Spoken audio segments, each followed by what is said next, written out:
Secured by DFWSecurity.com. This is Sean and RJ on 105.3 The Fan. Good morning, Metroplex. Happy Monday to you. We are live here on DFW Sports Station 105.3 The Fan. Sean Sharif, RJ Choppy, Peyton, and Ryan in the back. Running the Fan Cam, Twitch, and YouTube. Freaking cold out there. It's freezing. It's a little chilly. It started to get cold yesterday.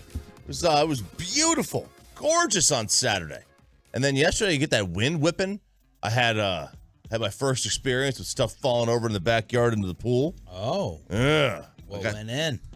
So I got this umbrella, like one of those big kind of poolside umbrellas. And I had just put it out there. I literally just put it out there the day before. It was already in the pool.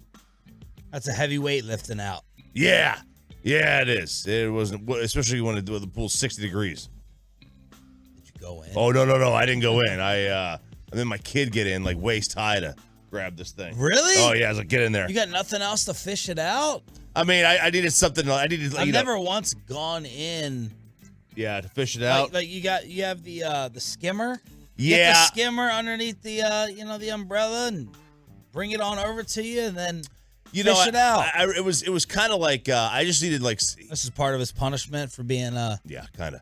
After weeding, he needed to cool off. Yeah, well, he got he didn't do any of the weeding. He got sick. So I also said, put him in the hypothermia pool. I mean, I said, hey, listen, they do cryo. Let's do some cryo here for you. He just got like waist deep because I had to get like I have a ledge like one of where like the waterfall kind of thing is. So I couldn't where it was. I couldn't reach it from the ledge. So he just needed to kind of get it, move it a little bit. So. And Pepe, you were out playing golf in the in the elements yesterday? Yeah, I was. First time in 5 months to get back out there. And the last 2 times I had golfed was not in the state of Texas, so it's been even longer because I was in California and then Ireland. So. Oh, Ireland. Took the clubs to Ireland? No, I rented in Ireland. Okay. Yeah. Rented to Ireland. But it was all right. But yeah, it got cold quick out there and windy. 47 degrees right now, so know that before you head up out of the house. It is time for the madness. Go ahead and cue the music for many of us. This is crash time. This is crash study time before the SAT. We got 1 week before the SAT, and we haven't done any work.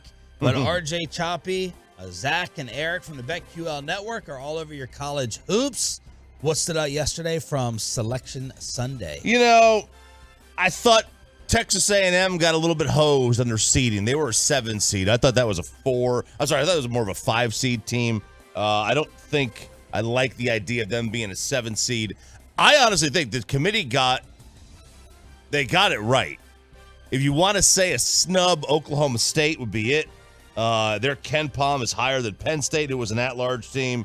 It was higher than Northwestern. It was higher than Providence. I thought they got kind of screwed in this one. Plus, they play in the best conference of college sports and college basketball in the Big 12. It's not even close. There's not even a second-place finisher in terms of which conference is the best. So I thought that was about it. Carolina's the story. They didn't make it. They were the preseason number 1. Didn't make the tournament. Skipping the NIT. And skipping the NIT, which I'm sure is going to cue the fake outrage from some people. But they've got like 5 guys going to the NBA. They don't want to waste their time with the NIT. They want to go and get ready for for the draft. Well, I thought the committee did a pretty good job in terms of getting the teams right. I just had a problem with some of the seedings. I thought Duke was a seed line too low. How much did injuries play into some of these? And from being a 90s kid to just looking at the top 4 seeds, it's like, what a different world. I never thought I'd live to see the day that the Alabama Crimson Tide are a 1 seed. Houston has a basketball history, of course. And then Purdue, 90s. Solid, strong, but a 1 seed. And then you throw in the Kansas Jayhawks. So Alabama's the overall 1, but the different Vegas odds that have been sent to me since yesterday have Houston as the favorite, even though Bama is the overall number 1. Oh, really? 2 different sites. Yeah, now I wonder, Houston, let's see, Alabama's number 2 seed is Arizona. Then the 3 seed for them is Baylor. Ooh, that's tough. That's kind of a brutal stretch for them. Houston gets Texas as the 2, and then Xavier and Indiana. Texas is tough. I think Texas might have a really good chance coming out of that bracket. That A&M versus Texas second-round matchup, assuming they get by Penn State, that is going to be juicy. That is going to be a juicy second-round game. Texas first-round opponent's Colgate. That's a team that nobody wants to play. Yeah, how are we looking with all the local teams? We talked about Houston. We talked about Texas. We talked about A&M. Anyone else to focus on? So Baylor's got UC Santa Barbara. They're a 3 seed. They are in the South region. A&M's got Penn State. That game is going to be that game's Thursday. A&M game against Penn State. Baylor is on Friday. Texas Colgate is on Thursday as well. TCU is a 6 seed. They don't know who they're playing yet. They're playing the winner of a play-in game on Friday. That's going to be a true TV game. Late night start, 9 o'clock at night. And then I'm looking around. I think that's about it. That's about it. There you go. And then you got your first 4. Texas Southern's in the first 4. That game's going to be on Wednesday. And then A&M Corpus Christi on Tuesday. Yeah, the armpit is 6-1 to win it all. Then Kansas 7-1. Then Alabama 8-1. UCLA 11-1. Then Purdue, Gonzaga, Arizona, Duke. The Longhorns 18-1. The Baylor Bears are 20-1 to win it all, with TCU 33-1. I think Texas at 18-1 is a great bet. That's such a good value bet. They're a really good team. Really, really good. They got Chris Beard's players. They're dangerous, and they've got a very winnable draw. Xavier's going to be a tough matchup for them in the Sweet 16. Obviously, Houston will be tough, but they couldn't have. I don't think they could have asked for anything better right now. And you're just hoping for a little bit more excitement than the conference championship tournaments. Boring as hell, man. Boring as hell. Yesterday, you had 5 conference championship games. 4 of them featured the 1 and 2 seeds. Chalk. 4 of them was 1v2. And then the other one was Purdue Penn State, which was 1 versus 10, which was a blowout until the final about 5 minutes. So it was as anticlimactic as you could get. All of them, even the ones that ended on Saturday, were pretty anticlimactic. Peyton, anything jumping out to you? We know you sit at home and take in some college hoops. Yeah, I already have 3 brackets filled out, wow. 3 of my 10, so we'll get there. I already like a 12-5 matchup in favor of the 12 seed Charleston. I think they're 27-3 this season, 30-3. They're playing San Diego State. Mm-hmm. I like them as the early upset. Nothing really stands out upset-wise to me. I just don't know with these 12-5 seeds. Like, Oral Roberts is really good, but then Duke is red hot. So, like, I have Duke going, as far as the Elite Eight. The problem with Oral Roberts for Duke is they're going to have the best player on the floor. They've got they're the same team that made like a Sweet 16 run 2 years ago, and they've got everybody back. So they're a dangerous team in the 12-5, and you got to pick like 2 12-5s. You got to pick like 2 12-5s every year. And yes, we will have RJ Choppy's cheating formula, the thing that allows me to win the morning show bracket every year, despite not watching 4 minutes of college basketball throughout the entire season. So have we laid the ground rules out for that, the morning show bracket? We have not, but we need to. Okay. Maybe we can decide it today after the show. A little bit of punishment featuring Roberto Belt, who will be in at 6 o'clock to talk about his elbow. I'm sorry. to talk about the Jalen Ramsey trade. Dak had his deal redone. Not the deal that you're actually probably thinking about. We have the latest on Jalen Ramsey. Odell Beckham wanting $20 million. Are you freaking kidding me? But there you go. It is time to cram for the test. Pop quiz in a week. SATs in a week. If you haven't been paying attention to college basketball, it officially starts now with the games on Thursday. Luka and Kyrie out. What did the Stars do over the weekend? Any St. Paddy's Day stories? And who watched the Oscars? You know more about the movies or college basketball? It's Sean and RJ just getting started with this chilly Monday morning on The Fan. Coming up in the next G-Bag Nation, it's an NFL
4 left in overtime.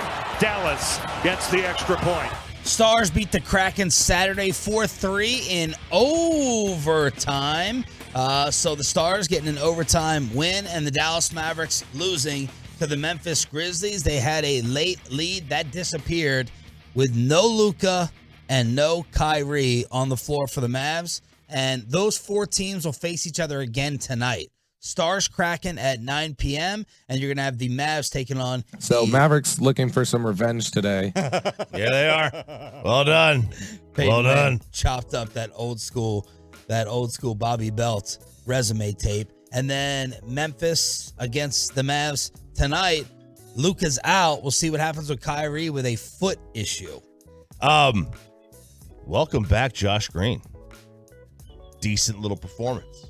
Now, did you also notice the Grizzlies? Did you see the video that was posted out there about the Grizzlies having the metal detector to walk in the locker room? No. Yeah, they all did it because of Gun Morant. That's what. Gun Morant. That's why they did it. Looks like a TSA line. It does. Looks like so you just hand your keys to the guy, then you got to walk through your metal detector. Well, the thing is, the metal detector went off too. It buzzed and everything, and they just kept walking. What's the point of doing that? Wait, is it really a metal detector to get in the Grizz locker room? Yeah, or some part of their facility, you got to walk through the metal detector. It may be just to get into the the arena in general. But there was the video that was posted. It's like, man, and somebody said that John Morant turned the Memphis locker room into an alternative school. Well, ask Bobby about that, what that means. I don't know what that means. $50K on the ground, stripper on the lap, shirt off, gun brought out with the New York Post photos of the John Morant strip club experience that came out over the weekend. Shirt off guy culture, never understood it. Just walking around the house with pants on and a shirt off. I never did that. I operate in 2 states, clothed or naked. I don't walk around in boxers. I walk around flipping and flopping. I don't walk around in shorts and boxers and no shirt. I walk around flipping and flopping, or I'm fully clothed. Those are the 2 states that I operate in. I don't understand. I sure as hell don't understand being shirtless in a club. What about shirt off fight guy? Shirt off fight guy I don't mess with. Okay, I don't mess with shirt off fight guy. I don't know why you take your shirt off to fight. Maybe you don't want that hockey thing to happen where somebody pulls your shirt forward and all of a sudden you can't move your arms. But shirt off guy culture, never one I understood. Are you a shirt off guy at home? You just walk around with your shirt off and your pants on? No. I'm neither naked or clothed. No, it's too much material, You lay on the leather couch, you get stuck. You sit there and you lay on the woolly bully blanket, you're itching. Itchy. Yep. A lot of materials to deal with. Absolutely. A lot of skin reactions. Mm-hmm. Meanwhile, Bobby's going to lose his Bobby belt with the text message. Oh, no. What'd he say? Is he a shirt off guy? No, he's a late to work guy. Oh, cool. The alarm just went off. Jeez, well, of course. Oh, there we go. The alarm just went off. 6:15 possible arrival now for Bobby, Peyton. No, this isn't good. This is laughable at this point. This is twice now since he's been part of the morning show that he's been showing up late. You know how many times I've been late? 0. No zero nice. late. Look at that. He's gonna blame daylight savings time. My blanking alarm did not go off. I'm speeding now. I just don't. The alarm doesn't just not go off. You set it incorrectly. Maybe you have the PM versus the AM. Damn PM. Maybe you reached over and hit the snooze, or you hit the off. The volume could be down. You didn't set it at all. Your phone just didn't go off. That's not the way technology works. Well, he does have an Android. Yeah, that could be it. And RJ got the text message a little bit later than I did. Yep. Could be the case. Because because it depends on what widget. You guys don't know about widgets. We do. It depends on what widget he used for his alarm or an app for the alarm. I don't know which one he uses. I've had it where, because I always said I have 2 separate apps that go off. So there's been times where one doesn't, but that's why I have a backup app. You also saw where Bobby was yesterday, right? Anybody see? He was out drinking, wasn't he? It's okay. He was out. Yeah. He was out with David Hellman, one of his 2 major man crushes. In L.A., yeah. No, he was not in L.A. And Brian Broaddus. So it was Bobby Broaddus and David Hellman. And I wonder how many vodkas or tequilas were slammed by Bobby at the bar, because he's not a sip guy. He's not a casual drinker, dude. Nope. So how much did he drink with Dave Hellman And is that leading to the sleep in and the late work arrival? It might be, considering, it's not normal for him to be late. There's times where he's actually early. Well, early by his standards. 5:50 with a show that starts at 5:30. So Mavs lose. Rematch against the Grizz tonight. Stars win. They will take on the Kraken as well. Oscars last night. Who took it in? Who was familiar? Who was actually familiar with some of the movies? I always try to catch the opening monologue. Always takes me back to Billy Crystal. I wish this Billy Crystal came out and did a musical number every year. Jimmy Kimmel was hosting on ABC. How much of this did you watch? 0 seconds. I was digesting the NCAA tournament. We were watching the World Baseball Classic, and we were catching up. We were trying to finish that MH370 documentary. That's the one on that plane. You remember that plane, Craig? We talked about that plane for like a month straight, where we couldn't find it. It's like 2014. It was like 9 years ago. This Malaysian Airlines plane just disappears. They don't know where the hell it went, and they still can't find it. Peyton, did you watch it all? None. 0. Best actor, Brendan Fraser?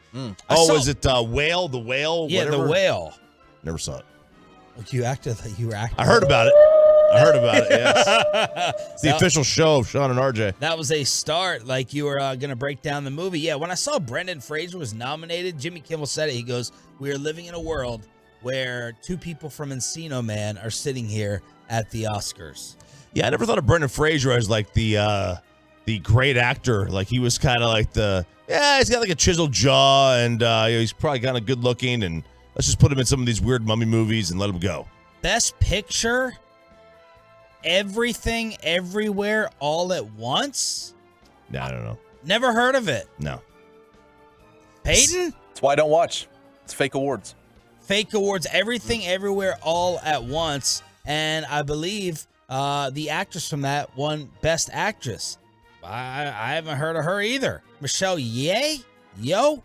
Oh, yeah. Yayo? Absolutely, yeah. You let's see. What has she been in? You've seen her before. You Oh, don't know. yeah. You've seen her. Michelle Yeoh. Yeah, we've definitely seen her before. She was in Avatar. She was in all the Avatar movies. We just don't know. She was in Crouching Tiger, Hidden Dragon. She was a villain, not a villain, but she was in a Bond movie, Tomorrow Never Dies. She's been around. You've seen her. We just don't know how to pronounce her name. No idea. 877-881-1053, truckwreck.com text line. I'm curious from the Tolos, how many of the movies you actually saw? Man, when they're going through the intro, I'm like, oh, that was this year. So Top Gun, that was Jimmy Kimmel's intro with him parachuting in. What other movies did you watch this year? Whether it was in the theater or you paid for it early while you were sitting your ass down on the couch. I saw Top Gun in the plane ride to Ireland. Second Ireland reference of the show. We get it. Okay. It'll be a third later on. Okay. I'm trying to think what else I saw. I saw a couple other movies on the plane flight. They were older movies. Yeah, Top Gun was probably the newest one I saw. Choppy, any of these? Any movies that you've watched in the last year? You're just waiting for Fast and the Furious 48 to come out. I am absolutely waiting for Fast and Furious 48 to come out. I did see, I don't know if I saw Glass Onion. That was a very good one. Daniel Craig movie. And I saw the new Bond movie, but I saw it this year. I don't know if it came out this year, or if it came out like December of last year of 2021. Not many. Did you see a lot of these? Captain Phillips is the one I saw. Another one. Captain Phillips. It was an old movie. Came out in like 2014. 2013. I know. But I knew it was such a great movie. I was like, I know this. What the movie is Why called. are you referencing 10-year-old movies? Well, you said what movies did I see that came No, out? that are to the point, to the topic. Not on DVD. Yeah, not on DVD. Facing Nolan, I saw that. That was more of a documentary. Okay, well, you saw some. Yeah, that was another one. But I don't think any of these were really on this list of award show, kind of contestants. Kevin, who he used to work with, big time entertainment guy, said that movie that won is effing fantastic. Everything, Everywhere, All at Once. All right, I'll take their word for it. Take the word for it. I did try to take in the Chris Rock special last night, the one that And? came out on Netflix. It was at best, the highest I could get it is a 7. I don't know. Chris Rock, he's not, electric.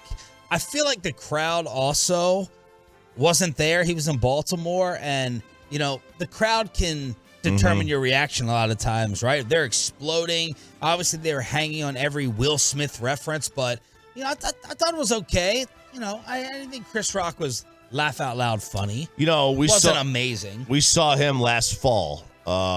Here? Yeah, it was here. We saw him at Toyota. Okay. And that's why I haven't watched this thing, because typically So it's the same material? typically comedians will go and workshop the material before a special, and then they'll kind of so I've heard a lot of I already heard the Will Smith joke, or bit, I should say, because I heard the clips. I was like, all right, I probably already saw this. He went 2 hours with us. I can't imagine what else he has that he didn't already say. How good did you think it was?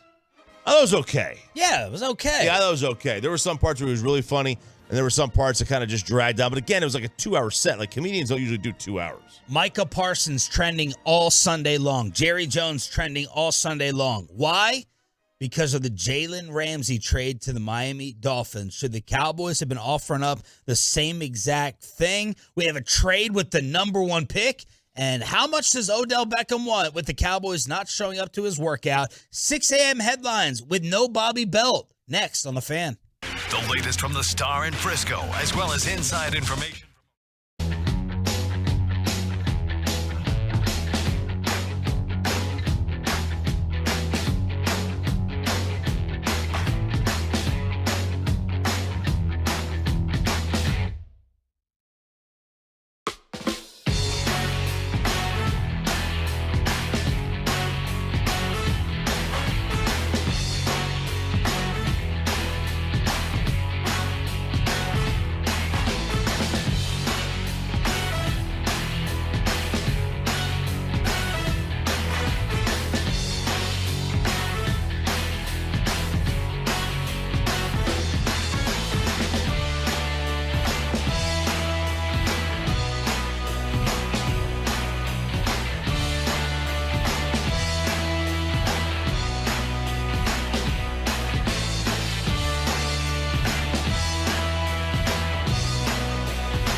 From our fan studios secured by DFWsecurity.com, this is Sean and RJ on 105.3 The Fan.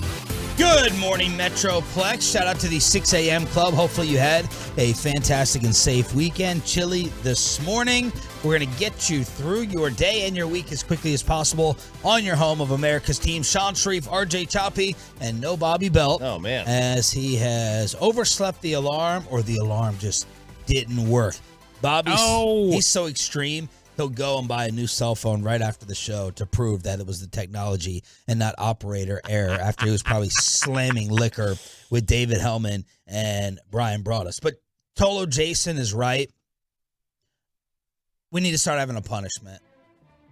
If you're going to come in at 6:15, there needs to be a show punishment. I did not get a chance to hear how the shot collar worked Friday on G-Bag. Don't know if any of y'all caught that. I'm not saying it needs to be the shot collar, but enough is enough. Look, I mean, you're going to go out, and so that's fine, But here's my question: He sent the photo at the same time he sent his prep email.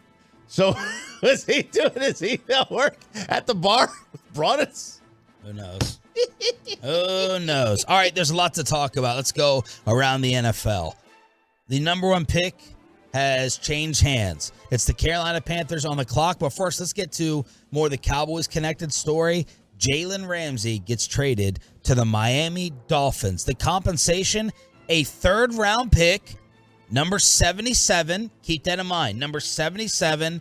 And a third-round tight end named Hunter Long with one career catch. Is that good? That's not good. There is some third-round pedigree there. Now, Ian Rappaport said it's an adjusted contract. Ramsey had 2 years fully guaranteed left to complete, $20 million a year. He got an additional $25 guaranteed as part of the trade. So I don't know how that's working in terms of the year-to-year salary, whether they just said, here's $25 million with a signing bonus. I don't know. It was, by all accounts, by his account, his preferred destination. Miami Dolphins get Jalen Ramsey for a third-round pick and a tight end named Hunter Long. Man, how the mighty have fallen. A third. Did you expect just a 3 for Ramsey? No, I expected at least a 2. Uh-huh. I am pretty surprised the team was able to get him for basically what amounts to a mid-round pick. This made me bitter from a Cowboys perspective. I have subscribed to the RJ Choppy school of patience and ageism and smart salary cap management and went to the draft. I'm tired of all that. I've waited around for the engagement, the proposal for 4 or 5 years. I'm tired of waiting.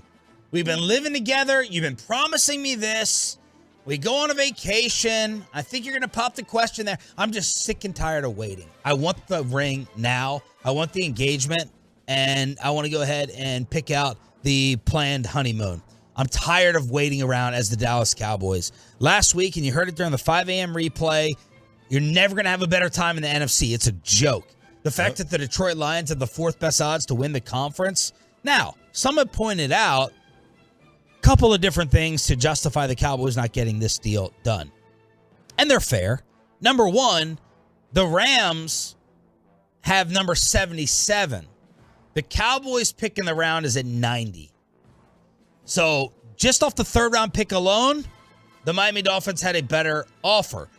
I immediately threw out, Peyton Hendershot, one of our backup tight ends that's going to replace Dalton Schultz. Throw him in. He can be the Hunter Long in the trade. But the draft pick in the third was lower by 13 spots. That means you're probably having to offer a better sweetener or make it a second-round pick. So let's just say it's a second round, the Cowboys' second round selection, and one of the backup tight ends, whether it's Hendershot or Ferguson. That does change the conversation, but it does. Miami's third round pick was better. It was. And in another conference. And some people pointed out, maybe Jalen Ramsey refused to come here. He's got some of the Dallas bitterness from when we told him we were going to draft him, and we did not. So, I don't know. I didn't hear anything about a no trade. To me, a rework contract usually makes those storylines go away. So, the Cowboys We're like, here's $25 million. Forget that we made a mistake and took Zeke over you. Those things are worth pointing out. Yeah, and look, I mean, Miami's in a different spot than we are anyway. Miami is a team. Are they? Well, yeah, because they have a rookie. They have a quarterback on a rookie deal still, so they're in. Yep. History has shown They did pick up his option. They finally picked up the 5th-year option at $23 million. So history has shown that if you don't win a Super Bowl on the quarterback's rookie deal, you won't win the Super Bowl with that player. That's what history shows. Unless your name is Brady or Manning or Mahomes. Since 2000, it's the year 2000. You're not winning with a quarterback outside their rookie deal with the original team that they played for. So, whether that plays into it or not, I do think Miami puts themselves in a different position because they basically have a free player at the quarterback position. The Cowboys don't. So can they afford to pay $20 million for a corner and then $20 million for the corner they currently have that wants it, and then $20 million for the receiver? Bradley Chubb, Tyreek Hill. Yeah. Miami can afford that now because they don't have $40 million on a quarterback. Yep. The Cowboys don't have that option. Like, seriously, if the Cowboys traded for Ramsey and gave him $20 million, they're going to give Diggs $20 million next year. So now you have $40 million on two corners and then another $20 million for CD. So you have $60 million, and then you add Dak in there. That's $100 million on 4 players. That's really, really tough to have to deal with. So would I have done it? A second and a tight end? It's not even the compensation. It's the money. It's the money he's going to ask for because you just can't afford it. I mean, you would have to have a Rams type situation where everyone was healthy. Like everyone. Going back, would the Rams have redone everything? They won their one title. Cool. But would they have redone, you know what I mean? It's a weird thing. I don't know that I'm okay with the Cowboys not getting them. But you never want anybody. That's true. You never go out shopping for anything. I'm a drafter. You go into the the Golden Girls open market, whatever. You're going to Canton. Golden Corral. Oh yeah, I went to Canton. It's good stuff. You're going to Canton. You're at the flea market. It was a flea market. It's just there are certain things that I don't want to pay for age. I don't want to pay age. What this does for Miami, it opens their window wider, but it closes it faster. Their window has now less time on it because of this move.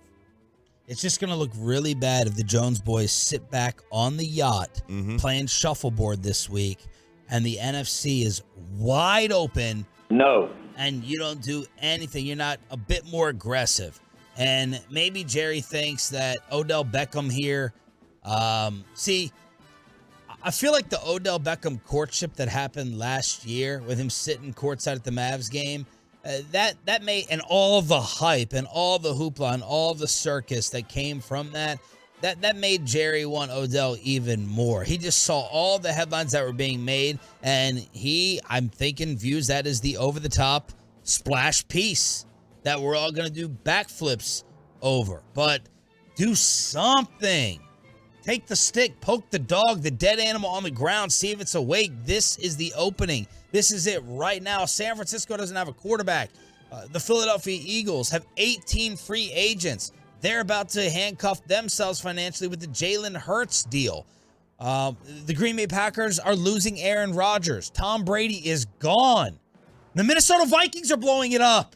They put up a for sale sign. Yeah. Arizona with Kyler Murray is filled with drama.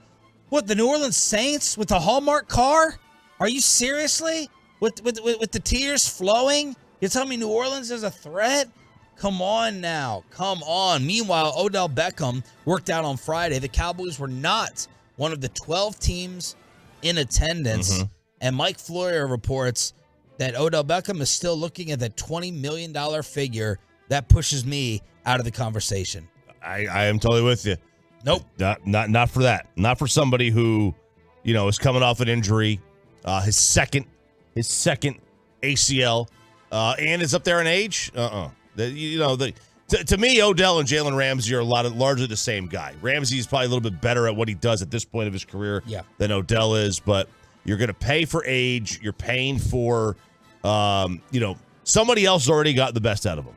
Let's see if the Tolos are upset about the Ramsey deal and whether they wanted the Cowboys to try to do the same exact thing at 877-881-1053. Truckwreck.com text line. Hit us up, 877-881-1053. By the way, Micah Parsons tweeted, man, WTF.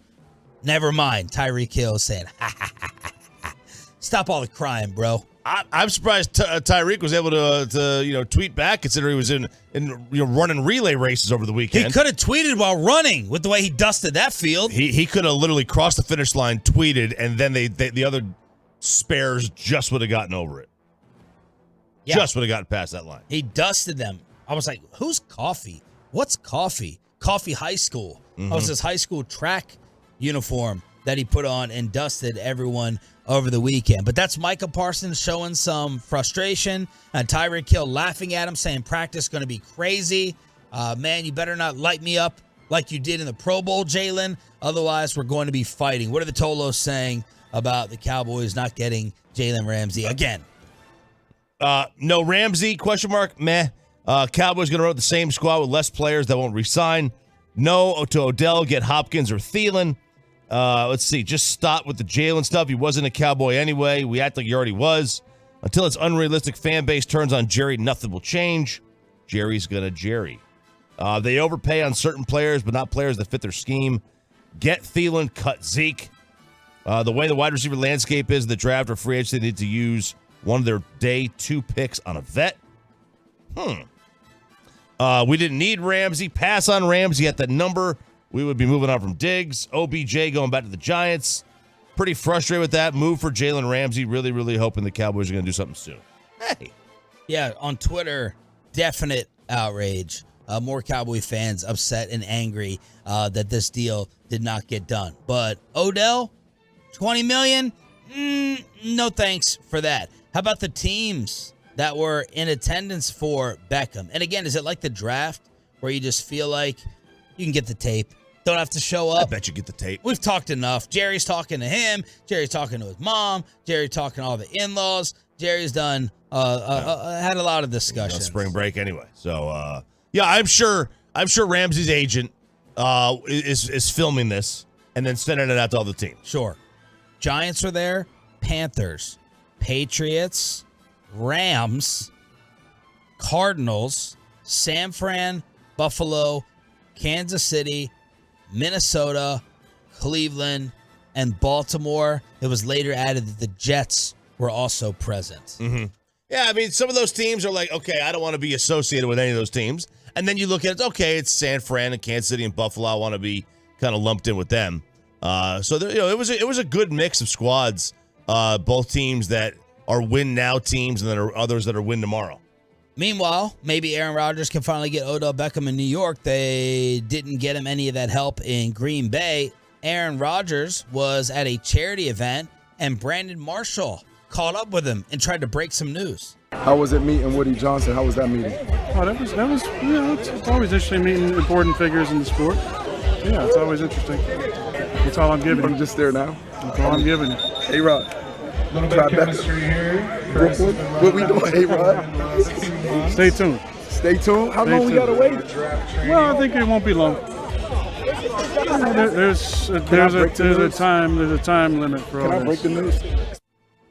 So, he's not playing along with Brandon Marshall. No. I don't know who I'm more sick of, Rodgers or the Jets' inability to get Rodgers. You see the owner or the GM of the Packers at a sporting event, let's do an interview. Let's just do an interview on TV right here on the record. And he gave a quote that some people are saying got lost in punctuation. Normally it's lost in translation, but it's Mark Murphy basically saying, he'll be back unless things don't work out the way we want. It was 100% clear to me in that conversation. I went and listened to it that they want to work out a deal with the Jets. They want to get this over and done with. So that is Inside the Star and Around the NFL Part 1. The number 1 pick has been traded. The Carolina Panthers are on the clock. or are they getting ready to get out of that pick as well? When is Kyrie coming back with Luka out? And we have photos, pictures of Ja Morant at the strip club. We'll get Peyton Russell to break that down. And look who finally showed up. Sean and RJ continuing on The Fan.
segment brought to you by the personal injury lawyers Frankel and Frankel. There's a reason you need a special license to drive a big truck. So companies that hire drivers and put them in a big truck should be held accountable for what happens when one hurts you. Frankly, you need Frankel and Frankel. Visit truckwreck.com or call them 214-333-3333. The number one pick has been traded in the NFL draft. When is Kyrie Irving coming back? Hopefully tonight against the Memphis Grizzlies. Luka's still out. This is Sean and RJ, joined now by Bobby Bell. Hey. Hi. How's it going? I find it interesting you like come in here in a bad mood. Why would that be? What are you angry about? I'm angry I overslept. What happened? That's fake outrage. I don't know. It must have gone off and I just didn't hear it or whatever else. But I turned over and looked and it was 5:40. I made drinks with Hellman and brought us at the bar. I had a half of one. Half of what? I had a vodka soda. I drank half of it. I didn't even finish it. And that was at 2:00 yesterday. So, yeah. So how are y'all? How was y'all's weekend? Y'all good? So what time did you go to sleep? 10. I went to bed later than that. I got here. Yeah.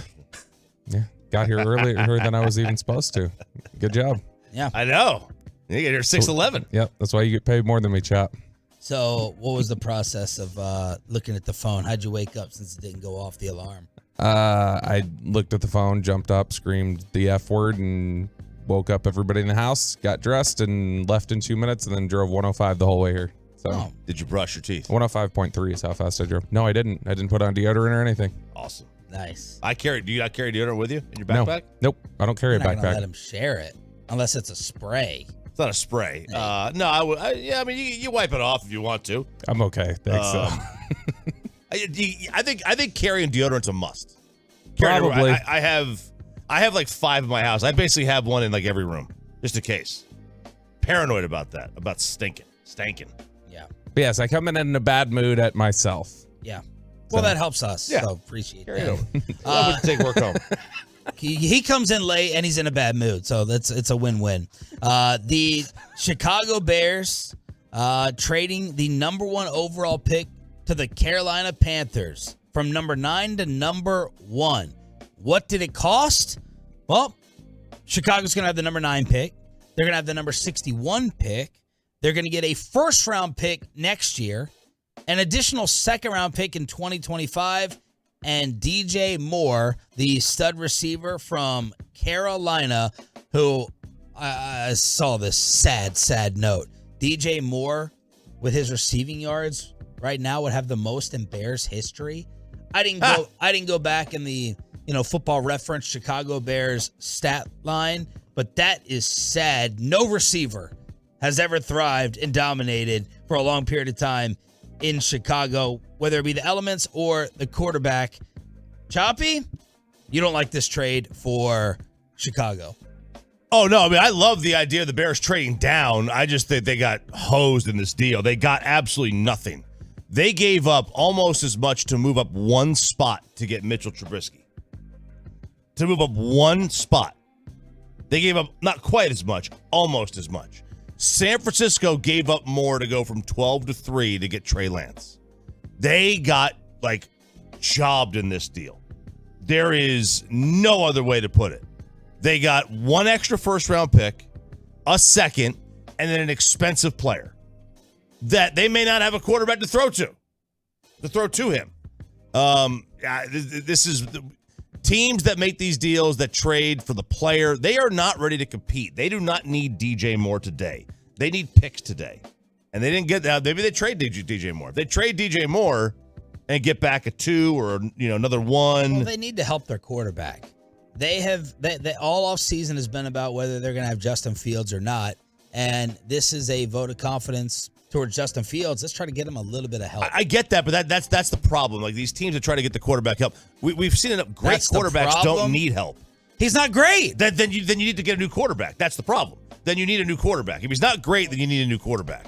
He's not great yet. I mean, I don't think you can definitively say he won't be. I mean, this is a guy who a lot of people viewed as a consensus top 10 pick like 2 years ago. He's still developing, but he's not great yet. But I think historically speaking, it's as good a value as anybody gets for the number 1 overall pick. And but I think not when they're going for a quarterback. When you're going for a quarterback, you get more. No, I think it's pretty comparable. And when you talk about in a draft where there is no Trevor Lawrence, there is no Andrew Luck, there's nobody like that, then it's also not going to be the type of clamoring to get up to number 1 that you would expect.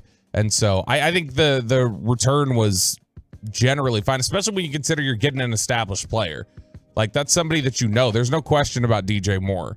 Like Sean just said, he'd be the leading receiver in Bears history at this point. The current leading receiver in Bears history, Johnny Morris, who retired in 1967. I don't even know who the hell that is. Wow. He had 5,059 yards for his career. DJ Moore has 5,200. So he would be, and it's you're getting a good established player. You're getting a lot of draft capital back. To me, I think given the quarterback class and how people feel about it, what they think about it, you got about as good a value as anybody could expect. So they basically got 2 1s, 2 2s, and DJ Moore. Or they got 1. They swap ones. Yeah, it's essentially a single one, but you got a 1, 2 2s, and DJ Moore. I think the biggest difference here is you don't view DJ Moore. You don't view it as like you're getting a first-round pick. No, yeah, you're not. I mean, he's getting better. He's a fantastic player. He is, but he was, he had lower DVOA than Michael Gallup this year. Well, he had no quarterback. No, I know, but that's okay. I mean, that's like that. It kind of adjusts for that. Yeah, but no one would ever say that Michael Gallup is as good as DJ Moore. I agree. I don't disagree with that. This guy, you're getting a guy who wanted out, disgruntled player. It's going to cost you $20 million. And you don't know if you have a court. Like, what they should have done is gotten themselves. You said you got to wait 6 years on the quarterback. I agree, but that's 6 years before you don't sign them or before you make a determination. Some teams want to get rid of them early. I would say wouldn't do that, but we've also seen enough, examples of great quarterbacks make the receivers they have into great players, or the elite quarterbacks do. If you don't have elite, then you got to find a way to get elite. What I would have done, gotten the extra 1, moved down to 9 instead of DJ Moore, and then trade down again. Who's going to give you that, though? Nobody may have been willing to give that to them. A lot of people know they didn't need a quarterback. A lot of people probably figured the Bears are stuck. They got to get out of that pick regardless. Well, I mean, I'm sure maybe Carolina would have given him an extra 2 instead of DJ Moore. David Hellman, but the known versus the unknown in the player. You just think they're going to automatically draft DJ Moore, and that's a humongous gamble. They might draft Kelvin Joseph. They may draft it is a gamble. Jalen Tolbert. It is a gamble. It is a gamble. But what I'm saying is that they're not close to competing, right? So, but they're getting a 25-year-old receiver. But by the time they're ready to compete, he's a 28-year-old receiver, maybe 27, 28. Justin Fields could be Jalen Hurts. Could be. Jalen Hurts needed Devontae Smith and A.J. Brown around. I mean, he's a running quarterback right now. Mm-hmm. I don't know if they've put – I don't personally believe – I would bet against him as a thrower, as a passer. I just think they gotta try to figure it out and find out putting something around him. Who was he throwing to last year? They got rid of Allen Robinson. Give me a Bears receiver. Darnell Mooney. I mean, that's the only one that I can come up with. So, yeah, the issue with Fields for me is that there's only been one quarterback who has not hit their second year win total and gone on to be a successful QB, and that's Dak. Every other quarterback that has not hit their second year win total has turned into Carson Wentz. But you've also always preached that teams give up too early on their quarterbacks. I agree. So it's like we're going to kick him to the curb after year 2? That sounds a little silly. No, I mean, I wouldn't kick him to the curb. What I would do is I would get more picks and then trade down again and pick up Quentin Johnson, pick up Jordan Addison. But that's assuming somebody's going to give you more picks. Sure, that's the goal. So what is Carolina going to do now? The Panthers athletic reporter said the sense around the league, Carolina will be drafting C.J. Stroud. Yep. But should they fall in love with a couple of QBs, they would consider trading back a spot or 2. Oh, how good would that be? Yeah. Has someone ever done that? Has someone ever traded the 1 and then backed out? Yeah, Kevin Costner. I still need to see that movie. I don't think he traded back. I think he just picked the guy that he got his picks back. Was this bad? You like that movie a little bit more than everyone else, right? I thought that. Well, look, I like Kevin Costner, but I thought that just the inside the draft. I thought it was kind of cool. Todd McShay said he's heard a little buzz. The Panthers are interested in Anthony Richardson, the combine champion. He met with the Panthers last week. However, C.J. Stroud's still the odds-on favorite to be the first overall pick. Are people freaking out, going to lose their mind that they're leaning towards C.J. Stroud over Bryce Young? I don't know that they're going to lose their mind. I think a lot of people thought. I think Pat Kerwin. What do you think of Pat Kerwin? He's fine. Looks like Victor Newman. Oh man, he does. Shout out, Mom, if you're listening, and Aunt Jeannie. He and every other 60, 70-year-old woman listening. He made a point that them jumping Houston was a dead giveaway that they wanted Stroud because Houston Nick Caserio doesn't like smaller QBs. It's an interesting theory. Stroud's really good. Mm-hmm. By the way, it's happened once before where the number one pick's been traded twice. It was 84. The Bucks traded it to the Bengals, then the Bengals traded it to the Patriots so they could take Irving Fryer. You surprised that C.J. Stroud would be the selection? No, he was the most impressive one thrown at the combine. So, if there were guys who were on the fence and they get out there and saw them all work, that Carolina went, okay, this is the separator. They very easily could have said that based off of just the way guys were throwing the ball at combine. C.J. Stroud looked the best there, but C.J. Stroud also, I guess, isn't getting dinged too much for talking about Deshaun Watson and speaking glowingly of him there. Like some people thought was a big PR mistake, but no, just in terms of the workout and the way he threw the ball, Stroud looked the best easily at the combine, and so that may have just been enough for them. By the way, the Cowboys restructured the contracts of Dak and Zach Martin, creating nearly $30 million in cap space. So Dak's salary cap figure for 2024 will be a little more than $59 million. I'm sorry, what? $59 million as the cap figure. But this is not the redone deal. This is a restructure, right? This is not a new deal. Yeah, they'll have to get a new extension. There's still an extension that needs to be done this offseason because you can't roll into next year with a $59 million cap hit on Dak. But that's going to have to get done some point in the next few months. I think they're actually have to look at it. I think they're actually costing themselves more money, though, by not just having an extension ready and done before free agency. First having to restructure, then do an extension. What is going on over there? Are they just on vacation, just nonstop? Like, how is this? Someone sent me a picture. I don't know whether it was recent of the boat. It looked like the boat was out and about. The yacht was out and about. I think the boat's always out and about. Like I just think it doesn't. I don't think it like it's. Talk about just horrible optics. Like obviously they're not turning off their phone. They're not putting it in airplane mode, right? It's always horrible optics. No, what kind of reception you get in the high seas? What are you getting there? So what was your reason for saying what's going on over there? Just like Bobby said, they don't have. This is going to like cost them more money. They should have had the extension ready instead of the restructure. Mm-hmm. Like, what have they been doing? They haven't played a game in. Let's see. Did the Cowboys make the Super Bowl? Were they playing a month ago today, or not? No, they were not. They missed that game. Okay, so they've had basically 2 months. What have they been doing? Well, they would probably tell you need two willing parties. Dak doesn't want to get an extension of another $100 million? I think they think that it's not Dak. I think they think Todd France is not a good faith negotiator is what they would say. What is up with Kyrie? Is he going to come back tonight? And what's it like inside that strip club with Ja Morant, Mavs, Memphis again? Next on The Fan. But as we come out of winter hibernation.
Sean Sharif, RJ Choppy, and Bobby Bell here on DFW Sports Station. Bobby was asking about the punishment just now. I think Peyton should decide it. Peyton can get it from the Give me Tolos. below the belt. Yeah, you're right. How does anybody win but you on that? How does anybody win? I Never mind. just said drink some coffee. Yeah. I drank some. Feel great. Did you take your Adderall on the way in? I'm out of Adderall. Awesome. He's getting hit by the shortage, huh? Is there another shortage? Oh, there's always an Adderall shortage, appears. Gonna go to, don't worry, I'll go to East Dallas. I'll get some alternatives to Adderall. You know what I mean? Okay. There you go. Yeah, it's fine if you're late. Just don't come in, and sound still half dead. I'm peppy. I'm up. I'm ready to go. All I can think of is what that mic smells like, since when you're late, you get up and you run out of the house without brushing your teeth. So Mavericks looking for some revenge today. All I can think of is smell that mic. Right? That would be a great payoff if someone would come in here, teeth, because he's got a weak stomach too, teeth unbrushed, and he's got to take 3 big huffs in from the unbrushed mouth. That'd be awesome. Oh, here we go. Especially because you wear a mouth guard at night. I know I do. Do you wear one? I don't like I should. Dude. Oh yeah. Those things reek. That's the thing. He takes three huge, giant whiffs of my mouth guard. Oh God. This may be punishment enough, as he's almost gonna throw up on the fan. Can't twitch. What a weak stomach. I mean, I roll over and Sarah's ready to go after with my mouth guard still in. Ew! That's disgusting. You morning Stop. kissers. You morning kissers without the brushing of the teeth. I think we can just sit here and talk about nasty noises for the rest of the segment. Get him to puke, and then I'll feel better. What do you want to do? What do you want to talk about? I don't want to talk about anything. My hemorrhoid? You want that? Who No. else? How about Peyton's dating life? Let's get Hagelin. Hagelin just to wake up. I'll give him $20 if he comes in. How much do you think it costs to pay him to not brush his teeth? Hagelin? Yeah. Hagelin would do it. Just smell his Duke sweatshirt. Where's He the wears that every trash day. can? Just smell his Or the Duke Han Solo sweatshirt. Dude, that thing smells like a big stinking whiff of Hagelin's Duke sweatshirt. Go get the trash can. Don't throw them on the carpet. Oh. All right, now I feel better. Yeah, now I feel better. There you go. If y'all have any suggestions, let us know. Or I think there might be some old food in the fridge. You just go ahead. And Oh, yeah, it's definitely furry. You open up a plastic bag. You know, it's like when you have that old food in the fridge in the plastic container, and you're terrified. Someone's got to wash it. You got to throw it out, then you got to wash it. Yep. Get it down the disposal, and you're just terrified. I hold my breath as I open the top of that plastic Tupperware. I do too. I'll tell you, there's that bag, you open up that Ziploc and it's already like foggy. Yep. They've got like the glass, not Pyrex, but there's a glass Tupperware. It might be Rubbermaid. It's got like a really, really thick lid. I swear to God, I had something in there for like 2 months. I opened it up. It smelled great. Like I could have easily ate it. Really? I didn't. You almost got to just throw away the whole Tupperware.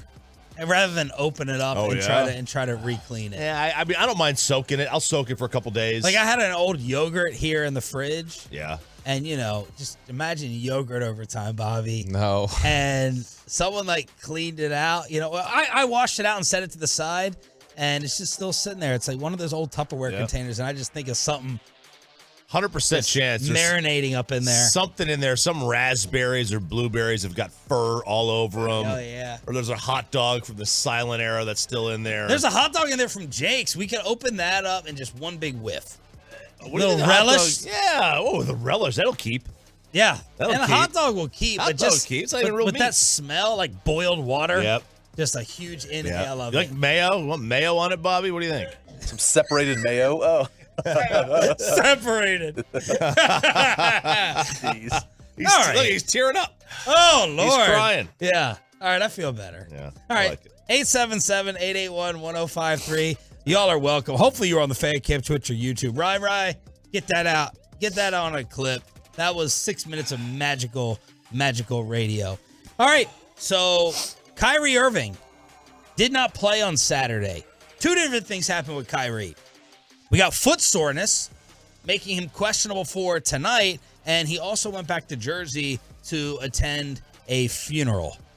So now what's going on with him? I was like, is he missing this game because of a funeral, because of a commitment? But no, it turns out to be right foot soreness for Kyrie, as they're already missing Luka, and Luka has been ruled out for tonight against the Grizzlies. Not good. This is not trending the right way. No, it's not. You can do the reason you have two superstars, obviously, one is for the playoffs, but two is that you can kind of alternate nights off. Yep. And you can always have at least one elite player running the show.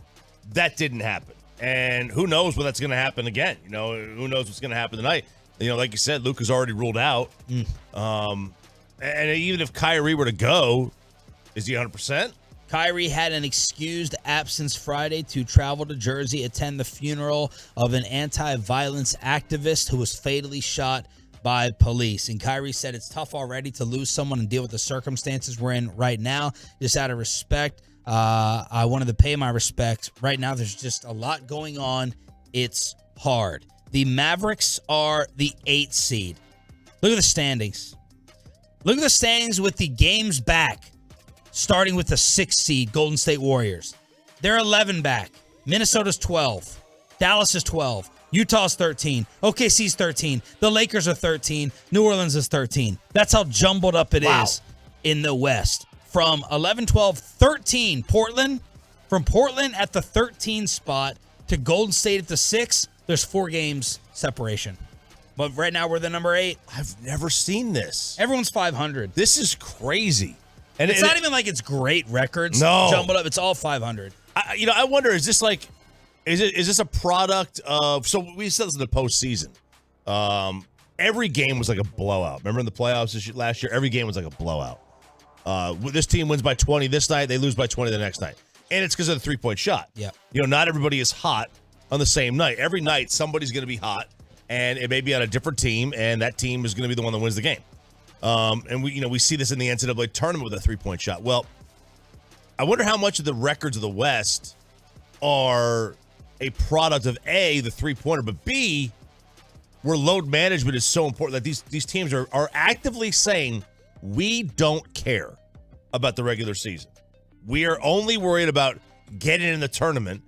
And everyone has that same philosophy, and no one's able to pull away. We have a look inside Ja Morant strip club. Shotgun Willie's. I love how Stephen A's reaction was, why is this strip club putting out these photos and evidence? No one's ever going to go in there and spend big again. That was Stephen A's first thought. The strip club showing off their clients, which kind of, you'd think a celebrity VIP would be wary of. The owner said Ja spent over $50,000 on tips a few weeks ago. The kid was exceptionally respectful and sweet, and he did not drink. He's marvelous. But apparently some of the girls were absolutely terrified when Ja was waving the gun around. You want to read the quote? I'll let you handle this one. Okay. One of the dancers said, Ja pulled the white boy excuse card. I'm just going through a lot right now, so I'm going to act like a fool and put other people's lives at risk. Quote of the year, by the way. Is it a white boy card? What is the card? The white boy card when you want to pull out a gun in the strip club, or just say I'm going through a lot right now? It's the I'm going through a lot right now. The affluenza. It's the it's just there's a lot like mentally going on right now, so I'm lashing out. Like it's the teen angst thing in an adult. Like it's suburban white kid. Dude, how you describe this scene of money in this room? Scene and see.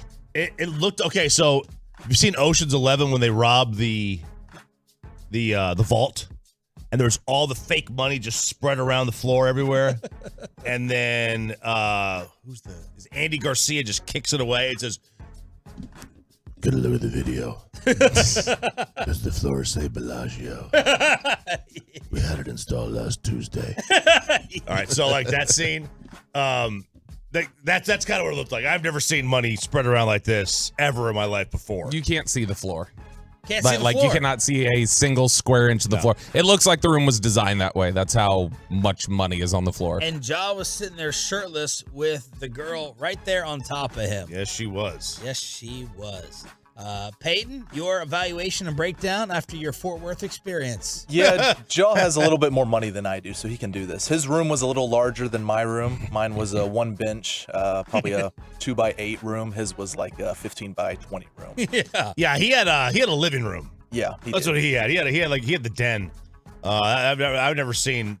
I mean, this is something like you don't see if you're a regular person. But he was shirtless. RJ, you said it earlier. I don't think we're a shirtless kind of guy here in the strip club. I don't get shirtless in a strip club. The dancer can be shirtless, but unless you're doing something like up there, which maybe he was. But like I said, 50K. What are you getting for 50K? Whatever you want. You get whatever you want for 50K. Anything you want. Anything you want, as many as you want for 50K. I just like I said, I don't. Shirtless culture and me don't worry work. I operate either clothed or naked. I've never been to a strip club, as I've said before. The one time I almost went was Shotgun Willie's in Denver. That was the one time where it's a chain? No, this is the same one. Oh. So this is I was in Denver. How did you almost? Because my buddy lived in Denver. We were out there. I was out there visiting him, and he wanted to take me to the strip club, and so we literally pulled up into the parking lot. And he was trying to convince me to go, and I was like, I literally have zero interest in this. So then we left. Huh. I mean, could you be talked into going? Especially now, no. Because of Kristen? Yeah, I'm not going to. Or because let's go, late. Bobby. Let's just ask you'd be her. late the next day.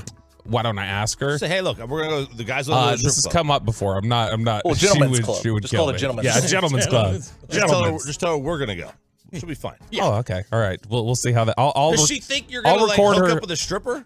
Probably. She thinks I'm going to hook up in this job. So, I mean, with who? Exactly. Security guard. Security guard. TJ. Not TJ. TJ sticks with the women, remember. I stick with the girls. Yeah, he likes their eyes. Gathers up the foreigners. All right, it's time for headlines and a Dave Matthews ticket giveaway. How about that during the expressway? How about that? RJ will get you set for the madness. Bobby will have his chance finally to talk about the Jalen Ramsey deal. Odell Beckham wants what? And Dallas does it again for $4.5 million. Headlines, a recap the weekend, right after this on The Fan. But look, if you had a fantastic week.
From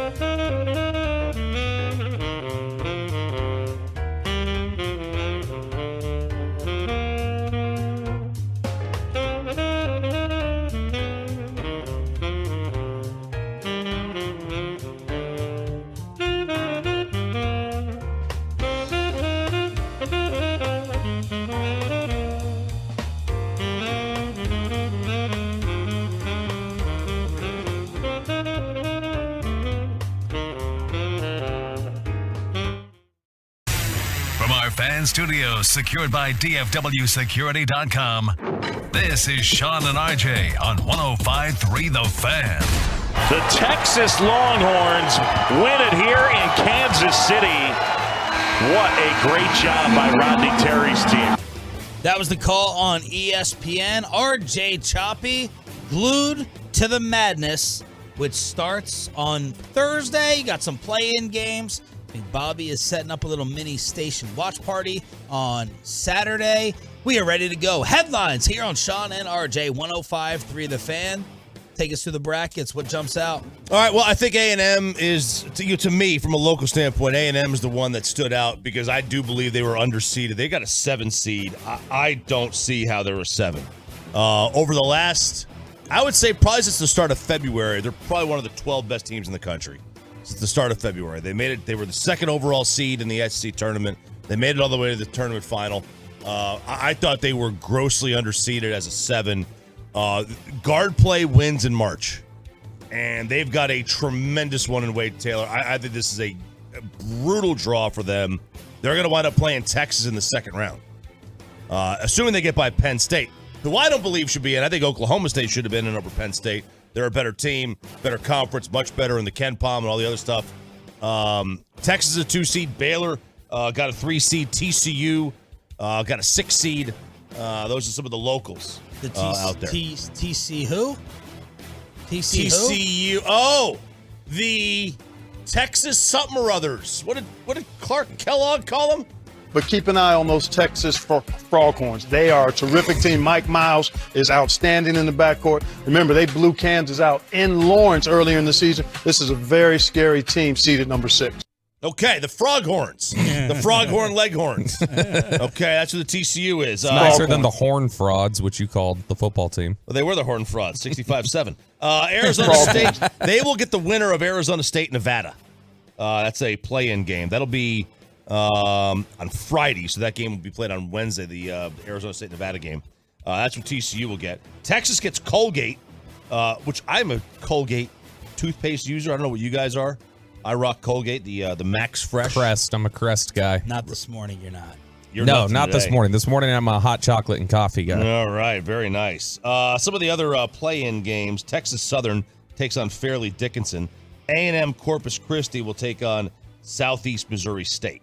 So those are some of the other play-in games that are going to be happening. But I don't think they necessarily did a poor job with the overall. I think the 68 teams outside of Oklahoma State, I think Oklahoma State should have been in. I think 68 teams are the right 68. I just had a submission. I thought Duke was underseeded a little bit. They're better than a 5. I thought A&M was underseeded. They're better than a 7.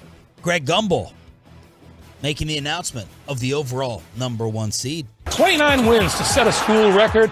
They sidestepped a situation involving criminal activity in which Brandon Miller was associated. He was not charged. They are here as the number 1 overall seed.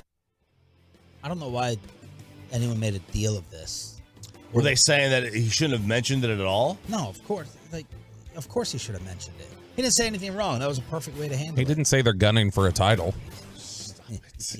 like Alabama screwed this whole. No one knows about the Alabama Crimson Tide outside of, you bet Q insiders. You think of Brandon Miller first. First and foremost. Yeah, he put them on the map. He deserves a lot of credit. He gave them notoriety they didn't have coming into this tournament. They didn't. I like you did. Nothing wrong with that. You bring it up. They have controversy. Who knew about the Memphis Grizzlies or the Alabama Crimson Tide or Calvin Joseph? Knew. Those guys did things for their brand. Yep. But look, Alabama deserved it. They did. They were the best team. I think. Kansas got had a bad. They got blown out a couple times. They got beat by Texas a couple times in the last couple of weeks of the season. Purdue, I just don't believe is as good as Alabama.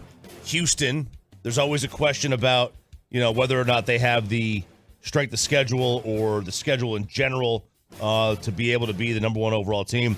Although, if you look at it, most of these people love to use the Ken Pom website. Houston is number one overall.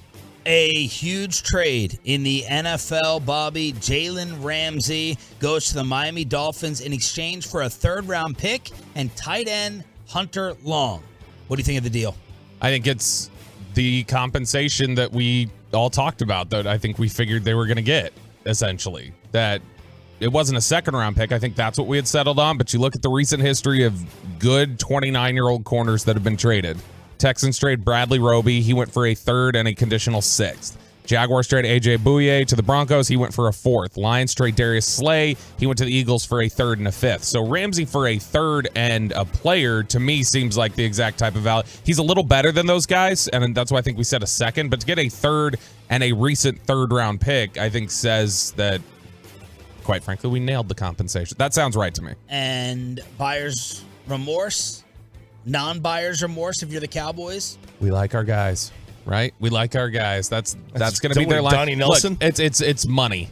That's what this comes down to. I think more than anything, it was money. And Jalen Ramsey said he'd never play for the Cowboys, and so I think. So how's the money working? Rappaport says he got an additional $25 million guaranteed as part of the trade. 2 years fully guaranteed left to complete the deal, $20 million per. So is it just $25 million with a check, a signing bonus? No, they probably just told him without seeing the contract structure, like without getting that release. He had the back end of his deal with no guaranteed money on it. They probably just said, we will now guarantee this. So we are on the hook for this next year, so that you're guaranteed to get that payout. And would you have wanted Dallas to do the same thing? Or yes, or we're probably having to talk about a second round pick because Miami's pick was about 13 spots better than ours in the third round. A third or guarantee him more money. Because a lot of this was going to be dictated, I think, by Jalen Ramsey. He went to Miami because he wanted to go to Miami. So you're probably talking. Well, let's just put his love for the Dolphins and possible hatred for the Cowboys aside. Mm-hmm. Compensation-wise, would you have wanted Dallas to do it? If it was for a third and a tight end, yes. I would have done that deal. And a second and a tight end?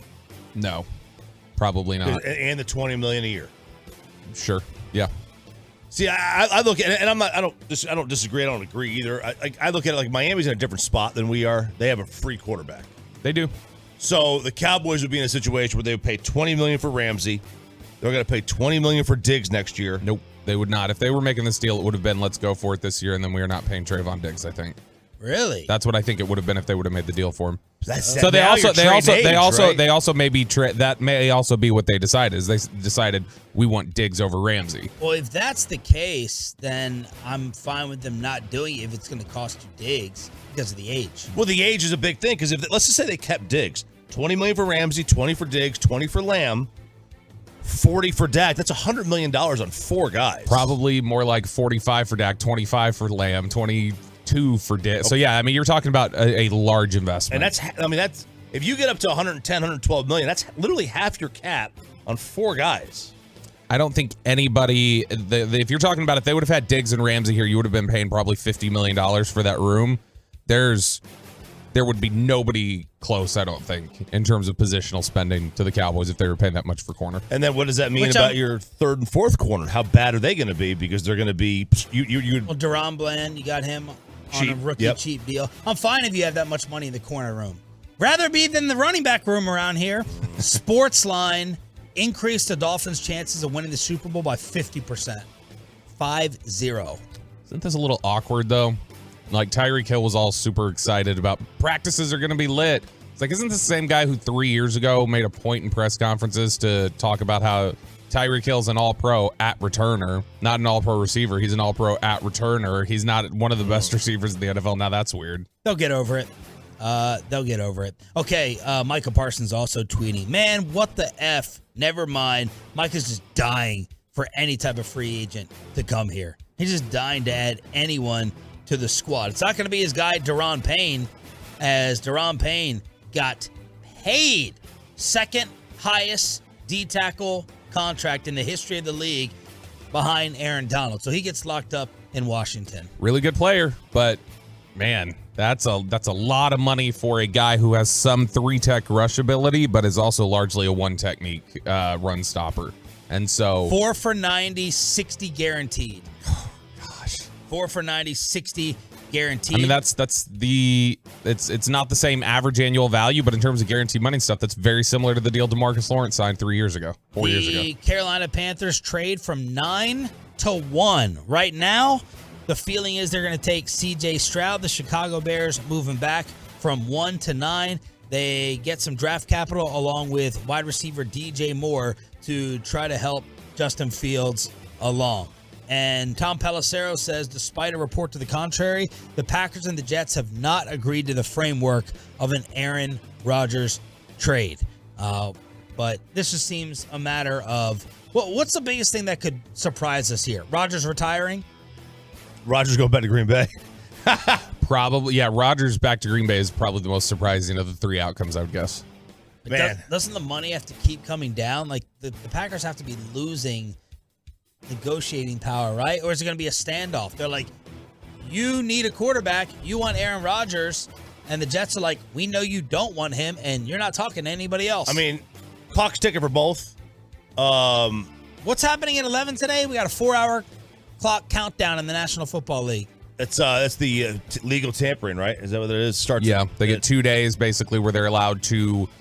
They've already been doing it for a week, but it basically is the 2-day window where they're allowed to negotiate terms and discuss things without actually signing anything officially. Yeah. So, like, if you're the Packers, right? Just say you're Green Bay, you have to get rid of him by the start of the league year. You can't have that number on your book. Yeah, the number's massive. What is it? It's 54 or something. Yeah. It's huge. So the Jets know that. So they're probably going to wait until the last minute. Meanwhile, the Odell Beckham workout took place without the Cowboys in attendance. Mike Florio reporting that Odell still wants around $20 million a year, and Dak restructured along with Zach Martin, clearing nearly $30 million in cap space. Yeah, no thank you on Odell Beckham Jr. if he still wants $20 million.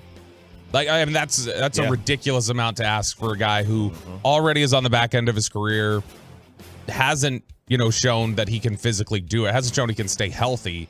It's a lot of money to invest in that guy. I would take just about any other receiver on the market at any other value than Odell at 20. Rematches this evening. It'll be the Stars against the Kraken. Stars won 4-3 in overtime on Saturday, and the Mavs against Memphis. Mavericks blew a lead in the fourth quarter on Saturday night. So Mavericks looking for some revenge today. Yes, exactly. 19-year-old Bobby. No Luka, no Kyrie Saturday. No Luka tonight. Kyrie questionable with a foot issue. And Mr. Dallas Fort Worth, Scotty Scheffler, doing it again. $4.5 million, the largest purse ever at the Players' Championship. Yep, that is the Players. It's the PGA Tour's premier event because the PGA Tour doesn't put on any of the majors. But Scheffler wins. How about Tyrrell Hatton, who went into the final, went in the back nine, at about $140,000 as the purse. He winds up shooting a 29 on the back nine, tying the record at the Players. Walks away with 2.7 in second place. It's a hell of a final 9 holes. What did he shoot?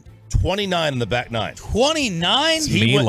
Yeah. So he went and he made, in 9 holes, he made $2.6 million on those final 9 holes. Is this run that Scheffler is on equal, still not as good, or way better than when Spieth had his? Well, Spieth had 3. He had 2. He had back-to-back majors that one year, so Spieth was a better run. But he's one of 3 guys, Scheffler, to have the Masters and the Players Championship to be the defending champ in both. And Scheffler's only got 1 major. Yeah, it was. He just got the 1 major for the Masters last year. Yep. But I mean, he'll be the favorite, and he's number 1 player in the world. He'll be the favorite in all of these. But dude, I saw a stat about Tiger the other day. If you just take his 1999 and 2000 season, he had that's better than the careers of like Spieth, Dustin Johnson, Justin Thomas, like all these guys. Like, it's just incredible. I thought you were going to say his stat was that he was on his 4th waitress. Well, no, that was also during that same time. Okay. Headlines to recap the weekend and get you ready for your Monday. Who had the best and the worst weekend? On the truckwreck.com text line. Let's see if Peyton reveals anything about the date that finally happened. Any St. Patty's Day stories? Shot collar bet payoff with the G-Bag Nation. We have the audio in case you missed it, and a brand new Dave Matthews ticket giveaway for turning it on, leaving it on next. But let's get you over to Zero Res. Let's get that carpet clean. Clean way, green way.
Rockwall Ford. A brand new giveaway this week for turning it on, leaving it on. Dave Matthews tickets during the Expressway, commercial free from now until 8 a.m. right here on Sean, RJ, and Bobby. It's DFW Sports Station 105.3 The Fan, and it is now time for best and worst of the weekend in this room and on the truckwreck.com text line at 877-881-1053. Did the clock change, first off, significantly affect anyone? It did. This morning. Yes. Yeah, this morning. There you go. Yeah. Yes. So. But last night at 7 p.m., it was really bright outside. Yeah, it was. It was perfect because I was able to, I had to get some lawn mowed yet last night. I wanted to get some edging done at least. Did you make You're a big edging guy. Did you make your kids pull the weeds, the punishment? So lawn work? My youngest came out and helped me with the weeds. My oldest was sick. So I was dealing with a sick kid all weekend. But you made him go in the swimming pool with the umbrella that flew Yeah, out. he just needed, he needed to get some, you need to get some vitamin C.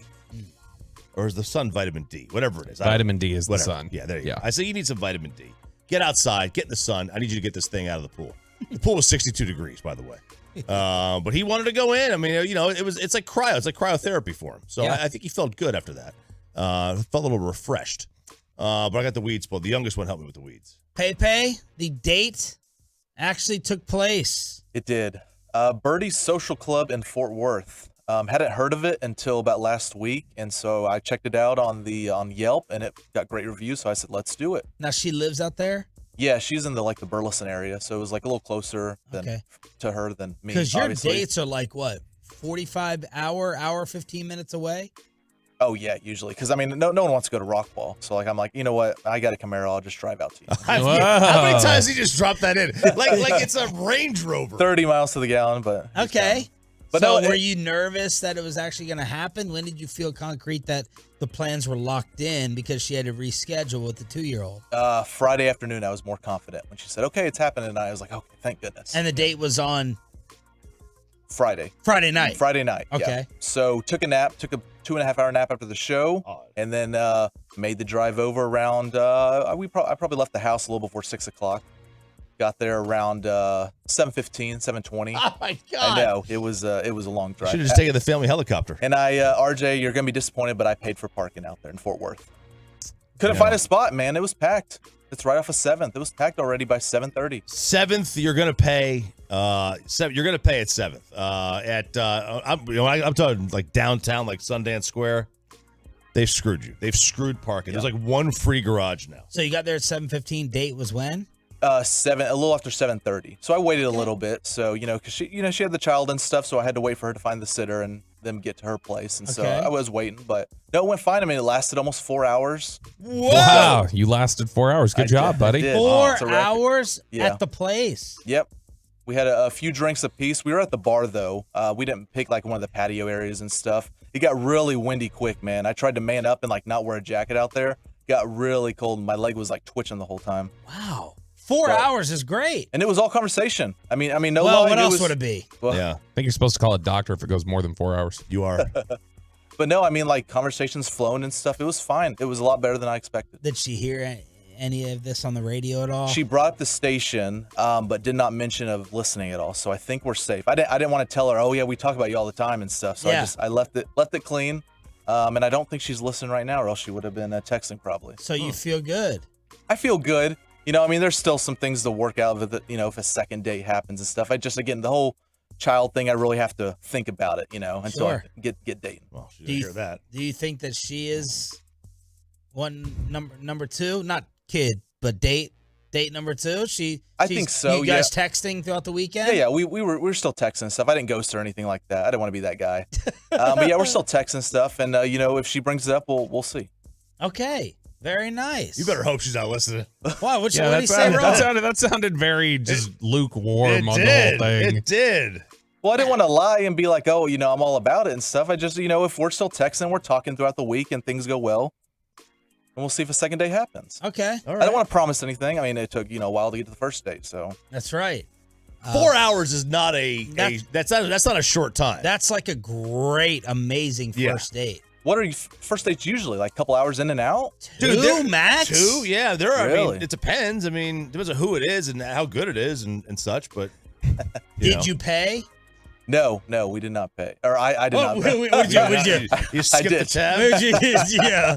Uber No, it was drive-by? split. It was split. The bartender asked, for split check and stuff, and she was like, "Yep, I'll pay for mine," and then I paid for mine. And So she answered first, yes, split? yes, yeah. How long was the pause before she answered? Like, did you look at her and let her reply? It was good. It was under 2 seconds, second and a half. Nope. 2 seconds is a little bit of a pause. Okay, so you answer, right? Okay, I got your checks here. Will it be a split check? And she said, "Yep, I'll pay for mine." No, take out take out the and she said. You got to do the pause. Show How us- long did it really take? Yeah. All right. Are you guys on one tab or two? Took a sip. It'll be split checks. Okay. No, I did a sip of the beer too. So like, she wanted Gave you her to. time to commit. Yeah. Gave her time to lay down the card. She wanted you to step in and say you'd take the whole thing, and when you didn't, Well, I had to pay for parking, she cut through the so offer. Oh my God, I had to pay for parking. Blame the Bass family. and That's I what you spent do. probably Blame $15 Sasha on Bass. gas to get out She's there. at So fault. Blame her. Blame her. Yes. So cool spot, good drinks, good food. really cool spot. Yeah. No, Yeah, we I gotta mean try on it. Saturdays I think they have live music and stuff. So you didn't go to a second place, just 4 hours there. just 4 hours there. Okay. So it was like 11 o'clock or something after that, and then I was like, all right, I'm tired. I'm going home. All right, success. Yep. Well Pretty good. done. Thank you. Best and worst of the weekend. Anyone have a worse weekend? Bobby, you were out partying with Broadus and David Hellman back in town. I wouldn't say partying. Sounds like it. Sounds like it. That is not. I don't have Kermit voice. I wouldn't say partying. I went to. I don't even remember. The Old Monk is what it's called. It's like a mile from here. Oh yeah. And Absolutely. so no, just Dave and I were catching up, hanging out. I had a drink.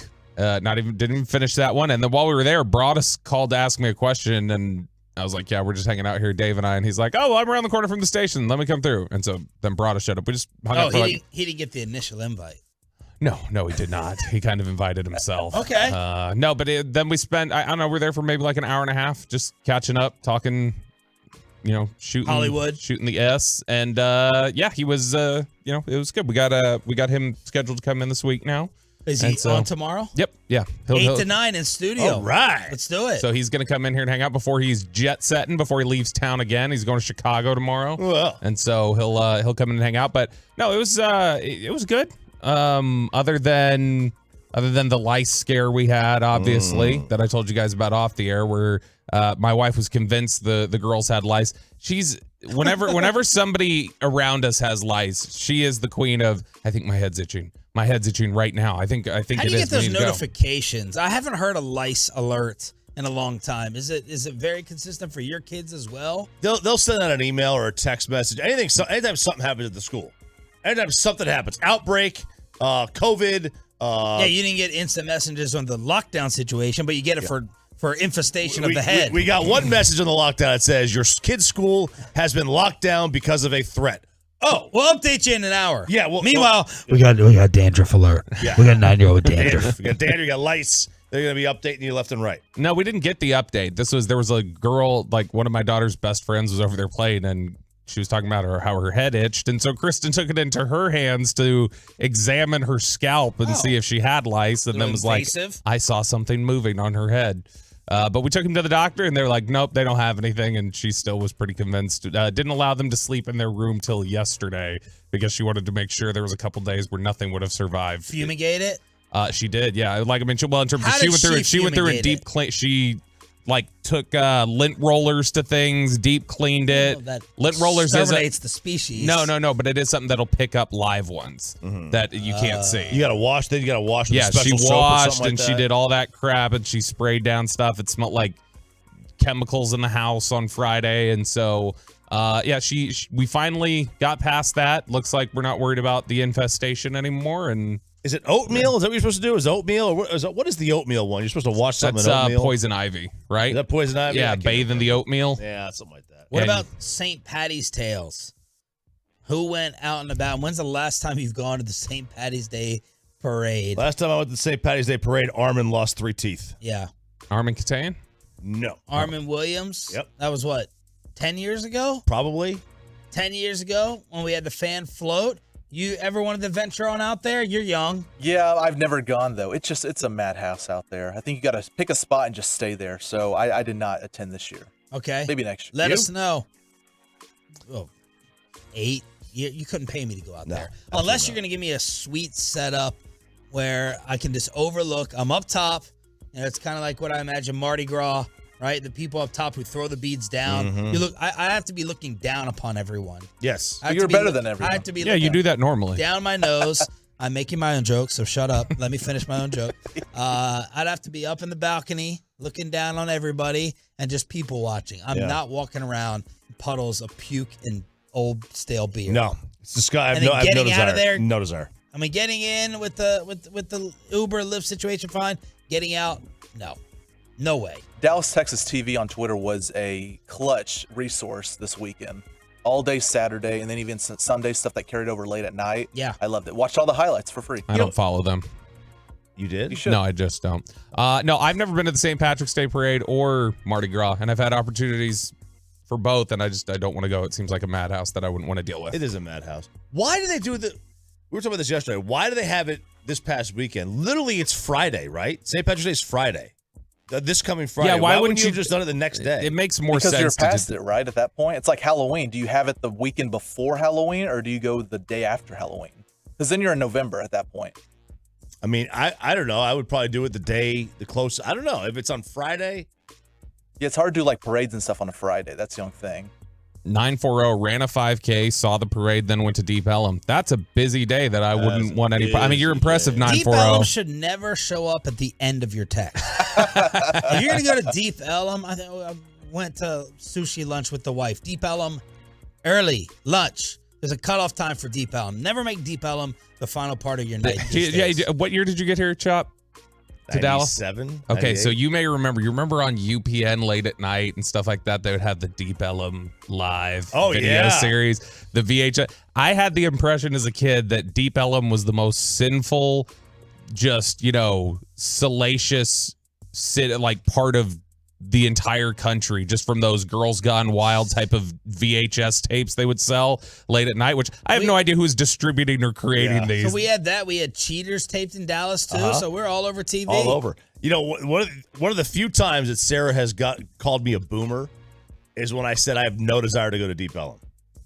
And she's like, the anti-Deep Ellum crowd is the same as the anti-don't go to Mexico crowd. It's the same people. According to her. I'm like, what? How so? Because of safety? Yeah, she goes, it's not that bad. My friend used to live down there. She used to go down there. It's not that. She's like, it's not that bad. And I'm like, I think you're wrong. I think Deep Ellum is like Beirut. I want no part of that. Yeah, I'm not rolling the dice. And I used to be. I mean, I lived next to Deep Ellum. I used to go down there all the time. But it's cool. That should be a punishment for our show. Die. The loser. Yeah. Die. Well, Get shot. During the day. Get shot. During the day, absolutely. I mean, what's the point? It always rotates, though. It does. It always rotates areas. McKinney Ave, good and bad. Deep Ellum, good and bad. I just don't get art. I don't get art and artists. Tattoos. That's what's down there. Hippies. That's what it is. All right, best and worst of the weekend.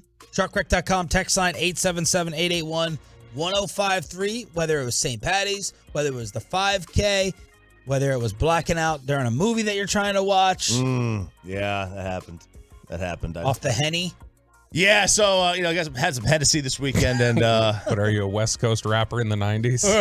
Yeah. Sarah brought home some Hennessy. And we were trying to watch that MH370 documentary, and I passed out during the second one. We did contribute to your bottom line this weekend, by the way, Sean. We did take the kids to AMC. I fought for Cinemark because I didn't want to put anything more in your pockets. Yeah. But no, we did go to AMC. We saw Mummies, kids movie that Warner Brothers has out right now. It was really good. It was very good. Was it? Yeah, it was actually really good. Kids loved it. Except then later on at night when the 7-year-old refused to go to bed because she said there's a mummy in my room and was having a panic attack. But other than that, it was and now great. They're obsessed with the song.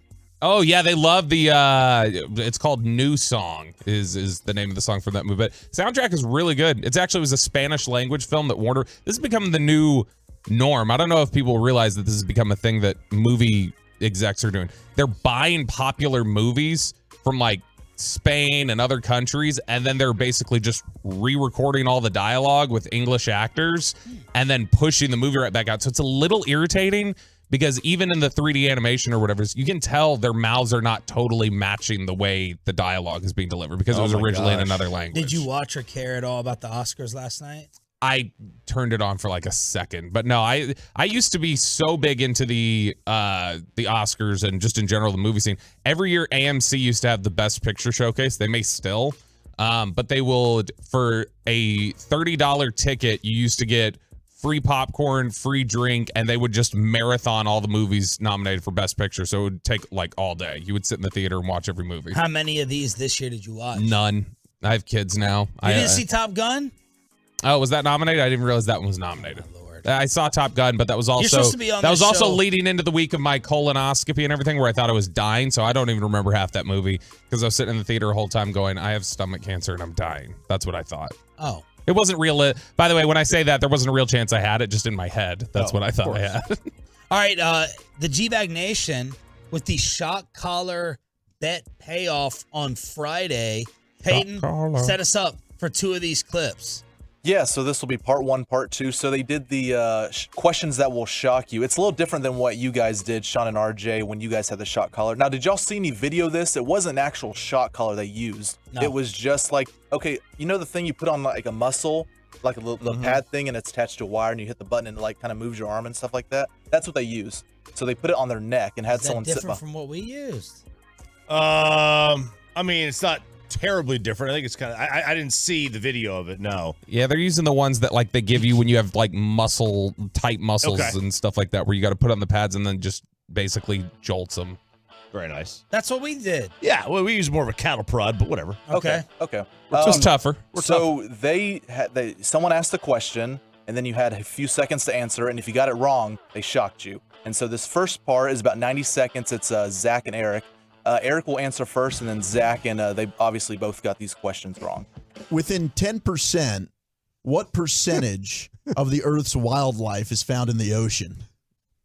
So I just got to get within 10% of the number? Okay, that's good. Well, I'm going to think you got to nail it.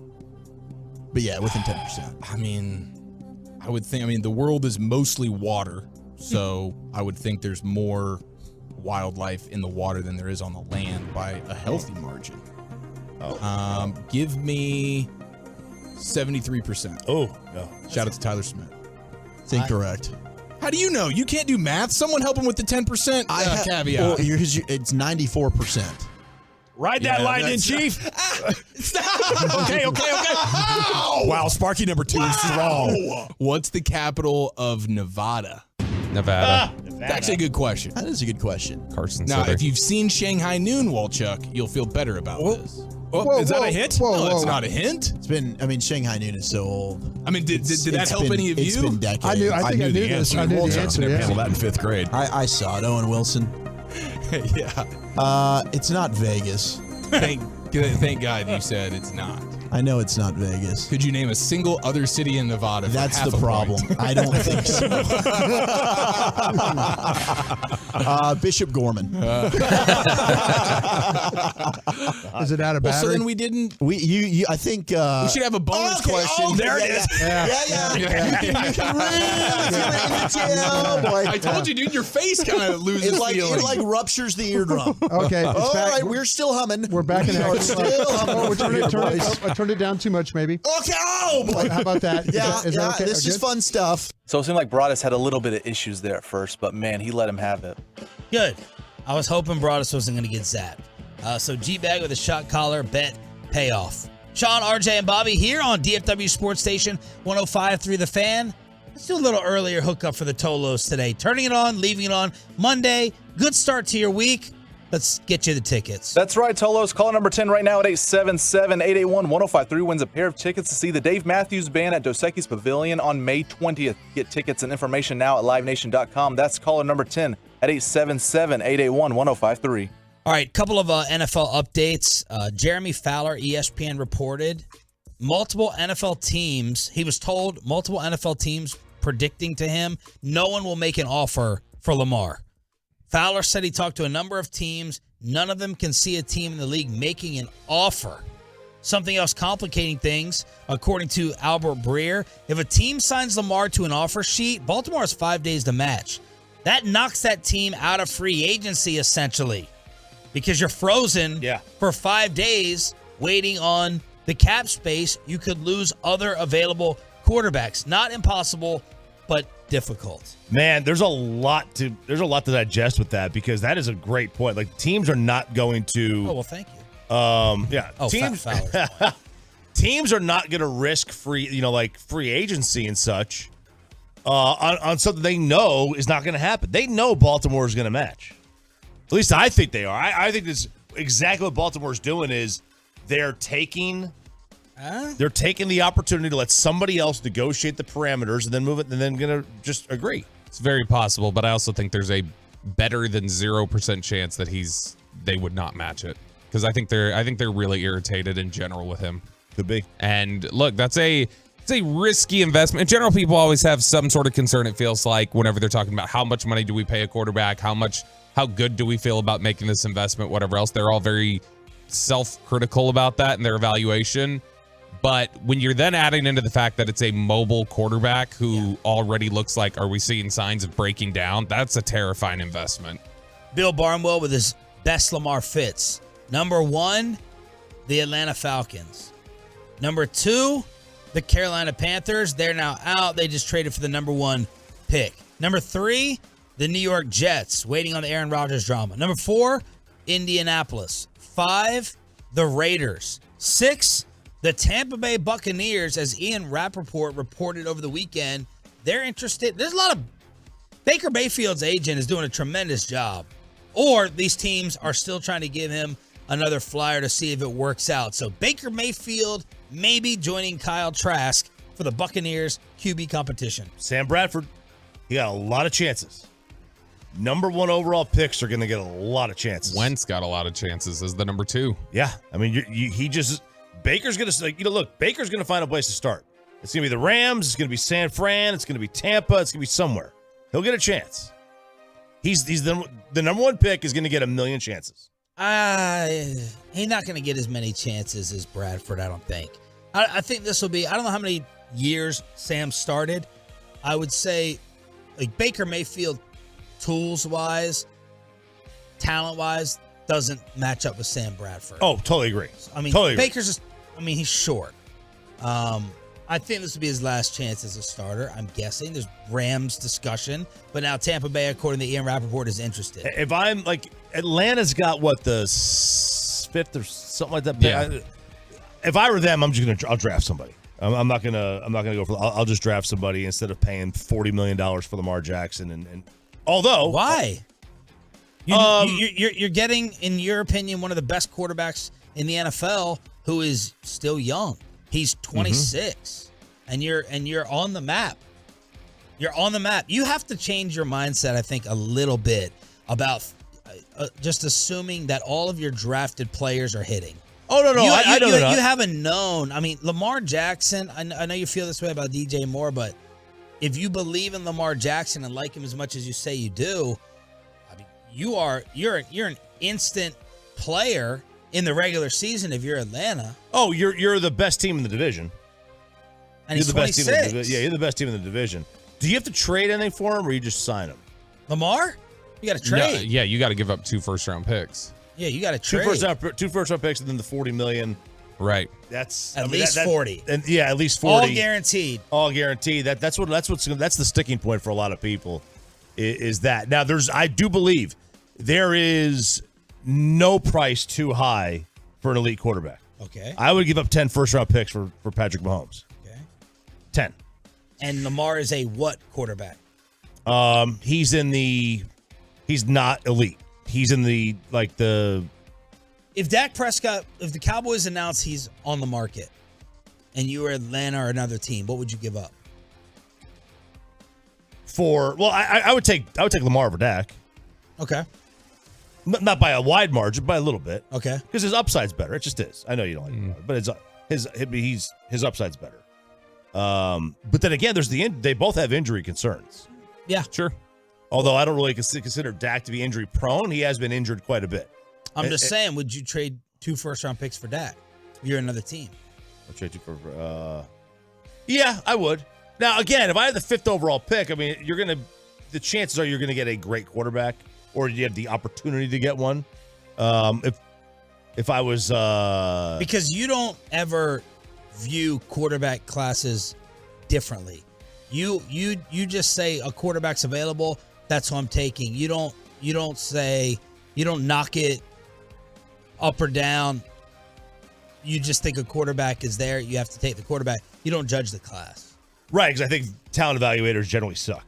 Okay. And they just their biggest problem is their own selves. They don't know they suck. There's no way of knowing who's going to be great. There's no way of knowing which quarterback's going to turn out to be great.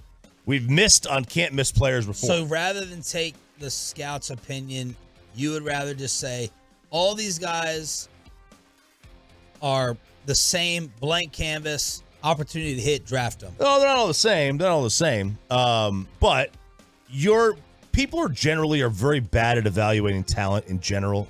Humans are. We've got tons of studies on that. So, your evaluation is important to you, but does it actually ever work?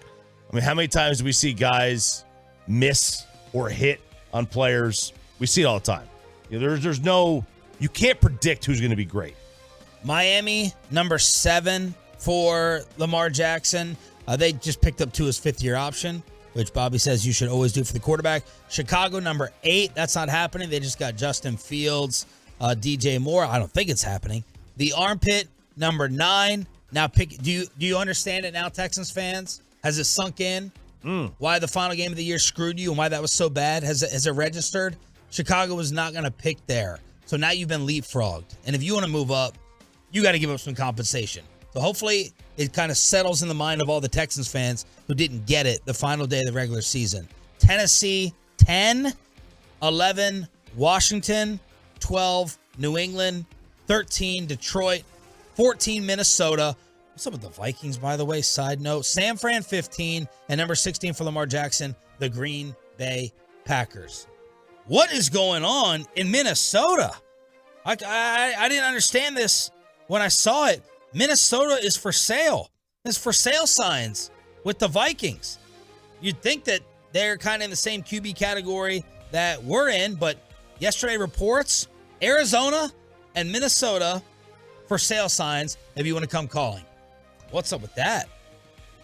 I don't know. I mean, the Vikings they're in a weird spot right now in terms of they want to sign Kirk Cousins in for a long-term deal. Cousins, they still haven't worked on it at all, but they're in a weird spot now where they've got to move some financials around. That's why they moved on from Thielen. Cousins is somebody who has been good enough, but hasn't been a guy that I don't think that they feel like this is the upper tier that they can work with in terms of just, we don't need to put anything around him. But they're at a point right now where I think they're trying to reload and recognize that as good as their season was last year, that they can't just press forward as a normal, what were they, a 12-win team last year? 13, something like that? They can't just press forward the same way. They have to reload. Yeah. Here's the problem is their division, they're fighting with now Detroit. Chicago's not going to be there yet. Green Bay, assuming they get rid of Aaron Rodgers and Jordan Love is nothing, they're not going to be they're going to have probably another good year. Update. It's very odd to just blow it up. Very latest with the playmaker Michael Irving, the Marriott responding over the weekend with some of their accusations towards Mike. They said that his press conference was a self-serving, inaccurate summary of the video footage. And they said that Michael flagged down the accuser, appeared to be visibly intoxicated, and began his aggressive behavior towards the employee, shaking her hand, stating she was attractive, asking her if she watched football. Irvin also reached out. We're going to read the other line. I'm trying to figure out how to get around it. Irvin also reached out and touched the victim's arm during this conversation without her consent, causing her to step back, becoming visibly uncomfortable. Irvin then asked if she knew anything about being... Have you ever seen the television channel, the British Broadcasting Company? I know BBC. Oh, you do? I think he asked her about that. Okay. He asked the woman, apparently, according to Marriott, if she had ever had an experience with someone maybe like Mike. Like Mike. If we could be a football player like Mike. Irving then attempted to grab the victim's hand again and said he was sorry if he brought up bad memories for her. She pulled her hand away and tried to back away from Irving as he continued to move towards her. 2 hotel employees noticed that she was uncomfortable when she went back to work, and she went to work the next day, reported the incident to her manager. She has still not filed any police complaints with Phoenix authorities. And Mike Florio saying the NFL Network, that Mike may be able to go after the NFL Network if he wants, because they kind of interfered. They stepped into this investigation. They had told the Marriott, we got all these rooms blocked off. We want you to tell us if anyone acts inappropriately, makes any noise, any type of scene or incident. And that the NFL Network came in and took over that night and escorted Mike out of the hotel. And the Marriott's saying, we're trying to keep all this private because we want to protect the privacy and safety of Jane Doe and those involved. So that's the update. Marriott with their version saying that Michael Irvin made her uncomfortable in the hotel. Jane Doe. So this is the same girl Peyton was talking to? Yeah. Don't think Dang so. it. No, different one. Don't Or Jane Doe. think so. Or Jane. And then the Tiger update, his side denying that he had this agreement. This ex-girlfriend of Tiger is making some wild claims.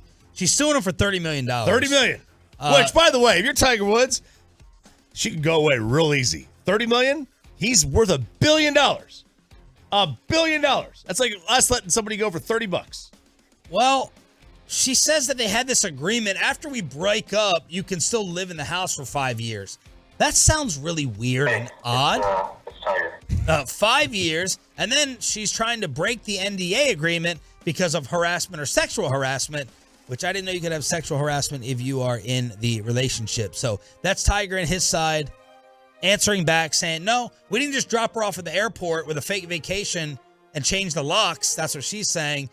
We dropped her off and said you could stay at a resort with some money for a new place.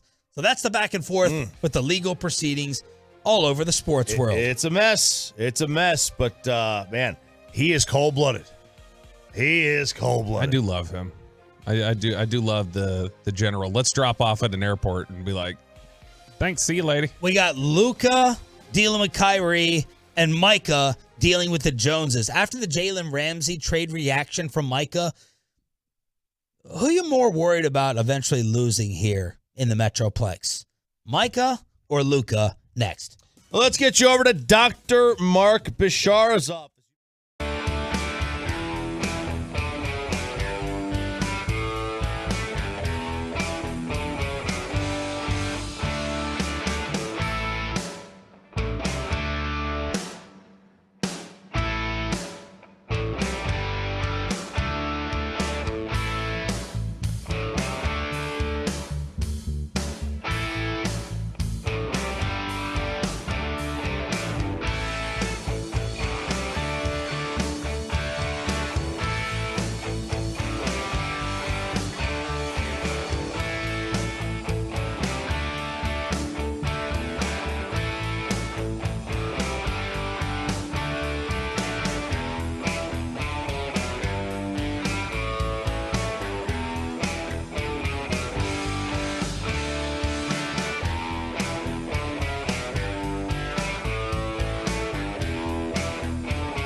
Fan Studios, secured by DFWSecurity.com. This is Sean and RJ on 105.3 The Fan. Good morning, Metroplex. Sean, RJ, and Bobby. Thank you, announcer guy here on DFW Sports Station.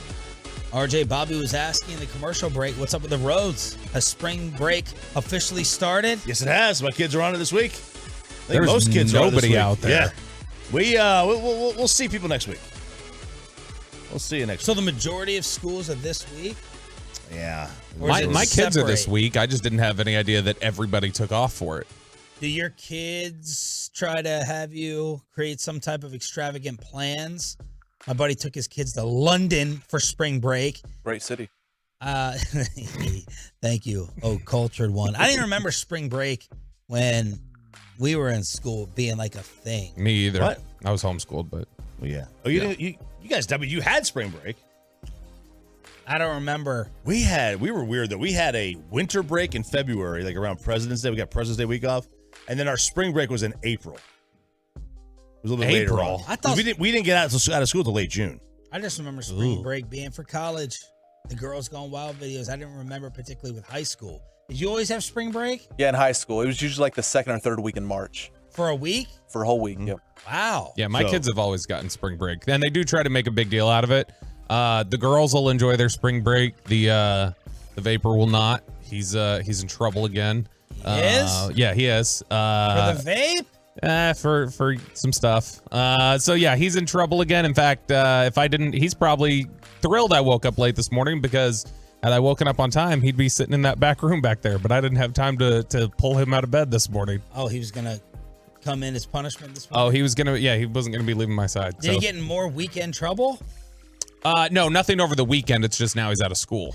And so I can't bring him with me if he's at school. So. All right, so the huge trade yesterday in the NFL, it feels like, I know on Twitter I can speak for that, it feels like on the truckwreck.com text line, they're agreeing with Twitter that the Cowboys should have been in on this Jalen Ramsey deal. Jalen Ramsey goes to the Miami Dolphins in exchange for a third-round pick, 77. Keep in mind the Cowboys pick in the third is 90, and tight end Hunter Long.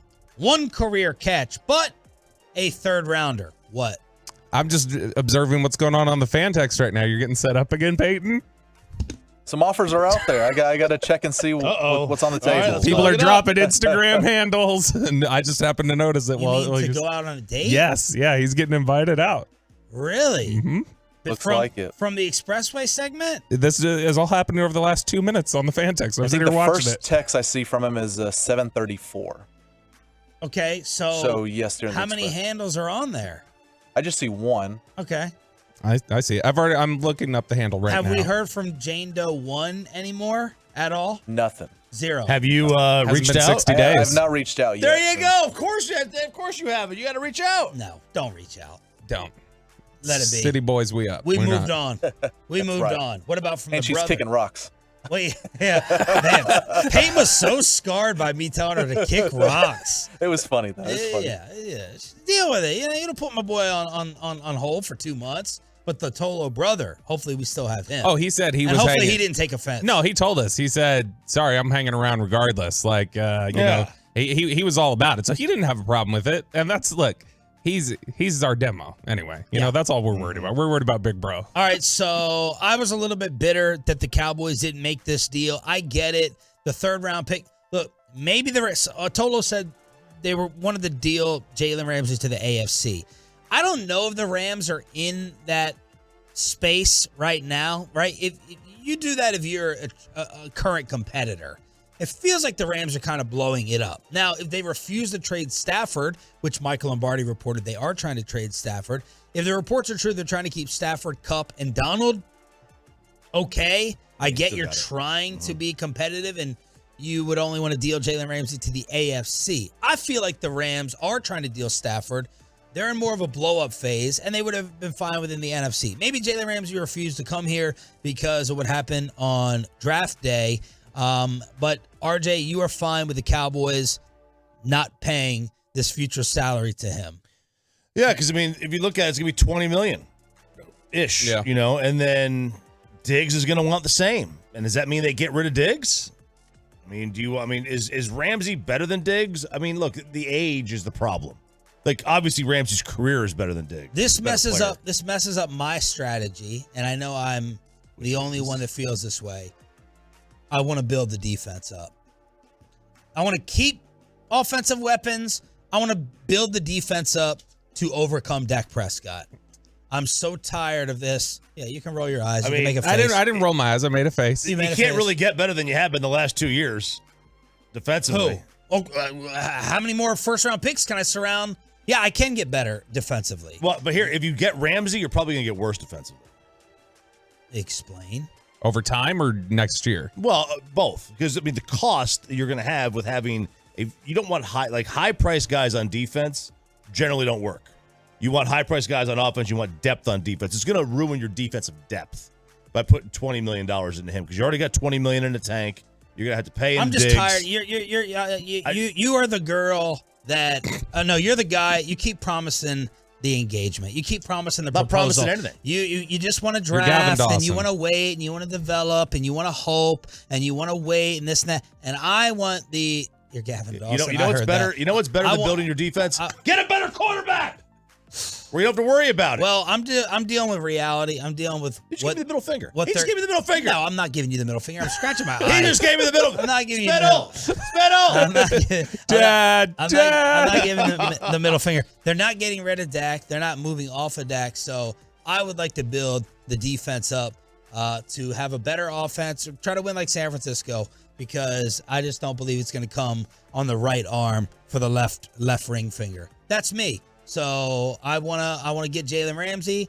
I want to get Bobby Wagner. I want to build up the defense, top 5, top 3. I know it's dangerous. I know it's inconsistent year to year, but I've made up my mind. I know that after watching the San Francisco game, there's a ceiling on it.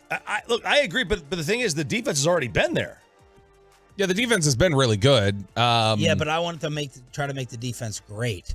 They're not in any great category. They had a run last year, mid-year, early on, when they were great, and then it tapered off. It's not to be a great defense. It's not. We can't be petrified about corner and have a great defense. We can't have zero linebackers and have this isn't a great defense. I mean, we can have this argument if you want to, if y'all want to argue that. Great defense. It's not a great defense, but defense is, we've always said, it's a weak link unit. And well, I know San Francisco defense is going to be pretty damn good next year. So we can talk about the inconsistencies and the weak link and this and that. And I know you got your top 5 football bullet points, but I want to make the defense as special as I can to overcome the quarterback in these playoff games. Can you make them? That's just me. I know I'm in the minority. I think you can make them as special. I think trading Ramsey makes them more special next year. But then as soon as you're having to let go of Diggs and other people, I think it limits your 3 to 4 year special window for that defense. The way you make this team better is, I think you find more stability at corner, and Ramsey obviously contributes to that, but I think you find more efficient work for your dollars players at corner, and you get a second weapon in here. They never had a good plan in place for getting rid of Amari Cooper, and that's where they ultimately cost themselves last year. Well, no, they had the right Amari plan, and they executed the right Amari plan. The mistake right now is Michael Gallup. Now, I'm willing to give a year's time like Choppy. I think it is fair, a year off of the injury. Their Amari Cooper succession plan worked at 1. CeeDee Lamb is just as good, if not better. The problem is 2. That's the problem right now. But you have a tight end. You have your offensive line. You franchise your running back. I mean, this is why I call him Silver Spoon, because it's never enough. It's just got to be all gold. It's got to be all gold surrounding him, and I'm tired of that. So I want to put more of these resources on the other side of the ball to try to win a defensive battle, if that's what it's going to call for in the postseason, because I think this offense is still going to score 25, 26 a game. Okay, with that offensive coordinator? Here's the problem. With which offensive coordinator? The one you have now. This team's not going to... You and Broadus ran the last one out of town. So you should be happy. I didn't run that one out of town. I said, I did not. No. Hang on.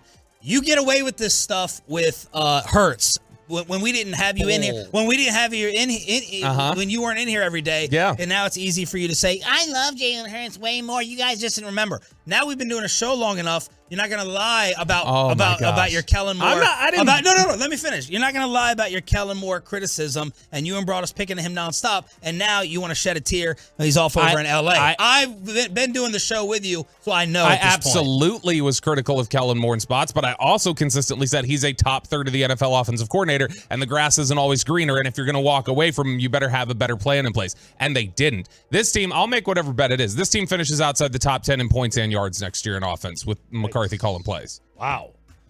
I want to look at the. Look, if you want to be, let's say you paid Jalen Ramsey $20 million. Yeah. All right. First of all, they only gave up 19 points in the playoff game. They already played and had a good deal. That already was a defensive game. They lost that game because of the quarterback. And I agree. You know, and the quarterback's not changing. The quarterback not- isn't changing. I'm just dealing with reality. Yeah. I don't believe he's the special guy. So, yes, I would love to see them show balls and move off of it and start over with something else. But that's not happening. So what do we deal with in our situation is to try to have the other team score a little bit less so we can win that game.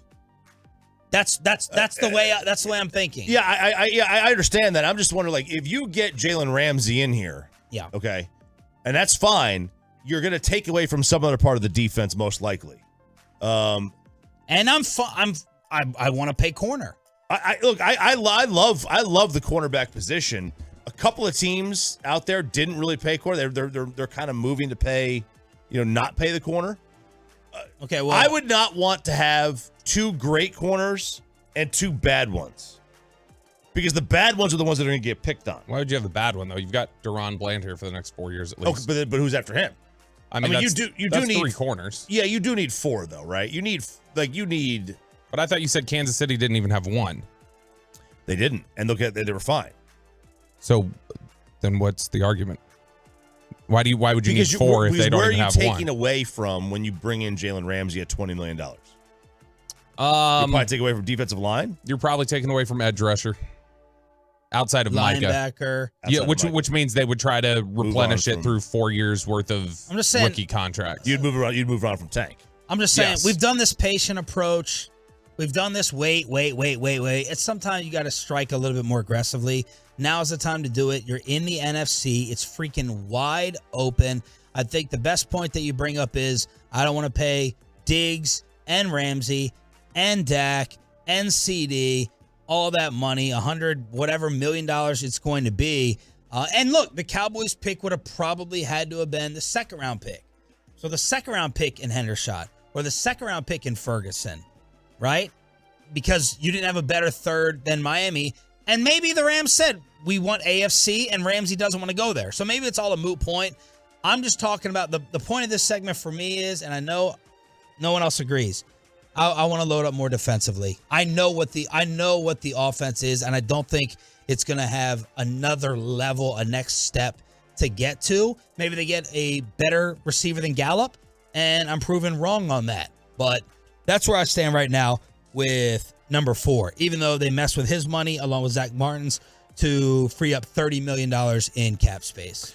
Yeah, free up $30 million in cap space, but also because they didn't have anything in place, because they didn't get anything done, I think they are going to end up costing themselves significantly more on the back end of that deal whenever they get an extension done. Now, they can still get an extension done. It will cost them more this year now. Like, for instance, they freed up $30 million. A new extension probably eats into another $6 million of the cap. Like, you're going to lose $6 to $10 million probably in cap space now with an extension. But, they're going to have to make something work. They consistently kick the can down the road with this stuff and put themselves in these positions financially. And they just have to hope that it works with their drafting. Dallas Cowboys. Final word? You want to build their defense? I'll build the defense with you. Unless you give me what else can we do offensively with the quarterback here? I mean, you've done a lot. There's a lot of resources. Yes, I will say. I'm not going to fight you. You want to draft a receiver in the first round? I want to draft a receiver in the first round. Like, to me, the best way to build the defense is to improve the offense, too. Yeah, that's a great way to build the defense. Dak is not. I mean, Dak is dependent on. He's a good quarterback. He is dependent on a lot of things. Patrick Mahomes is a different animal. We're not going to talk about him. Right. He can lose his best receiver and have a better year. He is not OC dependent. He is not wide receiver dependent. Dak is, a little bit more dependent, but so are a lot of guys. Sure. And there's a lot of guys that have made the Super Bowl that rely. What was Matthew Stafford in Detroit? He just put up numbers. Yep. It's mid numbers. Yeah. So there's most of the guys in the NFL, most of the players are dependent on wide receivers from the quarterback position. RJ says we are all missing out on the best sporting event on TV right now. A baseball umpire, maybe with the worst incident ever. And y'all worried about your bank at all? Y'all worried about that savings account? Next on The Fan. But first, you do not have to worry about where you need to go and watch the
for what happens when one hurts you. Frankly, you need Frankel and Frankel. Visit truckwreck.com or call them 214-333-3333. In the air, into right center field. Alec Thomas squeezes the final out of a Team Mexico stunner, 11-5. Take it away, RJ Choppy, on your home for Rangers baseball. You know, my kids were talking this week, and he's like, "We gonna watch the World Baseball Classic," and I'm like, "Huh?" They brought that up to you? Yeah, they're like, "You guys don't watch regular season baseball, but you want to watch the WBC," and apparently, this is all any of their friends are talking about. Really? I was blown away. Why? I don't know. I was like, I'm not really into it, and it's not because I don't enjoy it. It's just winning the WBC doesn't have a meaning to me at this point. It's so new. It's like I understand what winning the Olympics is. I understand what the World Cup is. I know they're trying to make the WBC into the same thing, but it's just weird. It's just it's at the early part of the season, in the middle of spring training. It just doesn't. I don't understand. It doesn't mean anything. Winning the title doesn't mean, like, the best thing about it is it's got maybe the second best trophy. The trophy's awesome. It's a cool looking trophy. But I don't know what it means. And then I watched it over the weekend a little bit. Dude, like, it's evident we are missing something because the crowds at this thing are more into this than they are at any Major League Baseball game. The players are more into this than they are into any Major League Baseball game. They had Randy Arozarena, who plays for Team Mexico, but he plays for the Rays, went up to the plate, and the catcher was Will Smith. Not that one. Oh. And Arozarena goes to fist bump at the beginning of the game, and the dude wouldn't do it back. Yeah. There we go. They're so into this game. And then you see Venezuela out there, which is like, by the way, like that is the most, that's an all-star team. Their lineup, Altuve, obviously, Luis Arias, who was the AL batting champ last year, Ronald Acuna, Sal Perez, that's your first four. I mean, you've got Miguel Cabrera hitting seventh. They had a pitcher the other night. I don't know if you saw this. He had his entire shirt unbuttoned. It's hot. He wore like, what, while playing? While playing. So he had like an undershirt on, right? Where like was baseball. And then he had the entire shirt unbuttoned all the way down to his navel. Like just flashing it out. Now he had a shirt underneath it, so it would have been nice if like he had nothing underneath, just flashing chest hair everywhere, nips popping. I mean, chains. That'd have been cool, but like I gotta say, man, I watched a little bit of this. And I wish they would promote this anywhere. Maybe Major League Baseball. What a novel idea, not putting this thing on FS2. Yeah, what channel is it on? FS1 and FS2. And the Fox Sports app. There's the Fox Sports app. I didn't even know there was an FS2. Yeah, it's like Bally alternate. Yeah, it's like the dodgeball tournament, ESPN 8, the Ocho. Yeah, the Ocho. So they're gonna have like one game on Fox, or one or two, the championship game will be on Fox. But like, so Cuba's playing in Tokyo. Cuba. So they're playing there's the games are being played in Tokyo, which you've got like obviously Korea, Japan, China, Israel, Italy, Czech Republic, Cuba. They're playing in Tokyo, right? And then you've got Venezuela, Dominican Republic, Puerto Rico, they're playing in Miami. And then the U.S., Canada, Mexico, they're playing, Great Britain, I think, they're playing in Phoenix. So some of the game, like the U.S. game last night was on at like 9 o'clock. And then started at 9 o'clock at night. Cuba, they played at 5 a.m. today. So the games are all over the map. It's fun, dude. It is fun. It is way more enjoyable. It's if you like playoff baseball, I would argue it's more enjoyable than playoff baseball. The final out of the World Series last year on Twitter when MLB tweeted out the video, final out of the World Series got 500,000 views is what that clip finished with. Shohei Ohtani had a 3-run homer over the weekend. I don't know if you saw it. Mm-hmm. That clip of that 3-run homer has been viewed on Twitter 7 million times. What? 500K versus 7 million? Final out of the World Series got next to nothing compared to an Ohtani home run in the World Baseball Classic. Wow. Like it's an opportunity for the sport, like in non-football, to have like a big stage because World Series is played in the middle of the NFL season, and there's like what's going on now, right? March Madness, NBA regular season, NHL, right? So it's a chance for them, but like then part of it is like, Shohei hit that home run off a guy, I think it was against Australia. I mean, the dude threw a 70-mile-an-hour pitch. It was beautiful. It was a BP home run. It was beautiful. It was like a 450-foot shot. Well, the most viral moment of the weekend, 8.2 million views on Twitter, came from this Division I baseball game. Here's the play-by-play on ESPN+. 1-1, called a strike there, and it's 1-2, and oh my. 1-2 coming. It's down. Oh my gosh! Wow! He got rung up on ball 2, and the game is over. Oh my goodness, that is horrific. Well, the Privateers win the game, a game they looked like they were going to win anyway, but Hummer just wanted to go home.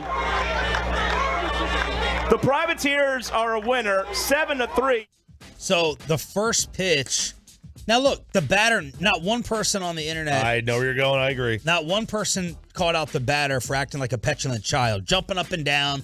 It's like Luka after not getting a whistle 50 times a game. Worse. Worse. Yeah, way worse. That's like rule number 1. You don't show up the umpire. He made a mistake. Yes. He made a mistake. Don't remind him of it. He flipped out and he showed up the umpire, but none of that excuses this next pitch that ended the ball game. Where was this pitch? Okay, your boy Greg Maddux wouldn't have gotten this call a strike. This was a right-handed hitter at the plate. This was a slider in the left-handed hitter's batter's box, and the home plate is 60 feet 6 inches away. This pitch traveled 59 feet, so it was in the dirt, low. Outside, way outside. There's no way this hitter could not have hit this with a pole. Is this the worst strike 3 call that you can remember, or is there another one that's like an infamy? So Joe Nathan to Ben Zobrist was awful here in Texas. That was bad. This was bad. In the Atlantic League, when they had the robot umpires, they tried it out the first time. There was pitches that were in the dirt. But the strike zone's got like 4 quadrants to it now, or whatever, 4 dimensions. Upper quartile. This was bad. Or upper quartile. This was bad. This was the worst thing I've ever seen in a major game. And he knows it. Oh, he knows that on-plate umpire did that. Like, this was not just a bad call. This was an FU call. This was personal. And for those of you that haven't seen it, like if you picture the strike zone as a map of Dallas, like where we are here right here, we're the strike zone, 75 and Fitzhugh. This ball was in Waco, and they called it. And it definitely was a fine, you're going to do that, because it wasn't just pitching a fit. One of the things that I've heard umpires despise is if you use your bat to indicate where the ball was versus the strike zone. He did. He pointed his bat and was like, it was here, and this is where it should have been. And now, was he being a baby? Yes. Does that excuse that strike call? No. And all this does is it helps fuel the fire of we need robot umpires. I may have been more okay if he threw him out of the game after the way the batter reacted versus this strike call. I totally agree. It would have been totally acceptable to throw him out of the game. Mm-hmm. Derek Collin, that was Angel Hernandez behind the plate for that Zobrist call. WBC definitely much better. It's pretty badass, but Great Britain made their jerseys an hour before the game. So bad. They did. And this umpire, by the way, has been suspended. Yes, he has. Definitely by the Southland Conference. Good. He needed to be suspended. Yes. That he was personal. He got personal with that player. You're right. Throw him out of the game. It's because you're not supposed to argue balls and strikes anyway. It's much more acceptable, and he would have deserved it. If that kid got thrown out of the game in that spot, nobody would have said a word. Nobody would have said a word. He showed the umpire up, but the umpire's got to be an adult. Now, thrown out, that's not an automatic out, right? Replace the hitter? So I would have been even more okay with it. They would have replaced the hitter. Okay. Yeah, they would have replaced the hitter. I would have been even more okay with it. You're out. I mean, he was jumping up and down, high knees, but that was the viral college baseball call. Yeah, but you're right. He's right. Great Britain, they have the worst uniforms I've ever seen. That became a meme this weekend. Like, these jerseys were printed up an hour before they had to play baseball. It's so bad. It's literally it's Arial black font that just says Great Britain on a gray jersey. It's terrible. I will say, first off, great run of just name recognition for Mississippi Valley State over the last month with the basketball announcers and now having their batter lose his mind. But what's a privateer? That's what New Orleans apparently are the privateers, as we just heard in that play-by-play, and I've never heard that reference. You guys worried about your an armed ship? Oh, okay. You guys worried about your money at all? You've been paying attention to I'm good. The bank collapses? I have You're no good? idea. I'm good. You have no idea. No idea what you're talking If I about. keep showing up at 6:15, I'll be worried about my money. Yeah. I never look at I like to just be surprised at how much money I have in there. But are you Good or aware bad? whatsoever what's going on with the banks? Silicon Valley Bank collapse. What's going on everywhere? So I heard something about they're the government or something like that reimbursed Silicon Valley banks, but I don't know why they had to or what happened to the I didn't even know Silicon Valley had banks. I'm not going to put your money out there, but at the very least, I would check if you have $250,000 in the bank. Like in my checking account? in your bank account. Payton check with your parents. I don't. 200. Okay, then you should be good. You're insured up to $250K at most places. But JP Morgan, Bank of America, Wells Fargo, Morgan Stanley, they lost $55 billion last Thursday. Wait, None of my banks. Which ones? JP Morgan, Chase, Bank of America, Wells Fargo, Morgan Stanley. $55 billion wiped out. And this morning, the market crash as of 4 minutes ago, bank crash continuing. Western Alliance, their stock is down 75%. First Republic Bank, 65%. Zion's Bank, 37%. PacWest Bank Corp, 35%. Comerica, 30%. Regions Financial, every single, I have them in order. I have the biggest stock movers, winners, and losers. 1, 2, 3, 4, 5, 6, 7. I'm not sure what Key Corp is, but the top 7, there's Huntington Bank shares down 20%. Charles Schwab, 18%. Fifth Third Bank. New York Company Bank. What is Fifth Third Bank? What does that even mean? Right, Fifth Third Bank. I'm just saying, just check on your funds. Check on your funds. Key Corp is a bank. Key Corp? Yeah. I'm scared to go to look at my retirement. Yep. Yeah. I don't keep a lot of cash handy. Put it all in the retirement. Not very liquid. I have zero. I keep it all in retirement. All in retirement. All right. So, y'all, let me know. Send me a little tweet, DM with your financial perspective on what the heck is happening. It is a free fall so far this morning. 877-881-1053. Truckwreck.com text line. What is Dak Prescott's new contract going to look like? Bobby has it in Below the Belt next. But let's get you over to Zero.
Don't make me take off my belt.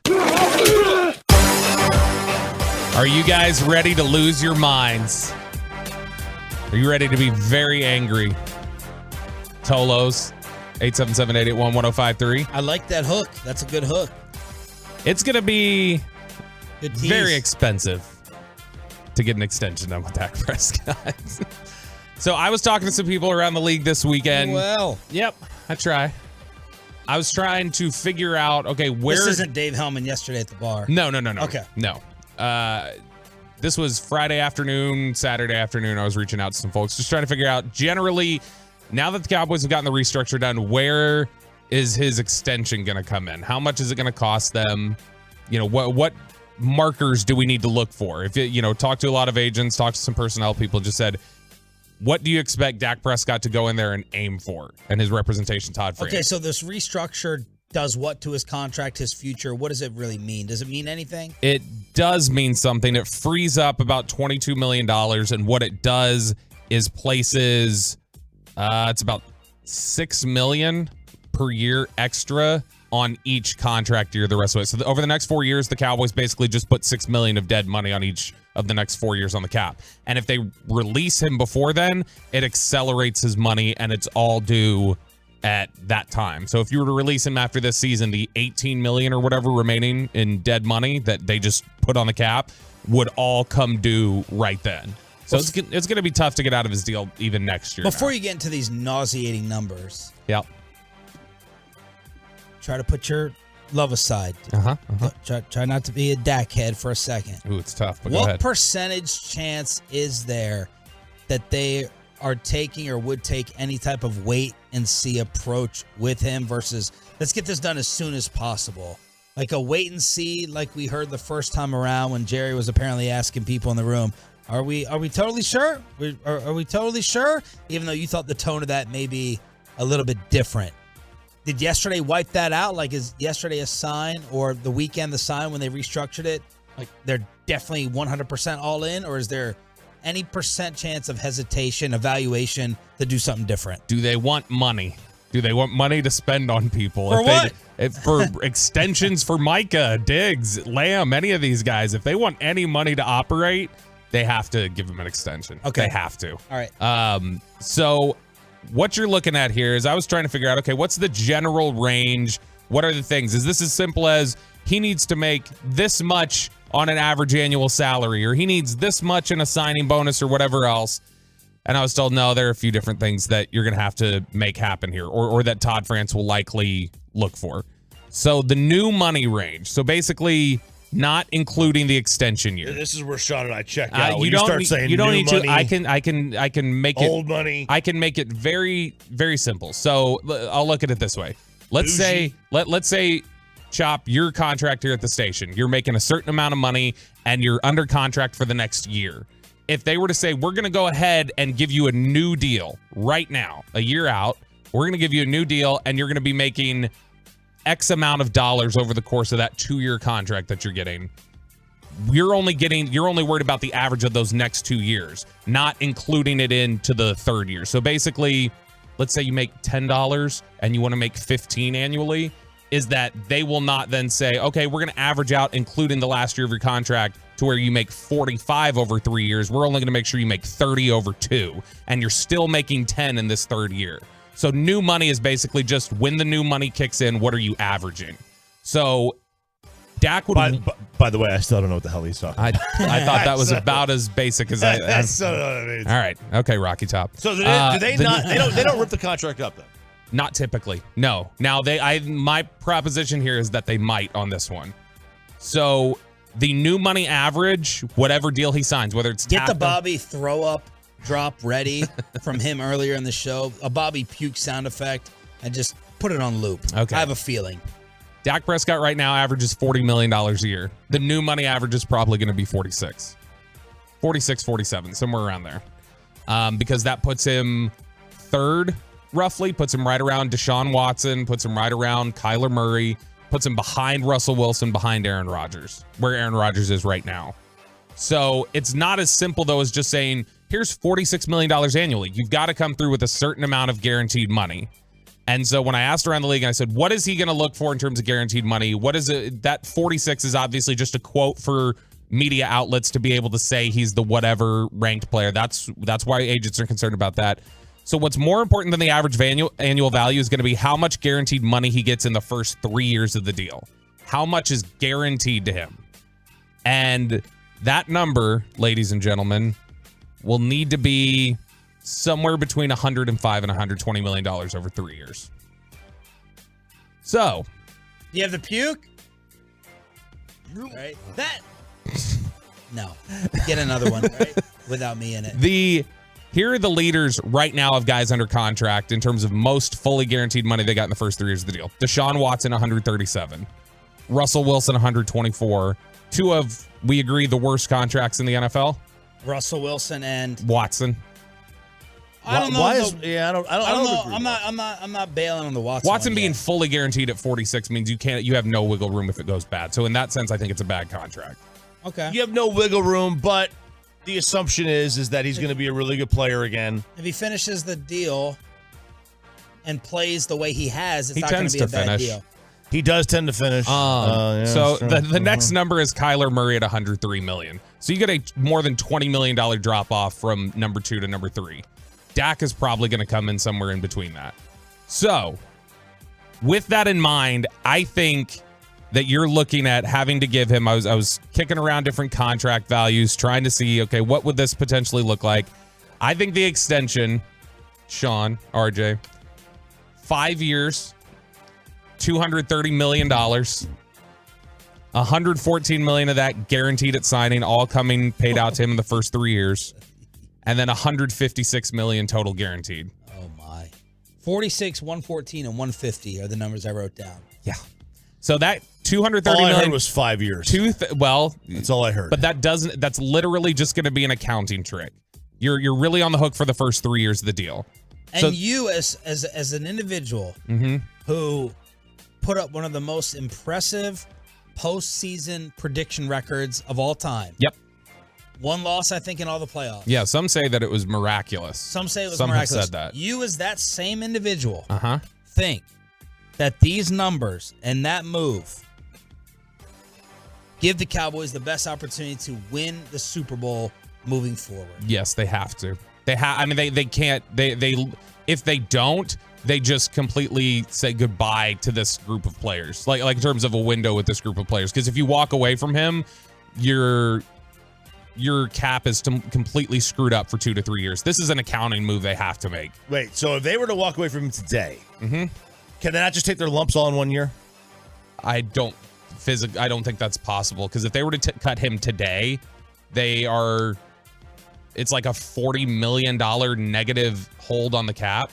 Like they lose $40 million on the cap by cutting him. They don't have enough restructures to free that money up. So if they have to do this, that sounds like an agent dream to me here. And why won't these numbers be even uglier?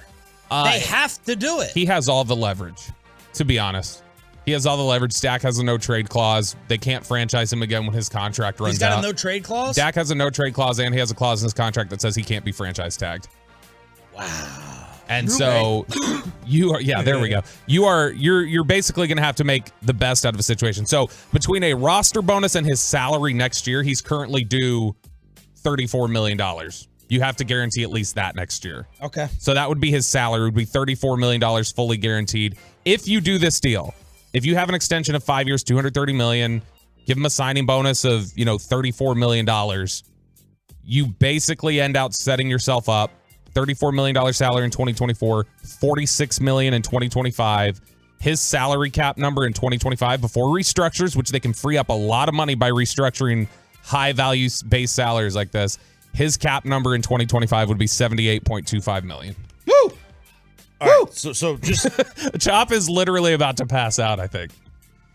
Yeah, look, I mean, there's two ways to go about it. You either extend him, which, I mean, okay, or take the punishment. You take the punishment in 1 year, understand what's going to happen, and then go. Because we do know, like, we all agree, I hope we do, it's So Dak never. You want the best way to win. The easiest way to win is probably finding a good quarterback on a rookie deal. Yes. Which right? it's the Cowboys' best chance to the win. Great White Buffalo. The Cowboys' best chance to win was Dak with 2016. Yes. In the Dak Prescott era. 16 or 18, yeah. Right, so rookie deal. Yep. Even though, because of Romo, the 2016 Dak was not free Dak. It was not a free player. Right, because the quarterback room, his salary was still in it. Right. That's why 18 was probably their best shot. Okay. And they went. That was the year they went and they lost to the Rams. Yep. That was the year they traded for Amari before they had paid Zeke. Yeah, that was a good team. That's the easiest way. They probably have a better chance to win over the next 5 years. Let's just say they walk away from Dak today, hit their lump next year. Do they have a better chance to win over the next 5 years by finding a rookie and playing that way, or restructuring and extending Dak and playing it that way?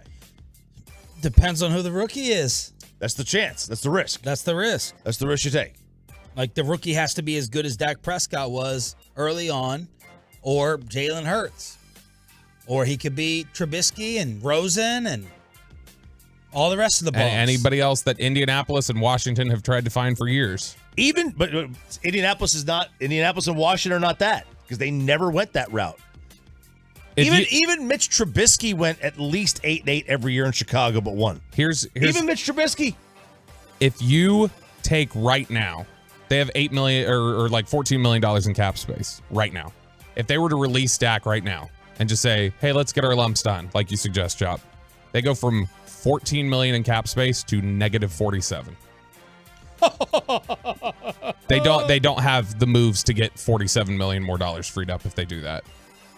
They have to have him here. Oh, I know. Then you'd have to just cut. And that's why, in order to, you're kind of locked in now for the next 2 years with this. So in order to free up the money to then get Parsons and Lamb and other people you want here, you have to extend him. Just for the accounting measures. If you want to walk away from it, basically will lock you into an extra year. Instead of being able to walk away in 2024, you'd have to walk away in 2025. But it gives you the flexibility over the next 6 years you don't currently have. Below the Belt every single day at 8:40 with Bob B. Belt, Sean, and RJ here with the Monday edition. Final hour.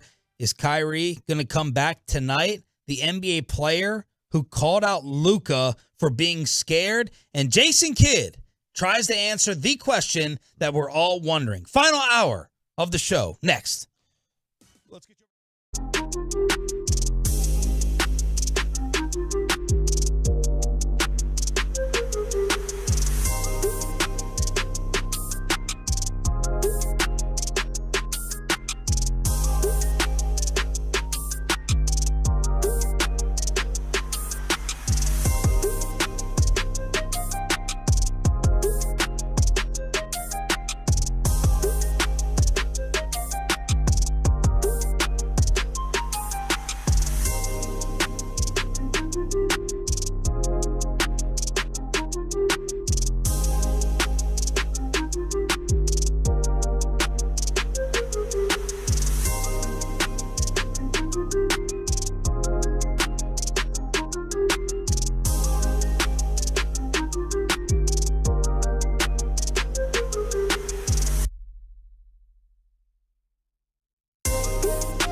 fan studios secured by DFWsecurity.com, this is Sean and RJ on 105.3 The Fan. Purdue lobs it to the other end.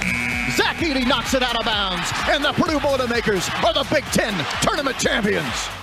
That's the call yesterday, and Purdue is a number 1 seed. Final hour, fist bump time on the Fan Cam, Twitch, and YouTube. This is Sean, RJ, and Bobby on DFW Sports Station. Hopefully, you're still able to check us out during your kids' spring break. Purdue, Kansas, the Armpit, and Alabama are your number 1 seeds. Get us set up for the madness, RJ Choppy. Oh, it will start on tomorrow night. You're going to have some play-in games in Dayton. So you have 2 tomorrow, and then 2 more on Wednesday.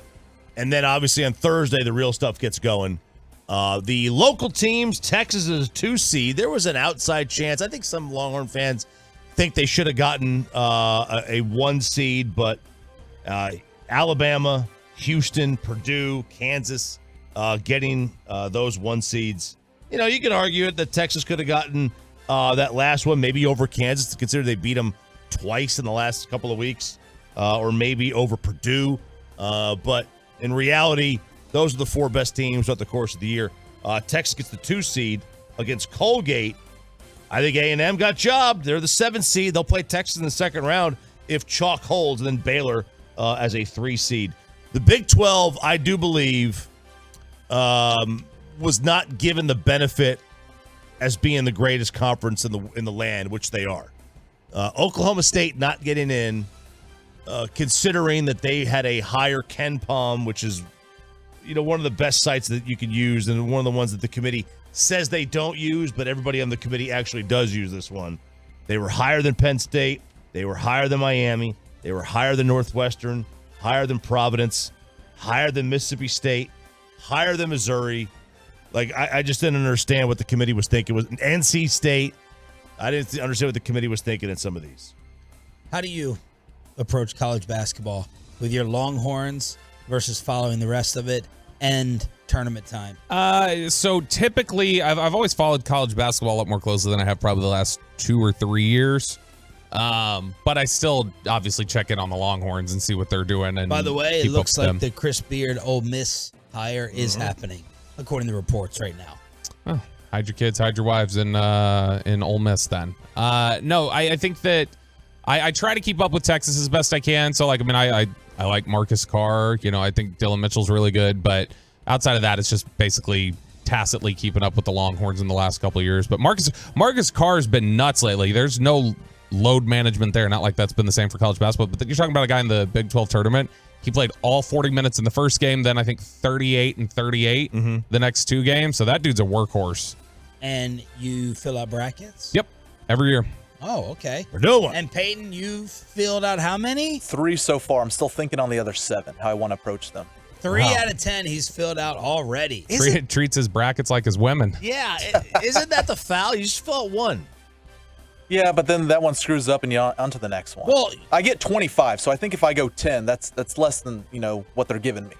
Yeah, he's trying to win like $1 million. Yeah. You have $1 million, and you have to pay per entry, or you get a total? The free. No, it's free. Yeah, on the ESPN app, it's free. Okay, so you get 10, you said? Yeah, so I'm just doing 10. I'm not going to do all 25. They give you 25, but I'm just doing 10.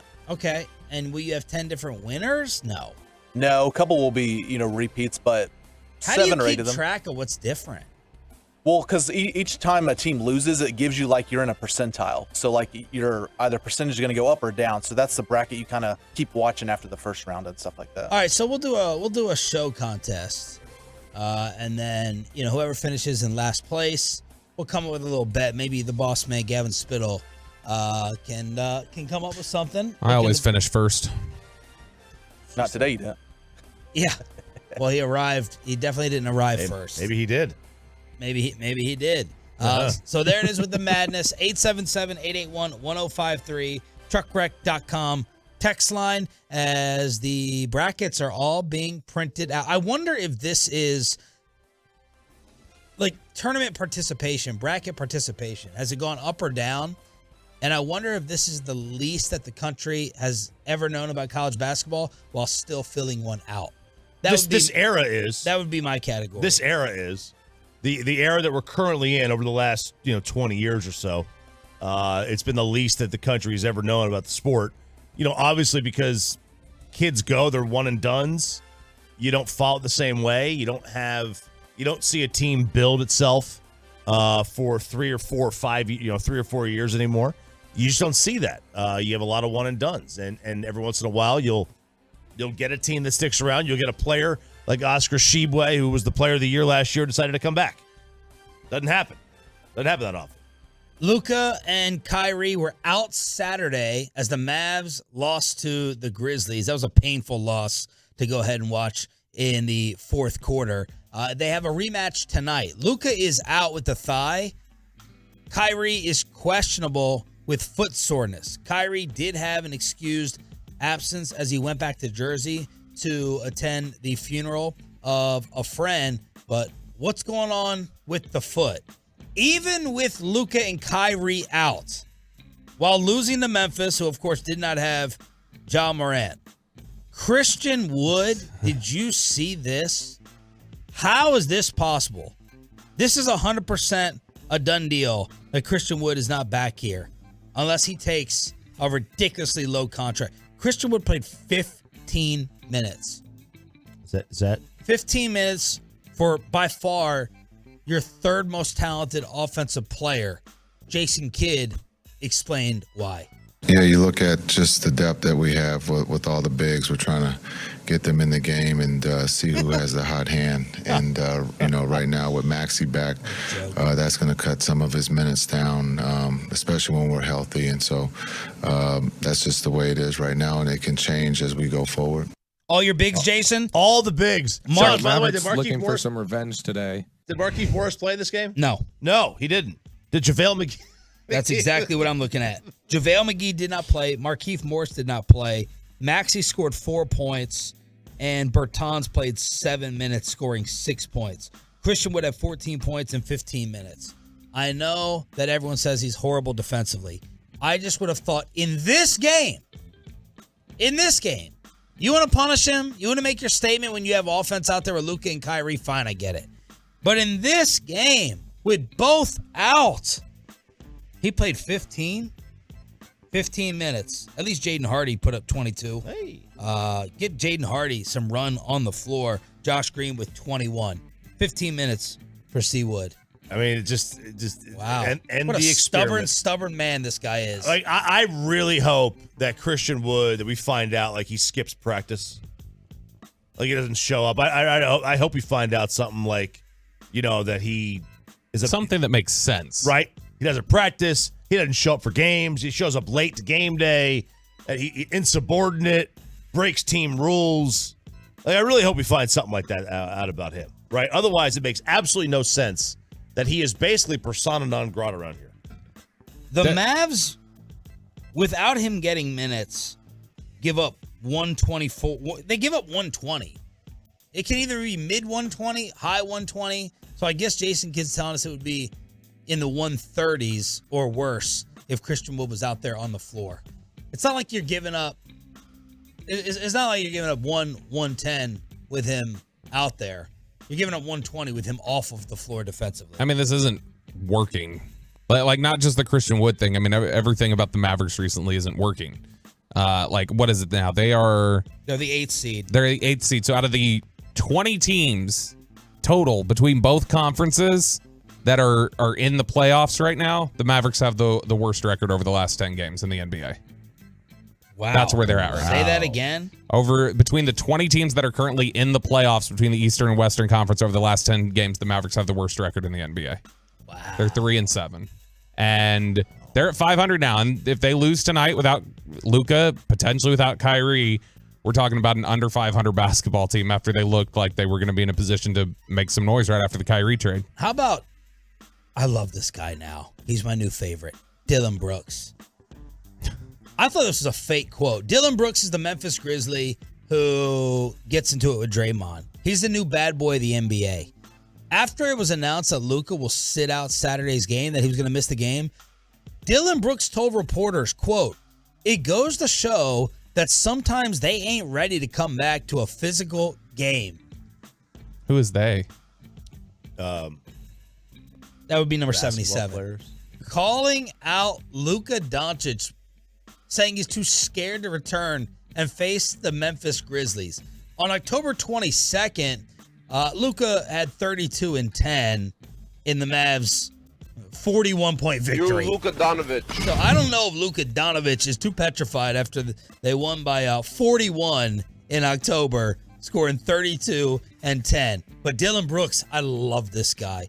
14 points. I don't care about his game. He, just so you know, 14 points on the season, but he is the bad boy, and I love it. By the way, when it comes to physicality of the game, over the last 5 seasons, Luka's been in the NBA 5 seasons, Dylan Brooks 6. During that time, Luka's played 70 more games than Dylan Brooks. So Has he? Yep.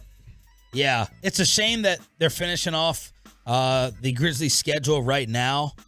I'll have to look at the end of the schedule. I'm going to assume, let's see. They've got him one more time after March this. 20th. Okay. If Luka's back for that, I guarantee you. Well, Dylan Brooks is going to try to get him suspended with one more tech. Luka, I love that Luka's petty about this stuff too. He will not forget.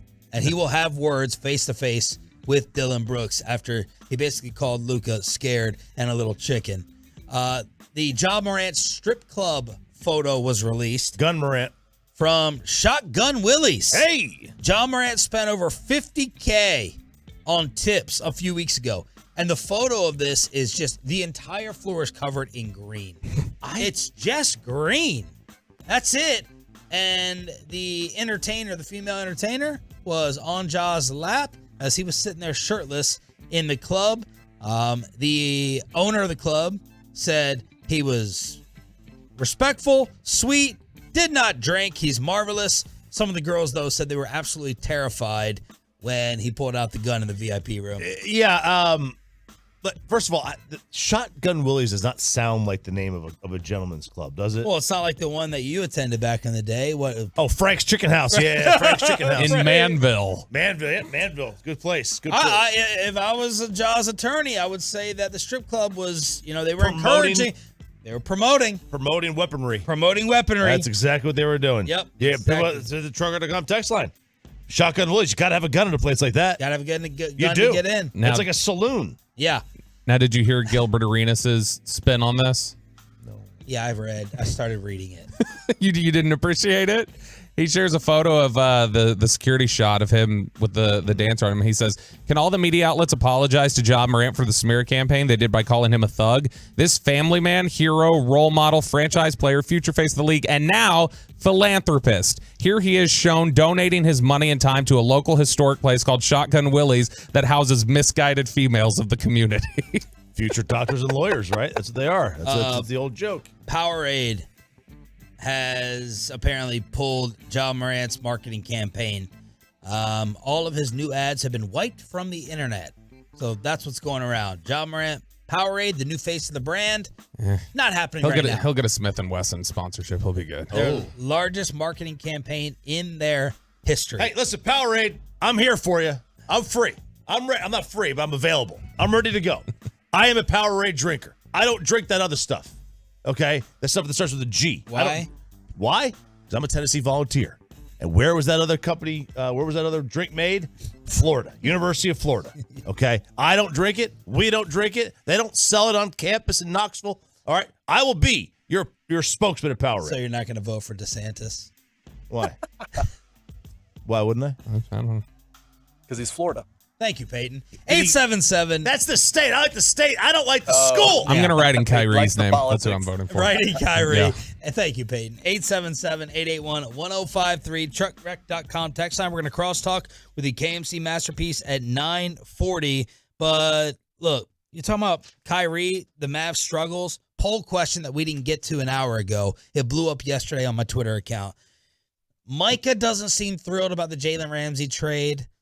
Luka may lose Kyrie in a very short period of time. You more worried about eventually losing Luka or Micah in a Metroplex, and a team has traded for the number 1 pick in the NFL draft. What does it all mean? The fallout after this. So let's get you over to 8.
And Frankel, there's a reason you need a special license to drive a big truck.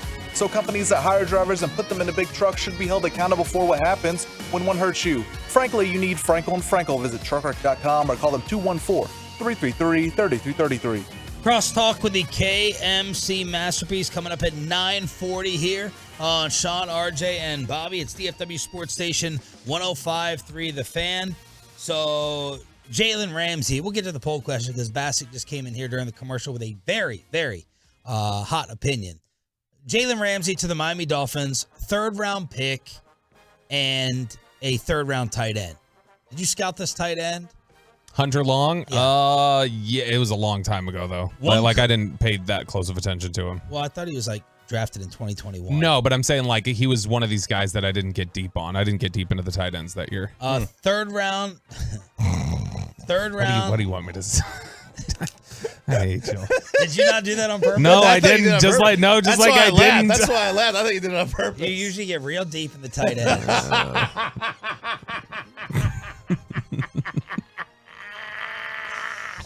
Oh, man. I love when Sean comes in and chimes in on it. It's like Friday when I didn't realize what I kept repeating. Whether you flex them, whether they line up tight.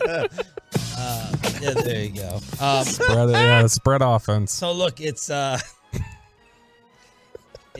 in motion. It's Jalen Ramsey for a 3rd-round pick and tight end Hunter Long. And I was like, I would have done it for the Cowboys 3rd and Hendershot or Ferguson. Some people pointed out, there's about a 20-pick difference with what Miami gave up. Fair point. So maybe the Cowboys would have had to do a 2nd-rounder. So a 2nd-round pick and one of the tight ends and the money that you have to give Jalen Ramsey on top of it. But look, we've had that discussion multiple times this morning. Micah responded with, basically, what? WTF? Never mind. Micah was not thrilled that Jalen Ramsey ended up in Miami. And then Tyreek Hill was trolling him, man, stop your whining, stop crying. Practice is going to be fun based upon their Pro Bowl incident. And I was just wondering to myself, Micah does this repeatedly, and I don't mind it. He recruits these free agents or other players online. I love that. And then he continues to get disappointed and his heart broken when they never end up here. And I was just wondering, I put it out there on social media at 1053 SS. Y'all more worried about Micah or Luka eventually leaving the Metroplex? Luka by far. I don't think Micah's going anywhere. I think Micah is experiencing live the same life cycle that Cowboys fans experience, which is hope for the future and then realizing, nope, it's always going to be the same thing. Nothing new, nothing different, and it's that same cycle. Did you see the Cowboys free agency stages tweet that went viral this week from Tom Downey? Stage 1, Jerry says Cowboys could do something. Stage 2, Cowboys clear cap. Stage 3, people get excited. Stage 4, big player linked to the Cowboys, and he puts in parentheses, you are here right now. Yeah. Stage 5, due diligence. Stage 6, Cowboys don't get players. Stage 7, we like our guys. And then you just repeat the whole cycle again. And Micah's just discovering that as a player right now. And he's discovering, this is exactly how it plays out. This is the life cycle. So definitely more Luka concern for you with him leaving. What about you?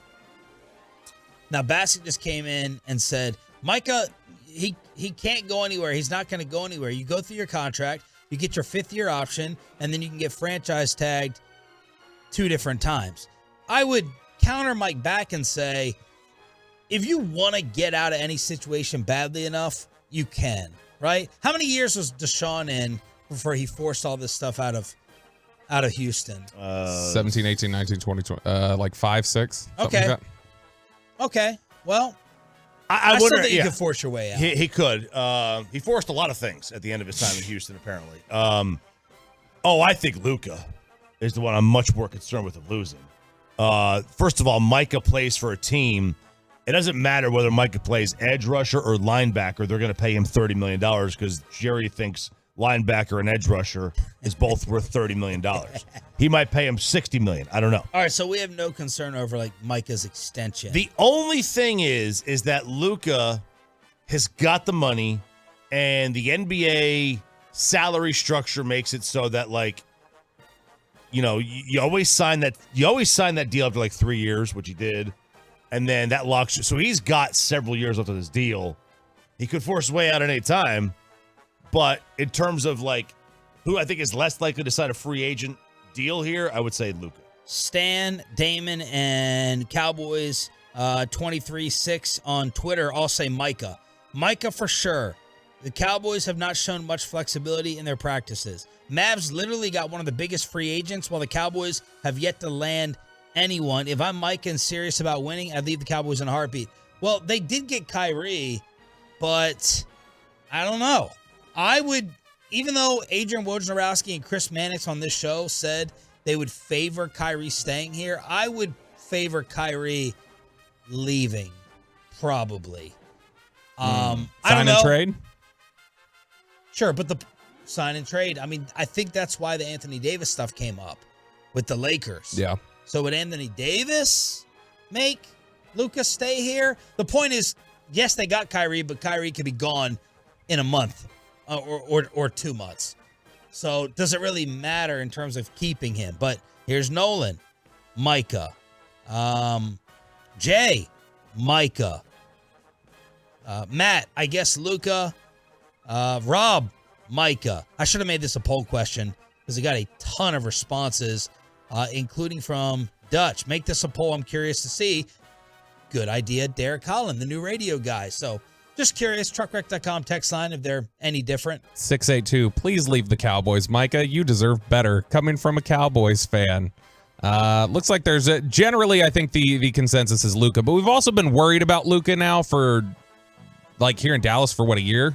2 years now of just, we've been oh my worried. gosh, they're not going to do enough to put around him. But I wonder if the bigger question as things go along, if the Kyrie match doesn't work out, if they then try and get somebody else doesn't work out, is that eventually I wonder if the Mavericks just look at it and go, maybe the problem is trying to find somebody to pair with him, to pair with Luka, and maybe we need to look at something else, one of these other stars, build around another star, or try and figure something out there, or just as they've done in the past, try and say, oh, let's go the Dirk route, and we'll just Luka and a bunch of really good role players, and that's the way you got to build them because he can't play with a second star.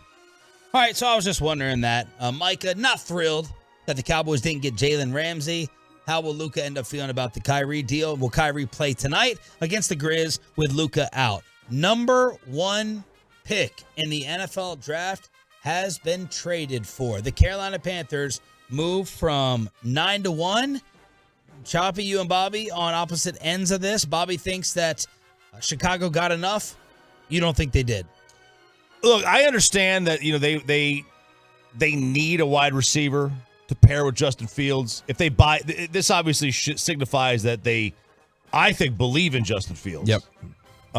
Which if they believe in it, they watch him way more than any of us do. If they believe in him, fine, go for it. And it is a winnable division.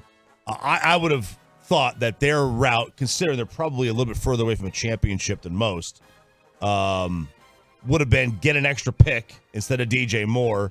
Maybe even trade down again. You know, get yourself a second first-round pick. I mean, you can maybe get 2 first-round wide receivers if you wanted to. David Hellman, sorry. And so, like, I would have thought that was the route to go to. If I'm Carolina, I'm giving up anything to get the quarterback. You know, like that's the one thing is, though. And their owner, Tepper, has been after the quarterback forever. Right. Their one thing is that they probably would have had Levis or Richardson available to them by not moving, assuming nobody jumped them. Which seems to lend to the fact that they probably didn't want Levis or Richardson. They wanted somebody else. True. The internet says they're leaning towards C.J. Stroud. That is from the Panthers athletic reporter. The sense around the league, they're drafting C.J. Stroud. Todd McShay said he's heard a little buzz that they like Anthony Richardson. So there's also a report that Tepper and Reich like a different guy.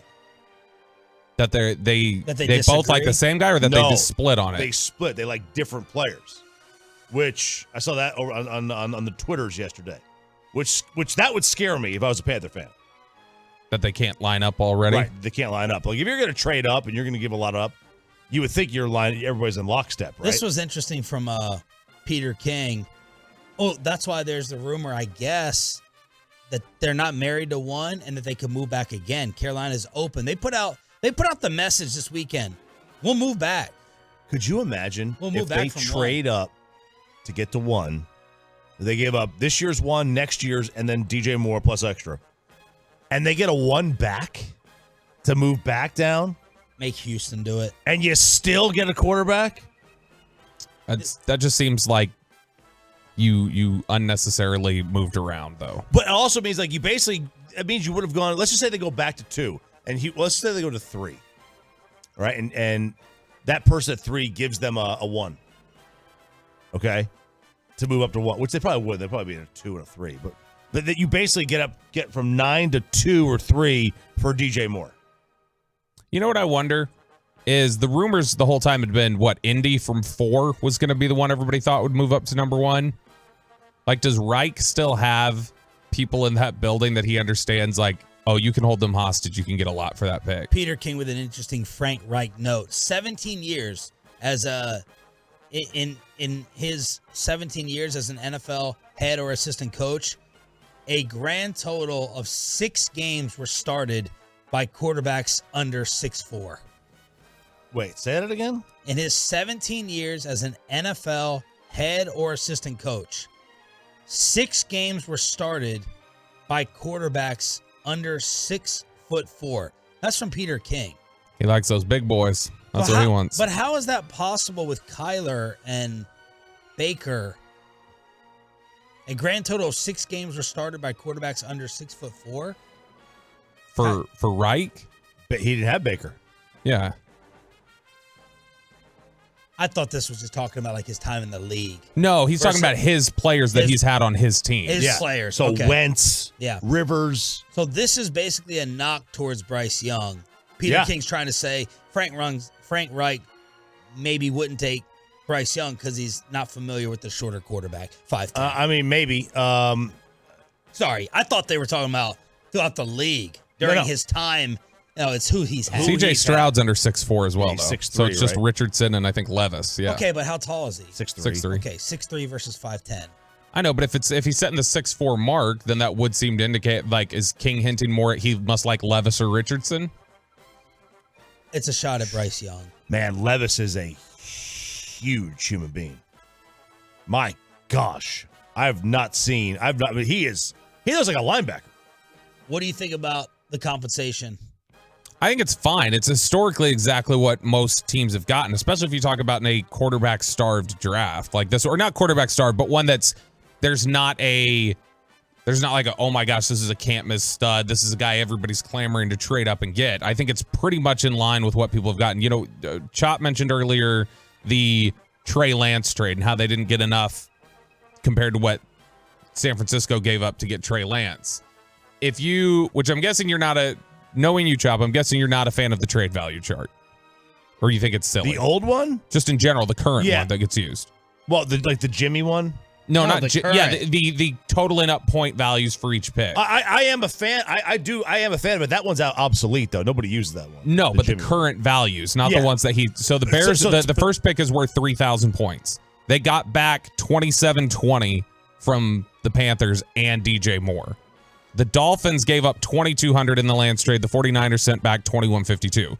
So there's a discrepancy plus DJ Moore going to the Bears. So you get a Pro Bowl receiver and a similar discrepancy, whereas the 49ers just sent back a discrepancy. And it was still less than the pick was worth. So to me, I think Bears got better value than the 49ers did or than the Dolphins did when they traded out of that pick for Trey Lance. The other issue is like the pick.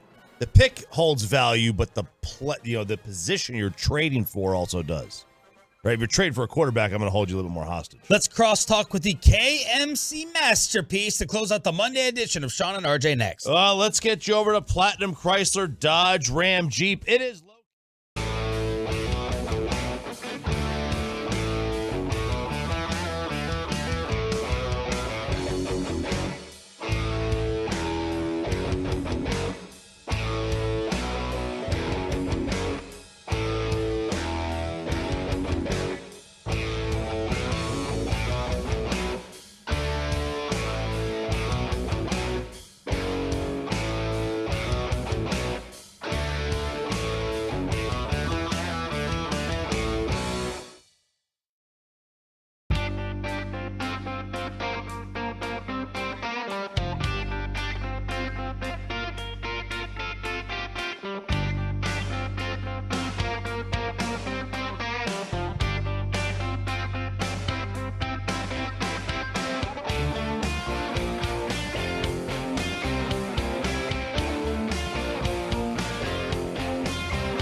morning. Corey Majors, welcome back from vacation. Is Kevin out for the week? No, because we don't take weeks off at this show. We only take days off. Oh. All right. They don't allow us to. Somehow we have vacation, but they dictate when our vacation is. Have you been rejected on a vacation request? Well, this week. They're like, you and Kevin can't take off at the same time. I'm like, all right. I'll be in here for 4 days. Let's see how that goes. Kevin will be back on Friday. I hope it goes well, Mike. Friday. We're at RJ Dukes Yeah. in Frisco, big card shop. We've been there before. It's really fun. They were out at the Dallas Card Show this weekend. They're usually in the back left corner. A whole bunch of packs to buy. They bring the boxes and the packs to buy, but they got individual cards there at their shop. Yeah, that'll be Friday in McKinney, where Kevin and I will be talking baseball McKinney, cards. that's right. Not Frisco. Right. I just know it's way out there. Everywhere's 100,000. Not that far. 100,000 watts. Everything is Everywhere's here. It's really not Plano. It's just past Plano. I know this was stupid. I was out in Grapevine this weekend for baseball, and I could see downtown Dallas from a really long way away. By the way, the wind is about 87 miles an hour in At the lake. When you're on that lake, you're on that one field by Grapevine Lake, man, nothing's stopping it. But I looked and I was like, I wonder, like, when somebody looked at something, obviously couldn't see that far, and they say that we ride horses here. Mm-hmm. How long would it take on a horse to get back to downtown Dallas from Grapevine? 19 miles. It's only 19 miles from downtown Dallas to Grapevine? Yes, like Main Street and Grapevine. I was looking this up for Sean the other day to the studio Yeah, here. part of my housing search. So from Are you leaving? It's 19. East Dallas? Yeah. It's probably less to the AAC. Maybe. Well, a horse might can run about 55 miles an hour. So I know it's not going to be like a straight line speed. So let's Wait, say a horse can run 50 miles an hour? What it says right That's here. That's not according max, to Doc Brown. 50? That's what it says, max in Back to speed. the Future 3, they said you'll never get above 40 with a horse. How fast are they going in the Kentucky Derby? I'm assuming 55 miles an hour based on this fact. I wonder if they can run that fast without I don't know. Do they run faster with a jockey on them, or do they run faster free? The average top you run if speed you're getting is smacked 25 in to the head? 30. So 25 to 30 miles an hour is the average top speed. Aren't they getting smacked in the hind area? They're not getting smacked in the head. Yeah. Don't be so literal. Do you ever like feel bad for the horse when it's getting spanked like that? The what? Not really. I feel bad for them when they break a leg and they blow their head off because they broke a leg. But They do that.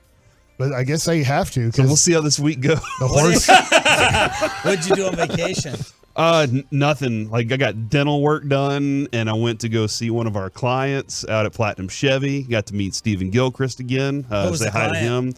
him. Platinum Chevy. Yeah, that was Gilchrist Promise. Yeah, it was the Gilchrist Promise. They were making sure, and so just kind of hung around with the kids and getting the pool ready for summertime. Like that's pretty much it right now. Oh, very nice. Oh yeah, I can't wait. We got Great Wolf Can't Lodge this weekend. wait. Oh, yeah, I it's did so it again. fun. You're going to there, huh? Yeah, so Money bags. My Possibilities every year has their gala, and they have their auction items and stuff like that. So I was there, and I got one of the silent auction items, and I got the Great Wolf Lodge thing for cheaper than I wanted Sounds to. a little fishy to me. It sounds like you're dipping into the funds there. Great Wolf Lodge through My Possibilities from the. It was an auction item. It was it's just like any of our auction items. It's It was interesting. You called it a gala, not a gala. What is the? So I know. call What it a is gala the too. difference? What is the decision that goes in there? They call it a gala versus gala. Did you get your pool I don't know too either. through My Possibilities? no, wow. we bought that house Okay. in a upmarket. It was Diving board terrible. next Here's a Great Wolf Corey Lodge. Farr. Way too much for that house. Or an indoor pool situation at different hotels. How many times do they drain the water? Say we have to get rid of all this because so much kid urine has gone into this thing that we have to start over. Chlorine, no? And filters. But the pee, I feel like the pee is still in there. That's the. Will you go in a water park? Like a. I do go to. I call it Wet and Wild still, but what is it? Yeah, Hurricane Harbor. exactly. Hurricane Yeah, I Harbor. got Wet and Wild, too. I haven't gone there in a while, but for some reason the indoor thing, because there's so much humidity that stays in there, that I'm just like, Real musty. I just wonder how the little wave pool that they have, like, Yeah. do they like once a month, like, let's throw this through the drains, get rid of this water and start over, because after a month there's enough kid urine in there that we have to start over. I live right by Hawaiian Falls, Sean. Wow. I've got to drive right by it every day. They have it's empty now. All the water's empty. Okay. Like, it's completely drained in the wintertime. Do your kids pee in your pool? What? I've kind of trained them to get out. I have Hold a little that. spot, a little dead grass spot behind the corner. So they get out. They get out. Okay. Even the girls, I make the girls get out. Yeah. The girls come over. I get out, go pee in the corner there. Okay. A little muddy because all the urine that you got to step in. Yeah. And they get back. And in it the has pool. to be in a shaded area, right? Because there Has has to to be, where you feel blocked off, where No, but nobody can see you pee. Because now I'm, the home of the 2 and 3 year old, pool parties. Yeah. My pool had to be drained because no matter what, it was like it would turn green after Saturdays, and it just had to be, the water had to be recycled out because all the kids peeing in my It doesn't pool. have to be that. It's also the sunscreen that these kids are wearing. Everything it goes into the filter, How and long then have if you you had- don't backwash your How long filter. have you had a pool? I've had it for a year now. Okay, well then be quiet. I have I have lots of pool experts around me, and that's what I've learned so far. But Sean, you where probably had a lot of kids. where are we peeing. moving to? Grapevine? I got a third. My wife. Grapevine's a beautiful area. My by the wife way. is very frustrated. I just have a 30-minute radius around the station. Oh, you got. I can go find something Grapevine. easy. I can go Sunnyvale with Dawson. I've been interested in Plano. Go Flower Mound. I got some good areas in Plano. Flower Mound. Oh man, you must love traffic in Plano. You're like, man, I really like to go where there's the most traffic. Well, 4 a.m. There's no traffic. True. No traffic. 4 a.m., 5 a.m., and then going home at 10:30. If you're looking at 30 minutes, we could easily find you a house. I thought you were looking at like 10. I got here once. I was you late. You can't get anything. And interest rates right now, Sean. Fantastic. Great time. Great interest rates. Great time. I got here in 15 Why is that, minutes from Mike? my house in Plano once. Shut up, Bob. Filling in on your show. Yeah, I was there's been late. places when I slept in, and Kevin was like, "Where are you?" And I was like, "Oh crap!" Oh, you're in the Bobby And so I plan. drove in All pretty right. quickly, but there was nobody on Bob the was road. late today. Are you going to be a public school family or a private school? I'm not. Depends on where he lives. I'm not opposed. Yeah, I'm not paying some crazy price for the house and then paying for school. Yeah. So it's got to come. It's got to come with it. Depends on where you are. Yeah. I mean, my nephew-in-law, he just got accepted. I'm not going to say the name of the school. My wife told me it was like $20K a year, high school. Oh yeah, we pay more than that. $20K a year. You pay more than that? Yeah. I mean, there's schools that are close to 40 now a year for high school. What, here? Oh yeah. At least off the top of my head, I can think of 4. Yeah, I'm probably going to go public.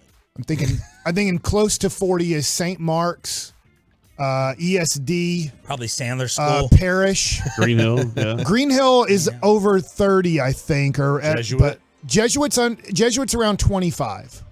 Wow. This is insanity. Now, I don't expect you to answer this question. And you're paying property tax for schools on top of that. Right. I mean, the thing is, you have let's just say you feel like- 100 to 150 kids per class, where if you go to Plano, it's going to be 1,200 kids per class. I mean, there's certain things. How many per class? How many are there? About 12, over 1,000 per class in Plano. Oh, okay. I thought you meant like the classroom. No. In the classroom, grade, you're the probably grade. getting 40 in a class, where if you Okay. go to private 40. school, you could have 10 kids in a class. I don't know how you would answer this any other way, but do you feel like it definitely has been worth it? I mean, your girl's going to freaking Ivy League school. Well, she's going to UT. She's decided. So Bobby Bell. Oh, never mind. Sounds like she's going to UT. To Texas. But because she's Did you go to UT? valedictorian, it's free her first year. So You didn't go to Tech either, though. So I would say I'm trying to that get my godson in it just matters. I think there's hundreds of great public ISDs. But I mean, nothing against Dallas. DISD's very tough. Yeah. You're running, I don't know how many schools, over 100 schools when you include elementary, and for one ISD, that's close to impossible to make it pretty good. So was traffic lighter today because of spring break? Yep. And was your kids' spring break last week? Yeah, my kids were last week. Okay. So that's why I was just kind of hanging out with them all last week. But and it was then lighter out, right? It was great this morning. I flew into work. I mean, I don't think I slowed down one time. Really? Yeah. And I am in south of downtown Dallas, so it's very easy. When Dallas schools are out, it cuts down traffic tremendously. What's on the show? Man, I'm looking at private schools right now and trying to figure out how I can not afford that. That's insane. Yeah, man, that is crazy. How much does Jason Kidd contribute to the losses for the Mavericks whenever these close games are going on at 10:20? Mike Bassick gives you all the breakdown 15 on minutes that. for Christian Wood. When you don't they have don't Luke like and him. Kyrie. Right. But I mean, look, the players don't like them. The coaches don't like them.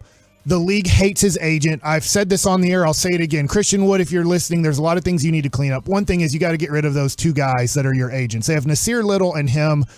Nasir Little got a bad contract, and most agents are like, hey, look, nobody wants to deal with this guy and his brother. They're horrible. That's why they only have 2 NBA clients.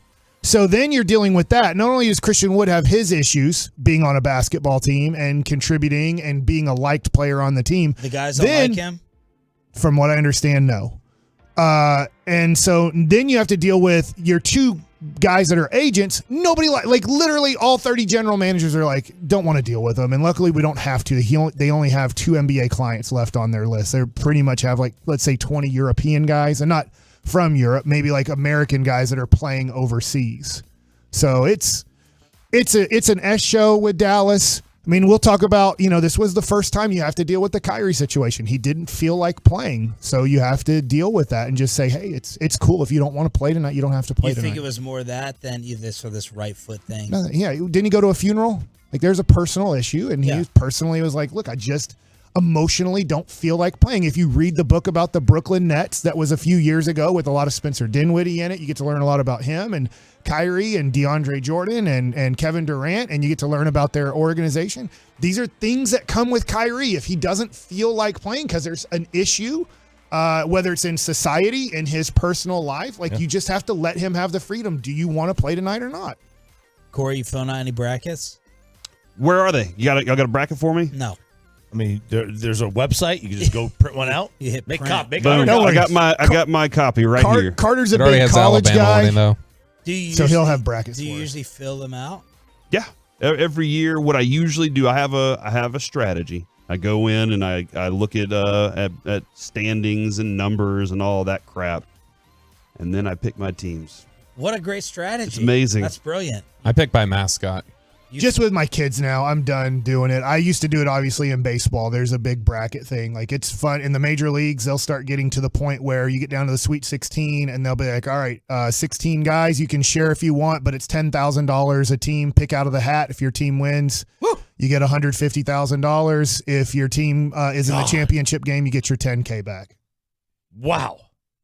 It's a different world. Yeah. What do you, I mean? We were at spring training one year when Elvis was in charge of the money. And he had all these envelopes, and he was passing them around, and we were like, "What is it?" It'll be like $50 to fill out a bracket, but once you get to the Sweet 16, the richer guys will be like, "Let's have some fun here. Like, let's put in $10K." And sometimes it won't go by just the team you choose. Sometimes it'll go by, to make it more fair, if you do get, I don't know who an upset team would be this year, but you get St. Mary's. I know they're a 5 seed, but sometimes they'll just give you the spread. So they're like, all right, St. Mary's is playing whoever. It's St. Mary's plus 4.5. If St. Mary's covers, you actually pick up that team. So sometimes it won't be just because you chose Houston or Kansas and got lucky. So all right, we're back tomorrow morning. Mavs Stars, David Hellman in studio, 8 o'clock hour. He'll be on the Get Right tonight, and another Dave Matthews ticket giveaway during the Expressway. KMC next on The Fan.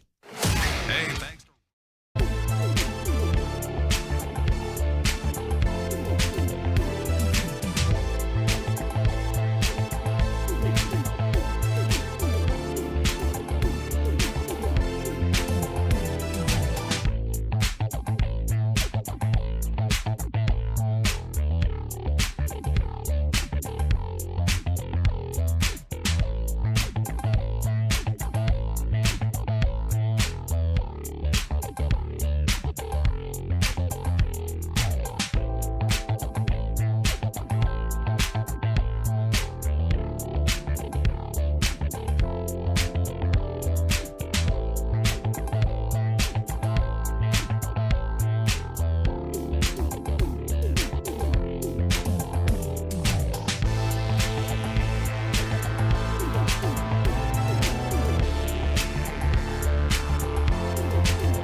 Fan Studio, secured by DFWSecurity.com.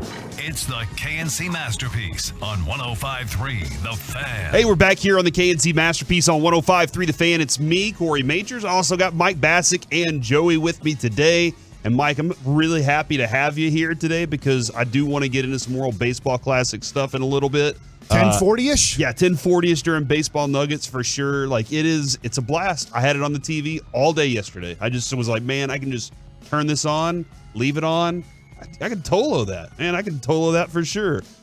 Today, though, in about an hour, it's time to start tampering. It's time to start saying, hey, let's make some deals. Let's get some things underway here. The Cowboys restructured Dak's contract and Zach Martin's on Friday. I'm sure y'all talked about that pretty extensively. It was amazing. On Friday. So surprising they did that. Shocking news from the Dallas Cowboys that they restructured. There were a couple of big things, though, that happened this weekend. One of them is obviously that Odell's back out there. And, Mike, I know you're a huge fan of signing him to the Cowboys. I mean, I think if you just look at how much Julio Jones improved Tampa Bay this year and A.J. Green improved the Cardinals, I believe, if that's where he went.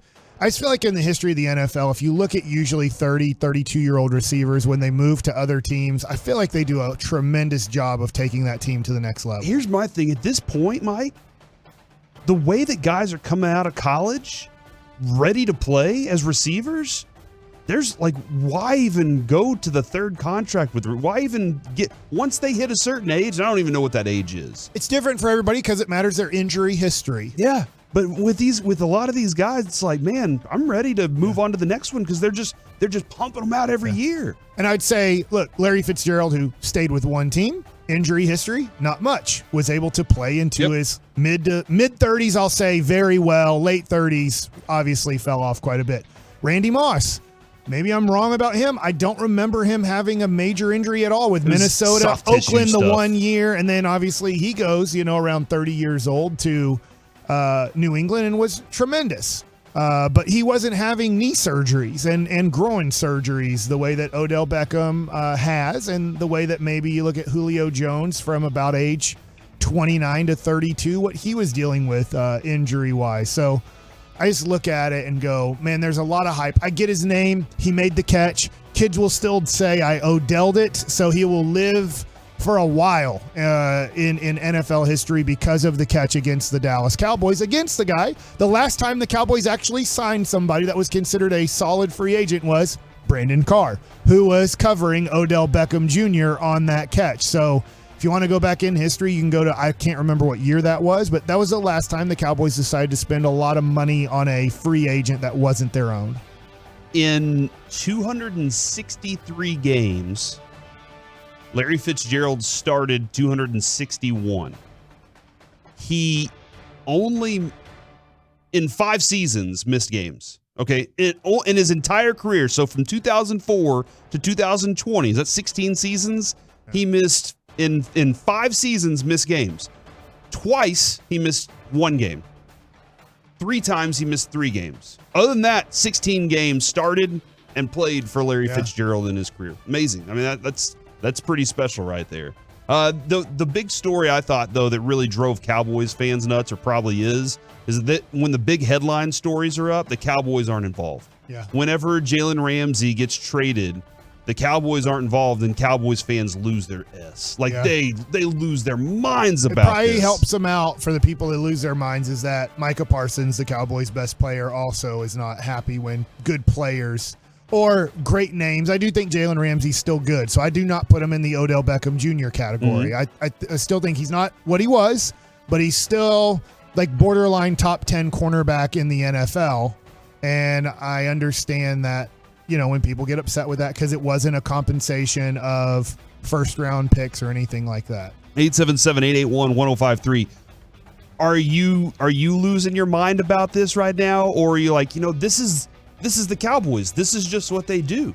They don't approach the trade market the same way. The Cowboys like to limit themselves until they get into the season and go, holy crap, we don't have this. We need to get it. We have to trade a first-round pick for it now. Instead of saying, hey, could we maybe make one of these little trades? Now, I understand there's also salary that comes along with it. and I am not a capologist. I have not gotten there yet. So one day, I will be interested. You know what? No, I don't think you're going to have to, because the Cowboys are going to run the thing the way that they've ran it since Brandon Carr. I mean, when you literally go back, and luckily they didn't sign the guy. Who was the cornerback from Oakland that ended up signing with Philadelphia that dropped off Nnamdi Asomugha. Yeah, dropped off the face of the earth as an NFL football player after that contract. Horrible player after that. But if you just look at it, all you have to do is know this. The Cowboys are going to restructure their quarterback and a few other players that they feel like are easily restructurable. Yeah, that's good. I like that. I like perfect that term. word that I just used there. Thank you. And then they're going to not really do anything in free agency except sign guys to 3-year max deals. $3 million per year almost is the max amount that they'll go to fill in holes just in case they're not drafted in the draft. And then we'll go to training camp, and Jerry Jones will say, this is the greatest team I've ever seen in my life. And then we will believe that they're all going to go 17-0 and win the Super Bowl. And then we're going to get to the end of training camp, and we're going to watch and go, hey, they're kind of a little bit weak here or not that great there. We knew that at the end of last year, and they didn't really fill it. Sometimes you get lucky with a guy like Curse or something that does fill a need, and you didn't know that he was going to be that good for you. But last year it was Anthony Barr. So late in training camp or right before training camp, they'll go, we didn't solve it in the draft. There's nobody that really fell to us. We're watching our younger guys do this, whether it was like Jabril Cox, who unfortunately I think we're a big fan of. He just hasn't produced or been healthy enough to produce. They don't trust him yet. They don't trust him to know what he's doing yet. And so you get like Anthony Barr type players somewhere during training camp to fill in the spots that just aren't working out. And that's your Cowboys for a decade, and it's not going to change. This is a really good approach. Keeping your own players makes sense when they produce championships. Otherwise, what are you doing? Like, you keep looking for the players, you keep adding, you keep working, you keep trying to make something happen. This is what's wild to me. Jerry Jones, how did Jerry Jones get this team? How did he buy the Cowboys? I think he took out loans and stuff. All right, but what was his business before that? Oil? He was an oil guy. Yeah. This dude, maybe a little real estate. This dude loved the idea. He was a dig junkie. All right, that's what I'm going to call it. A lot of like my friends worked in the real estate world, but they were working in like big high risers and doing all this, and they were deal junkies, is what they called themselves. Because whenever there was a deal on the line, they wanted to work it out. They wanted to make this money. They wanted to go run and have some fun with it afterwards. Jerry Jones, for a long time, was a dig junkie. He wanted to find a gym. He wanted to find that, as he likes to say, the glory hole. And somewhere along the way, Mike, he stopped wanting that. It must have been the Manziel moment. Whenever he got told by his son, we're not doing that, that's when all these like, hey, let's go take this risk and do this and do that, all of it went away. And it is the mindset of Steven. Like that is in his mindset, right, is to protect the money, to not lose it. If I don't screw anything up, everything's going to be just fine. But Jerry's missing link of let's go find this deal and make it happen. That's missing from this club. I think, when did Jerry lose it? First of all, I don't think he really runs the Cowboys anymore. Yeah. I think he's just watching from afar. It kind of has become a slow... He's a multi-billionaire. Yeah. He has 3 Super Bowl rings. He is in the Hall of Fame. He's done everything. His resume is, there's nothing. He was executive of the year, which I think Brian Broaddus told us was after 2016 was a big thing because, Dak and Zeke and everything going from a team that was the 4th overall pick to a team that had the best record in the NFC, and him getting executive of the year. Like, he's won every award. There's no other thing he can win. He can't get into the Hall of Fame again. Yeah, he's already in. Yeah. The billions have flowed in. His resume is complete. Steven really doesn't have much of a resume at all, except daddy made billions of dollars and is handing him over the organization to run. I get that Scarlett has her part of the organization to run. Jerry Jr. has his part of the organization to run, but Steven seems to be the football guy. He's going to run the football team. And he doesn't have really a resume at all. He's not going to be in the Hall of Fame. He will not get any type of recognition for helping the NFL. That all goes to Jerry, his dad. But I wonder this. When you're a child and you have been given everything, what is your work ethic like? I wonder what Stephen Jones, I don't know this. I'm throwing it out as a question. I just wonder, when you've been handed billions and billions of dollars, which very few people are, but that's what Stephen is. He's a born-in billionaire. How hard is his work ethic? How much does he want a resume of being the general manager or the guy that ran? Because if the Cowboys win this year, and I know Jerry will be the general manager, president, owner, but we all know that it was Stephen Jones and Will McClay that ran the football team. Yeah. But I don't know, how much do you care? When you're a billionaire son, how much do you care? Well, and also, I guess in the billionaire's mind, he's turned that over to that guy. And he's like, all right, you can learn, you can fail, you can do all these things. It's not really going to cost you. You're not going to lose your GM or whatever title. So you're not going to, I just need to trust that you're doing the job that I've signed you up for. Yeah. That is, you're basically saying, I trust that you're doing the work. I'm going to turn things over to you. You want it. You fought me on Manziel, so you want this thing. So my hands are off now until you need me to come in and slam the door on some sort of deal. And I'll do that. I'll be the a-hole whenever that moment comes up. And sometimes you need that. And Steven, but like I said, his job, his desire is to protect it, rather than to say, you know what, it's time for us to go launch one here, launch one there, and make a big, bold move. And maybe Steven, I'm throwing this out I don't know, maybe Steven's like, look, I don't care to make a big move. My dad's going to get the credit in the end, because NFL Network, maybe ESPN, the Sporting News, Sports Illustrated, whoever it is, they will still give Jerry was the general manager. Jerry is the general manager. Jerry is the president. Jerry is the owner. So we will put this one on his resume. Steven will get nothing on his resume if the Cowboys win the Super Bowl this year. And maybe Steven's like, look, I just have to hold course until I am in total control and people are going to give me the credit or blame. It doesn't really matter to me. But when I have all the credit and all the blame on me, and let's just be honest here, that's when Jerry Jones passes away, whether it's 3 years from now or 30 years from now. I have no clue, right? Nobody knows. Right. I could die today, so could Jerry Jones. I could die 80 years from now. I don't think Jerry has 80 more years, because that would be the record as far as we know. So I would just say that at some point, Steven is going to get the credit and blame, and maybe in his mind, he's like, it's not now, so I'm not going to risk it for the biscuit when I don't really get the credit or blame for anything yet. Look at the Rangers right now. They needed Chris Young to do what he did. Right. They desperately needed you were at the stadium. It was not full all the time. There were nights where you're just like, whoa. And Chris Young said, we have to make a move that lets the fans know that we're doing this. Cowboys, in that mindset, they don't ever need to. And hell, they just won 12 games back to back. I know the playoffs seem far off and everything, but don't you want to take it to that next place? You want to win 12 games? That's awesome. How do you go win in the playoffs? How do you get better there? You have to add to this team in some way. Now, I did see this from Jane Slater moments ago. She said she can confirm the Cowboys have had what is described as initial conversations with Bobby Wagner. Mike said that he has Mike has already said they're going to the Super Bowl. All right. There's a lot of reality that Mike's dealing with here today, but in the Super Bowl world, that's also exists.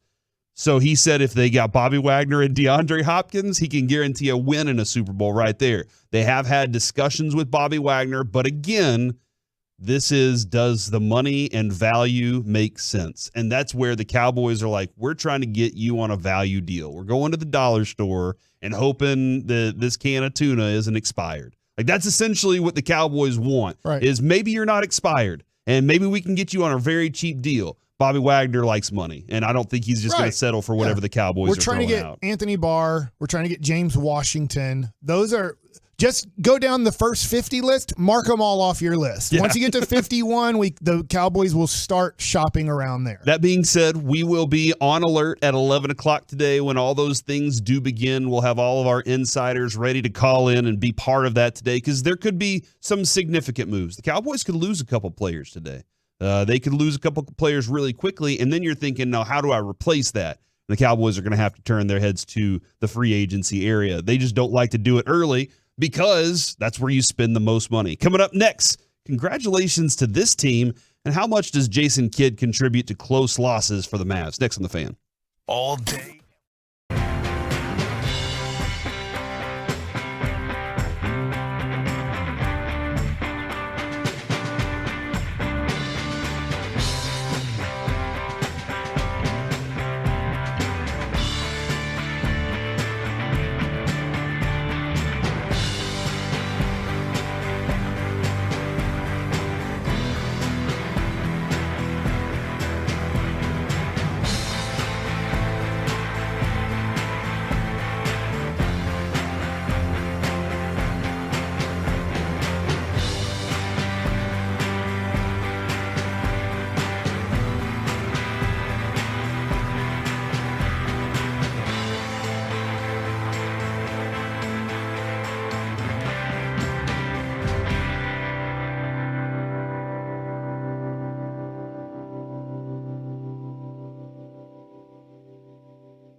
This segment on the KNC Masterpiece is brought to you by Window Nation and Frankel & Frankel. There's a reason you need a special license to drive a big truck. So companies that hire drivers and put them in a big truck should be held accountable for what happens when one hurts you. Frankly, you need Frankel & Frankel. That consultation, it is always free. Visit truckwreck.com. Going to get into some Mavs conversation here about what Jason Kidd does. Does he help or hurt late games whenever the Mavericks are trying to get some wins? They're trying to scratch them out right now. Got a couple of other notes I wanted to get to real quick. Mike, I just saw this. A 7th rounder has been traded from the Falcons to the New England Patriots for Jonnu Smith, the tight end, who I thought was a great signing for New England. And then they kind of underutilized him. Now he's going to the Falcons, where they have the next Jerry Rice, as Mike has dubbed him. So I'm kind of interested to see how they utilize their tight ends in Atlanta. But that being said, Arthur Smith was the offensive coordinator for Jonnu Smith whenever he was with the Titans, and now Arthur Smith's down there in Atlanta. So maybe that has some sort of correlation there. Maybe that's what they want to do, run a little more, be a little stronger with their backs there. So we'll see what's going on. Mike, I wanted to say congratulations to Lake Highlands High School.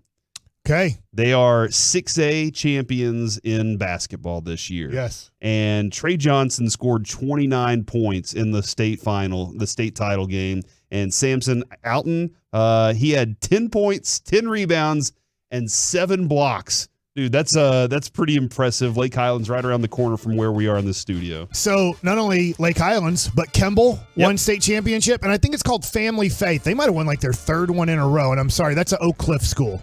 So it might be Faith Family. I'm sorry, I'm messing up the name because it's not in front of me. I didn't know we were going to talk high school basketball here, but I do want to talk about it for a second. First of all, Trey Johnson is the #1 player in the country for juniors. I also tease some of my Lake Highlands friends because they're like, hey, we're going to watch the championship game tonight if you want to come over. And I was kind of like, well, Duncanville would be in this instead of Lake Highlands, except we weren't good enough cheaters. And hey! And they thought, wait, they took offense to that. And I was like, no, I'm not. Look, Lake Highlands is a great school. They played each other this year. Duncanville beat Lake Highlands this year just by a hair. It was a very close game and a close finish. But Duncanville, who's #1 in the nation, who I think is going to end up being USA Today's #1 team in the nation, wasn't allowed to play in the UIL state tournament this year because they felt like Anthony Black was an illegal transfer from Coppell. Ah, yeah, that happens. And so they said, well, then you're not going to be able to play in this year's state championship because Duncanville had, in a weird way, I guess you can say they'd won 4 in a row, even though 19 they really won it. 20 they were in the state championship game and then COVID canceled it. Right. Then 21 they did win it, and then last year they did win it, but now they're saying, well, that doesn't count. And then this year they weren't allowed in the tournament. No, man, lots of chaos surrounding them for some reason. Why? I wonder why. But yeah, man, congratulations. It's always weird how, like, if you're a school district person like in Allen and your kid is like you're the AD or something, and your kid isn't going to be the quarterback anymore, you can transfer and start playing at Lovejoy or whatever immediately. Yeah. And there's no UIL doesn't do anything about all those transfers. But when Anthony Black decided to come to Duncanville, they're like, you know what? Let's shut this down. I will say, I've seen it happen. Kevin and I saw it happen many times. As deep as you try to get in on the story, there's always a place where it just kind of stalls out. Right. But sometimes, and I don't know everything about why UIL did what they did, but to Lake Highlands, that is a great team. And I believe the tall kid, I'm sorry, I don't know his name. I believe he's going to an Ivy League school. Yeah, Samson Alton, is that him? Yeah, he's going to Yale. Yeah, thank you. Yeah. By the way, it is Faith Family. Thank you. That is that you got that one right there. And Trey Mike. Johnson is going somewhere too. I just don't know where, but it's not Lake Highlands this year. I'll have to pull that story up real quick again just to find it. So congratulations to Lake Highlands there, Mike. Also, I saw Shams tweeting about this earlier. Yeah, the NBA is considering or in discussions of setting a certain amount of games you have to play to win MVP. And that's kind of where they are. They're kind of in the phases of they're still discussing it right now. Would that change anything? Would that be like, would guys go, well, then I don't really want the MVP anymore? There are going to be some guys, but that are like, I need that. I have to get it. But can't you see a I don't know. They're like a LeBron James. He doesn't need it anymore. Right. Kawhi isn't going to care about that. Well, James Harden probably doesn't care about that. I'm sure right now, to your point, Joel Embiid probably cares quite a bit about it because he doesn't have one yet. It's funny because he's like the second, third, fourth best player in the NBA, but he keeps finishing second team All NBA because Jokic finishes first team, I guess, according to Kendrick Perkins, because he's white. But I think it'll affect some people. I do think Luka Doncic does want an MVP on his resume. Yes. So I'm sure and he's that young. It'll affect him in some way. But I'm guessing once you get to be 30, 31 years old, I bet most of those guys, the way that the NBA has decided to do things, that most of those guys are like, look, I'm 31 years old. If I didn't win an MVP yet, I'm just going to sit out 25 to 30 games and be ready for the playoffs. I wonder, like, a Ja Morant. Like, he's had some injury problems. There are some, like, when it comes to his body, just the way that he plays, he's played 67, 63, 57, 53. Yeah. All right. So, like, would he say, you know what, I need to play 70-something, 80-something games or 80 games to be able to get this? I don't know. Yeah. And it's tough because all those players are getting maxed out quickly, understandably. And then they're also getting anywhere from about $10 to $15 million a year and maybe more than that from their shoe company that they've signed with. And other endorsements can be there, too. So it's always tough. The money's really not a motivation for the great NBA players, because they're getting so much money from their contract, so much money from their shoe contract. Yeah. That it has. It's weird. In the NBA now, we're having to figure out how to. The product has become worse. Like, how do we make you guys want to play basketball? Yeah. How do we motivate these guys? Besides April, May, and June, I get they're very motivated in April, May, and June. But how do we motivate you guys October through April? Because they're like, look, it doesn't. It seems like teams don't care if they're the 3 seed or the 6 seed. As long as they're in the playoffs, they don't care. Yeah, I mean, and there is not at the moment, there's not a Magic and Bird. There's not a I want to go beat that guy because, like, Dylan Brooks talking trash about Luka not being scared. That's fine. And Luka wants to be out there for that. But there's not anything that's like that's really driving these guys to just be competitive for the sake of being competitive, because the money was the thing they were trying to attain the whole time.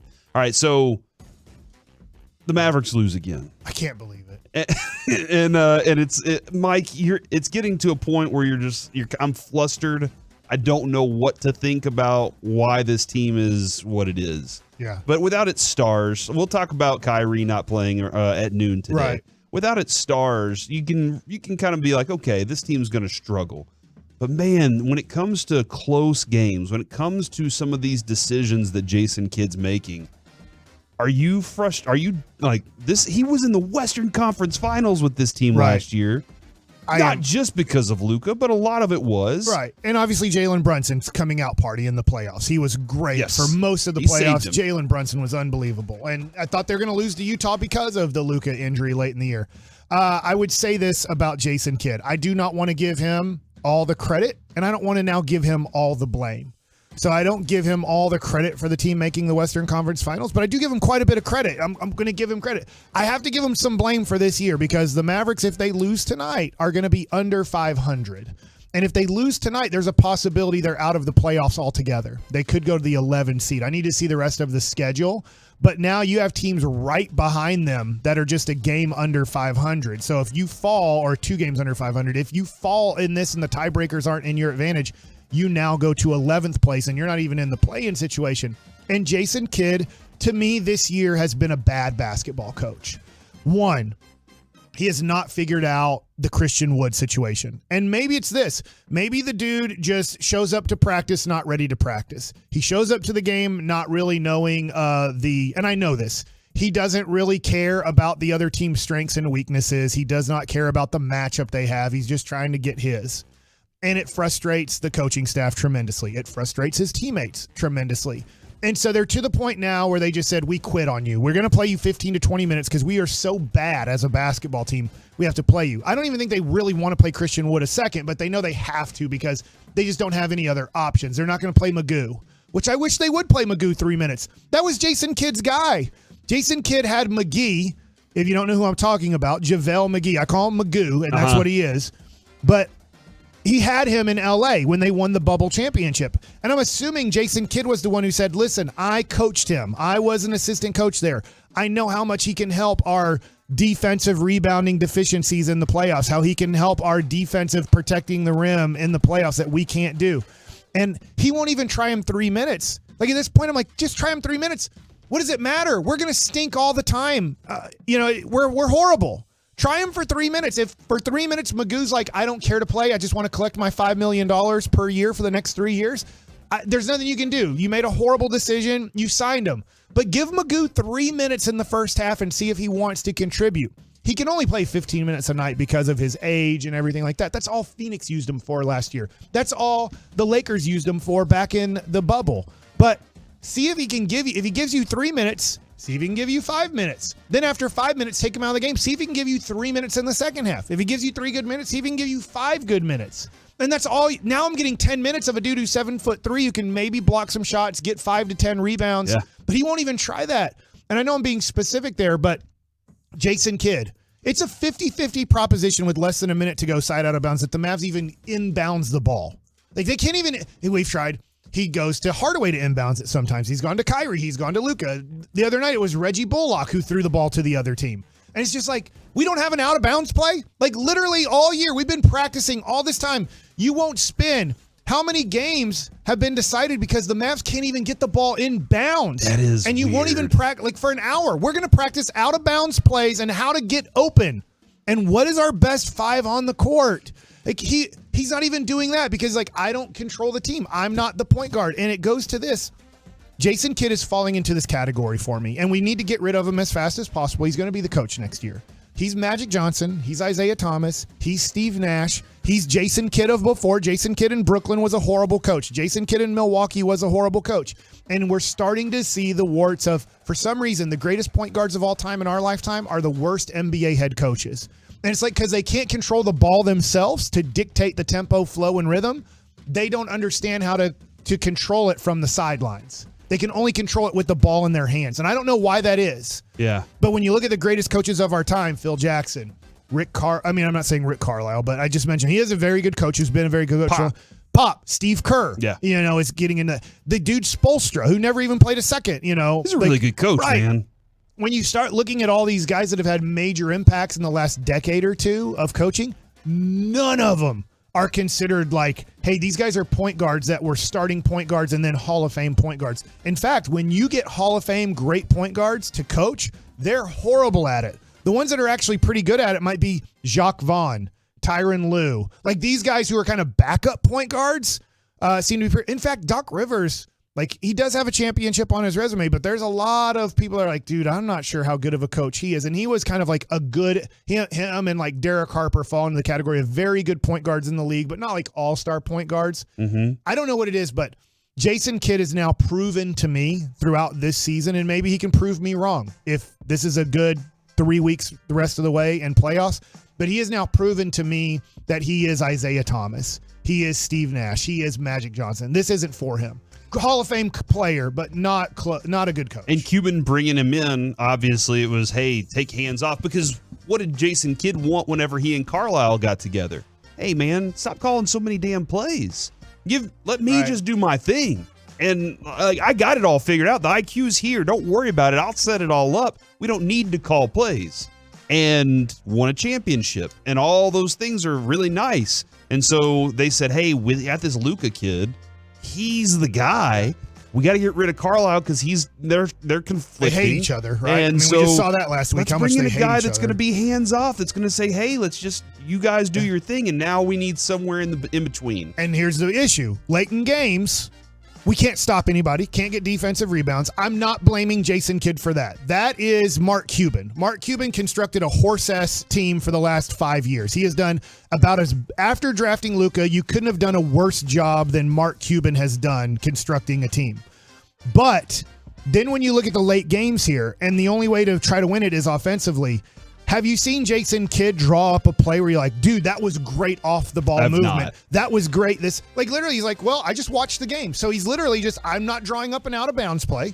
I'm not drawing up a play late. Just try to get it to Luka. Maybe now try to get it to Kyrie and just see what happens.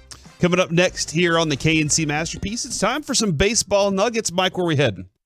World Baseball Classic. Where's the pitching, United States? Next. Coming up in the next G.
it's going to be so sweet to hear Chuck Morgan say that live when we're out there for opening day, Mike. I can't wait to be out there for opening day. By the way, here on the home of the Texas Rangers, I did see this from Jane Slater as well.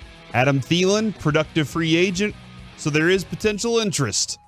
However, economics always comes into play. And then lastly, this is interesting, I thought, that she's been told on Dalton Schultz, no offer has been made at this time. They attempted a long-term deal last season, but couldn't find a number that made sense. So when it comes to Dalton Schultz, it sounds like the Cowboys are very much like us. See you later. We got some replacements. All right, it's time for Baseball Nuggets with Mike Bassick. All right, so first thing, shout out to the Dallas Card Show. Had a blast going out there. Got myself an Evan Carter autographed card, so that was my baseball pickup there.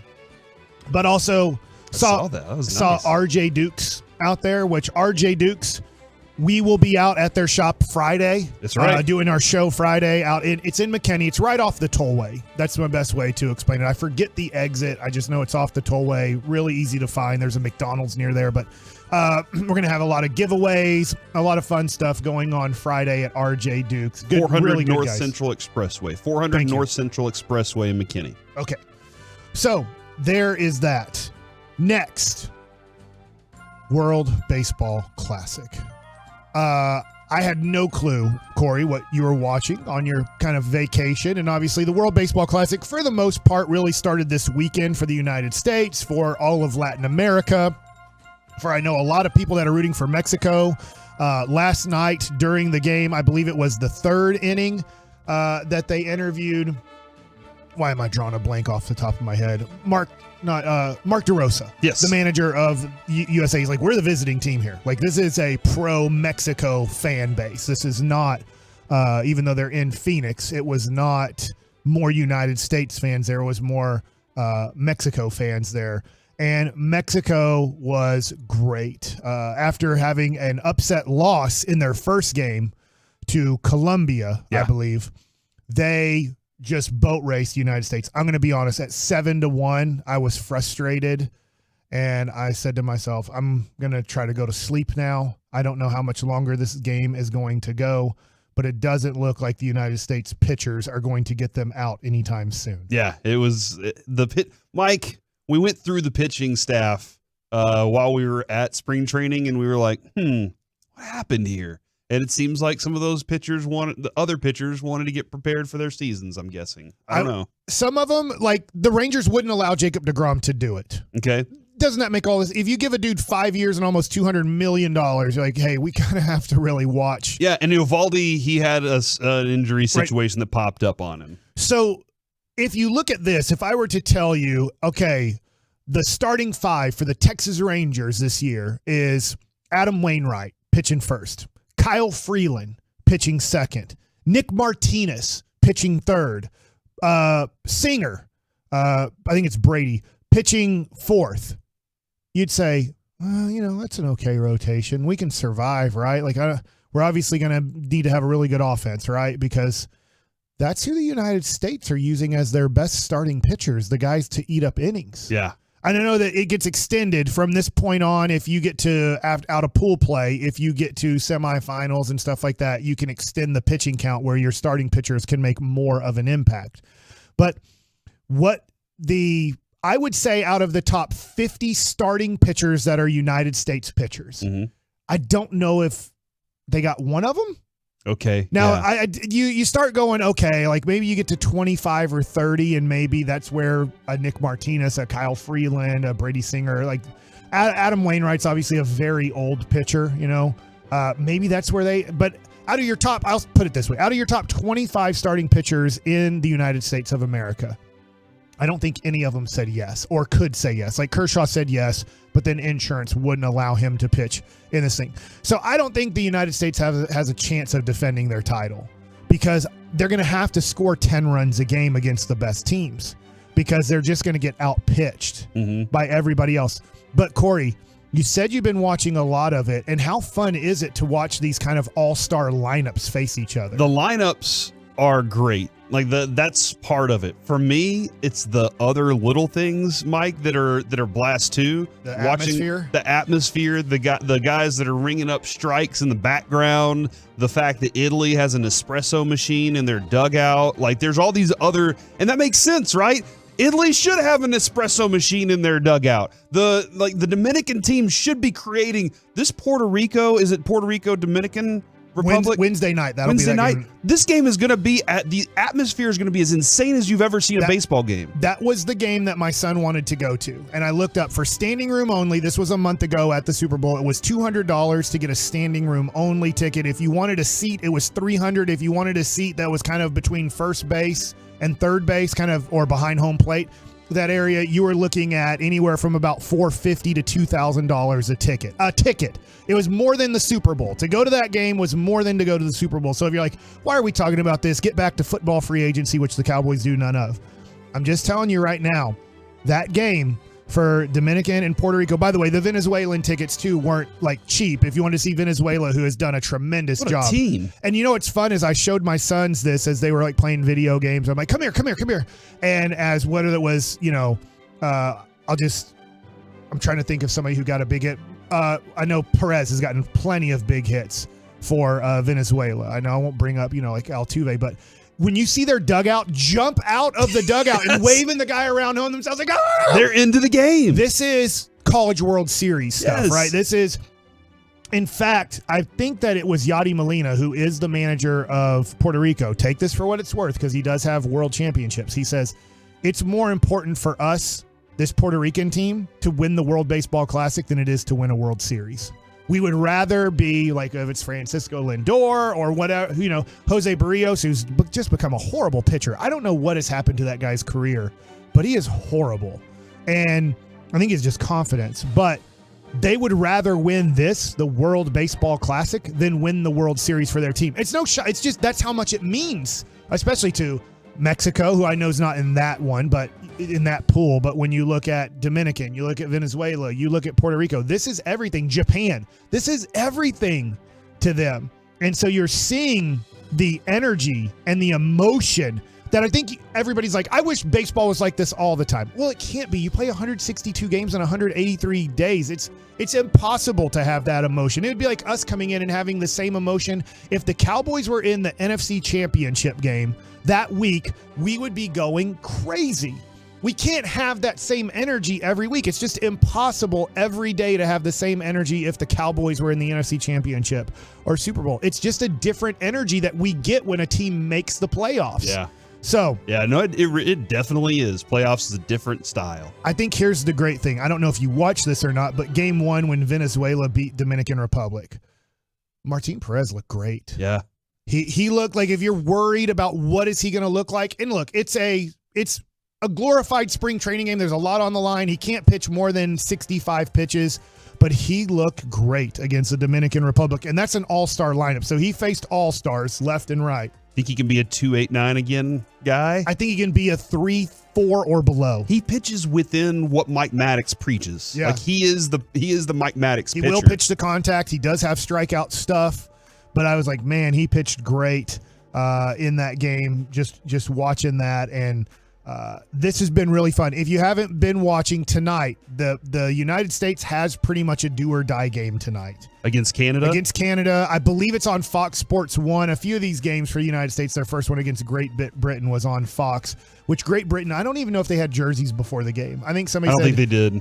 Is there anybody that makes gray button jerseys and that can just throw in black Great Britain across it?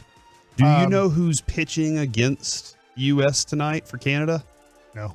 A young man, the Rangers' number 17 prospect, Mitch Bratt, 19 years old, is going to face the U.S. lineup tonight. Okay. For Canada. So this is it's a big game. What a stage, man. Yeah, so this is a big game. Now, you should beat Canada, but once again, who's pitching for the United States? I don't have that one listed. Okay. I'm sorry. My apologies. No. It's not going to be somebody that you know. It's not going to be like a great pitcher. It's just going to be a guy who's pitching for the United States. And this is a game where Canada, they killed Great Britain. It wasn't much of a game. But and the United States should beat Canada tonight. But if they were to lose to Canada, they're not going into the next round. They would probably get beat out by tiebreakers by Mexico and by Canada. So this is one of these games where the United States has to win tonight. And if you haven't been watching, the lineup for the United States is just tremendous to watch. You are getting Mookie Betts leads off, Mike Trout bats second, Paul Goldschmidt bats third, Nolan Arenado bats fourth. I believe last night they had Pete Alonso in the lineup, who wasn't in the lineup the other day. Trey Turner, who was in the lineup against Great Britain, was out of the lineup because they used Tim Anderson. It's an all-star. You're watching an all-star great lineup. So it is really fun to watch with a lot of emotion. Man, this is I'm trying to figure out how the all-star game has kind of lost some of its luster. Okay. How would we be able to fit something from the World Baseball Classic into that time, or be able to create that kind of atmosphere, that kind of game, that kind of feeling whenever like this comes about? It's different, but I would wonder if we could change it just a little bit. The only thing is, which is tough right now, is your best pitchers only go 2 to 3 innings to start off the World Baseball Classic. Sometimes 4 if they keep their pitch count low, and then it starts. By the time you get to the championship, you'll have, like, let's just say it's Japan in there. Shohei Ohtani will pitch like 6 innings, or Yu Darvish will pitch 5 or 6 innings. But I don't know, because the All-Star game is still meaningful. Like, I get that there's nothing on the line anymore, but it's the only sport where they actually try. I'm going to figure something out. I'm going to spitball this a little more. Then at the end of the year, teams will be like, dude, our guys are wore out, especially the ones that just played in the playoffs. Yeah. So I've thought about it. I don't think it's the best to do it right now, but I always wonder this. Could you do the pool play right now, eliminate a lot of these teams, and then have your semifinal and championship game? But you need the All-Star game too. I think that people would be really upset, the baseball fans, if there wasn't an All-Star game. But if you could have, hey, we're going to also have the semifinal. Maybe you play the All-Star game. It's usually on a Tuesday. I don't know if you move it to, we're going to take a week off, and on Sunday night, we're going to play one of the semifinals. On Monday night, another semifinals. Tuesday will be the All-Star game. The players don't have to play if they were in the World Baseball Classic, which would make it tough, because if you lose all the United States and all the Dominicans, pretty much, you're not going to have an All-Star game. You will have a few, but like, it's just going to be tough to put it all together in 1 week. By the way, Lance Lynn going to be pitching for the U.S. tonight. So all right. At least we know who he is. Him up against Rangers prospect, 19-year-old. That's a very interesting night for tonight. Coming up next, free agency is underway in 4 minutes. What's happening right now? Next on The Fan. Coming up on The Fan.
fan studio secured by DFWsecurity.com, it's the KNC Masterpiece on 105.3 The Fan. We are back here on the KNC Masterpiece on 105.3 The Fan, home of the Dallas Cowboys and your Texas Rangers. And free agency is underway as of right now, Mike. Everything is rocking and rolling. We'll see all the updates as they fly in right into our faces. Everybody's going to have them right here on 105.3 The Fan. We'll discuss all of those moments that are going on. We've had a couple things that have already generated a little bit of information. Did see, so I guess is this legal tampering at this point is what this is? This is your opportunity to now officially say, hey, we can go ahead and have some negotiations about some of these guys. The one thing that I did see of note that I thought was interesting is the Cowboys are on the same page as us when it comes to Dalton Schultz. Dalton Schultz, the Cowboys haven't made an offer, according to Jane Slater. We saw a tweet from her earlier this morning, and that looks like and sounds like they don't plan to. It sounds like that their adjustment here is we have what we have, and we're gonna move on with our tight ends that we have, the younger tight ends we have here. We don't need to try and work out a longer term deal with you, even though you are Dak Prescott's security blanket.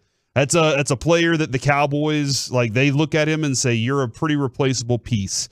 Dak Prescott is the one we have to build around. And even though you're good, you benefited from what the offense gave you here. So that's the one thing is I'm betting that Dalton Schultz is gone here. Also seeing, Mike, and I think you predicted this a while back, Chris Beard is now officially taking over the Ole Miss basketball program. This is fascinating to me. Well, fascinating to me. I am too. I will say this, and I don't know if this is going to come true or not, but I do have somebody who told me about this a few weeks ago, who also told me about Kyrie Irving still becoming a Laker next year, and also who told me that Jalen Brunson's career was over the day after Mavericks' career was going to be over after they traded for Dinwiddie and the Porzingis trade to get Dinwiddie here because they knew that they were losing Brunson and needed Dinwiddie to somewhat replace Brunson.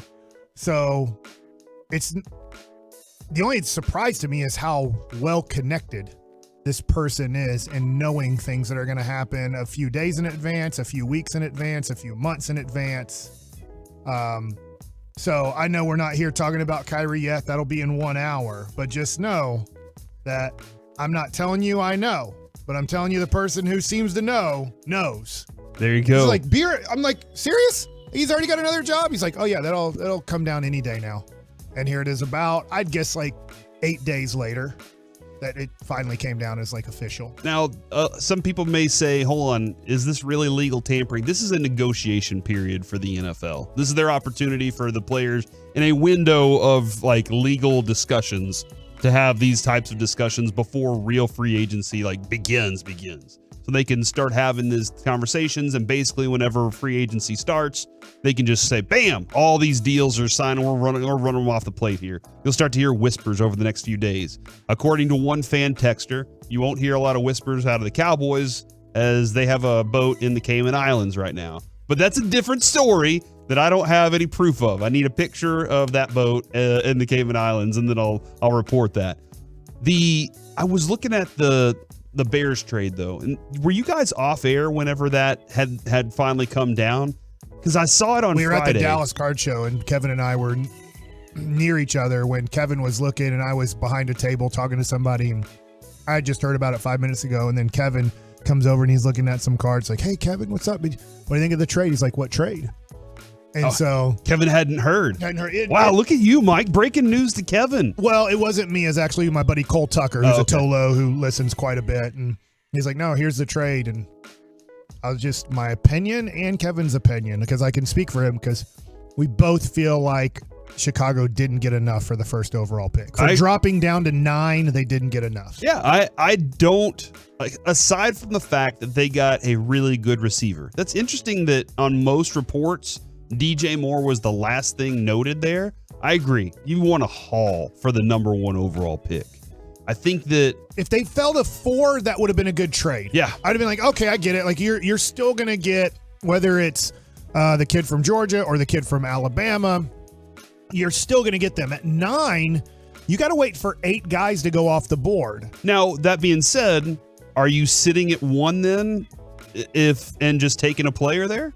No, but I think that I don't know why they had to make it this weekend. Right. It just feels like you need to find a partner. That's always the other part of it. Is you have to have a partner that's willing to give you something.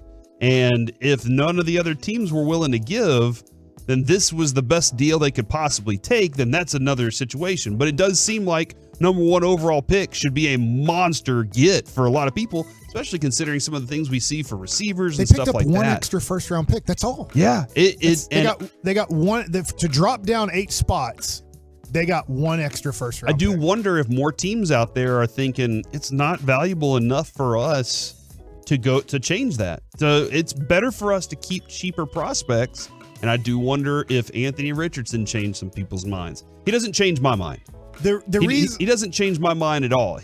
Knowing that he could go a little later in the draft as at quarterback, I'm like sitting there going, okay, which one do I want? But Carolina, they wanted whoever, if it's Bryce Young or CJ Stroud. I think it's Stroud, but they want that one bad, and they were willing to give this up. So the reason I disagree a little bit here is let's think of it this way.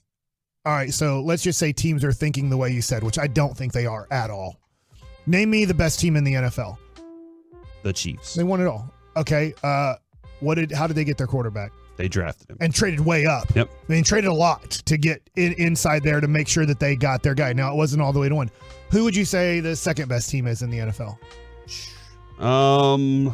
Maybe probably the Bengals, the Bills. Where did the Bengals get their quarterback? In the draft. What pick was Top of the draft. What pick? Number 1. Number 1 overall. So now the Bengals look like they're in shape to compete for a long time, having the best quarterback in the draft. You named the Bills. Where did the Bills get their guy? In the draft. Top 5 pick, right? All right. Next team that you think is kind of San Francisco, Philadelphia? Yeah, Philadelphia. Let's go Philadelphia. That's the team that is a little bit different, right? Yeah. So that's the team that drafted in the second round, took a guy that was considered the 5th to 7th best quarterback in the draft, and they took him, and they've been able to build a championship contender around a guy like that. But I think San Francisco doesn't have, I mean, like Lance didn't play. Right, even though they did trade up to 3. Yeah. He still isn't playing. They had the last pick, in the draft to get Brock Purdy to do what they did this year. But I just look at teams like Indy, or if I look at Detroit at 6, Vegas at 7, Atlanta at 8. I just think of possibly, I think Tennessee's tanking for Caleb Williams, by the way. I think they're going to try to lose every game.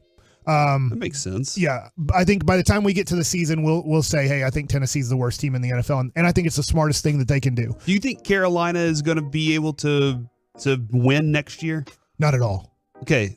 Next year's pick is going to be a top 10 pick then. Yeah. Or maybe even top 5. Yeah, it could be. For the Bears. So, like, you get a top 10 back. You have a top 10 here.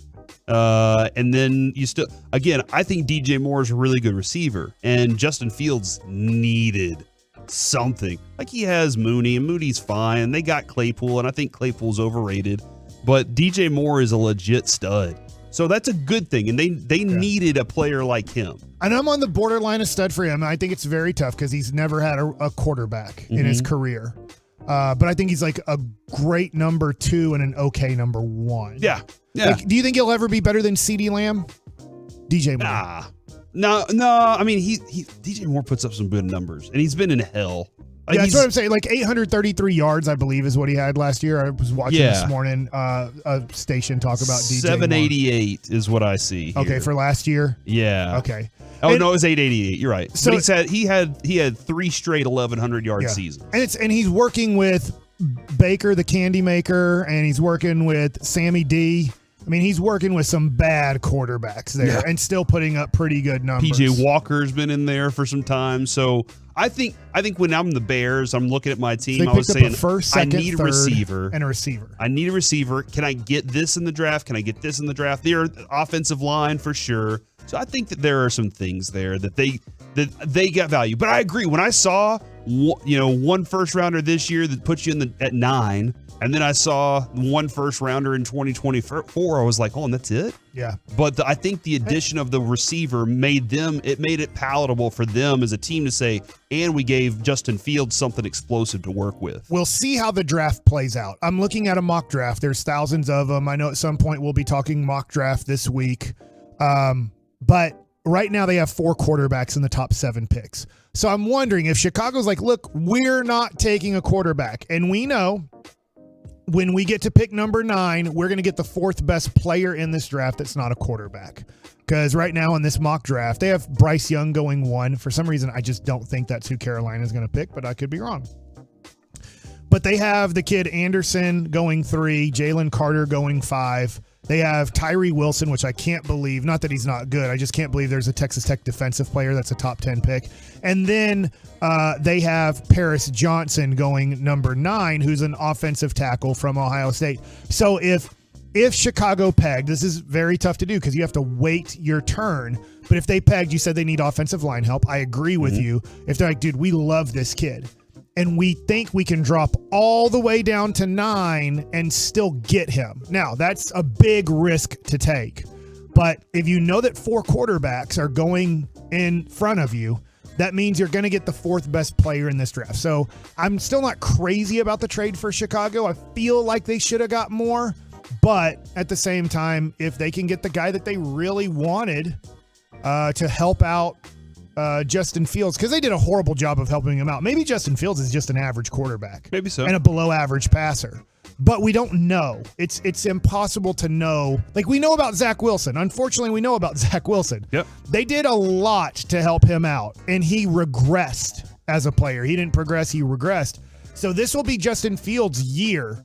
And to your point, if Justin Fields doesn't work with DJ Moore and maybe the best offensive lineman in the draft and a few other things they do with all their free agent money, maybe they go, all right, well, we'll have our pick next year, and we will also have Carolina's pick next year. Yep.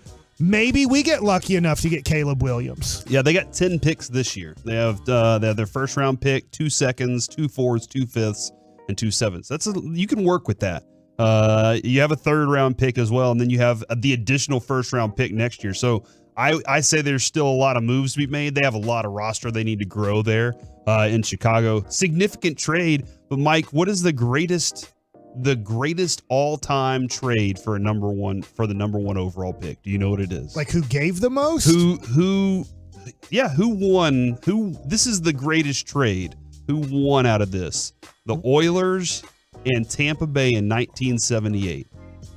Tampa Bay got a tight end, the 78 first round pick, which they took Doug Williams, the 78 second round pick, which they took a guard, the 79 third round pick, Reggie Lewis, and the 79th 5th round pick, Chuck Fusina.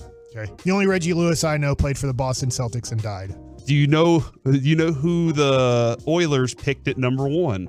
I believe Earl Campbell. Earl Campbell was who was picked. So, like, there are some of these where you're looking at it going, because we interviewed Earl Campbell and Tony Dorsett at the Super Bowl. So I think if we wouldn't have interviewed them, I might have drawn a blank. But since we interviewed him and he talked about possibly being a Cowboy because of that first overall pick. But since Tony Dorsett had just won the Super Bowl, they weren't going to move off of Tony Dorsett. I'm just looking back, and like Kajana Carter in 1995 was one. Did that work out? Did they trade for him? There was a trade. Cincinnati acquired the number 1 pick in 95 from Carolina. Carolina got the 95 first round pick. They got Kerry Collins, and they got Deshaun King with those 2 picks. They got a first and a second. And then a year later, they beat the Cowboys in the playoffs. Hey, Mike, we didn't have to go there. Okay. It did if happen, you have though. this one, I'd love to know, because I feel like the San Diego Chargers really got a great deal trading away Michael Vick, because they had the first pick, to Atlanta, because they got LaDainian Tomlinson, and then eventually did draft Drew Brees. I know that Drew Brees didn't totally work out, but when you start looking at that one, that was kind of Hall of Famers getting traded. The player picked at number 1 was Michael Vick. The Chargers got Tim Dwight, the wide receiver. Shaved everything, had no hair on his body. 2001 first round pick, that was LT. Yeah. The 2021 third round pick, Tay Cody, and the 2002 second round pick, and they got they got Caldwell. Right. So that was it. And because they didn't draft Michael Vick, though, they drafted Drew Brees. Yeah. And so if you look at it, he got hurt and then ended up with the Saints. But yeah, that was a powerful combination right there. That was the number 4 ranked, by the way, on this list I have of all the first round picks And Michael Vick, unfortunately, the dog thing really kind of hurt his career. If he didn't have the dog thing, and I knew, he blames himself. He just wasn't smart enough at the time, being a young man, to study, to try to become a great. He's like, look, I'm great already. I don't care. And it's kind of maybe what we're running in with Luka is, if you want to be the greatest, you have the ability, but you have to disregard family, friends, life. You have to put it all on the line. Yeah. And that's what Dirk did. That's what LeBron did. That's what Kobe did. That's what, whether you like him or hate him, that's what Tom Brady has done and did. And when you want to be the greatest and you have that talent and ability, you have to disregard everything or most everything else in your life to be the best against the best. And Michael Vick didn't want to do that. Yeah, for me, it's still tied between him and Vince Young for the greatest college quarterback season I've ever seen. Those Vince Young took it to another level of I could care less about learning the NFL. Coming up next is the case for robot umpires, even stronger now after this, next on The Fan. The latest.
Back here on the KNC Masterpiece on 105.3 The Fan, home of opening day for your Texas Rangers whenever we get out there, man. I can't wait, Mike, because on opening day, we're going to be at the stadium. We're going to be at the stadium rocking along, right, baby. I'm going to tell you what I'm going to do for us. Okay. It's going to be tough because we only have, about 5-minute breaks. And it matters what time they open concessions at.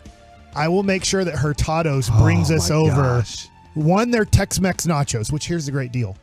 We're going to be eating all this because Kevin's like, oh, no, it has white stuff on it. Or, it's called queso, bro. There's a green thing on it, which is like, I think they put a little cilantro on it. It's the best nachos I've ever had. Mm-hmm. Then we get the elote over there. They put elote with brisket on top. Yeah. So elote, if you don't know what that is, it's kind of corn and some spices. And I know I'm not explaining it perfect. Queso fresco, I believe. So it is unbelievable. Now, the one thing that we will have to share with Kevin, and he'll probably try to eat them all because he's like, guys, I'm not eating that stuff. Can I just have all of yours?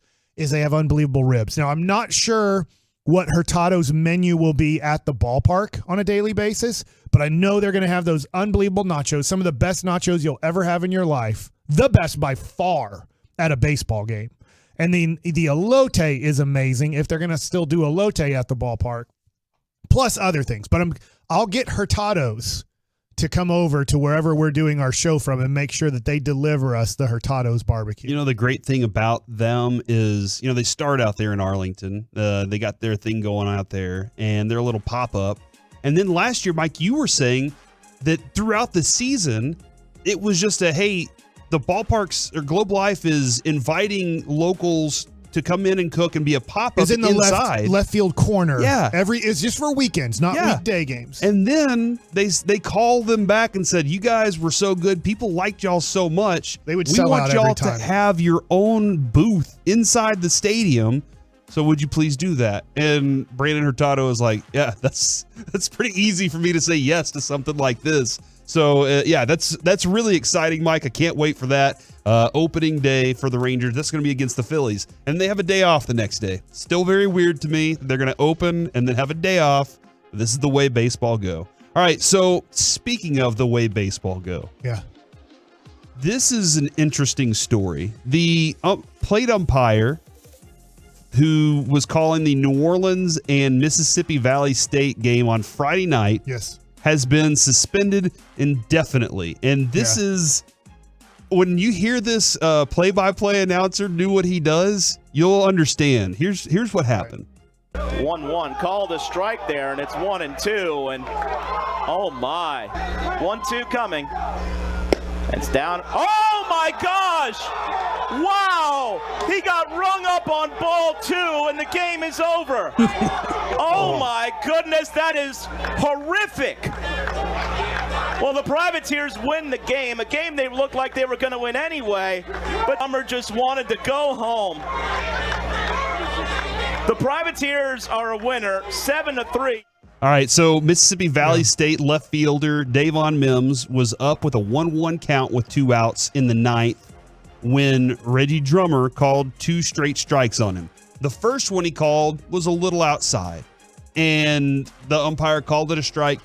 Davon Mims jumps up in the air, spins in the air, and then turns around. He's upset, and he's jawing, he's saying something, and then he points with his bat to where the ball was. And on the next pitch, Mike, Bobby said this morning. I thought it was a very accurate description of how far out it was. If you're looking on the map and we're Dallas, we're in this building, that pitch was in Waco. Like, it was the worst. It would have been behind a left-handed batter. It was to a right-handed batter. It was low and outside. The left-handed batter I don't even know if he would have had to move. He might have had to move his feet in a little bit, but it would have been behind. Yeah. The feet or the kind of ankles of a left-handed batter. It wasn't close. I get what the umpire was doing. First, he should have thrown the kid out. That way it's over. Now you just call the game as the game. But because he decided not to throw the kid out, he's like, I'm going to screw him over. Now, this does happen in baseball. It used to happen a lot more, but now with Quest Tech and everything, especially Major League umpires can't do it. And if you're really close to possibly being a Major League umpire, you can't do it at the higher minor league levels. Oh, really? But when I was in the major leagues, they told us It was Scott Hairston, I believe. The umpires hated him because he complained all the time. And they're like, yeah, we intentionally screw him over. Well, we don't want to hear lip from some rookie about our strike zone. First of all, you're wrong. You know, that's what they felt like. We're right. And then second of all, we're not going to hear it from you. You're not Ken Griffey Jr. hitting. Like, hey, if it's a borderline pitch and that dude's a 10-year veteran and you're a rookie, we're calling it a strike for the 10-year vet. You're going to have to earn that borderline call. This guy has earned that borderline call. Whether you agree or disagree with that is it doesn't matter. But what the guy should have done, the umpire, by the way, he's done. He's never going to umpire again in college baseball. I have a buddy who's like, he's done. Oh, that makes sense to me. What we have the information is, but first of all, that was egregious. He was getting bad grades anyways. Yes. So he wasn't a good umpire anyways. And what I was told is this level of college umpiring is a developmental level for real college umpiring. So that sounds a little bit weird, but you have so many games going on. If you think of the SEC, the Big 12, the Big 10, the Pac-12, all of these schools and all of these different conferences, you have to try to develop umpires somewhere to get them to call the biggest of games. When UT plays OU or when LSU plays A&M, you want to have really good college umpires at those games. And so they have to develop them somewhere. So they're looking at the best high school umpires. And if you're a really good high school umpire, they sometimes will promote you, from what I understand, to a very high level in college if that's your goal and you want to do. But most of the time, they'll put you in this game. They'll put you in Missouri, Mississippi State, Valley, Southwestern, or whatever, and see how you handle that league for a couple years. And if you are a very good umpire there, they'll then try to get you a job in the Big 12 or whatever. So losing this guy is not a big deal. He wasn't a good umpire, but hey, if in the major leagues, if you ever, or minor leagues, in professional baseball, if you ever point where the ball was, you're done. You're thrown out. It's an automatic throw. Pointing? 100%. Why? You're showing the umpire up physically to everybody. If you call him, what's for you? If you're what that's was worse? that's a CS call. Yeah. You CS. Well, once you do that, you're done. You're You can't call him done that. You there can too. try to get around it by not calling him an MF or whatever. You just have to say that was a horrible MFing call. You just can't say it like you are an MFer. Right. You can And say you can all the- sometimes stay in there because the umpire's like, I've been taught. He didn't call me that. He's saying it was a horse-s call, not I am horse-s. But once you point or draw a line, you're done. Which one is more over the line? The pointing or the jumping and spinning around in the outside of the box? Pointing. Are you serious? 100%. Like, that's because you're showing them up. You're showing them where you said the ball was.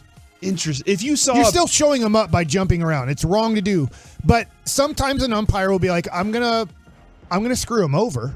Yeah. But you just can't do it that bad. You gotta, in your mind, I know that umpire was furious. And you can screw him over. The ball's 6 inches outside. Strike 3. You're fine. It's not gonna make national headlines. When the ball's 3 feet outside and a foot and a half down, the ball almost hit the ground. Yeah. And it was in the other side of the batter's box. That's when it became something where they're like, look, you're not a good umpire as it is, and now this has made national headlines. We got to get rid of you. That is fascinating to me that the dancing, that part of it is less. If you're a pitcher on the mound and you throw what you believe is a strike like that, right, and you jumped up and down on the mound like that, what is the umpire like? What's he doing at that point? Probably screwing you over on your next strike. Okay, all right. People are texting in what those things that what you could possibly say to the umpire. 877-881-1053. Go ahead and text in things you would say to an umpire if he missed a pitch that badly on you. I would like to see. I can't read them all. Yeah, but I would like to see what y'all think. There's nothing he deserved. By the way, I'm going to tell you what, that kid deserved that. Not that bad of a call, but he deserved to strike out the next pitch. Like it or not. Now the umpire needs to be more professional, but you can teach lessons in this. The other day, my kid got thrown out at third base because he didn't slide. He didn't get tagged. I was a third base coach. I didn't argue it. I said, I yelled at you, slide, go back to the dugout. You deserve to be out. I'm not arguing that you were safe because the kid didn't tag you. You deserve a repercussion for not sliding. And that's the only way you're going to learn. Now, that kid's probably not going to learn anything from that bad of a call. But if that ball was 6 inches outside and he calls it strike 3, fine, you deserve it. You know, if you're a pitcher on the mound and you show up the umpire on the mound and you don't get thrown out, and the next pitch you throw right down the middle and he calls it ball 4, you deserve it. You got to be able to keep your calm in those situations. It's tough to do. I would usually, if an umpire screwed me over, it happens, right? I make bad pitches. Umpires make bad calls.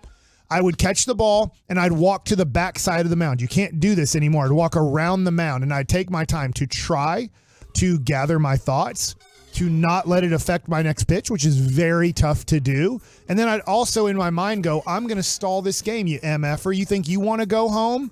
I'll just make this a longer game. I will stop pitching with tempo, and now I will take my time if you're not going to call strikes that are strikes. But you wouldn't say all those things. You're trying to, in your head, flesh it out. But also, you're like, hey, I want him to know without showing him up at all that I thought that was a strike. Yeah, man, it like legitimately messes with your mind, and now you're trying to figure some things out. It gets you off your game when something like that happens, and it's difficult. I know that there are some guys that are able to clear the mechanism and everything's gone. I'm just throwing strikes. Right. But when something like that happens, it triggers. It goes. We're all in. humans. We're all going to be affected by another human's call. And that's where, when you do watch baseball, and I feel bad for the kids, if this umpire was as bad as from what I understand, when you start calling pitches 5 inches and 6 inches outside of the zone, you now have to swing at that pitch. What am I supposed to tell my kids? Don't swing at it? After the guy's throwing the ball outside, I'm like, I guess, I mean, I don't know what to tell you. You can't hit it, but I guess you're going to have to swing at it because he's now consistently calling the ball 6 inches off of the plate, which is very tough. I can't, like, after the game's over, like, guys, there's really nothing we can do. Like, when Levon Hernandez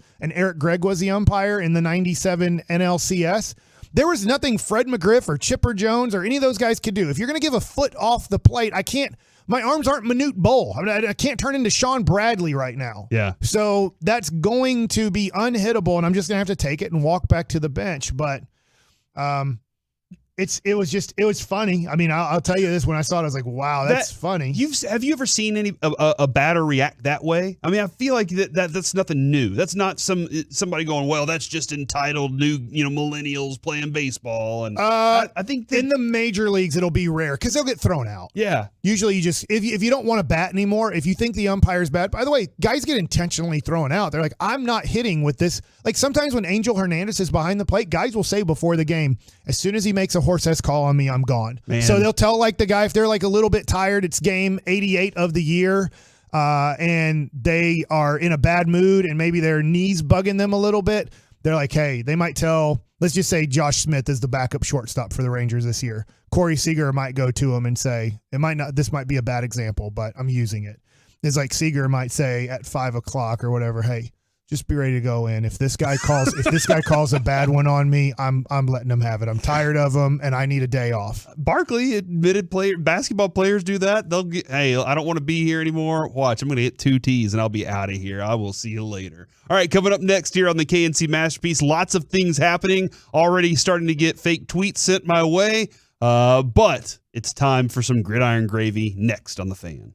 At some point, many men will suffer from ED. Most ED is caused by a lack of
Segment on the KNC Masterpiece is brought to you by Classic Chevrolet. Don't miss the Grand Champ Truck Month at Classic Chevrolet in Grapevine. 63 acres of discounts, more than just Silverados, Equinox, Tahoe, Traverse, Malibu, and all of your favorite Chevys. This is Texas. This is Classic Chevrolet. Relax and enjoy the difference. Find new roads.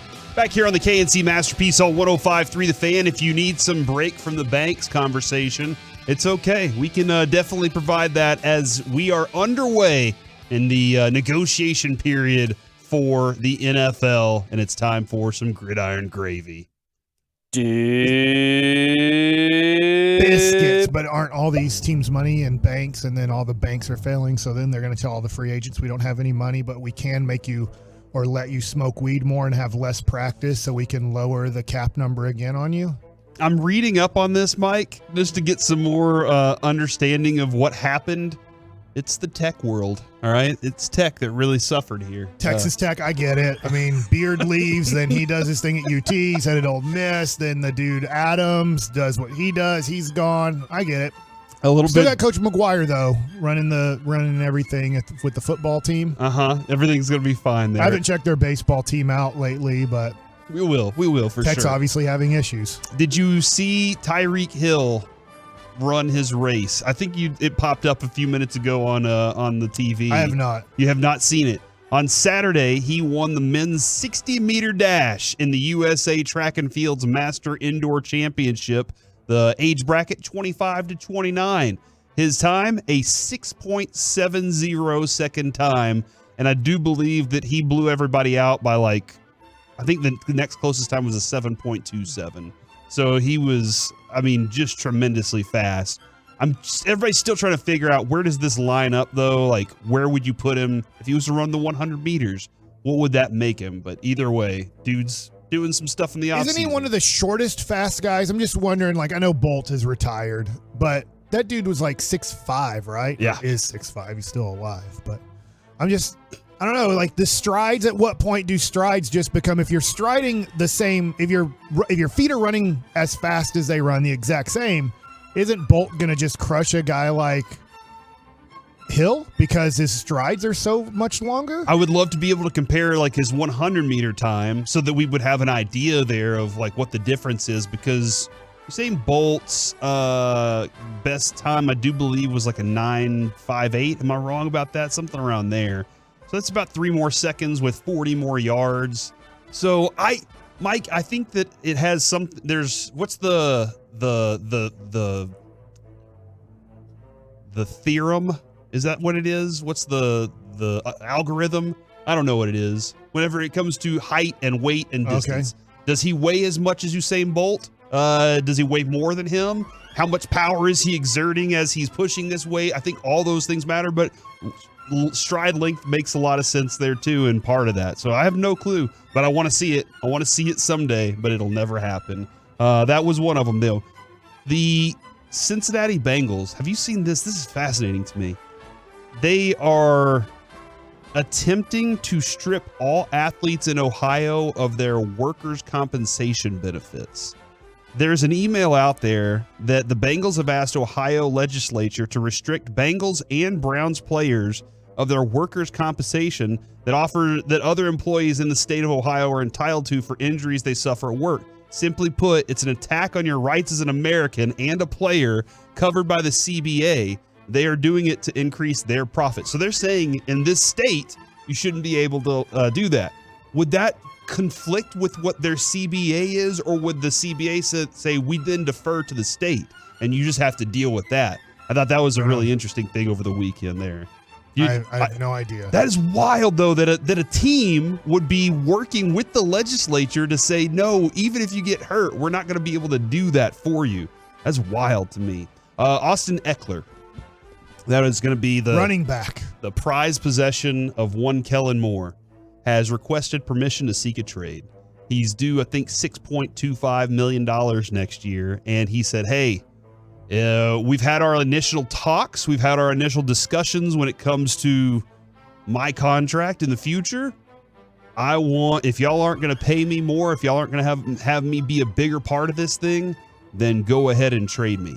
My thing about this is, do running backs ever win this anymore? Aside from Zeke, do like the Todd Gurley deal that blew up in a lot of people's face. He did win that, but he won. L.A. Rams lost. Yeah, and I think that's what's happening more and more is that running backs don't win these kinds of negotiations. They end up going somewhere else, which is fine. Let me ask you this. Let's just say I don't think the Chargers are going to move on from Eckler. They're going to play the game of, good luck. We're going to use you for one more year. Yeah. And most likely you're not going to find your trade. But if you had your choice between next year having Derrick Henry or Austin Eckler, who would you rather have as your running back? I mean, probably for my offense, Eckler, because I'm going to pass to the running back a lot more.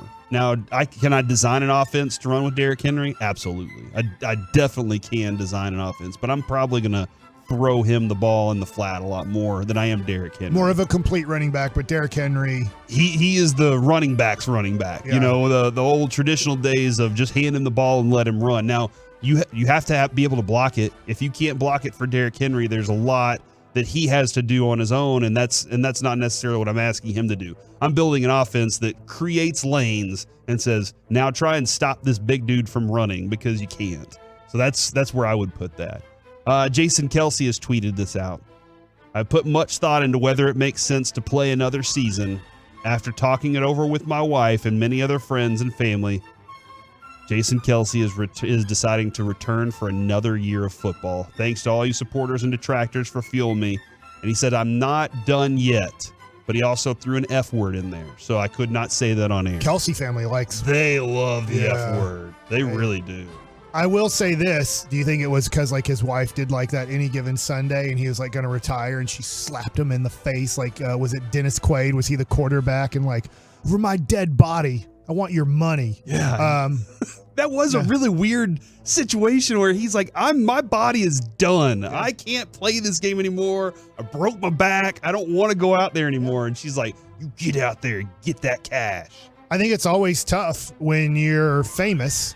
Is this person marrying you to spend the rest of their life with you because they love you, or do they just love the lifestyle of you?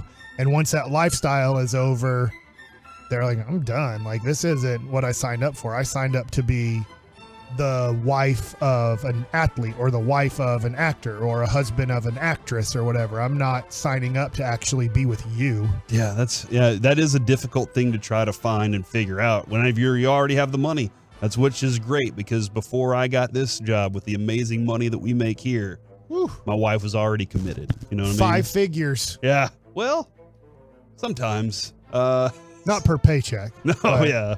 Sometimes less. Calais Campbell has been released by the Ravens. Pick him up. Is this one of the guys that you guys want? I think Kevin's in on this guy. I'm in. Big, huge body. Go do it. He does represent. He's a good leader, good veteran to have around. But the Ravens, they're in a situation with their cap where they're saying we have to figure out some money. So they move on from Calais Campbell to they said they could bring him back if they can figure out some money situation. What's the max that you think the Cowboys will sign a player to per year in this offseason? $11 million. Okay. And that's going to have to be a guy that's probably young and get it, like, can be a very, because they were willing to sign Sammy Watkins for $14 million. Watkins didn't want to play here. So they were in conversations for that. They wanted Brandon Cooks in the trade, but they couldn't trade because they couldn't do that. So I think $11 million, if the right player's there, that they'll spend that much on him. But that's it. Yeah, I just don't think Calais Campbell, what do you think his market is? I haven't looked up what his market is, but I just think that'll be way out of the Cowboys market. I think his market price 12 is what his 12 million, 6 guaranteed. That's what he signed for the Ravens in 22. I would think that the Cowboys, I'm guessing here, I have no clue, would be like, we want to give you a max of 6 with 3 guaranteed. It's so weird. That like 2 for 12 with $6 million guaranteed. So you're kind of guaranteeing the first year with no guarantee in the second year. And I just don't think that that's going to compete with, let's just say, the 8 other teams that are interested. The Broncos have signed a 4-year deal with Ben Powers at $52 million with 28 guaranteed. And I think this might be the more significant one around here because we kind of had this discussion last week of whether or not the Eagles were going to lose a lot of their roster. And that's already kind of started as TJ Edwards has agreed to a deal with the Bears. Now, Mike, when we're talking about all the things the Bears need to do to be competitive this year, they're already on that move. They went ahead and got TJ Edwards for a 3-year deal with $19.5 million, $12 million guaranteed to add him as one of their linebackers. So that's a small move that's going to make them better. They still have all those picks to deal with and much more free agency to work with as well. But again, I think that takes away from the Eagles, and that's something that, as I know there's like 1 or 2 Eagles fans out there listening, and they're sitting there saying to themselves, why do you guys just keep, yelling about my Eagles?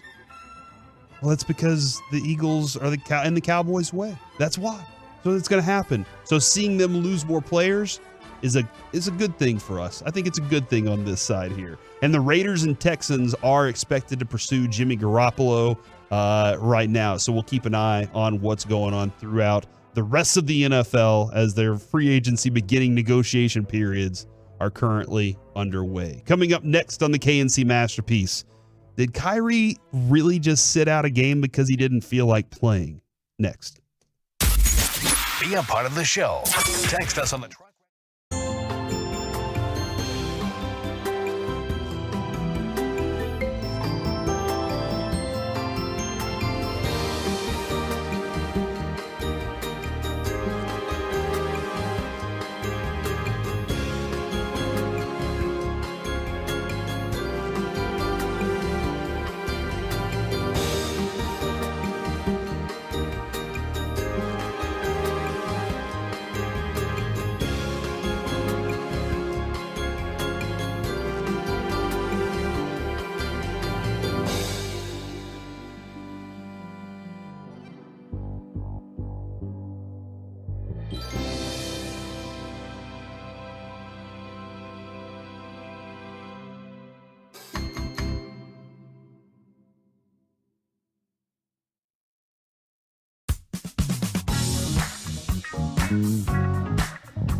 fan studio, secured by DFWsecurity.com, it's the KNC Masterpiece on 105.3 The Fan. Back here on the KNC Masterpiece on 105.3 The Fan. Hope you're enjoying your lunch break as you hop into the car and head that way wherever you're going. Actually, what are you eating for lunch today? 877-881-1053. Are you stopping in somewhere? You know, order Whataburger and then go pick it up.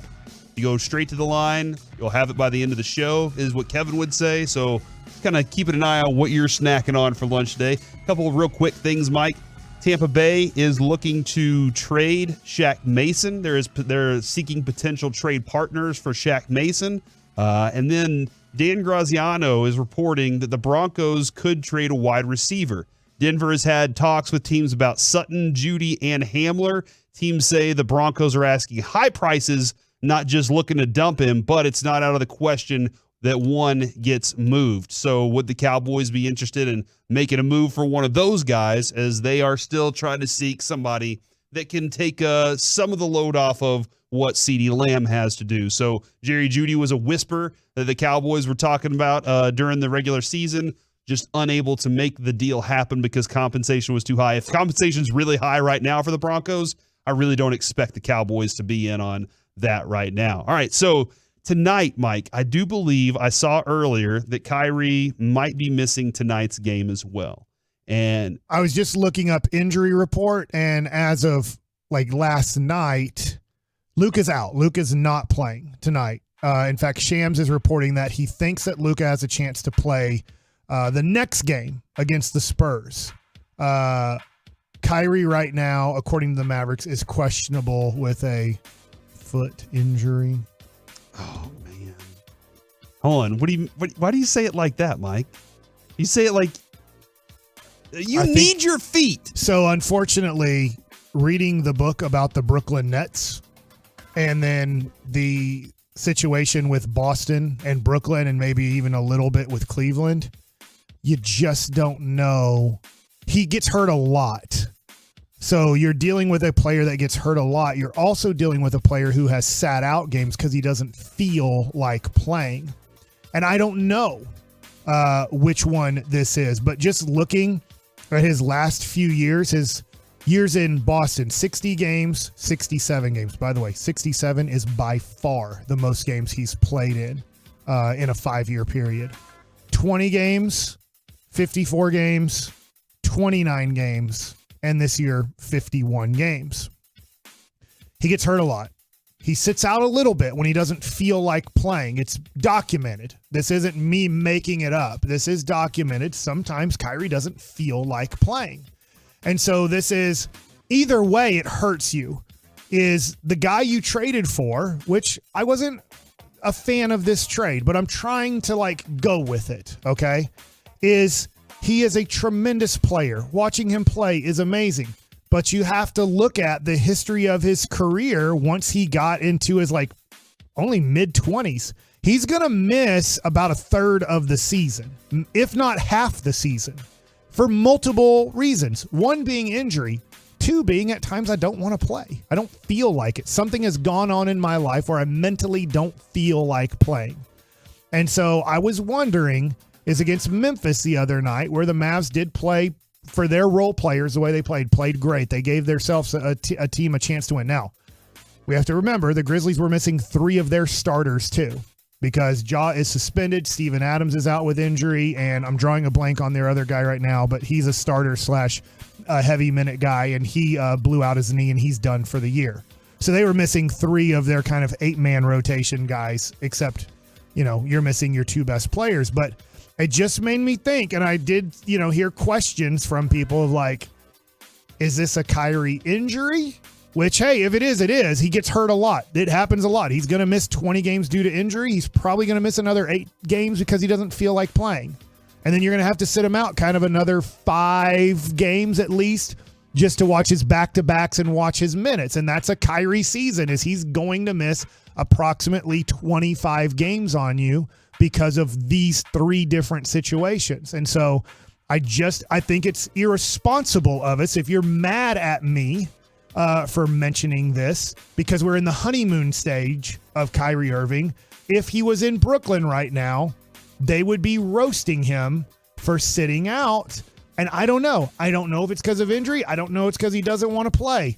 But it's tough when Kyrie Irving is a player you're counting on a lot and you're not ever sure if is he really hurt or is he sitting out? Yeah, he's not mad at the Mavericks. I don't want anybody. He's not mad at the Mavericks at all. It would be that there's things that happened in his life recently where he just might be like, I just don't feel like playing. And if somebody from the 469 said, didn't his friend just pass away? Yes. And that's why I think he's not playing. Yeah. I'll be honest. My opinion is his foot's fine. Nothing's wrong. He is mentally not wanting to play right now. And maybe that changes tonight and he wants to play. But right now, because he went to a funeral and his friend died, it's his right. He can, as long as the team's okay with it, it's his right to not play until he wants to play. From the 682, let Kyrie coach tonight. Bet we win. And based on the way some things have gone, that is kind of a feeling there.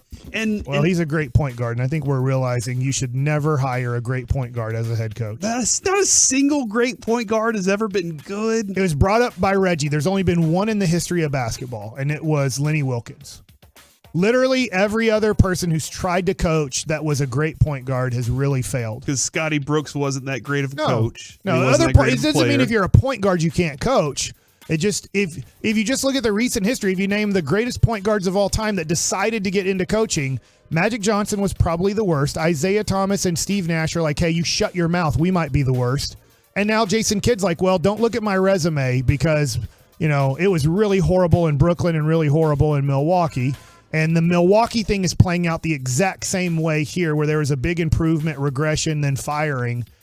Jason Kidd's going to be the coach next year. He's not getting fired in the offseason. Was Kerr a great point guard? No, he was a shooting guard. He wasn't even a point guard. People texting, and I'm just trying to see where we go with that. He came off the bench for Chicago, and he came off the bench for San Antonio. To save Michael Jordan's career multiple times. If he started, he might have started because Ginobili would come off the bench. But and Steve Kerr, hey, great role player.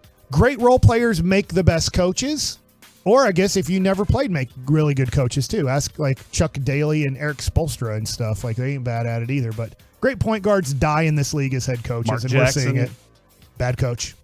Hey, let me ask you, Mark Jackson ever been hired again after Golden State? No, I don't know, because it's wild. His team then goes on to win multiples with another coach, but he's the guy that built the foundation for that team. Yeah. And that's wild. Supposedly, for the most part, there's quite a few players that just didn't like playing for him. And I will say this. Sometimes those point guards, I think Jason Kidd has ran into this, and he's trying to be better at it, can push buttons that really tick off or discourage players on the team. So this is where I'm starting to have a struggle with the ability to play a lot of games. Yeah. I don't know how, because if I'm putting on paper, Mike, you get to have Kyrie or Kevin Durant. You're going to get Kevin Durant in a heartbeat. Right. He's a better player. I want that player. They're both great. Over the last 3 years, 32, 55, 42. His body's not holding up he's anymore. missing pretty much the rest of the regular season. Yeah. And this is what is, you had KP. How many has KP actually gone against what has he played a lot of games this year? I'd have to go look. He's been a pretty healthy player this year for his standards, super healthy, which is crazy that they're barely worse than the Dallas Mavericks. And the New York Knicks are way better than the Dallas Mavericks. He's at Mavericks. 58 this year, but there was a stretch he has a chance to get to 70 games, which is huge for him. And I'll tell you, in the NBA today, I disagree with it. But in the NBA today, 72 games is pretty much a full season for any player. They're going to even when you're healthy, they're going to sit you out 6 games at least. Yeah, and that's where it comes to. You have a lot of you would do that in a heartbeat to have Kevin Durant on your team because you know what he can do if he's healthy. Right. 100%. And you know what? A lot of people would do in a heartbeat what it takes to get Kyrie on their team because when he's healthy, the dude is that good of a player. There were teams interested. Obviously, we know Phoenix was. We know the Lakers were. We know, obviously, the Dallas Mavericks were and got him. But I do think the majority of teams want nothing to do with Kyrie. The rest of the market was, why is this guy the way that he is? Why does he doesn't look at it? It almost feels flippant the way he looks at the season and being on a team. And there's a lot of different, this dude comes from a very different background. Like, a lot of the things that he went through, a lot of the, I've seen the story on TikTok too, everybody. Yeah. I've watched the video. I would love to get that full feature story on him as a child growing up and how he feels it affected him. Would love to hear from some therapists on that too, on how he approaches this thing, because it's different. It's not the same like American, we have to be here every day and do our work and do these things. It's a unique and different approach. And I don't know if it preserves him for the playoffs and makes him better. There are things where if you're a star like him, Mike, you can get away with it. If you're Reggie Bullock, you have to deal with it and suck it up and get out on the court. And that's practice, the way that is. And in today's game, this isn't unique to Kyrie, but Kyrie was one of an early supporters of this. Practice is optional for me. I'm worth more than practicing with the team. And I don't want to look. I'm okay that he's here. I don't think he's going to be here long term. I still think he's going to be a LA Laker next year. But right now, I don't even know. I don't even know if I'm going to watch tonight. Like I know I'm watching United States versus Canada in the World Baseball Classic. Like I'm way more interested in that than I am the Dallas Mavericks tonight. Jason Kidd, and he's not the main reason, but it's just I've been turned off by the Mavs this year. I don't think they have a future. I don't even know when I'm watching Kyrie and Luka, and I know it's like, hey, just enjoy the now, and I totally get that because now he's on the team.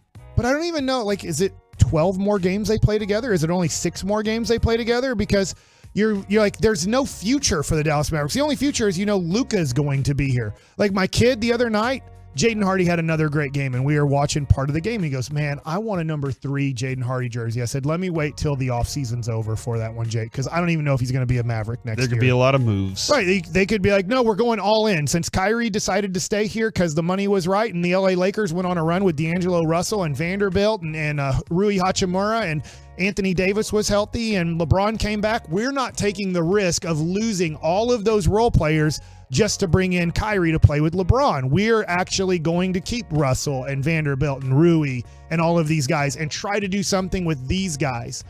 And if that's the case, then the Mavericks almost kind of win. That might be their hope, is that the Lakers now play so well that the Lakers aren't a possibility for Kyrie, because then I do think he is a Dallas Maverick.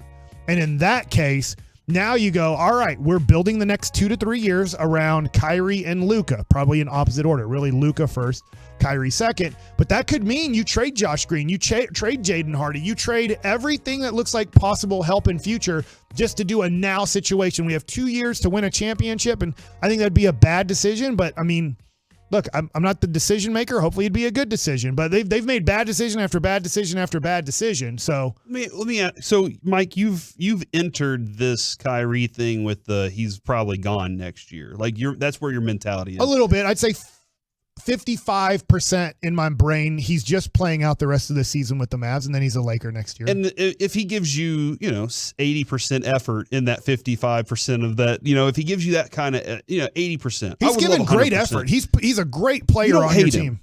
No, I don't hate Kyrie Irving. When you talk the way you talk about him, people start to think you hate him. Right. And I don't think you do. No. You want to see him be great with Luka. Like that's something that we better hope that he is great with the Dallas Mavericks, and I'm hoping that, because if he plays the rest of the season, he can't find his way to the LA Lakers, which everybody knows he wants to. It just matters if there's a path to get there. If he stays a Dallas Maverick, this is it. If it doesn't work with Kyrie, which I hope it does, because if it doesn't, you're back in 2016. It's Mavericks 2016, where you got guys like Chandler Parsons and Crapola on your team, Wes Matthews or whatever, and you're like, we're in no man's land. We are horrible, and we got to get lucky again to hit another Luka, because it would destroy everything. And Luka would be like, I can't stay here anymore, guys. As much as maybe I love Dallas and there's no rules for me here and I have total freedom and it's my team, he might just go, guys, what do we have? We don't have draft picks. We don't have young developing superstars. We have nothing here, and there's a little bit of a cap situation here. We're not the LA Clippers. We're not teams that can just say, hey, we're going to go $100 million over the cap and pay the penalty every year. That's not what Mark Cuban's going to do here. So I'm not against Kyrie, but you have to state the facts. We can't just I know people want to wipe it away. I do know the Kyrie lovers want to wipe away that he's never done anything to cause all of these issues. And I do think at times maybe there's been people that have been unfair to Kyrie. I can totally see his perspective. I think so. But- And then there are other times where there are other things that stand out that you're like, man, why did that happen? Is this fair or unfair? I'm going to bring up another example of a beloved person in our kind of life, Michael Irvin. If this was, they said Troy Aikman did this at the Super Bowl, we'd say, that doesn't seem right, man. Troy's never been in any trouble in his life, right?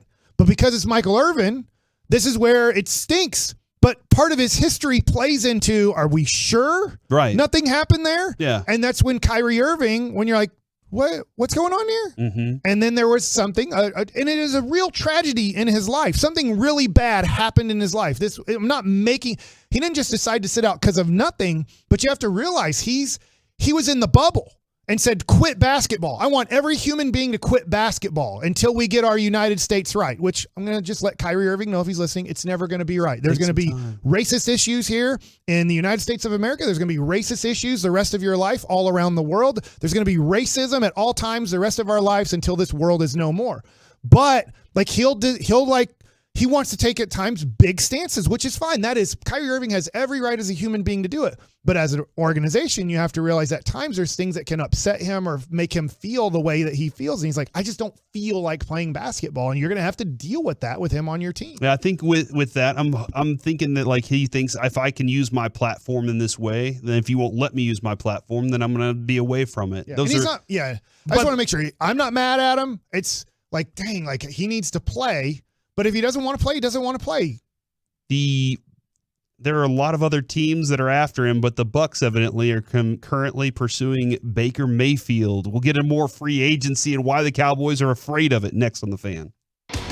Are you ready for some commercial-free?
Expressway on the KNC Masterpiece is brought to you by Rockwall 4.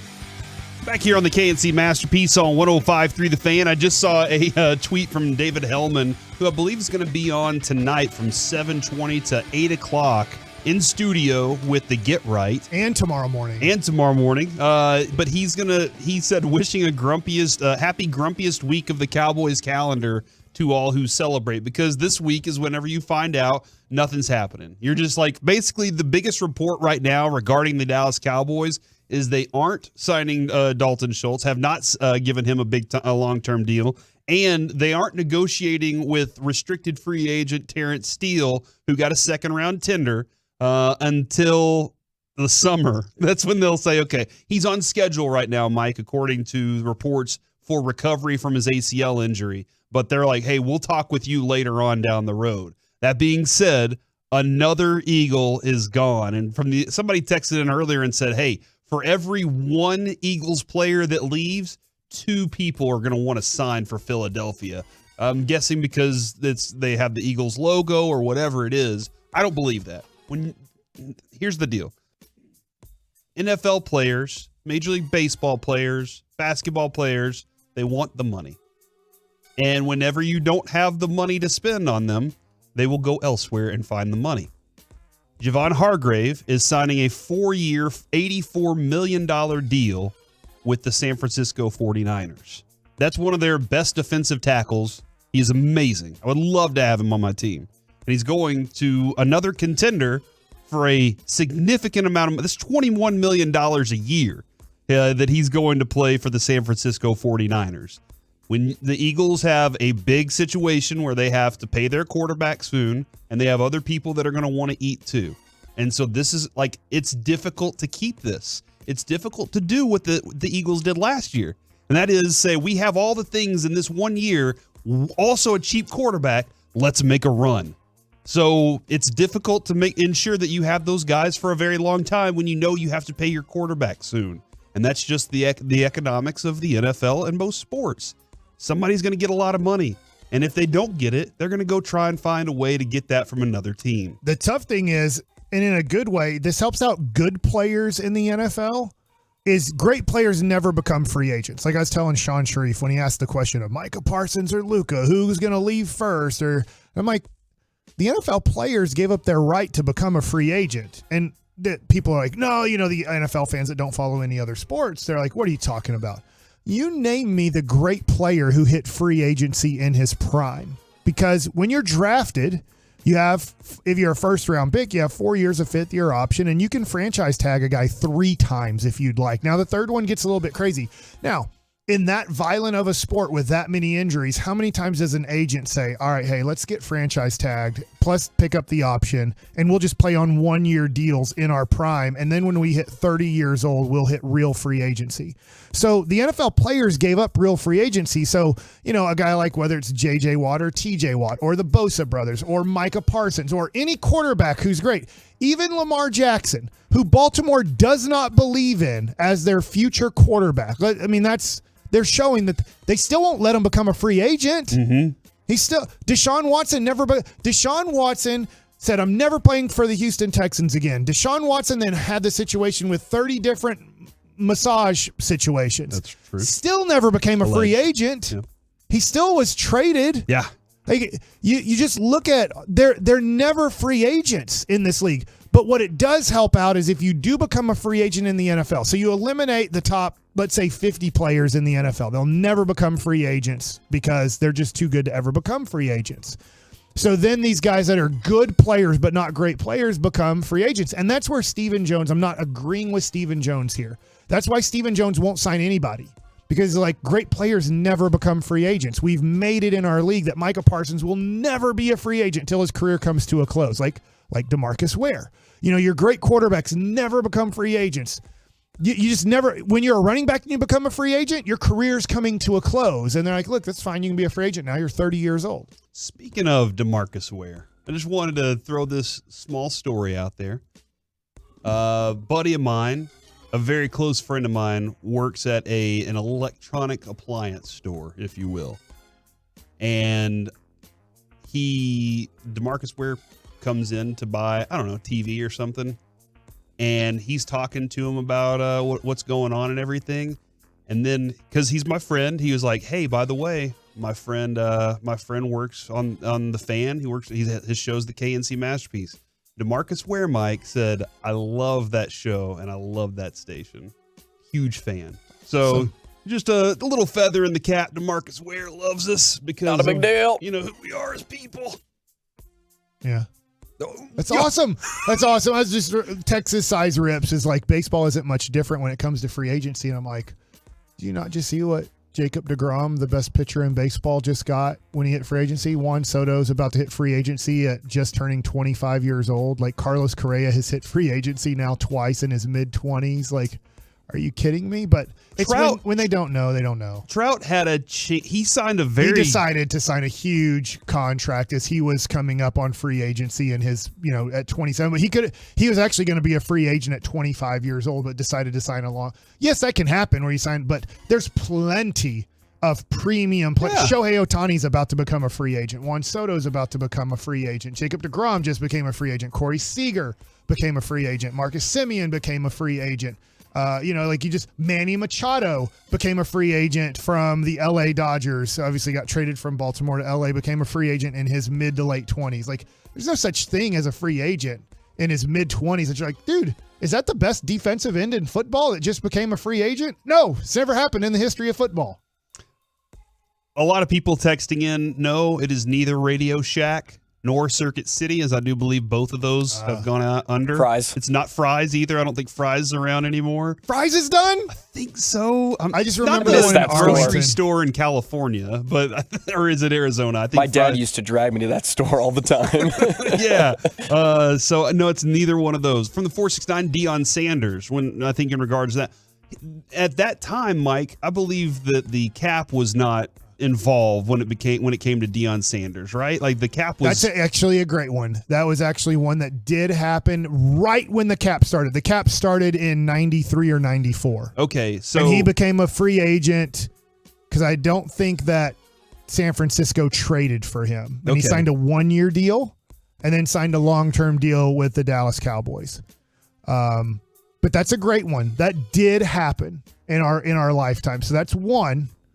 Good luck naming two. And there might be two. And by the way, Texas Size Rip says, "Oh, it's okay getting called out. At least he didn't call me a dumbass on the radio." Do you want to? No. Okay. No, I just had to put him in like, hey, like you can't. The history, especially if you just go over the last, let's say, 20 years of baseball history versus the last 20 years of football history. Like, but Deion is a great one. That one did happen in 1995, and I guess 94 if you want to include also the 1-year contract that I assume he got from San Francisco. I don't think they traded for him. Yeah, I can't remember how that. I know he was a free agent for the Cowboys, right, in that one. But I don't remember exactly how that all fell in place. I'll have to go look that one up. No, it's not Eckerd's. Is Eckerd still around? I don't think they are because CVS and Walgreens, I think, took them out of business. Eckerd's Corporation. Oh, there's still a couple of them around. Interesting. I didn't know that. And then Kmart. It's not Kmart either. It's not Montgomery Ward's. So I appreciate y'all texting and trying Sears to figure out. Sears is about done too. See, there's one electronics store I think around in all of areas around here, right? Well, you just buy most. Cons? Yeah. Is Cons an electronics store? I think they have some electronics there. I think for them, obviously, Best Buy is obviously still around. But it's just one of those things where we buy most of those things online. Amazon is pretty much like the way to do it. Unless you want to, you could drop. I love the ability to order something at Best Buy and then just go pick it up. Like that's a game changer. It's not Winn-Dixie and it's not Academy Sports. Blockbuster. Are y'all just? It sounds like everybody's just naming off things that have gone out of business, and like that's not. Banks are going out of business, all right? So let's just leave it at that, right? Only the ones that have silicon in them. Foley's. Nebraska Furniture Mart Nebraska Furniture Mart's everything, isn't it? So did Foley's they must have just got bought by Macy's. Why? Because all the Foley's turned into Macy's. And I think Foley's and Macy's was actually the same company. They just decided to streamline it and not have Foley's in this region and Macy's in this region. It's like the Macy's Day Parade has been around forever. I think Foley's was Macy's. They just decided, let's stop calling it Foley's like in the South. There was Macy's West and Macy's South. and then Foley's operated stores in Texas. And then you're right, Macy's did eventually just say, let's just roll it into Macy's. Yeah. Which, do you shop at Macy's? Sometimes. I haven't been to a mall in a while. But yeah, Macy's, sometimes they put a lot of their suits on sale. So if you need a suit or a sports jacket, Macy's I've been to Macy's before. Obviously, Joseph A. Bank is a place to go to. I have to, dress up every once in a while for television. You're on TV?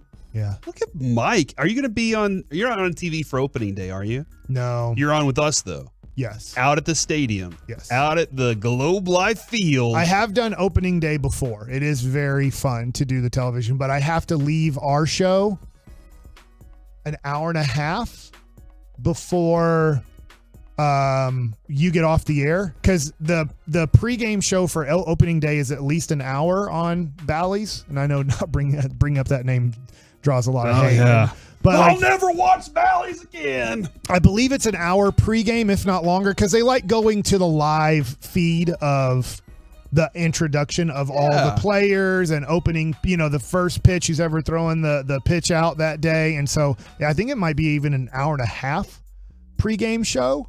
And it just didn't work out, where they didn't really like me leaving at the time G-Bag Nation. Let's say if the game was at 2:00, I would leave G-Bag Nation at 11:30, and they are like, you can't do that anymore. So I'll tell the bosses I can't do opening day anymore. Like, a lot of people are tweeting things to me that are immediately deleted. This is the worst day, by the way. If you're I'm not trying to break news today. I'm really not. I want to have an entertaining show for everybody. I want it to be fun. But what's happening today is everybody will see a rap sheet, a Dan Graziano, and they'll tweet it, and they'll tag us in it. And then the tweet's been deleted because A, it maybe was a fake account, or B, that reporter put it out there and was like, oh crap, that hasn't happened yet. I can't do this yet. Or news changes. Lots of agents are feeding reporters stuff today, trying to keep their players in the conversation. This is a tough day, man. This reminds me, Mike, remember when the day that all the COVID stuff shut down and we were on air, and it felt like every 15 minutes something new was happening, and we were like, what is going on here? This is what it's like during the negotiating period for the NFL. I have 3 tweets to me that have been deleted that the reporter doesn't have the information up there. So I will try to get the news to you as quickly as possible. The Javon Hargraves news is real. He's going to San Francisco. That scares me because he is very good, and that defense is very sound. Mike, they're in the Super Bowl if their quarterback doesn't get hurt. I think that game looks a lot different if Purdy doesn't get hurt in that game. And that defense is good enough to keep them in this conversation all year long. If you're having to play against San Francisco's defense next year and you see Hargraves over there now, it's even worse. And the Cowboys have to play them this year. Not in the playoffs, but they have them in the regular season too. So it's going to be like that is a huge, significant move from the Eagles now to the Niners. It doesn't make the NFC any easier for the Cowboys to try and get over on those 2 teams right there. And that's your competition. Yep. I mean, your real competition is San Francisco and Philadelphia. Now, other teams can pop up and have great years, and then you get in trouble there. But when we're sitting here today, you look at San Francisco, they have proven over the last 2 years they are better than your Dallas Cowboys. The Cowboys really can't beat them until you see them beat them. And Philadelphia, in a weird way, you didn't even get to play them this year, even though you played them twice, because you had Cooper Rush, and then they didn't have Jalen Hurts. So you played them twice this year, but you never got the matchup. But Philadelphia, obviously making it to the Super Bowl, is better than the Dallas Cowboys. So Philadelphia loses a guy, but San Francisco picks him up. It does look like, Mike, Trevor Bauer is getting his opportunity to throw a baseball. Okay, tell me. This is I thought he's getting blackballed out of the league. Honestly. This is per maybe he should. Yamada Sanspo. He is, Mike, signing with the Yokohama Tana Bay Stars of Nippon Professional Baseball Organization in Japan. Oh. So you said you thought the contract evidently is for 1 year for $4 million plus incentives. So yeah, there it is. You said blackballed out of the league, and it looks like all of his options have run dry. I wonder this. I don't know this. If he pitches over in Japan for 2 years, maybe it's just 1 year. I mean, he does great. He's a great pitcher. I mean, I don't think anybody would tell you that he's not possibly a top 10 starting pitcher in baseball. I was about to say American League, but in all baseball. But from what he did, also the way that he wants everything to be public, right? He has a massive YouTube, Instagram following. I think that it turns off a lot of teams in multiple ways. And so I just wonder if he could ever get back. Yeah, man, that's a very interesting approach to that. So now, again, the San Francisco 49ers, Joey Bosa, Javon Hargrave, and Eric Armstead. That front, and I think Jackson's in there as well. That front's going to be difficult to deal with. All right, man, that's a little bit of conversation there, but it's time for Mike Likes It. Let's find out what Mike likes today. Well, right now, this is where I do a really bad job of this. This is why I never look at the fan text. I was on Twitch, and we're doing a good job. There's a troll there on Twitch. And they're like, Mike, you know nothing about anything. You talk out of your ass. And I'm like, our Tuolos are doing a pretty good job. But I'm like, look. They police themselves there. The whole thing about Kyrie going to the Lakers, you're correct, person that is on the Twitch. I do not know that. I am not an NBA agent. I am not an NBA player. But people tell us things. I've been at this job now for 12 years with a lot of connections. It doesn't mean that Kyrie's 100% going to be a Laker. But agents, players, they know. And sometimes they tell people like me. And the person who has told me about the Laker thing told me about Beard going to Ole Miss 2 weeks ago. I just was like, I'm like, whoa, are you kidding me? Like, I can't believe he's getting another. Yeah, he's the next coach of Ole Miss. That's pretty much done. It'll be announced, within days. And here it's announced officially that it was. And then he told me about the day after the Mavericks traded for Dinwiddie and the Porzingis trade. He said, Brunson's gone. I'm like, dude, they're not letting Brunson go. And during the playoffs, I'm like, dude, they're just going to max him out. They're not going to let Brunson go. I'm not talking about this on the air because they're not letting Brunson go. You're crazy. And he's like, dude, I'm telling you. This was the day after Porzingis was traded. He already knew Brunson was gone. And what happened?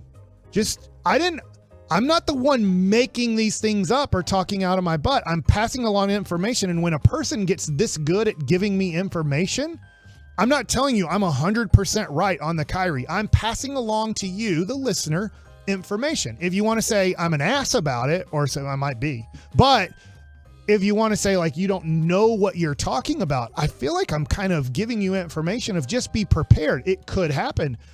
This person has been very good at predicting what is going to happen in basketball. He has really good connections in basketball. And he's saying that Kyrie and the Lakers want a marriage. Now, that could all change. I've said this before. I'll say it again just to help you out.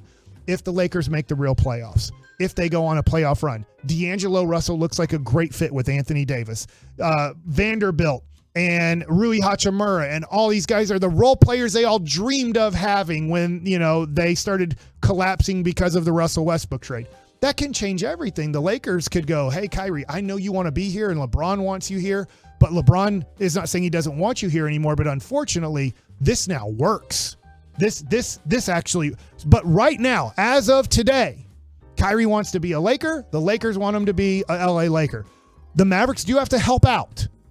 There's also a belief that Kyrie could take $30 million a year from the LA Lakers. That's how bad he wants to be a Laker. Because if you're like, well, they can't pay him the max amount of money, you do have to watch as a Maverick. You do have to watch out that he might take significantly less to get to where he wants to be. So that's just information. Is it going to play out that way? I don't know. But the damn Brunson thing played out that way. And now recently the damn Beard thing played out that way. So I'm not getting this information from somebody who's feeding me BS and then it doesn't happen. So I'm just trying to give the listener something. I do think most people really appreciate when we give a little bit of inside information I'm not saying it's going to happen, but I'm giving you the information. I just think it's people that hate me. Or hate, let's say, Sean, or hate you, Corey. I don't know if many people hate you, but I know people hate me, which is, I'm okay with it. But just trying to bring along a little bit of information that could be happening. Okay, one thing that we haven't really talked about today in the world of sports is the Texas Rangers. Because things have been kind of taken away from the Texas Rangers. I totally get it because of the World Baseball Classic. We're getting to watch all-star teams play each other somewhat. Venezuela, Puerto Rico, obviously Dominican Republic, and the United States are putting together an all-star team. Right now, we're not really following Japan because they're playing at like 1 a.m. in their pool play, but they'll be coming over. But here's what's big today. It looks like Jacob deGrom and Nathan Eovaldi are on track, right? They're throwing against each other. I haven't seen, if you can help me out on Twitter, I don't have it pulled up, maybe Jared Sandler, are we good to talk to Jared Sandler at all today? Okay. And Need to give him a call. Oh, yeah. But maybe, I'll tell you what, if you have his number in there, Slim Scotty, can you give Sandler a call right now and see if he has information on, I think deGrom, either he's throwing right now or he threw an hour ago, and so did Eovaldi. All right. And I'm just wondering how that went, because this is huge, because right now it looks like we're going to get Cole Reagans on Wednesday to talk to. Oh, that would be nice. I think Cole Reagans is going to be in the rotation because of the injuries. Okay. And it doesn't mean that he's going to be in it all year. I do think he's pitching great, and it might be tough to take him out. But if you're looking at this, we need to hear from this point on great things about Jacob deGrom. He cannot have a setback anymore in spring training if you want him pitching on March 30th. If you want Jacob deGrom, when we're at the ballpark, we'll be there. We'll be talking to Chris Young and all these people opening day. If we want to be talking about Jacob deGrom's first start on opening day, everything has to go great today. It has to go great the rest of this week. It has to go great up to March 30th if you want him being your opening day starting pitcher. I would love for him to be able to do that for sure. Like, that would be a pretty significant thing. That's kind of one of the reasons you signed him, was to be a great pitcher. The other reason you signed him was to make sure that people were in their seats. Now, they're going to be there opening day. Like, that's a fact. But Mike, you called for it. You asked for it. And thanks to Sonic, oh, good. Good. Good. Jared Sandler is now Sandman. with us. What's up, Jared? We're back. Hey, buddy. What's going on, guys? Well, I know that there was. Call? I wanted to talk to you real quick about Jacob deGrom and Nathan Eovaldi. The World Baseball Classic, which maybe we'll ask you a question or two on here pretty soon, has been outstanding, but it's kind of taken my kind of eyes away from a little bit of Rangers spring training while you're still there in Surprise. Can you give us an update on deGrom and Eovaldi and where we're at? Yeah, so they're both going to pitch here in about an hour. Not sure which game for each, but one's going to pitch in the AA game. The other one is going to pitch in the AAA game. They're both expected to go about 35, 40 pitches. And, you know, with that being the case, they're both on track for their first turn in the rotation. Eovaldi, you know, games 2 through 5, one of those, and deGrom, of course, for opening day. So everything is moving forward, you know, as scheduled. And so that's a good sign. And then, you know, they'll both Eovaldi actually pitched in a Cactus League game. I don't remember if you were here for that, Mike, or not, but so this will be his second form of game action. I just saw him. deGrom. I just saw him throw a bullpen. Okay, yeah. So they're both on track to, you know, be ready for, you know, opening day roster status and beginning of the season. I know this is silly because I know we're still 3 weeks away from kind of opening day. I guess a little bit less than that, but man, did you watch Perez throw for Venezuela? Because it looked just like the guy last year who was an all-star. It did. And you know what was cool is that he had a little bit of adversity early and then had some bad defense behind him as well. And those are the things that first time with the Rangers, his first stint would have done him in. And again, much like last year, as you just mentioned, same case against a lineup full of all-stars. He was able to, you know, push that aside and get outs. And it was a lot of fun watching him work. And actually, it fired me up because you always wonder, you know, a guy has a career year. Is it just an anomaly? And I don't know how he's going to do this year, but I definitely love seeing him show that same mental fortitude on a huge stage, just as he did last year. Are you sad that Evan Carter got sent down to the minor leagues?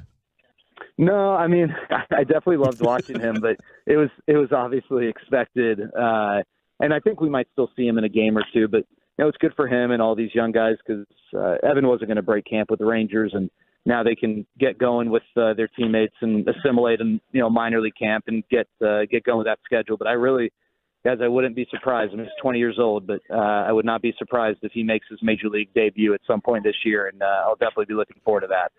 In fact, you know, reading the article, It just sounds like after, sending him down so he can get to play every day and get ready for the start of the Frisco Rough Rider season, is that it sounds like Bruce Bochy. It sounds like Chris Young. It sounds like the organization is saying, hey, at some point, as long as he keeps progressing the way he is, he's going to be on this team this year. Yeah, and I think that it's like a balancing act between demonstrating their genuine excitement and, how impressed they've been without, then on the other side, not like over hyping a 20-year-old kid and not putting too much expectation and pressure on him. The golden child, is that what you're saying? Yeah, I mean, with the attention and coverage relative to previous years, you would think that, right? And so I think it's a balancing act. But yeah, you can tell if you read between the lines. If you hear them say certain things and look at the expressions, I think he has really impressed a lot of people. And I think half of it, maybe more, is less to do with just what he did, on the field and more just how he carried himself and how you watched him operate and maneuver in the clubhouse and interact with teammates and work. It didn't look like a 20-year-old. It looked like a guy who'd been in the big leagues for 10 years. Yeah, and I mean, when we had him on, it was casual, it was easy going, and you could tell that he had it all under control. And that's something that's positive. Look forward to seeing his future, and we get to see it on the ground level all the way up, man. How do you feel Corey Seager's looking this spring? Well, he's always wearing long sleeves. He told me, he just doesn't like the sun, so you're not going to see, the tan on the arms. But I think he's a pretty good-looking guy. I don't know. What about you guys? No, he looks bigger, Mike, than I thought. Whenever I saw him in person, I was like, dang, he's a big dude. I didn't expect that. Yeah. I was more along the lines of how he's hitting, but no, I know. I think he. Gosh, I don't remember if he got a hit last game, but he had a 7-game hitting streak at one point. But I mean, he looks really good, and he's healthy, which is good. And I know he. As I'm sure a lot of middle infielders did this offseason with the new rules, they just, he wanted to focus on mobility and range. And, Corey's one of these guys who, when he gets to the ball, he makes the play. Like, he's very steady in that regard. One of the knocks on him has been the range, but, you could work around that with the shifts and the positioning. You're not going to be able to do as much. And so it's been a point of emphasis for him. But, as far as the hitting standpoint, he's looked good, and in talking to him, so I sat down with him for a while yesterday. He's super comfortable. I think he is so much more relaxed this year. He's not meeting everyone. He's now people are meeting him, but he's not having to come here and meet all the coaches and staffers. And I don't think you can understate the significance of the lockout for new players and organizations, especially when they sign a big contract. And I also think having DeGrom and having the offseason they had this year, it's taken some of the attention away from Corey, which I think has been a good thing because he's not someone who craves the spotlight. Yeah. He's the type of guy who, I think his ideal vacation is going somewhere like a town of 300 people where no one knows who he is. That's just – and he doesn't mind playing in big spots. He was the NLCS and World Series MVP. That's not an issue, but I think he's a lot more comfortable this year, and I think that's going to, show itself over the course of the season. All right, last question. We have 1 minute. Why didn't Kyrie play? And do you think he's going to play tonight? And then A&M and TCU. Why do the bracketology people hate those two teams? It's a fair question. I will say, though, A&M upset alert. Everyone seems to be, riding them hard, which, that's a perfect formula to get upset. And then Kyrie probably not going to play. Maybe he's writing a book tonight. I'm not sure what extracurricular activities he has. I think his pinky toe is sore or something. But the sooner that guy gets in another organization, the better off the Mavs will be. Oh, Jared, thank you for everything, man. I hope you have a wonderful day out there. We will talk to you again. I got to be soon. honest, guys. I will always be honest with you guys. I can't fake that. Really appreciate it. Jared, have a great day. See you guys. There he goes, Jared Sandler, brought to you by Sonic. Good. Home of opening day. We are here at the KNC Masterpiece of 105.3 The Fan, and also home of the Dallas Cowboys, where, Mike, this is very significant news. The Raiders have just closed in on a deal with Jimmy Garoppolo. And it looks like the Raiders and Jimmy Garoppolo are going to be together. That is what Adam Schefter is reporting. If Devontae Adams needs to request a trade right now. You think he's like, I got to get out of here. Dude, I can't be here. That's Come 50 on. catches for 700 yards. He's like, I went from Aaron Rodgers to my best friend from college to Jimmy Garoppolo. This is the situation you guys are putting me in. That is the Expressway, ladies and gentlemen. Coming up next, it's time for the C Block. I got a problem, and I need y'all's help. Next on The Fan. Get the top story.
our fan studio, secured by DFWsecurity.com, it's the KNC Masterpiece on 105.3 The Fan. We're back here on the KNC Masterpiece on 105.3 The Fan. Got an hour left before we turn things over to the G-Bag Nation, who, by the way, is going to be out at Shell Shack tomorrow, I believe. They're going to be rocking at Shell Shack, and that is a fantastic place to eat, Not Mike. the gas station. Not the Shell. No, that is a different place. They have a new place opening off of Abrams Road in Creekside Shopping Center. So you want to hang out with the G-Bag Nation. What city is that? Lake Highlands. It's like Easter Dallas. Northeast Dallas? Northeast Dallas is kind of where Lake Highlands is. So I'm going to have to look on Abrams Road exactly where that is. I think I know. Home of the 6A basketball state champs. I think that's the next to the Target. If I am, I might be right about that. I'll make sure. I'll give it a drive-by in the next couple of days. Not the same drive-by as Sean Kemp. Different kind, but definitely Sean Kemp, not in the drive-by. He wasn't. Okay. All right. Well, that's good. Well, I think he's protecting himself. I don't know. All right. But I think he's going to be good. That's good. That's great to hear. I don't know if you didn't hear the information, but the story was wrong. It was presented wrong, I believe, to the. So what this is great news. Was not right. Okay, this is great news because we were trying to get Sean Kemp for Kevin's retirement party, and because Dirk got Sean Kemp, and we were like, how much would it cost to get Sean Kemp to hang out with Kevin? And then that news broke, and we were a little concerned about it. The Bills have agreed to terms with Connor McGovern, a 3-year, $23 million deal. The former third-round pick of the Cowboys is now going to Buffalo, and that's tough. You weren't expecting him to be your starting left guard. I think the Cowboys are probably looking at this saying, hey, we can draft another. We have some options out on the outside. And, Tyler Smith can still be our left guard. You weren't planning on keeping Connor McGovern around for that long, but he is now heading to the Bills. That's going to be better offensive line up there for them.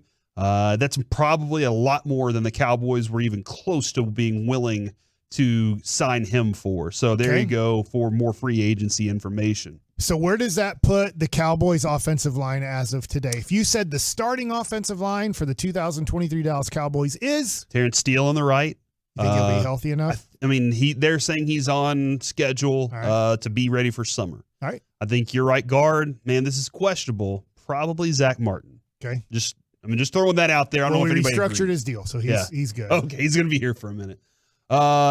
At center, you got Tyler Badass or Biotic, whichever way you want to look at it. He was doing a pretty good job this season. And this will be the last year on his contract? Yeah. And then I think this is probably what's happening. Tyler Smith at left guard, Tyron at left tackle on paper. What do you do in week 3 when Tyron's hurt for 6 weeks? You're presuming he's making to week 3, Mike. I'm just wanting to get through training camp first, all right? All right, now let's play this game. For half the season, Tyron Smith will not be on your team because he'll be hurt. Yeah. So you're popping Smith out to tackle? Unless, it kind of depends deciding on, Jason Peters, if that's still anything that is a connection. And obviously what you're going to try to do in the draft matters significantly. So wherever the Cowboys land there, but I wouldn't say that they're going and signing a starting left tackle or a starting left guard to replace those guys. I think they're looking at paper and saying this is going to work just fine for right now. Now, they also do have some backup options that have done nothing yet. They had a tackle that had a shoulder injury that he was dealing with. Ball still isn't good enough yet. So they're probably going to give those guys as much opportunity as they can.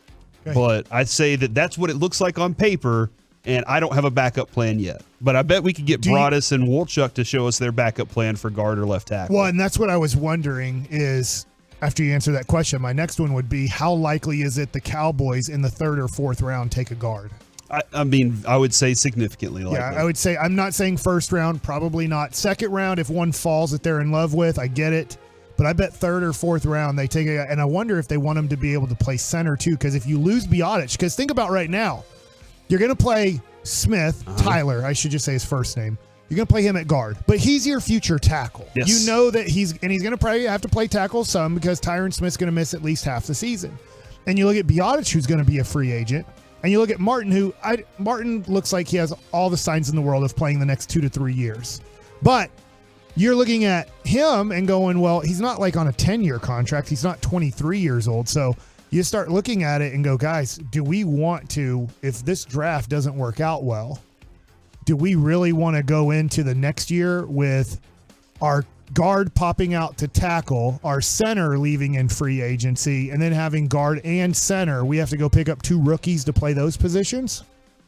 I think that's kind of, you're right, Mike. When you said, can this guy that they want to replace at guard, if he could play center, would that be appealing to the Cowboys? They salivated so much that they had to change shirts, because when you say position flex around this team, Mike, there's nothing Jerry Jones loves to hear more than, hold on, that guy can play 4 positions on the offensive line. Let's take him right now. Are you upset that ESPN is covering the women's regional more than the free agency right I am trying to find World Baseball Classic stuff, actually, because somebody just texted in and said that Soto just went deep. And Soto was supposed to, I believe he was supposed to play, or not supposed to play, and then they were like, hey, let's go ahead and get him in there. Whoa. The Dominican Republic is up 5-0 right now, and Soto is 2 for 3 with an RBI and a walk. And that is true. He also did hit himself a home run. So kind of keeping an eye on what's going on in the World Baseball Classic, especially since Korea beat China 22-2. That's just rude at that point. Like, come on. You get up 20-2. You're like, let's just lay off just a little bit. But I guess you can't stop swinging at the pitches. You have to keep swinging at them. All right, I got a problem. I don't think we get that channel. I was trying to check FS2, I believe it's. Yeah, because we get only FS1. Same thing at my house. If it's on the deuce, I'm not getting the deuce. I have a little bit of a problem, and I don't know if everybody is on the same page with me. 877-881-1053. If you have kids or whatever, are you the house where everybody spends the night, or are you the house where you send your kids to somebody else's house for the spend the nights, as Mike likes to call them? Thank you. Because, Mike, I am becoming the house over the weekend. Lucy, Carter, and Avery all had my Carter, not your Carter, not this Carter, all had somebody spend the night. And Avery at one point had 2 of his friends over. So I had 4 extra kids in my house this weekend. And while I think it's great for my kids to have friends, I also understand a couple things. One, those kids like to eat food. And they like to eat your food, and they will pocket it. And I watched one of them stick a Rice Krispie treat in his pocket, try to walk out of my house.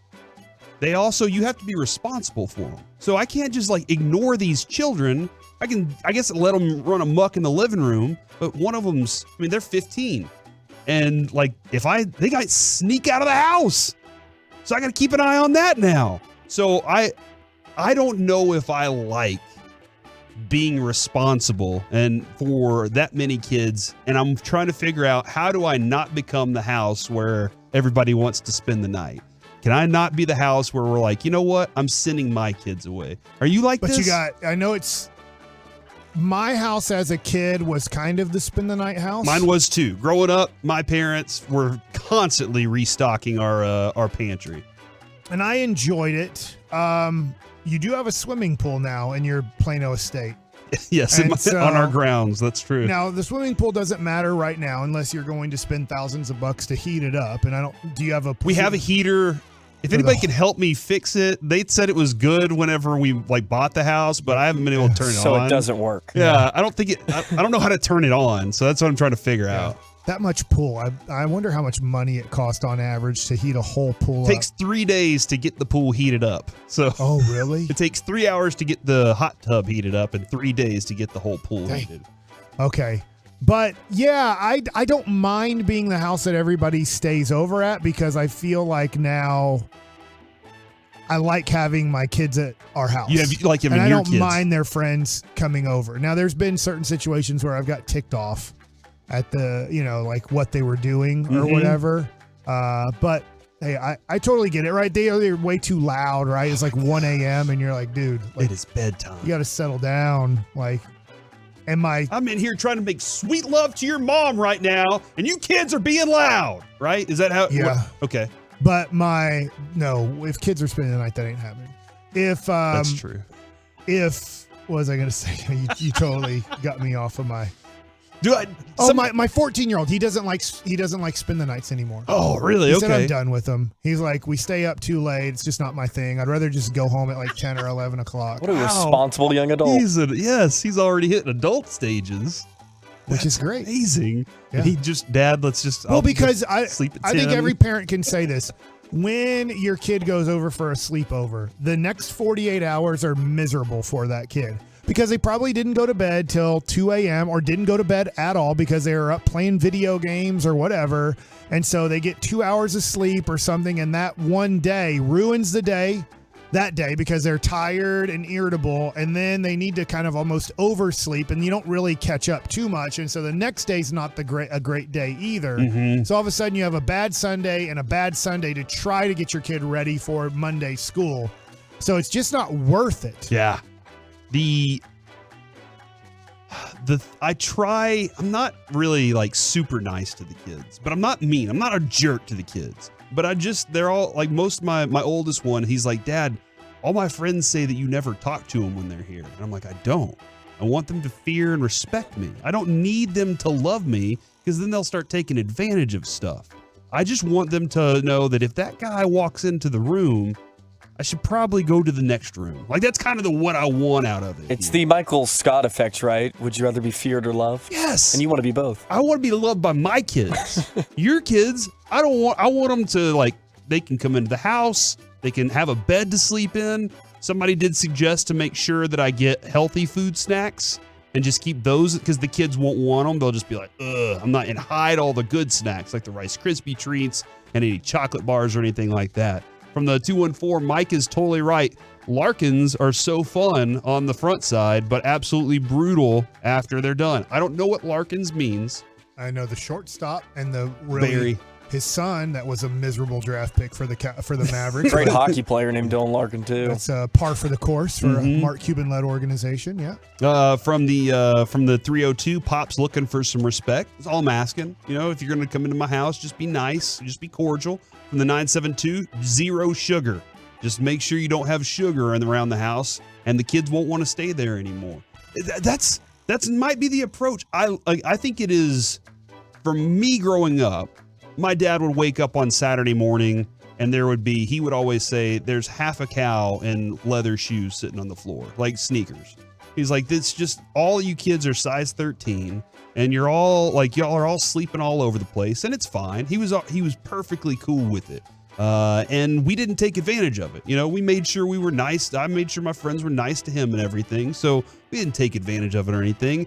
But now that I'm the responsible adult, I'm thinking to myself, what if one of these kids, one of them did, not in my house, at somebody else's house, middle of the night, got up, walked to the backyard, climbed the fence, and then walked home in the middle of the night at somebody else's house. Like, what are you doing? There's an adult that's supposed to be responsible, but they got to go to bed at some point. Yeah. I mean, like, now you're a 14-year-old kid walking alone in the middle of the night. What are you doing right now? And I can't be responsible for that. It's always tough because we have friends that they have boys. They don't have any girls. And a couple of girls, as the parents went to bed, came over to the house. And it's middle school. Yeah. And so anyways, the mom found out that there were 2 girls that walked over to their house late at night and was furious and said, you leave, get out, go back home.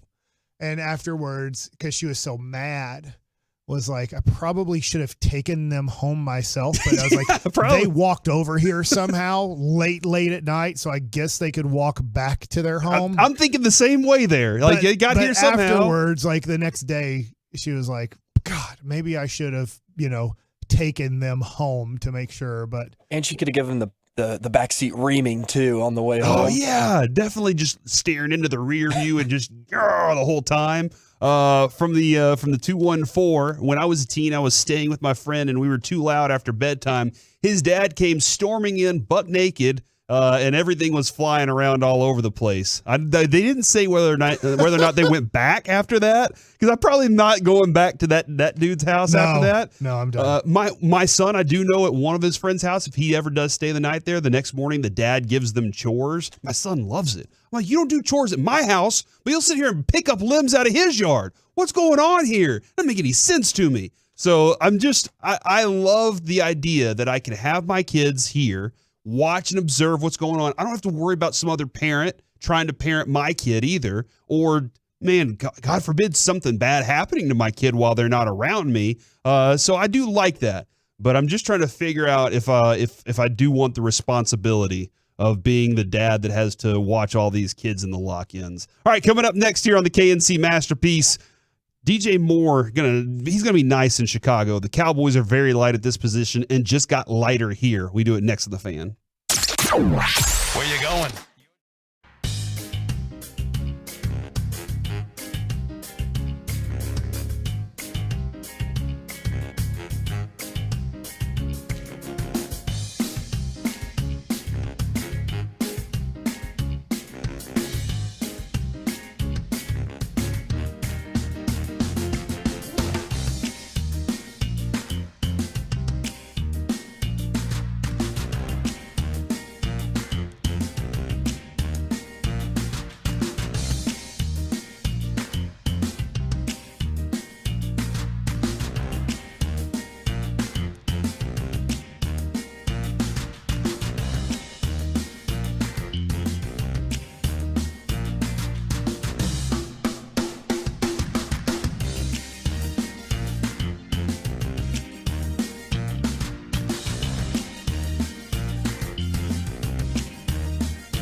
Back here on the KNC Masterpiece on 105.3 The Fan. Going to turn things over to the G-Bag Nation coming up next. But right now, Mike's in a bit of a conundrum.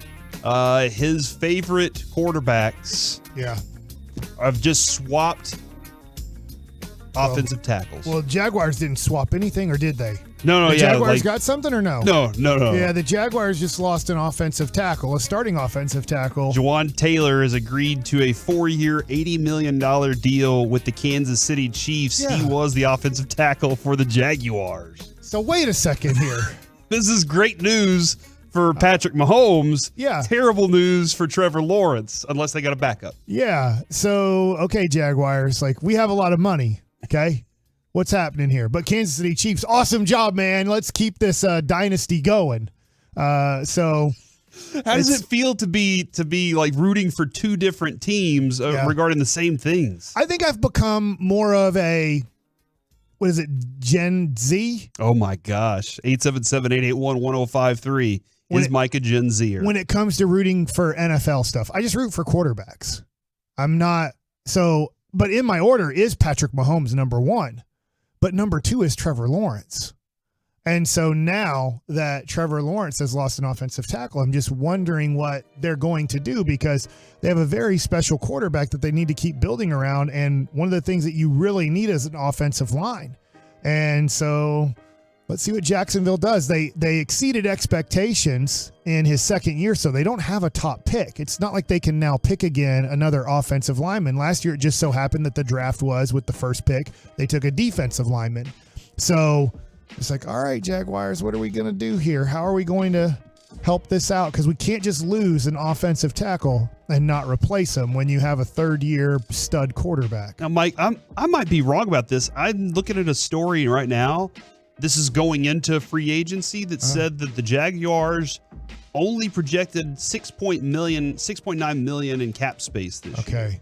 So this is a 25-year-old offensive lineman that he was, figures as high as $18 million annually.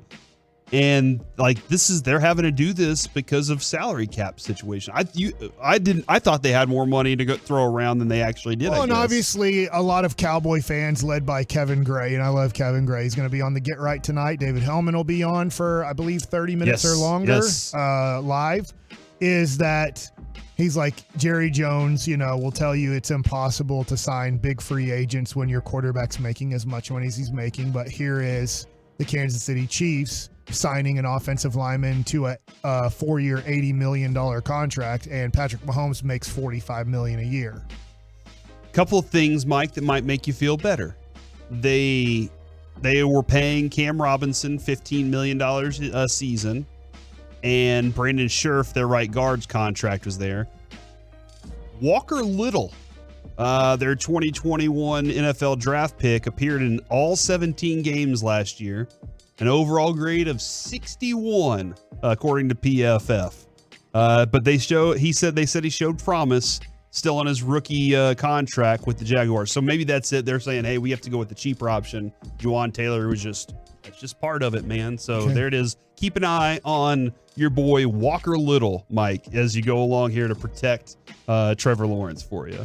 I'm excited to watch his career. Now, how many games will you watch where you say, I am only going to watch Walker Little this game? 0. Okay.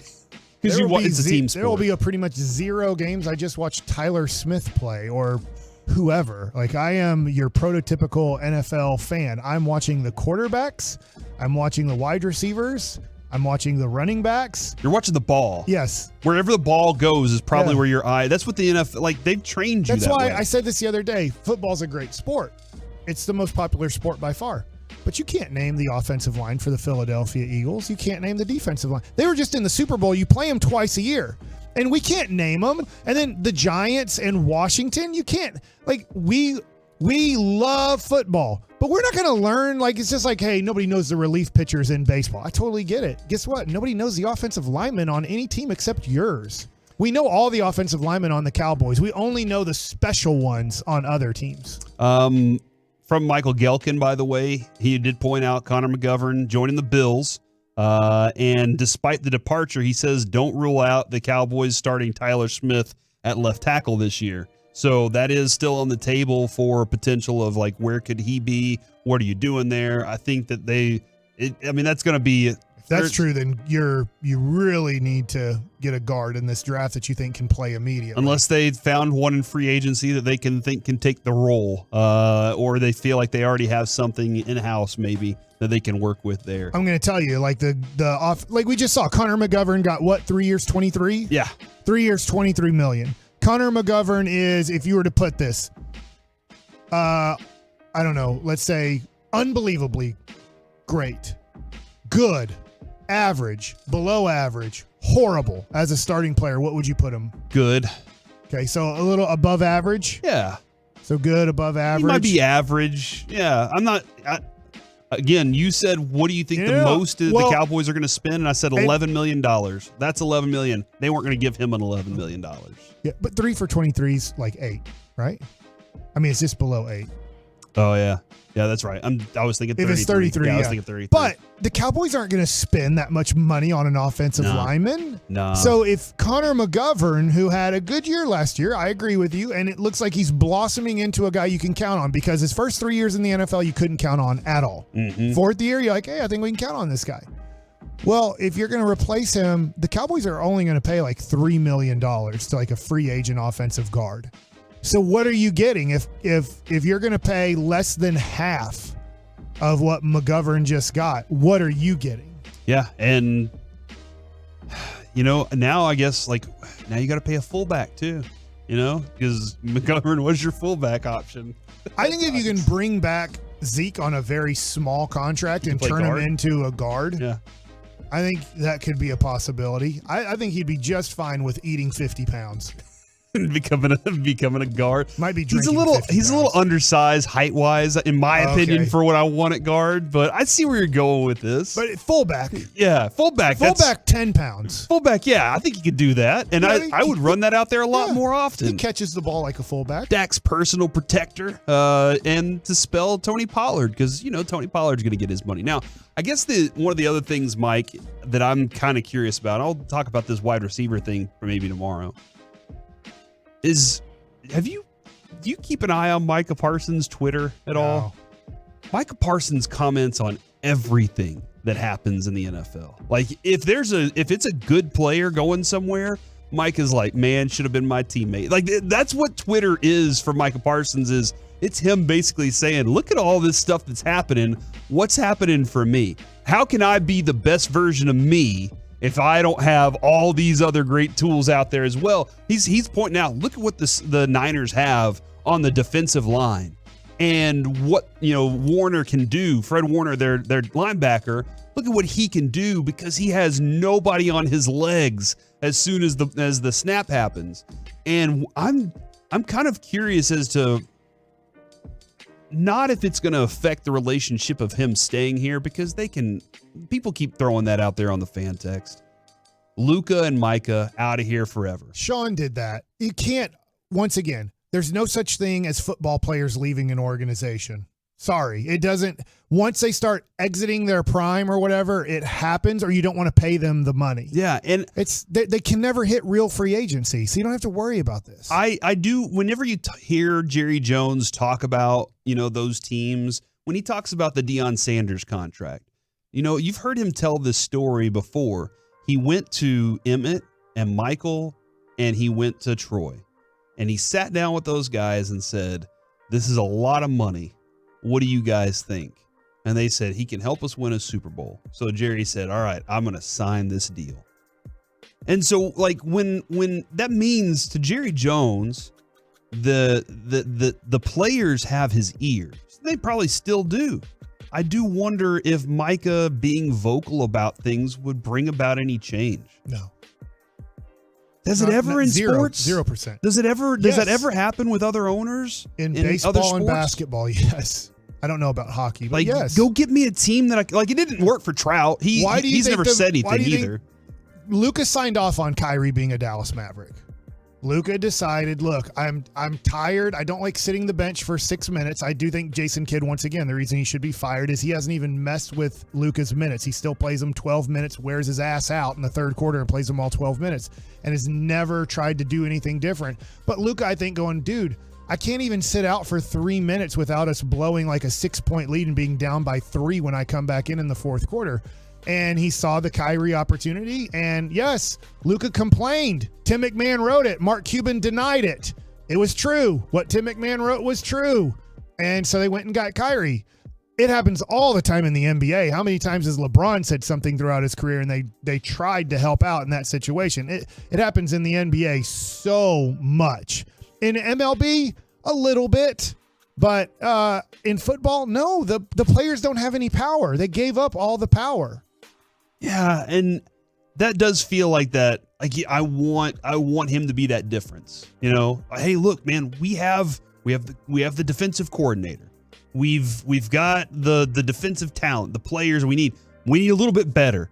Please bring us the better talent so that we can go win. I think that's all Micah wants is to win. Right. I think obviously the money will come at some point. Yeah. He knows he's that. going to want the money first. But he because wants you can to become win. a free agent if you just want to play on 1-year deals on franchise tags. Absolutely. In your 8th year or 9th year in the NFL, when you're 30 years old, you can become a free agent. But at some point, whenever a player is realizing, dude, we're this close, we are on the cusp of being great. We need some help from you guys. We need y'all to do this. Go be great at your job so we can be great at our job. You're making money hand over fist. Go put players on this football team that can help us win and not let them be on other teams. This is why I've come way down on my Cowboys fandom. You just made all the sense in the world, sounding like a Cowboys fan who wants to win. Or a player even. Like that's what Mike is going to be screaming this at some point. But the Jones family is not in this to win a Super Bowl anymore. They did it. Jerry won 3. He's cool. Jerry made the Hall of Fame 5-6 years ago. Jerry was executive of the year after having a bad year and in 2016 going 13-3 and being the number. Like Jerry has everything. Jerry is worth billions upon billions of dollars. He has set up the Dallas Cowboys that probably 10 years from now, that organization will be worth on Forbes $15 billion. If when he's dead and gone, like 10, 20 years from now, I don't know when, but if when he's gone and he has no way to control things anymore, if the family wanted to sell it for $30 billion, they could probably sell the Cowboys for $30 billion and split it up 3 ways between his kids. Like, what's the motivation to win? Well, and that's at some point, some player has to be able to convince somebody, hey, we need your help.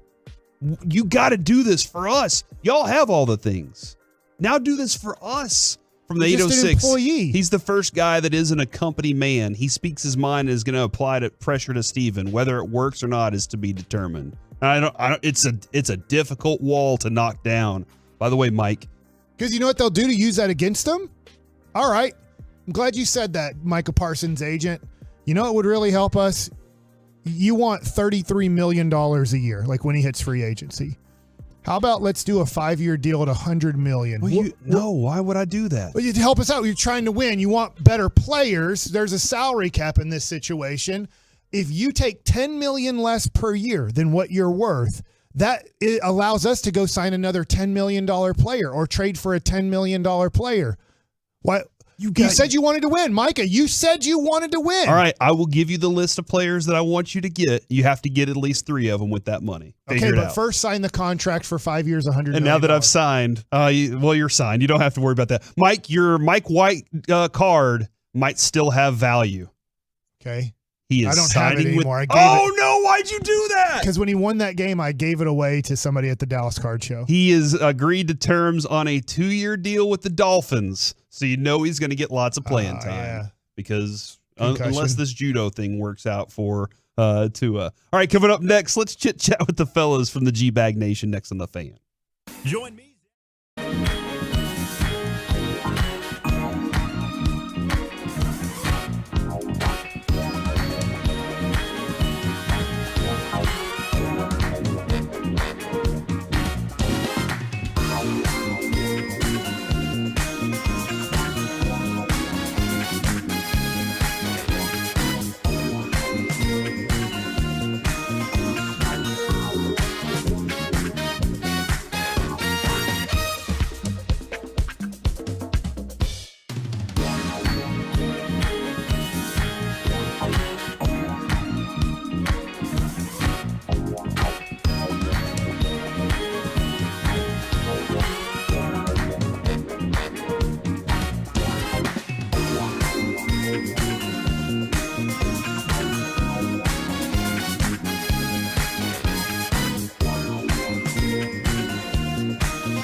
Back here on the KNC Masterpiece on 105.3 The Fan, it is time for our chit-chat with the fellas from the G-Bag Nation, brought to you by D&M Leasing. Gentlemen, how is you doing? Excellent, Majors. How are you? A little different whenever Kevin's not here. You got to adjust the words just a little bit. How is you doing? How is you doing? I'm doing great, actually. Mike has been rocking it and crushing it today. Mike? I'm struggling just because my Jaguars lost an offensive lineman, but lost him to the Chiefs, so I'm happy for the Chiefs. How the hell did the Chiefs pay this guy? Where did they get the money from? And how do you spell Jaguars? Jagwires.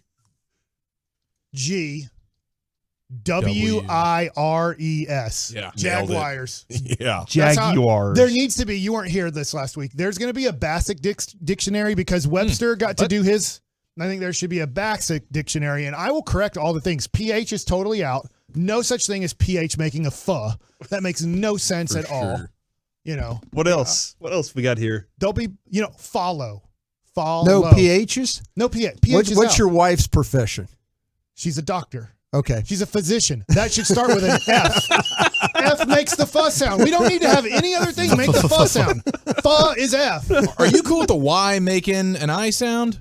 No. Me neither. Yeah.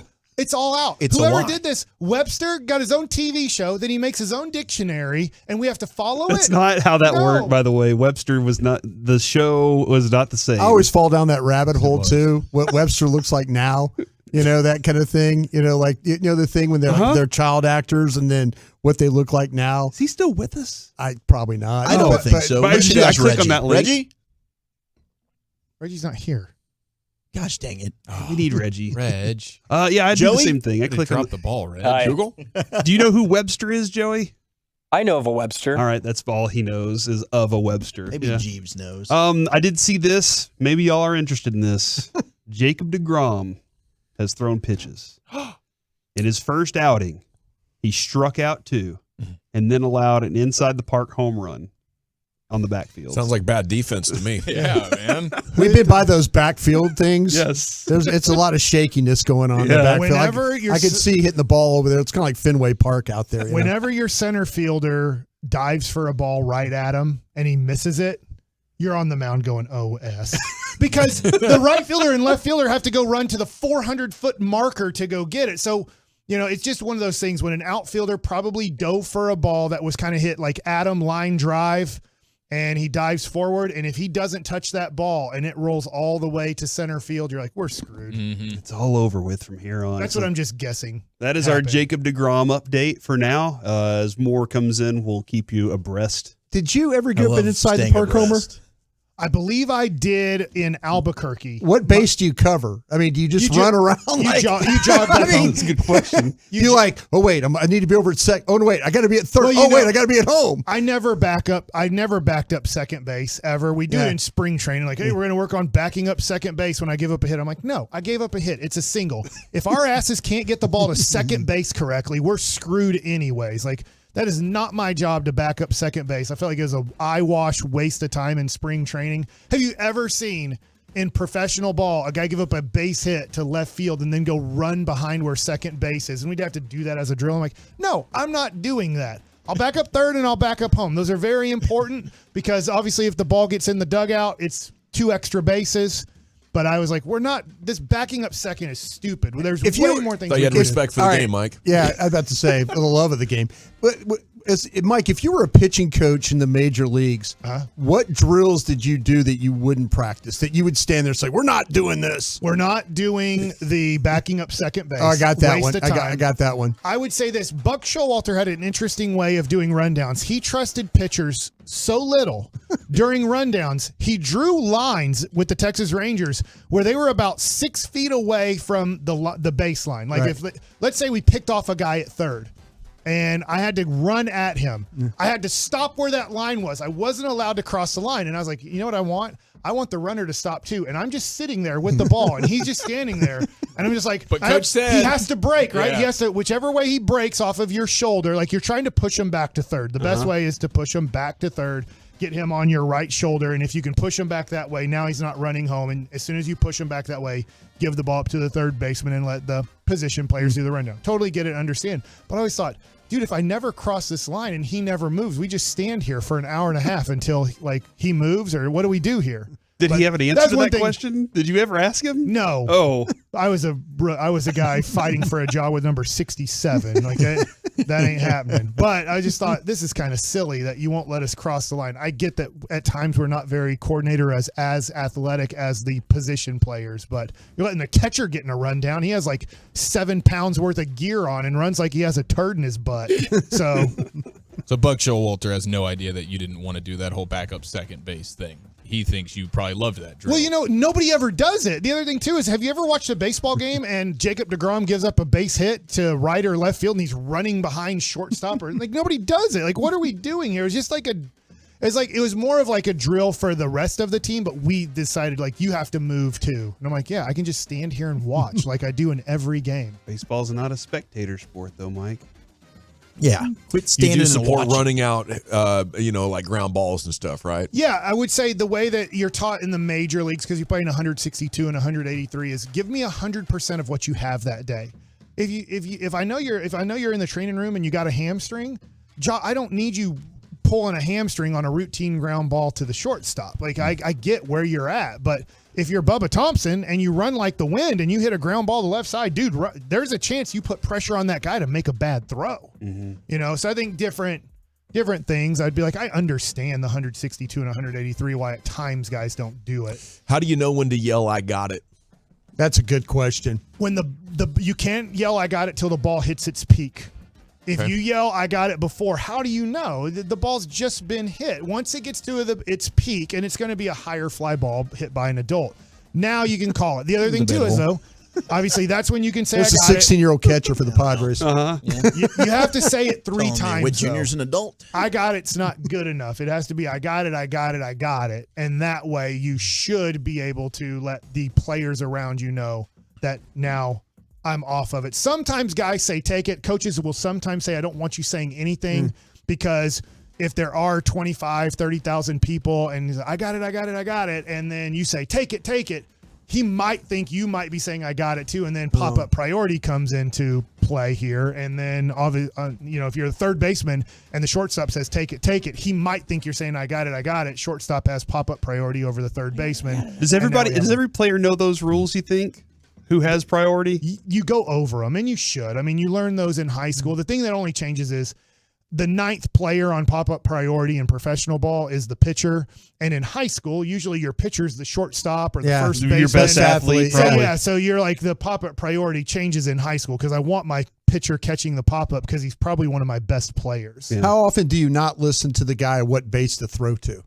Like it's a bunt or it's out in front of the plate and he's yelling, first. And you just you at second. Yeah, like you're trying to make another play. You got to trust your catcher, but at times, if you know that, let's just say it was, I don't know, Nate Lowe doesn't run fast. He's not bad. He's a good base runner, but he's slow. Great human slow. being. What are you trying to say? If Nate Lowe has a swinging bunt, he swings and I get it on one hop. Yeah. And the catcher's yelling 1-1-1. I might spin to think about second, but I got to see it. Yeah. And if I see that, like I got it, I can take a risk. But if I'm like, usually you're trusting your catcher because he sees the whole thing. Sure.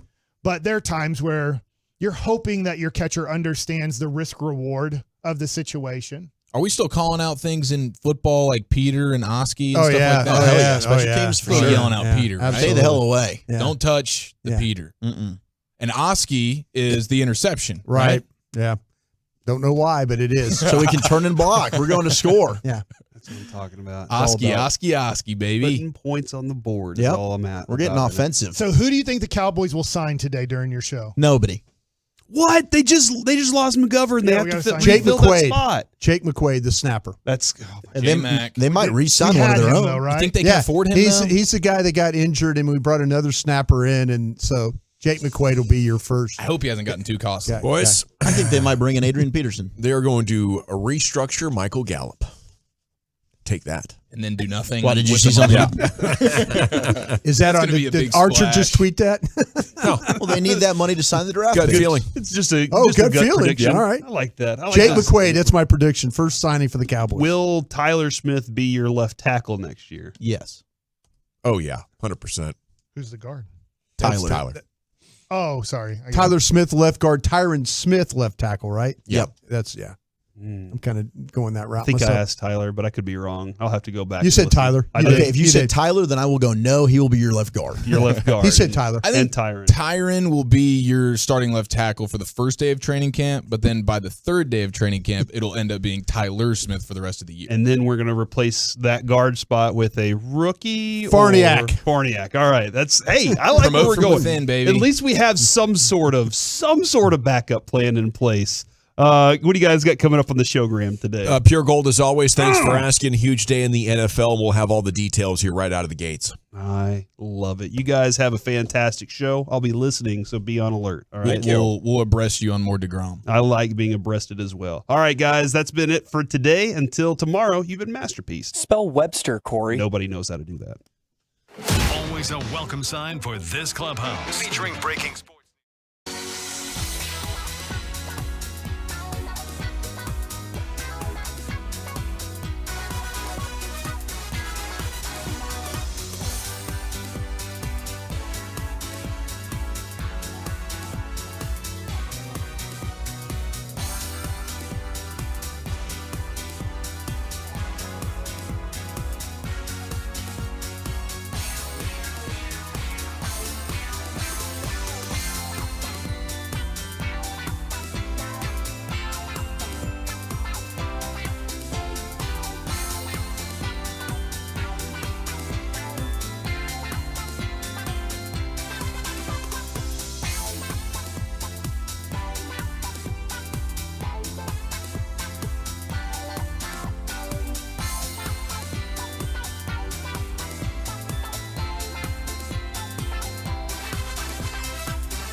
From our fan studio, secured by DFWsecurity.com, you're rolling with the G-Bang Nation on 105.3 The Fan.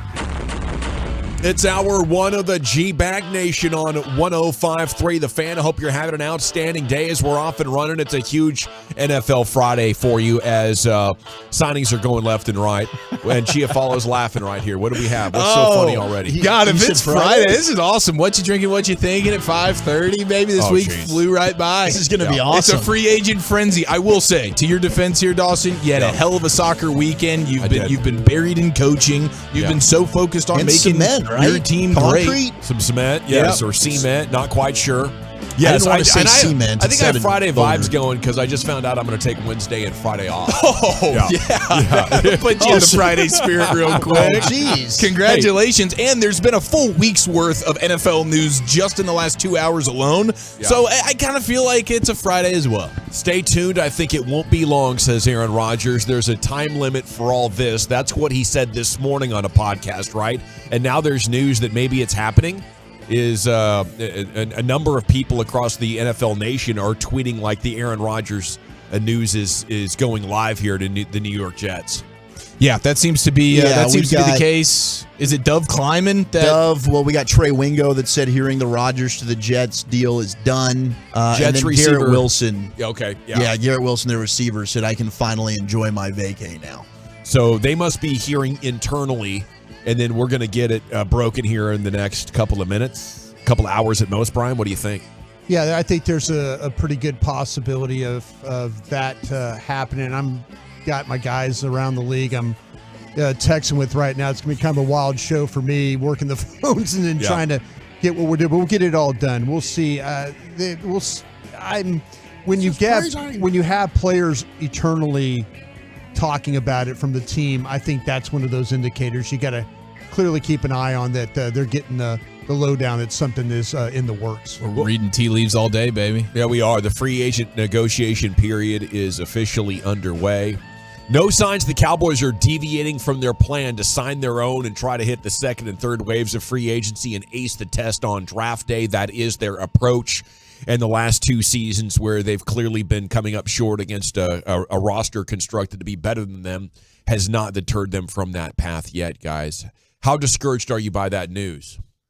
It's about what I expected, so I can't say I'm discouraged. I mean, this team's kind of sucked a lot of the faith. You're in the acceptance phase? Yeah, I suppose I'm in the acceptance phase. Yeah, I am. Of their offseason strategy, not in their like season by season collapsing in the playoffs or anything. He has not come to grips with that. No, like it angers the hell out of me. I don't know that he ever will. Either. No, I mean it's upsetting, especially now with Rodgers going to the Jets. Like, your conference is wide open. You see the Kansas City Chiefs, who their quarterback is also going to take up $49 million as a cap hit to them. Yeah, they went out and signed Juwan Taylor. And don't tell me, well, they're losing Orlando Brown. They were trying to trade for Laramie Tunsil. Like, they're not a team that's going to come out publicly and be like, well, we're paying Patrick Mahomes X amount of money, so we can't really go out and add talent around him. Yeah. It's foolish. And you're playing your fan base for dummies. Well, we're not. So, I mean, you guys can go ahead and operate how you operate, and it's fine. And I kind of have just become used to it. So I'm not going to get my hopes up that they're going to be aggressive. And I'm not asking them to. You don't need to go out and sign everybody. The odds of that hitting and working are not high. When we see teams that win March, that doesn't usually translate to a Super Bowl. But you can't just not do a damn thing and expect to all of a sudden go ahead and win a Super Bowl. It does get you more wins. I think over the last 7 years, the team that has spent the most has always gotten an upgrade in wins. And if you're just a couple of wins away from maybe having home field or being good enough to make a longer run, I just hope they truly go for it in one of these off seasons coming up. But it's hard to find faith right now. The Niners found a way to get Javon Hargrave, the defensive tackle. So the Eagles lose him, but he goes to San Francisco, and he's going to be a hell of a player for them, Brian, isn't he? Yeah, that's so annoying. Yeah, that's they're the teams that evaluate. They understand where they're going to need to be. Maybe some holes that they had going forward. We always thought that the 49ers front seven was really, really difficult to have to deal with, difficult to block, and to add a guy like Hargrave, who is just such a physical player, and he gives you pass rush too. Yeah. So yeah, that's teams, these teams that evaluate and they have the ability to go out and get, and then you have those plans, and that's the Cowboys' plan is clearly to wait, and they do believe that signing their own is their way of playing free agency.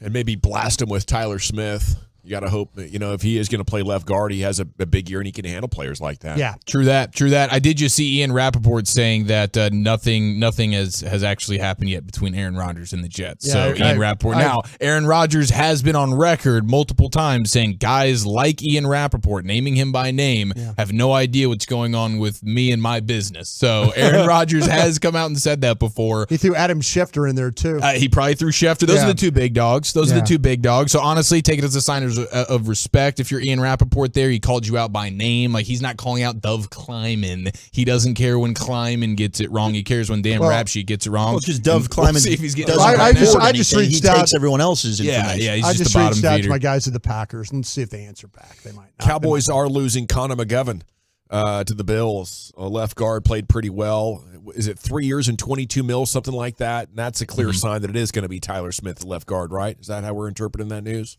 I kind of feel like that's the direction the Cowboys are going to go. If their intent is to keep Tyron Smith, with Zeke, Tyron, those are names that we were kind of thinking we're going to move on from. But it seems to me that they're going to find a way to negotiate what they have to do with Tyron Smith, and I would say that he's likely going to be your left tackle in this coming season. Tyron, number 77. Yeah. Tyron Smith, yes. Yeah, I tend to agree with you, that at least being their plan A. I do find them to be definitely smart enough by now to have the insurance plan. So they already know that at any moment Tyler can kick out to left tackle. And who is the guy that would step in? Are they just going to trust Farniak there? Are they going to bring in some more interior O-line resources, whatever it may be? Because there's no way you can count on 77 to be available for more than at best half the season. Yeah, we've kind of talked about, I know Zach and I working on this draft the way we have. I mean, there's a lot of people that have mock draft Torrance, the guard from Florida, to the Cowboys. Avila from TCU is another guy that those are big, massive guys too. Yeah. I mean, big, strong guys. So if at 26 they go the route of a draft pick, I don't think it's the deepest of the guard group as far as what we've seen in the past. Bradford's another kid from LSU that seems like he's getting a little work there too. It's guys that have a lot of size to them, not so much the athletes, but just a lot of mass. And maybe that's the way that with Mike Solari coming in, we'll see if that's the direction that they can go adding a position like that. Other interesting things from a Cowboys perspective, the off-the-ball linebackers are not getting a lot of money so far in free agency, so maybe a Leighton Vander Esch type of situation. The market will still settle in low enough for the Cowboys to bring him back. I think the Cowboys' defensive priorities are Wilson, Vander Esch, and then Bobby Wagner if things fall out. That would be exciting. Yeah, so keep an eye on that. They're gonna try like hell to get Donovan Wilson done. I don't feel like that they're really, really particularly close right now. So maybe the ground will be, we'll close the gap a little bit. But I would say the priorities would be Wilson, Vander Esch, and then Wagner. What would you prefer? Wilson and Vander Esch both back, or neither of them back, but you get Wagner? Oh, well, I mean, I'd rather have Wilson and Wagner. I think. Certainly, yes, yeah. I think you're going to be able to have one of them. I think that's kind of how one of the three. You get one of those three. I think Donovan Wilson's going to get himself a nice payday somewhere else. He's young. I think he's got a ton of upside. He just had a career type of season. I think the Cowboys might get priced out, even though they do want to bring him back. And with Wagner, the only thing that kind of entices me over Vander Esch, it just depends on how long the deal is with Vander Esch. Even though he's a younger player, Bobby Wagner doesn't miss games. Right. Yeah, that's huge. Yeah, Wagner's a beast. I guess I'd probably rather have him as well, because you trust Dan Quinn to find a replacement for Donovan Wilson one way or another. As sad as it is to see him go, because he's such a beast. We do have talks with multiple teams underway with Odell Beckham Jr. following his workout last Friday. Saw a couple of videos. It looked pretty good. Looked like he could help a team. Maybe there's not the athletic explosion, but we already are used to seeing maybe a step slower Odell Beckham Jr. from a couple of years ago with the Rams. Now, it's interesting. I saw conflicting reports that he doesn't have any demands, but he is asking for $20 million as the start of that negotiation. I'd be shocked if the Cowboys are willing to swim in those waters. I think that maybe $20 million might be the start that they're talking about, but maybe the Cowboys might look at it as the way they've negotiated with him, that maybe that they could get him for a cheaper deal. We'll see. We'll see if the number of teams are really, really involved with this right now, but this is all going to be about Jerry Jones. And I think that's a key point here. To me, it's like an updated barometer that here in 2023, how much can Jerry still grab the steering wheel and make a bad decision for the future of this franchise? And how much do you value celebrities and TV ratings compared to being good at football? To me, this is a huge opportunity to see how the Jones boys handle that, and if they can come to the correct decision or if they're interested in generating buzz around their football team more. My guys from the Packers said nothing yet. Okay. Austin Eckler wants to trade out of the Chargers. The Raiders are giving Jimmy Garoppolo 3 years, $67.5, including $34 guaranteed. I kind of like that deal. That's $22 million a year for a quarterback. If you're like, well, no quarterback beyond Mahomes and maybe Burrow, we're standing by to see that, can do it by himself. Here's a guy that's been to the Super Bowl, been back to the NFC title game, has experience, and you're getting him for less than half of market value. I think that's a good decision for the Raiders. If you can't find the Hall of Fame quarterback, the answer is not to give Daniel Jones 40. It's to give Jimmy G 22 while you search for your next guy through the draft or whatever means you can get that dude. Yeah, and it's something where they can still take and draft a quarterback in the top 10 right there, and they're not paying a crazy price to Jimmy G, and they can let that quarterback develop depending on who it is. Same thing with the Seahawks and Geno there, and Geno said that he's willing to go ahead and groom and be a guy that helps develop one of these quarterbacks of the Seahawks draft. Okay, the Chiefs, right tackle Andrew Wiley is going to do 3 years, $24 million with the Commanders, reuniting him with Eric Bieniemy. He started 59 games in 5 years for the Chiefs, had the game of his life in the Super Bowl against the Eagles, and now he gets rewarded. Not a huge loss for the Chiefs. They're going to be all right. Mavericks struggling to score a little bit, guys, and with their stars out, it's tough. Christian Wood sat the bench for 2/3 of the game the other night, though, and they lose to Memphis while he's scoring a point a minute. And so the frustration with Coach is more so than ever. They now turn around and host the Grizzlies again tonight at 6:30 as Luka is out and Kyrie Irving is questionable. So this could be, another game that's a little tough on the eye if he can't play. Are you hearing anything about Kyrie's availability, Brian? Yeah, I just was hurt. Talked to some folks before we went on air. They're still trying to determine if he'll be ready to go. Okay. If he can't go and Luka's out, Luka is out for sure. Yeah. The most interesting thing would be a Christian Wood versus Dylan Brooks, and hopefully Jason Kidd plays Wood more because he was definitely looking to set the tone that you're not going to bully us. And Dylan Brooks has been in the news quite a bit. They had a couple of moments, and Wood after the game said it's going to get chippy again. He says this game was a little chippy, but it's going to get worse. That's just how it is when you play a team a lot in a small amount of time. So we've just got to be ready for it, be ready for the physicality, punch him in the mouth first. So maybe the frustrations could boil over in a way tonight. Ole Miss approaching a deal with former Tech and UT coach Chris Beard. You got to hope that he and her have gotten their lives together a little bit. Oftentimes domestic violence can get worse, and there was no accountability or real resolution here. UT lets him go. I guess I'm kind of surprised that a school is hiring him so quickly. But with the school year ending for so many disappointing programs, I bet Ole Miss looked at it and said, I know it's early, but if we don't hire him now, and look at the track record in Lubbock and Austin, if we don't hire him now, somebody else will. So we'll take the bullets and everybody can talk about how Ole Miss doesn't know what the hell they're doing, and then we're going to have a winning basketball program. That's the way that they're looking at this, and we see it all the time in sports, whether you can tackle or catch the ball or dunk the ball or whatever it is. If you can play sports well or coach sports well, the time that you have to spend out paying like your restitution or whatever to society for your mistake, it gets shorter and shorter. And I am pretty surprised that just a couple of months later he's going to be back on the job in this capacity. The old the SEC move of the week right there, man. That no holds bar. They don't care. Yeah. Let's go get as many victories as possible. This is Greg Sankey getting the news. I imagine Greg Sankey, the night he got the news about the Chris Beard situation, he immediately was on the horn saying, this guy's going to be in the SEC as soon as possible. Greg Sankey was fired up the moment there was breaking news about Chris Beard. Let's get him out. I'm sick of seeing him at Tech. I'm sick of seeing him at the Longhorns. One of my crappy SEC basketball programs. Get him here now. We don't care about what happened. Literally just happened. Well, you're get Texas and Ole Miss playing too, 2024, 2025. So that'll be fun. That was the Texas going to the SEC. And I don't know if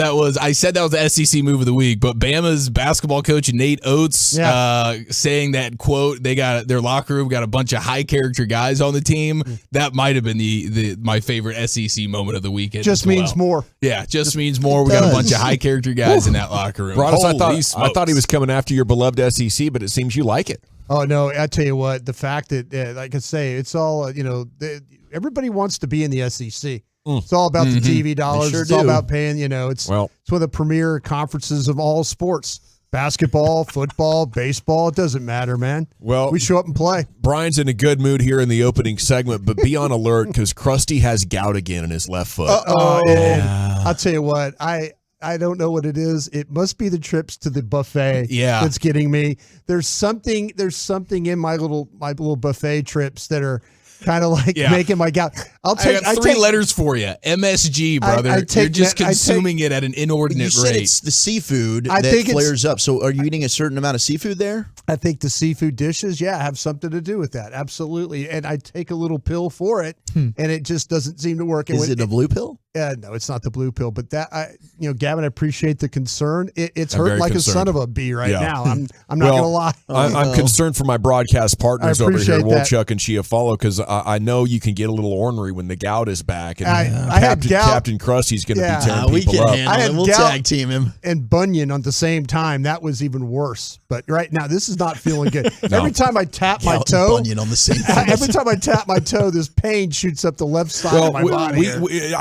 I knew he was ornery earlier. We got good ratings news. We're second, right? Which is top 5. It's top 3. It's amazing radio ratings to be number 2, and we're very close to number 1. And Brian's over here going after Wolchuk for screwing up the 420 too many times. He's blaming it on Wolchuk for not being number 1. I'm like, whoa, easy, big guy. Yeah, I'm like, be more creative with Krusty's Corner. If it wasn't for that 420 speed bump every damn day. I kind of feel like that we really got this thing handled, with the Expressway, with Lucius segment, award-winning segment. If we could get this 420 working better, the 420 is the second highest rated. I just don't believe that. You come up with nobody some does. crummy, Nielsen doesn't even believe it. There's some really, I get the numbers every week. Yeah, crummy list. Take that for data. You know what? We'll go through your schedule after the break. Okay. Hey, we got the G bag of the day coming up at 2:30. A mini hodgepodge next, Chief. Where are we heading with that? Yeah, next year's top NFL pick is letting us know what sets him apart from the rest, and a little Cowboys free agent question for you.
back. Jets players tweeting like they have acquired Aaron Rodgers and they're celebrating, but nobody's come out and expressly said that a trade has happened.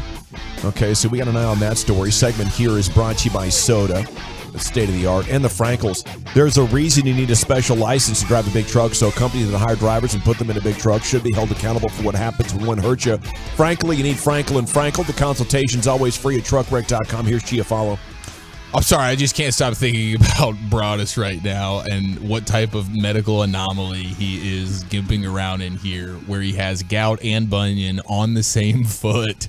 No, that it's cannot opposite. be normal At in the any same way. damn time. No, it's happened. No, the bunion, I've had it happen where I've had both, and that's right foot.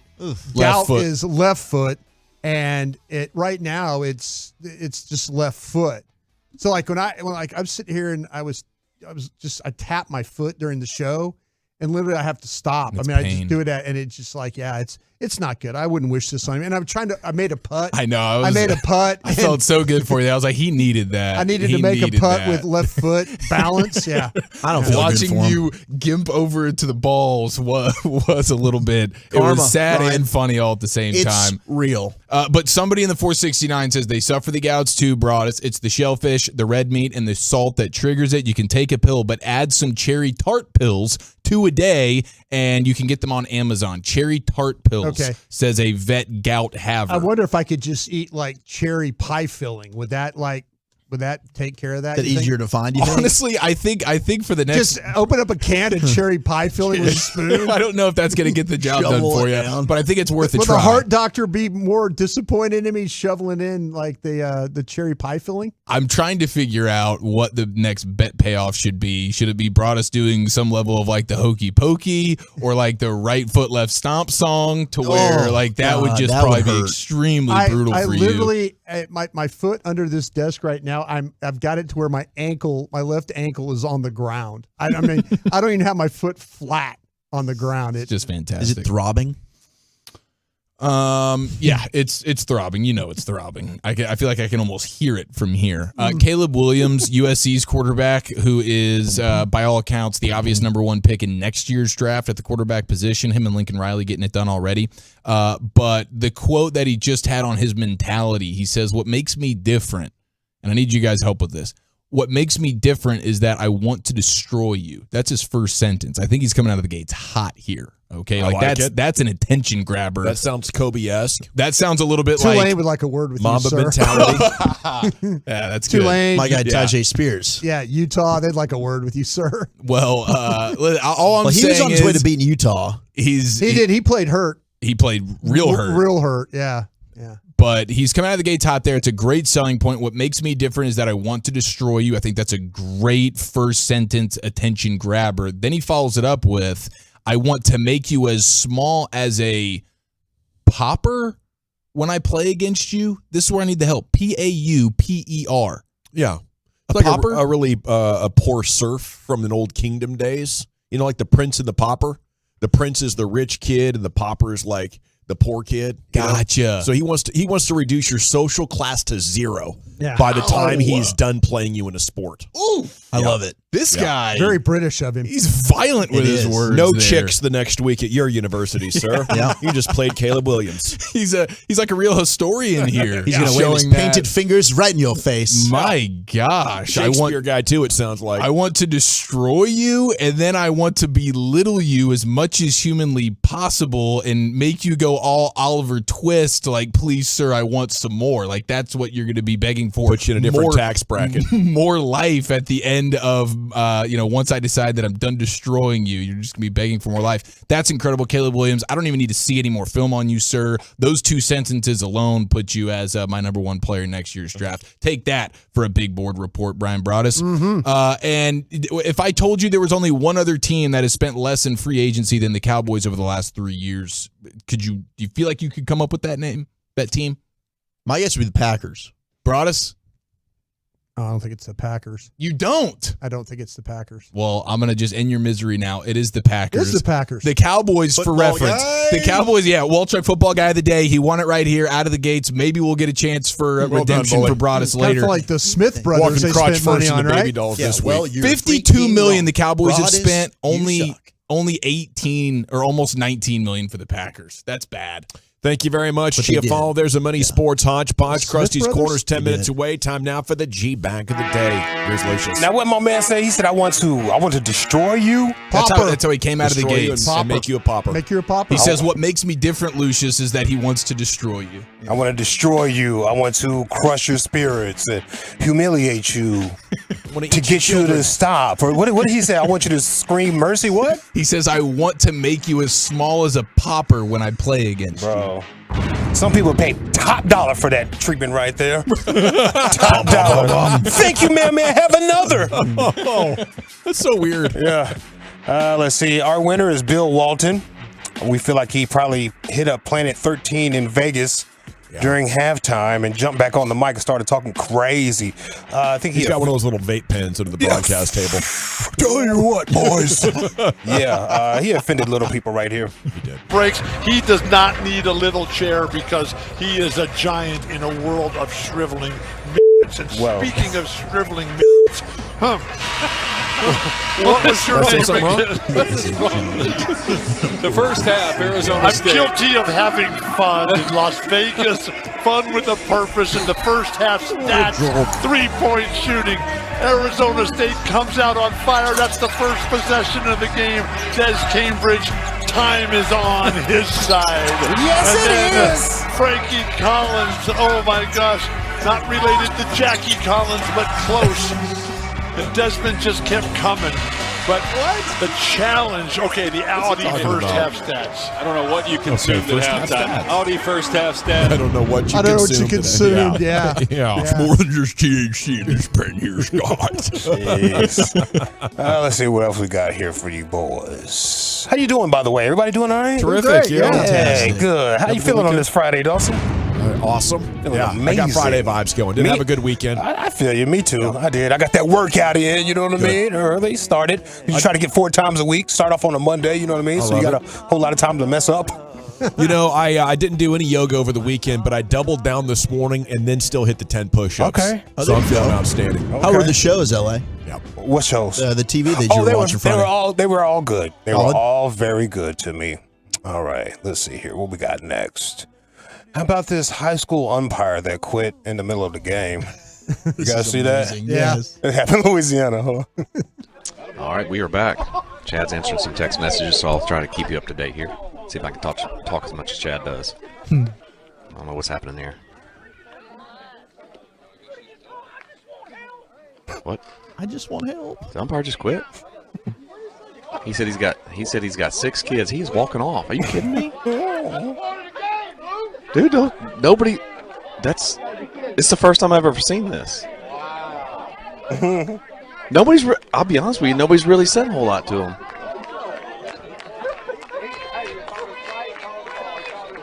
Somebody said when? Oh, so right here, so the kid checked a swing, and the umpire didn't call for help, or didn't ask for help from the first base umpire, so their coach got upset and said, hey, can't you at least check for help? And he said, I got 6 kids at home. I don't need this. So, how about it? Aren't you going to get it worse at home from 6 kids than here from a couple coaches? No. I'd rather stay here. I'd rather stay. I just need some help. Referee abuse might be the most public abuse that's tolerated. Yeah. It's pretty consistent. Pretty tough. You got to be tough. I don't think I could do it, bro. Yeah. Especially like whoever's trolling you, if their voice carries and everybody hears it. Yeah. They catch you in a perfect quiet spot, and they shout it, and you're like, oh, dear God. There's one lady on our sideline, and she's also the team manager, and she can say nothing all game, but she'll say one thing. It'll carry over the entire field. The ref will turn and kick her out. I love it. Yeah. Yeah, my father-in-law, he trolls. He gets to the point where he makes fun of your clothing. What's wrong with your shorts, Blue? Why they so short? And everybody hears it. Yeah, that's a good one. Because he couldn't get those calls earlier. Let's see. Let's go to church real quick, yo. We got a testimony right here. Anybody get their tax return yet? No, sir. No. Haven't filed yet. There was no return. It was me paying them. Okay, I didn't have to pay this year. I was so happy about it. Yeah. I mean, the return is like $35, but I didn't have to pay. Gotta keep it even, man. That's a win. Keep it even. That's a win. Don't spend it all in one place, Mr. Alexander. Yeah. You can thank your government for this $35. Check this out. I like to treat taxes like a bonus because I know I'll never get one around here. Let it rain! Let it rain! Yeah, comes around nicely. Here we go. I'm reaping the harvest God promised me.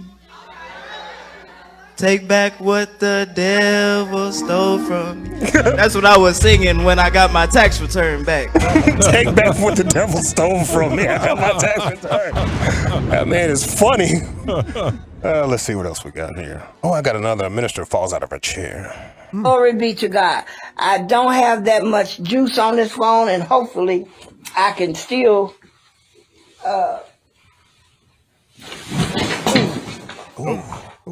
Well, y'all, I just fell out the chair. Woo, Jesus. Oh, boy. Hello. There ain't nobody in here but me. I'm just by myself. Yeah. I should sound some Windex. She sound like Windex right here. Listen. When you're trying to get it to come out, It's just not working for you. I opened it like Too foamy. Exactly. Let's see. Keeping the streets. We got time? Oh man, One more? What do you say? Bro, it's a Friday. Come on. Yeah. Keeping the streets of Colorado safe. This man caught a guy trying to catch up with a young boy. Okay. And he made him call his wife. Made him call his wife. Holy smokes. Well, I've got something to tell you. What? I'm here in Denver, and I was going to meet up with what I thought was 18 or 19-year-old boy. Tell the truth. He's 14. What? And Got caught. And I got caught. Hello, ma'am. Dave? Okay, hold on. Hey, Deb, this is Tommy with Colorado Pet Patrol. I'm here in Broomfield, Colorado with your husband. He attempted to pick up a 14-year-old who he knew was 14 to bring back to his hotel for sex. And we are here with him now. Yeah, and I apologize to tell you, he didn't want to call you, but we wanted you to know. He clearly knew it was a 14-year-old. This is our 267th catch. And he's here at the Walmart to pick up the 14-year-old boy. Doing numbers. What? I'm sorry. I'm sorry. What? This can't be real. I'm sorry, Deb. Whole world crushed. I'm so sorry, Deb. That is insane. 35 years, I think they said they were married, right? Oof. And then are the police on the way? I mean, come on.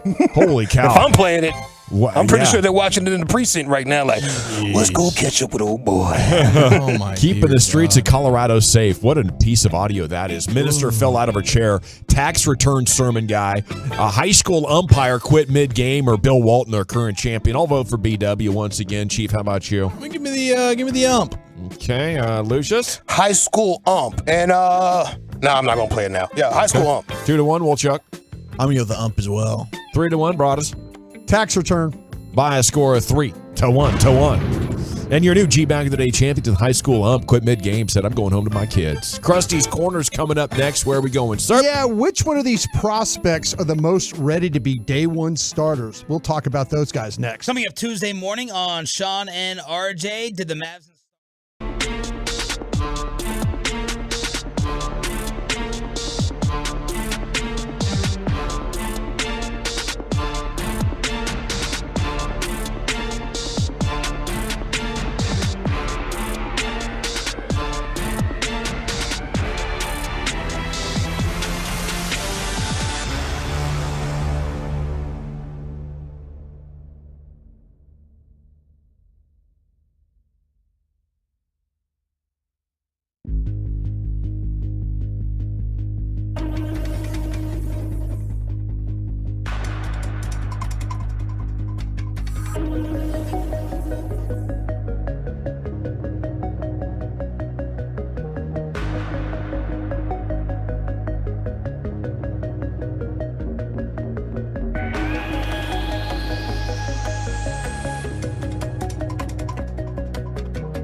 It's the Grand Champ Truck Month at Classic Chevrolet and Grapevine. 63 acres of discounts. More than just Silverados, Equinox, Tahoes, Traverse, Malibus, and all of your favorite Chevys. This is Texas. This is Classic Chevrolet. Relax and enjoy the difference and find new roads. Thank you very much, Lucius. It is the G-Back Nation here on the Fan Time Now for Broadus and Krusty's Corner. Here he is, the king of the Krusties himself, Brian. Thank you very much, and thanks to everybody out there on Twitter that's trying to help me with my gout stuff. Hey, by the way, you know me, I don't go to movies at all. And so Brendan Fraser, heck yes, won for Whale. I think it's Fraser. I think it's Fraser. Fraser? Goes by Fraser? Fraser? I think it's Fraser. Was he in the Why do you Mummy think that? and stuff like that? Go check the spelling of it, dude. So this dude, I'm pretty sure it's Fraser, not this Fraser. dude went from But everybody has pronounced it as Fraser. Right, just like Travis Kelce. It's actually Kels, but people just went that way. I think it's Fraser. Fraser. So I'm this, not going this dude went from like one of the worst shows ever, like movies, The Mummy, to winning one of these Academy Awards. George of the Jungle. Are you crapping on The Mummy right now? And a whole lot of people are saying it's one of the greatest movies they've ever seen, acting-wise. The Whale. Yep. He gave a tremendous performance. He looks like he's put on a ton of weight. Was that for the Yeah, role? he's got a big suit on. No, he I think just kind of naturally put on some weight over the years, but for the movie he put on they had like a suit, right? They had a suit. Okay. Yeah. So He what's put the on weight and they storyline put on the the suit Whale, real quick? He's just an overly big guy. He's a teacher. and Yes, he gets bullied. that for being a big guy? he's divorced from his wife. He has an estranged relationship with his daughter, and it follows that. But yeah, he's like morbidly obese, and he's got terrible health problems. Okay, and that's the show. The movie's called The Whale. Okay, congratulations. That guy was like, it's amazing to have a comeback like that, right?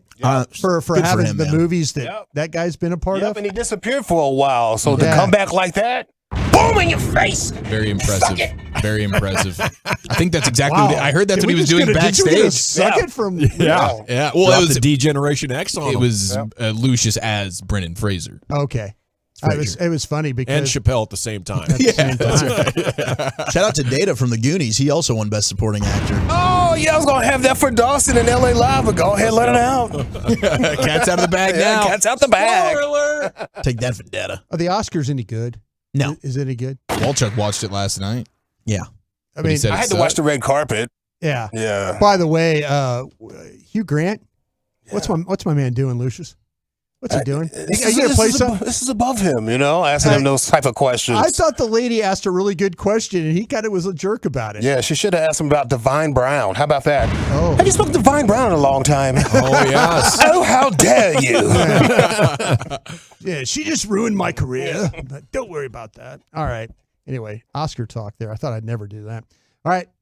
Walchuk said the Oscars is cool, but they need a pitch clock. Yeah, it's too long. Oh, the speeches?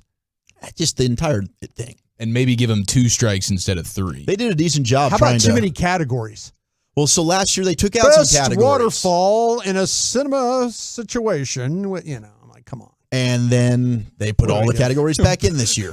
And you felt it. Best waterfall in a cinema situation. Yeah. I'm down for The that nominees award, are bro. Avatar. Yeah. There you go. And that's it. Congratulations to Avatar. Whatever. All right. What I do know something about here are these draft prospects. I'm learning. I'm getting better. I feel like we're going to have some super draft coverage here. Very excited about it, General. That's Brian's kind of film. That's my kind of film noir. Is that? I don't even know what that means. I'm just saying. I like good old classic detective movies. Oh, is that from back what in the that day. is? Yeah, kids. So she was working on this. Yeah. Wow. What is- Yeah. yeah. I love those movies. She came from somewhere I never thought Some of my greatest. It was a dark place that I was smoking a cigarette. Anyway, okay, here we go. Draft prospects. These are some of the guys, and Wolchuk, you can help me on this too a little bit if you want. These are some of the guys that might be the most ready day one starters. And the reason I bring this up is because there's a couple of these guys that maybe could get down to Dallas at 26. And I want to focus on those guys. Those are the guys I want to focus on for this. Well, actually, there's 3 of the 5 that maybe that Dallas could be a part of drafting. The first one is a linebacker named Jack Campbell from Iowa. Yes. Dude, that's all. I was telling Walchuk this the other day. I don't need to know anything about this guy. You're a linebacker. Your name's Jack Campbell. You're out of the Big Ten. You're a thumper. You're a hole plugger, and you can be on my football team. But he's also can cover. You guys spending all this time watching him. All you needed to see was that name on the roll sheet, baby. But, I mean, he is one of those guys where surprisingly moves really well. Yeah. Walchuk had a hot take. Go ahead. Give me your hot take. I think Tell him. he's my number one linebacker in the draft. Of course he is. His name's Jack Campbell. I'm with Chief. Appreciate you, Dawson.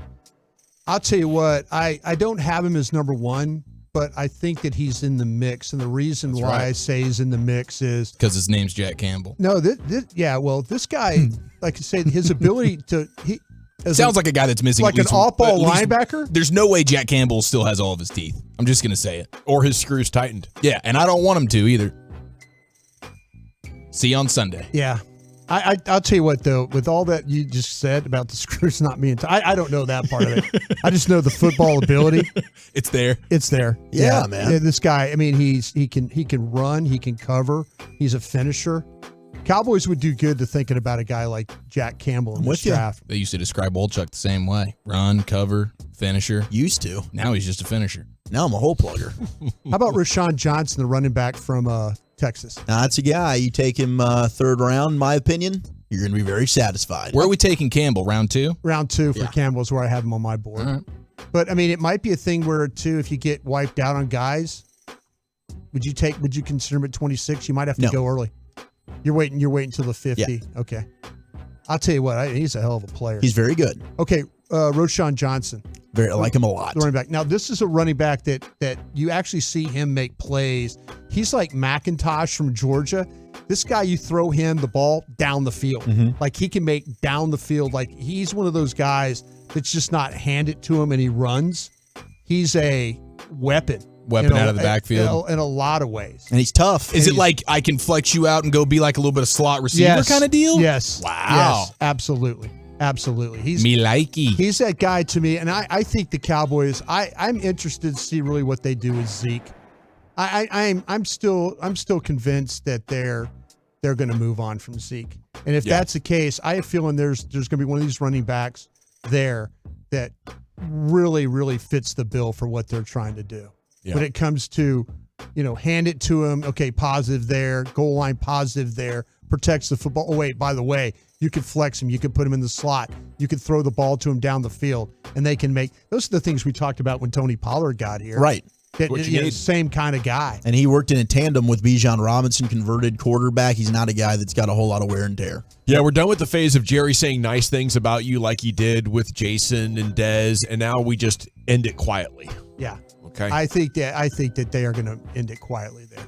I do. I would not. That's how you do it with respect. With respect. Is it disrespectful though to wait too long into free agency? I remember with Dez Bryant, I was at the Star. I remember when he came in the building and he was going to meet with Jerry, and they had to get Jerry out of a draft meeting. They took a break for him to meet, and I want to say that was like 2 weeks before the draft. They had kind of made that determination that they were going to move on. It's like, hey, now the market's pretty much dried up, man. Yeah. Good luck out there. It's a good point. That might not have been with respect. Yeah, that doesn't feel overly respectful. But I don't know the inner workings of these things, so I might be overstating it. But I would just think, hey, we want to let you know before all the running backs get signed in free agency, give you and as much now opportunity to find another gig. You would think. I would, and this is just me. I would move on from Zeke so fast right now with what I've seen with these running backs. Oh, me in too. the draft. There are several of them I'd love to have. I would have moved on from both of them. It's another barometer decision for this organization. Are you smart or not? Yeah, move on from both of them is not a bad call at all, but they didn't do that. All right, and the last one that I want to talk to, Quentin Johnston, the wide receiver from TCU, was a guy. I'm talking about plug-and-play guys. This is coming from Bleacher Report. They're saying these are the plug-and-play guys. Zach, do you feel like Quentin Johnston's a plug-and-play wide receiver for this football team? I think he would be. I think he'd be your number 2 opposite CeeDee Lamb. Right now, yes. If Michael Gallup doesn't get back to the Michael Gallup that we saw, which I'm confident that he will, I think Quentin Johnston would be. I don't agree with some of the knocks that I've heard on him. Not physical, isn't aggressive to go high Can't point get the off the football. line. Yeah, if he gets jammed or pressed, he can't. I mean, I was a little disappointed watching him against Georgia in the Mhm. national championship game, but their whole offense was out of sync. Yeah, I kind of feel like, though, this guy, to me, when you start to talk about 6'3", 208 pounds, the way he runs, the way he gets down the field, he does make some big plays. And he breaks tackles. He breaks tackles. I think that people there are doubting this guy's toughness. So I would say if you're talking about, and I have a lot of questions about these wide receivers. The closer we get, that's why, to me, going out and trading for DeAndre Hopkins makes a lot of sense. If you're going to go get a wide receiver, go get a guy that can do a lot of different things. But I wouldn't have a problem with Quentin Johnston. Amen. I wouldn't have a problem with him at all. Okay, we're thanks, Krusty. Krusty's Corner every afternoon about 2:40. Around the Rim's coming up next. There's a lot going on in the association, isn't there, Chief? Yes, sir. Gilbert Arenas can be my lawyer anytime. And what life was like the last time the Kings were this good. Around the Rim next right here on The Fan.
Studio, secured by DFWSecurity.com. You're rolling with the G-Bag Nation on 105.3 The Fan.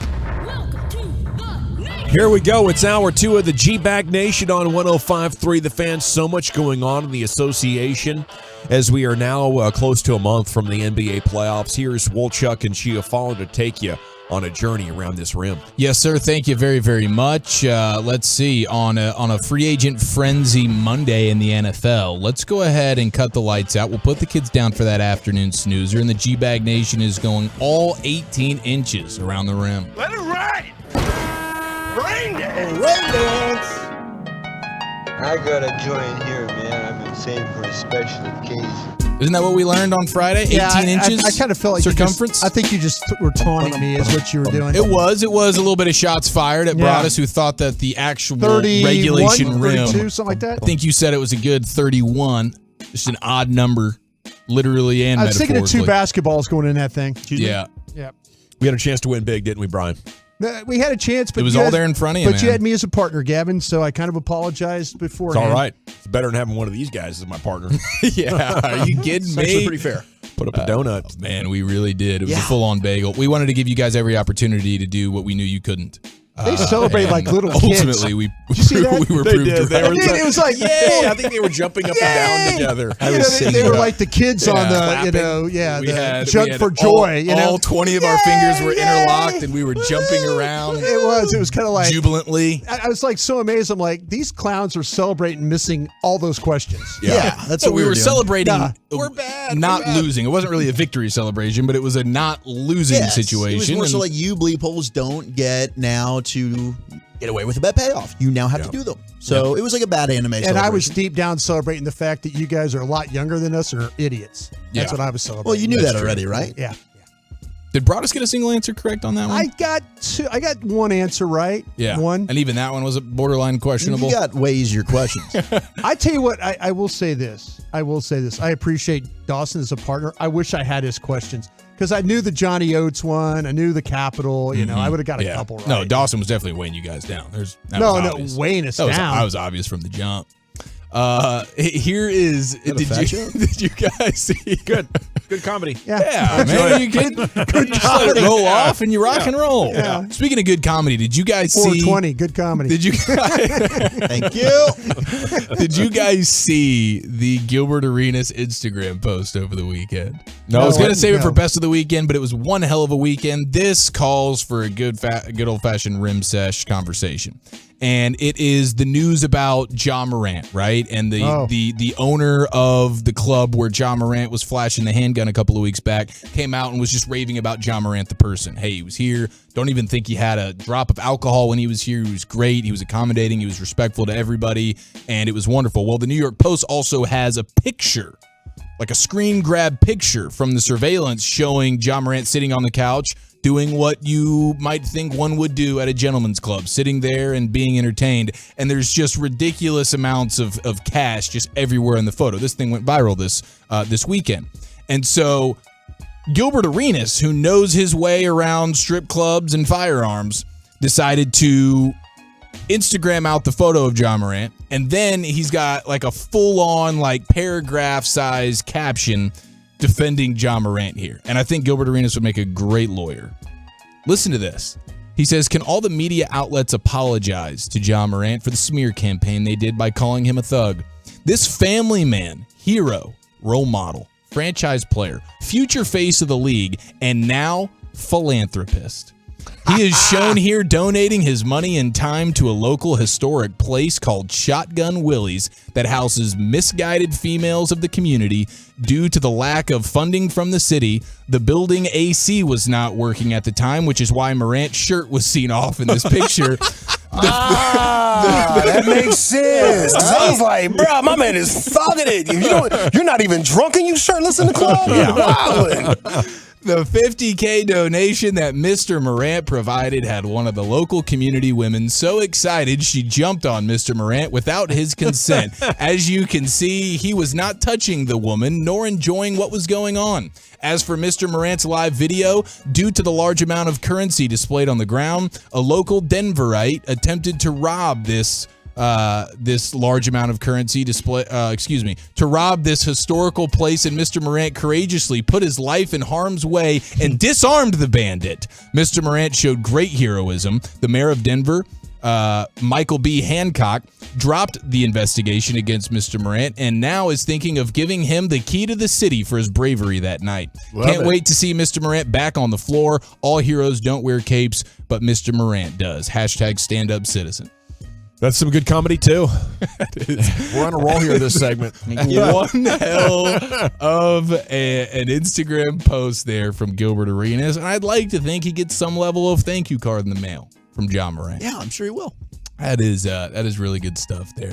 Thank you, Gilbert Arenas, for the content, aka Agent Zero. Now, we also had Steph Curry over the weekend. You know, he does his pregame routine, which has become pretty legendary. Yeah. Like, that would be one of those shots things from all over the arena. Yeah, if you're going to a Warriors game, that's one of those where you want to get there early. You want to see the quote-unquote batting practice for this guy because he's putting on a dang show. And a lot of it is relevant to the game. He's just hitting a bucket at like every spot on the floor, like multiple times in a row. It's pretty special. But then he also does his trick shots, and he'll come out of, one level, on the second level, and somebody will throw him the ball, and he'll shoot it, and he always swishes it seems. And then he'll do like a full court shot from time to time. And over the weekend he did that, and I guess he's not yelling for or, warning anybody on the opposite end of the court that he's doing it. And so a Warriors ball boy just gets smashed in the dome. And then everybody starts saying, like, bro, you need to be putting the neck brace on. Like, you need to be going for. Yeah, go get that bag. Go get that bag right now. I don't know what the aftermath is for that. Yeah, or call Gilbert Arenas, man. Hurt in an accident, not your fault. There you go. Yeah, maybe Gilbert Arenas will be advising Steph Curry on how to get out of that situation as well. I'm not sure, but that's a hot moving ball for a full court pass. Yeah, bro. I mean, that's thrown very hard. That's pretty heavy. So hopefully he survived that shot, but that's a little uncomfortable, I guess. Steph Curry just assumes he's at least going to hit rim. Yeah, rare that he airballs something like that. No question. I was like, man, the size of that one guy's dome must be huge here. But I mean, that always hurts. I remember, like, I had a coach in middle school, our head coach, who was like stand up gentleman, like just full on good dude, guy that would not, no matter how bad we were, no matter how much we sucked on any given game or practice, like he was never going to say a curse word. But the one day that at the 7 a.m. punter decides to punt the ball across the field and it hits him in the back of the head, he became unhinged. You mother bleeper! I was like, yeah, dude, I get that. Anytime a ball is coming from like 30 plus yards out of nowhere, wake up, right to the head. You're not expecting it? That's going to bring the demons out of anybody. Yes. What words did he go with? I think there was just a lot of Fs. I just remember a lot of Fs. Like, he probably woke up on the wrong side of the bed that morning anyways. But he's sleepwalking across the field. This is like before practice had even really started. We're all just kind of donging around. Dude kicks the ball, hits him in the head. That was not a fun practice. So the Sacramento Kings. Yes, sir. They're getting beam them up. They're lighting the beam left and right. I have a Mavericks bet with a Kings fan. Before you know it, I'll be wearing a Light the Beam T-shirt and hat. Sounds like a win for you. I said beam them up. I saw It's the Light hat Beam, and the right? shirt, and they're both awesome. I don't know that I've seen the hat or the shirt, but they both look fantastic. But for me, it represents a loss, and it represents that the Mavs have sucked more than the Sacramento Kings for like a solid sample size. But there's no like hatred towards the Kings. You're just getting some free drip to wear. I don't see the L in that. Well, either way, I will be wearing this stuff. These guys are winning left and right, and there's a fun article It's a fun story that's non-threatening at this point. Right, for sure. It's not like a Mavs rival or anything. It's their first 40-win season since 2006. It's nuts. Oh my goodness. Yeah, they're kind of the lovable underdog that we're all rooting for. That nobody's taking seriously, and then watch them make a crazy run. Yeah. So their win on Saturday over the Suns allowed them to win 40 games on the season for the first time since 2005-2006. And what's funny is ESPN Stats and Info let us know that their 16 straight seasons without winning 40 games was tied with another Kings stretch for the longest stretch of all time. They went from 83 to 98 without seeing 40 wins and going to the playoffs as well. So they've had some. Okay, so really they only had like one good stretch in their franchise year. We're talking 98 to 06. Yeah, The Bibby. But otherwise, years, they've stunk. They've pretty much stunk. And a chain smoking GM. It's not like they built an incredible roster Yeah, either. dude. I mean, it's just a couple, 2-3 guys and a great coach, I think, that's tying it all together. I mean, De'Aaron Fox is good, and they hit on adding made the Sabonis. trade. They made that Sabonis trade. was Yeah. great. So the last time the Kings were winning 40 games and going to the playoffs, it was the 05-06 season. That was when it was the 7 seconds or less Suns leading the NBA in scoring at 108.4 points per game. Okay. To put that in perspective, this year's Miami Heat team averages the same amount, and they rank 30th in the sport. Wow. So think about how far we've come, where the Suns are the 7 seconds or less. We feel like they're just all offense, putting up points like you've never seen. Their points per game average that year would be dead balls last in the NBA this season.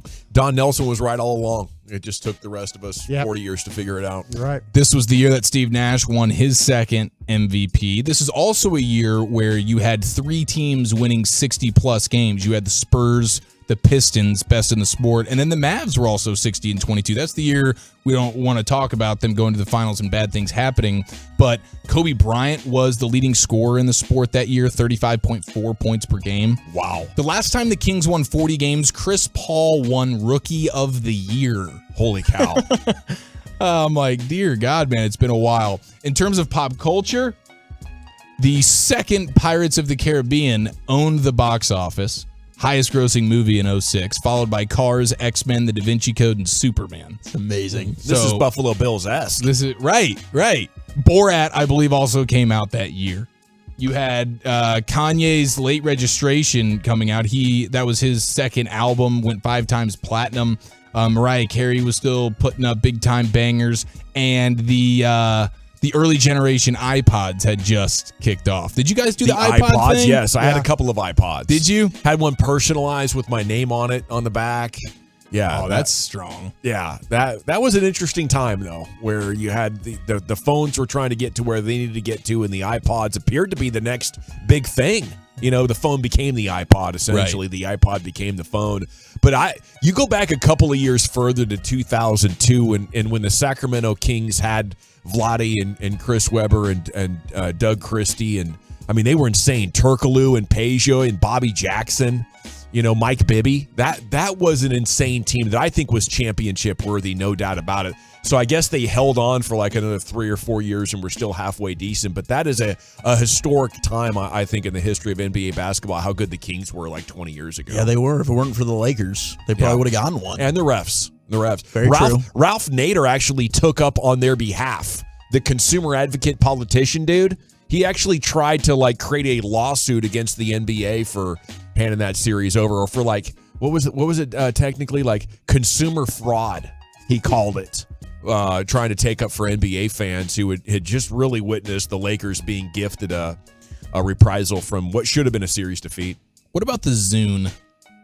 Did you guys ever use the Zune? Was that the Microsoft version or Zune. something like that? I forget. I never had one. I forget whose brand it actually I never was. messed with it. I had a hand-me-down Zune from a friend who graduated to the iPod. Yeah. And so I got his Zune. He was just like, hey, I don't need this anymore. I'm an iPod man now. And so I was like, okay, cool. Until I get the Zune guy. iPod, you know? The Yeah, Zune the was Zune. rocking for me for a while, dude. I used to love that thing. Broadus, did you own an iPod? I did, but I didn't. When you said Zune, I had no idea what you were talking about. That's fine. It was not as. I know it's you. I know. I knew some people that had them, and I like used I had a Walkman theirs. too. It was. I had a Walkman. Discontinued software program, Microsoft Windows functioned as a full media player.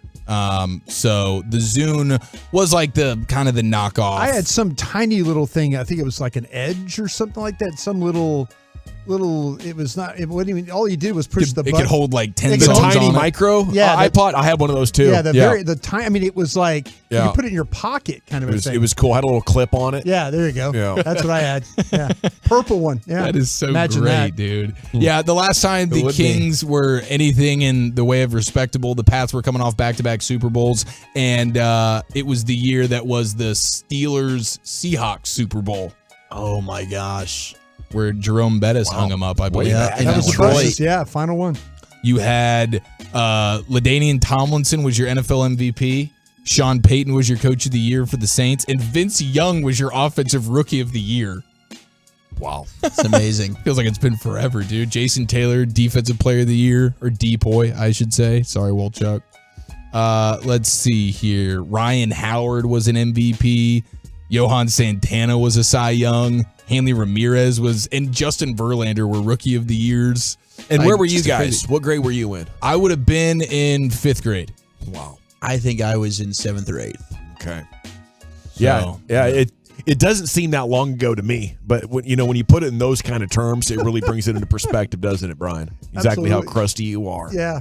Way crusty. We got a Run Nation coming up at 3:40. Chia Fall is going to have the best of the weekend. Who could the Cowboys actually get? We had the news today, as disappointing as it is. They're just going to have a Groundhog Day free agency, not going after any big fish. But we do have the 10 potential fits for them to actually get better that could fit their strategy coming up next in the G-Bag Nation. Hey, if you're noticing your energy costs have been rising nationwide, they're up 14%, so that is not a coincidence. They have been skyrocketing.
process online at PlatinumFord.com and drive a little further to save a lot more at Platinum Ford. The upcoming segment of The Fan is brought to you by BuyersBarricades.com. Buyers Barricades is a full-service provider taking care of your project from the evaluation and traffic control planning to setting up, maintaining, and taking down the equipment when the project is complete. They're service-driven and safety-inspired. The Texas Authority in Barricade Rental. BuyersBarricades.com. Welcome back, Nation. Cowboys in free agency, 10 players to consider at wide receiver, linebacker, and other areas of need. The TruckWreck.com fan text is open if you'd like to vent your frustration or maybe say an I told you so. It appears the Cowboys are going to make no big moves. More on that coming up a little bit later on Cowboys Twitter. But John Machota in The Athletic has been nice enough to give us 10 names to look for. Segment is brought to you by the Frankels. There's a reason you need a special license to drive a big truck. So companies that hire drivers and put them in a big truck should be held accountable for what happens when one hurts you. Frankly, you need Franklin. Frankel consultation is always free at truckwreck.com. Brian? I was going to ask, though, to the fan base out there, if they were to get Beckham done, is that considered a big move? Maybe for some people. Or the bigger move is, okay, I rank them then real quick if you could to if the Cowboys, if they traded for Hopkins, big move, right? Yes. Sign Bobby Wagner. Pretty big move. Sign Odell Beckham. Maybe more money, but I think a distraction move, a Jerry TV ratings move. So I think that goes in its own separate hopper. That is kind of a big move, but he's going to look at it from a business standpoint, and the ROI, the return on the investment, is huge when it comes to what that does for ratings and the brand. So I just think that one's an outlier, and it'll be very annoying if they in fact do that. It's just difficult with Odell because he's coming off of another big injury. Although the last time we saw him play, he was still a really darn good player. So if you get that guy, it can be a big move. But I get everything that Gavin's been saying in terms of, is he going to get me as excited as a Hopkins would? No. I think Hopkins is the better player and the bigger move to make. But I can see the upside with an OBJ if you can get that guy with the Rams prior to the injury. Okay, truckwreck.com fan text is open if you would like some feedback on that. Would OBJ be a big move? That's a good question, Brian. Machota starts out this article reviewing recent decent moves. Fowler, 1 year, $3 million.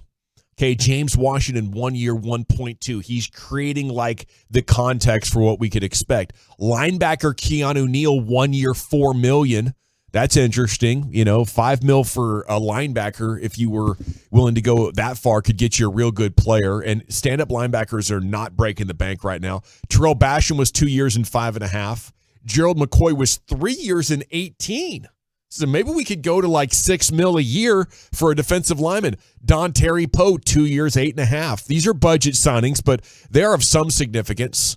It's got to be a guy a little bit past his prime. Man, that 2020 offseason sucked so bad. Bad. Poe, Dix, McCoy, Greg the Leg. Just come on. Yes, Clinton Dix was 1 year and $3.75 million. That's probably the kind of money they're hoping that Donovan Wilson would accept. Okay, Randall Cobb, 1 year and $5 million. I hope that's the kind of wide receiver signing they make for a Slayton or something like that. Tight end Jason Witten, 1 year, $4.2 million after he came out of retirement. Christian Covington, 1 year, $2.5 million. Then Allen Hurns was 2 and 12.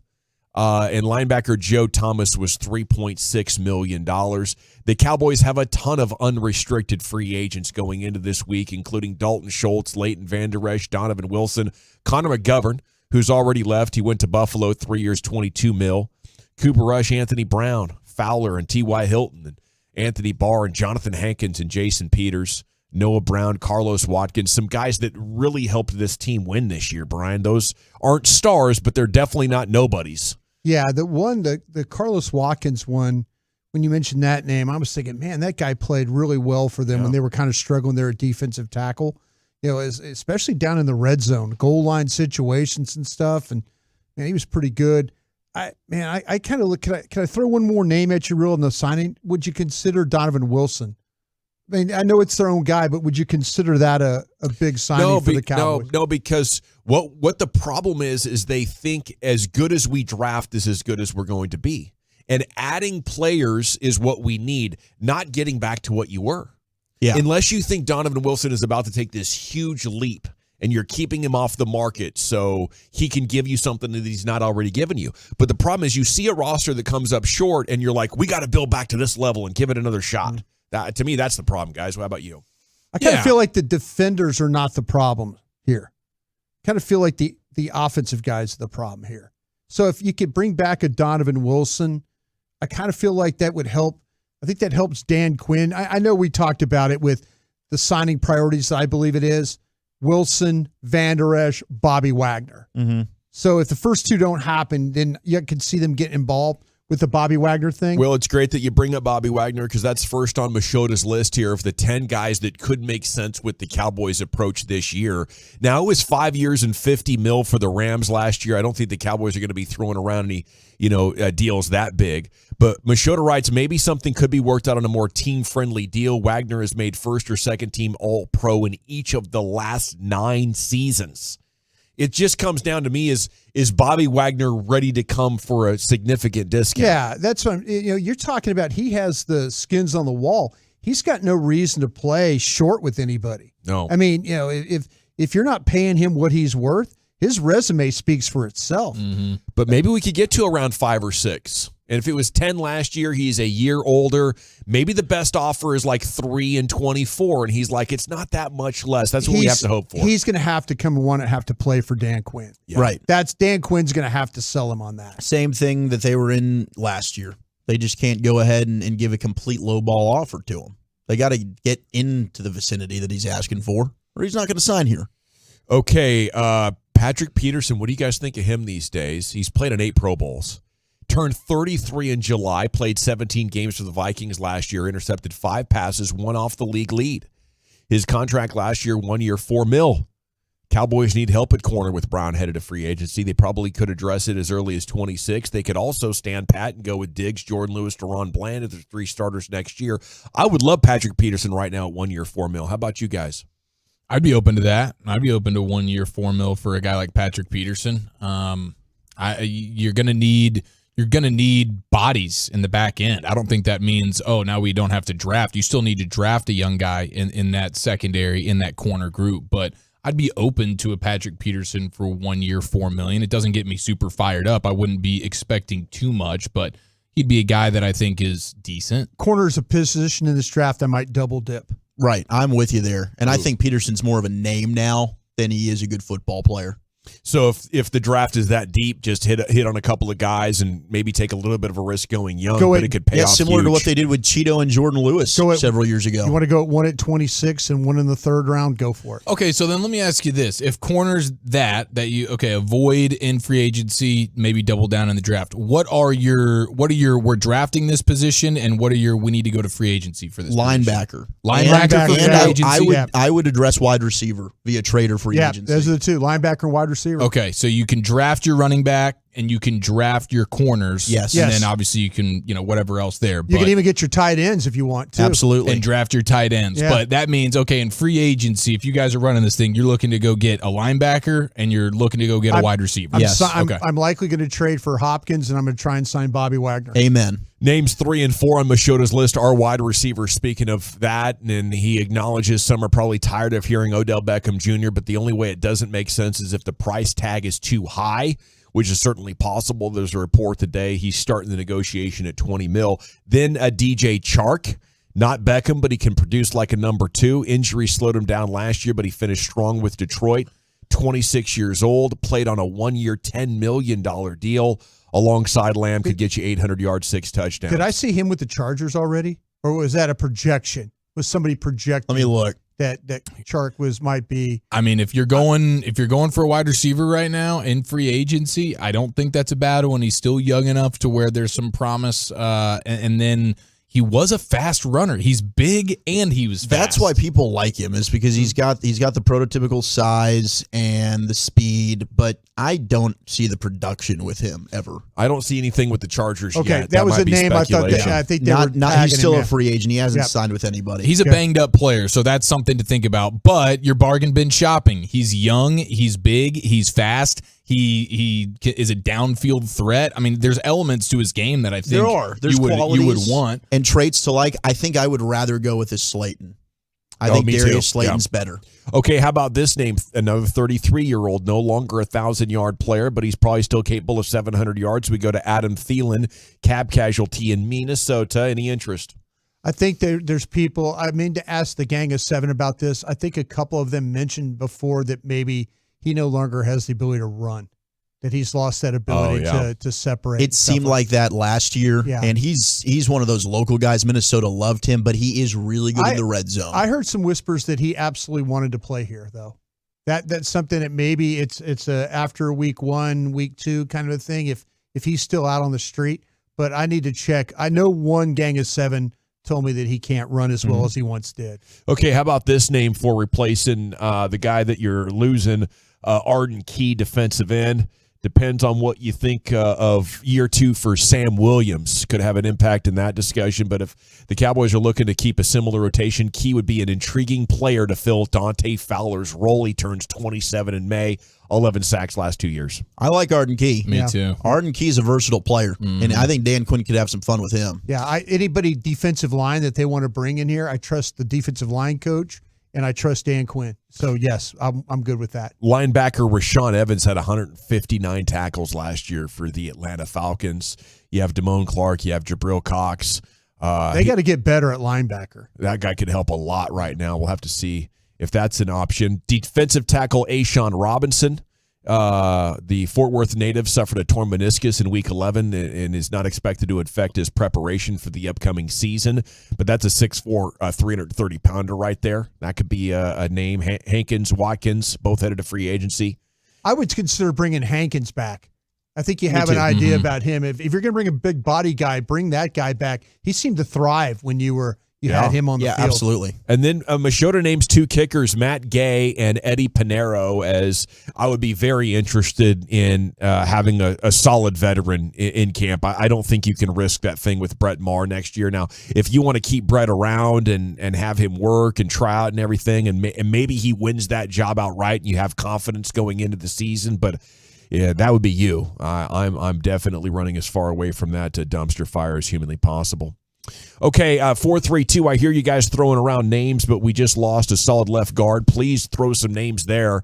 Well, I think what we're going to see is Tyler Smith at left guard, Tyron Smith at left tackle, right? They're going to go young, maybe Farniok for depth, or maybe draft another guy. I think that, Torrance, Avila, those type of guys that, could. Are we taking Brady Malk out of that conversation?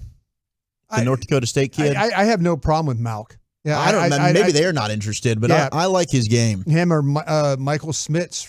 John Michael Schmitz from Minnesota.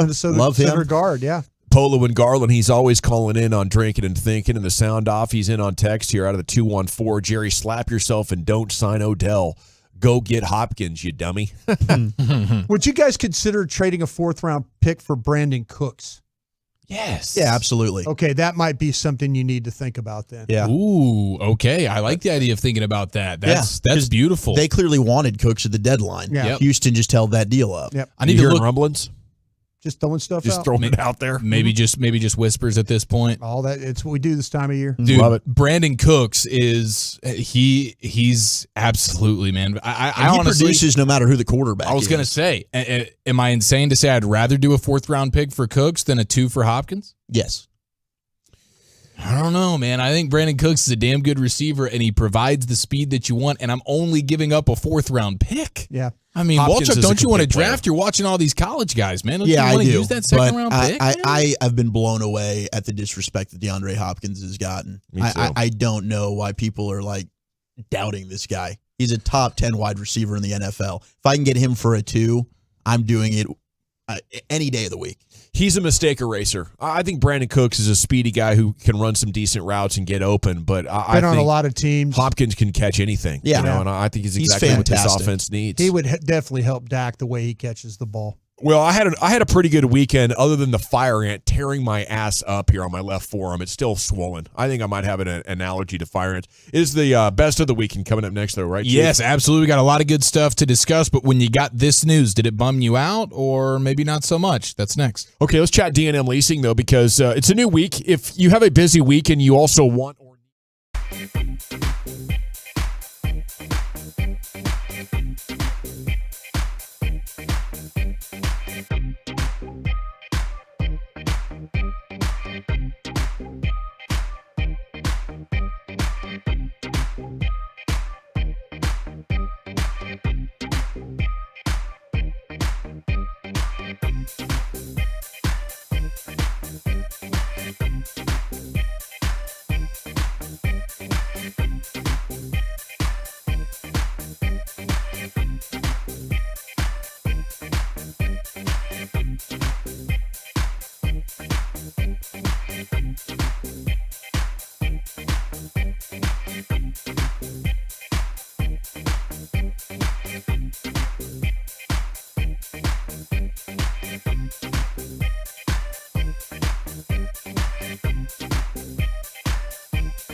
Olympics. Agents of Inclusion, find it on the Odyssey app or wherever you get your podcasts.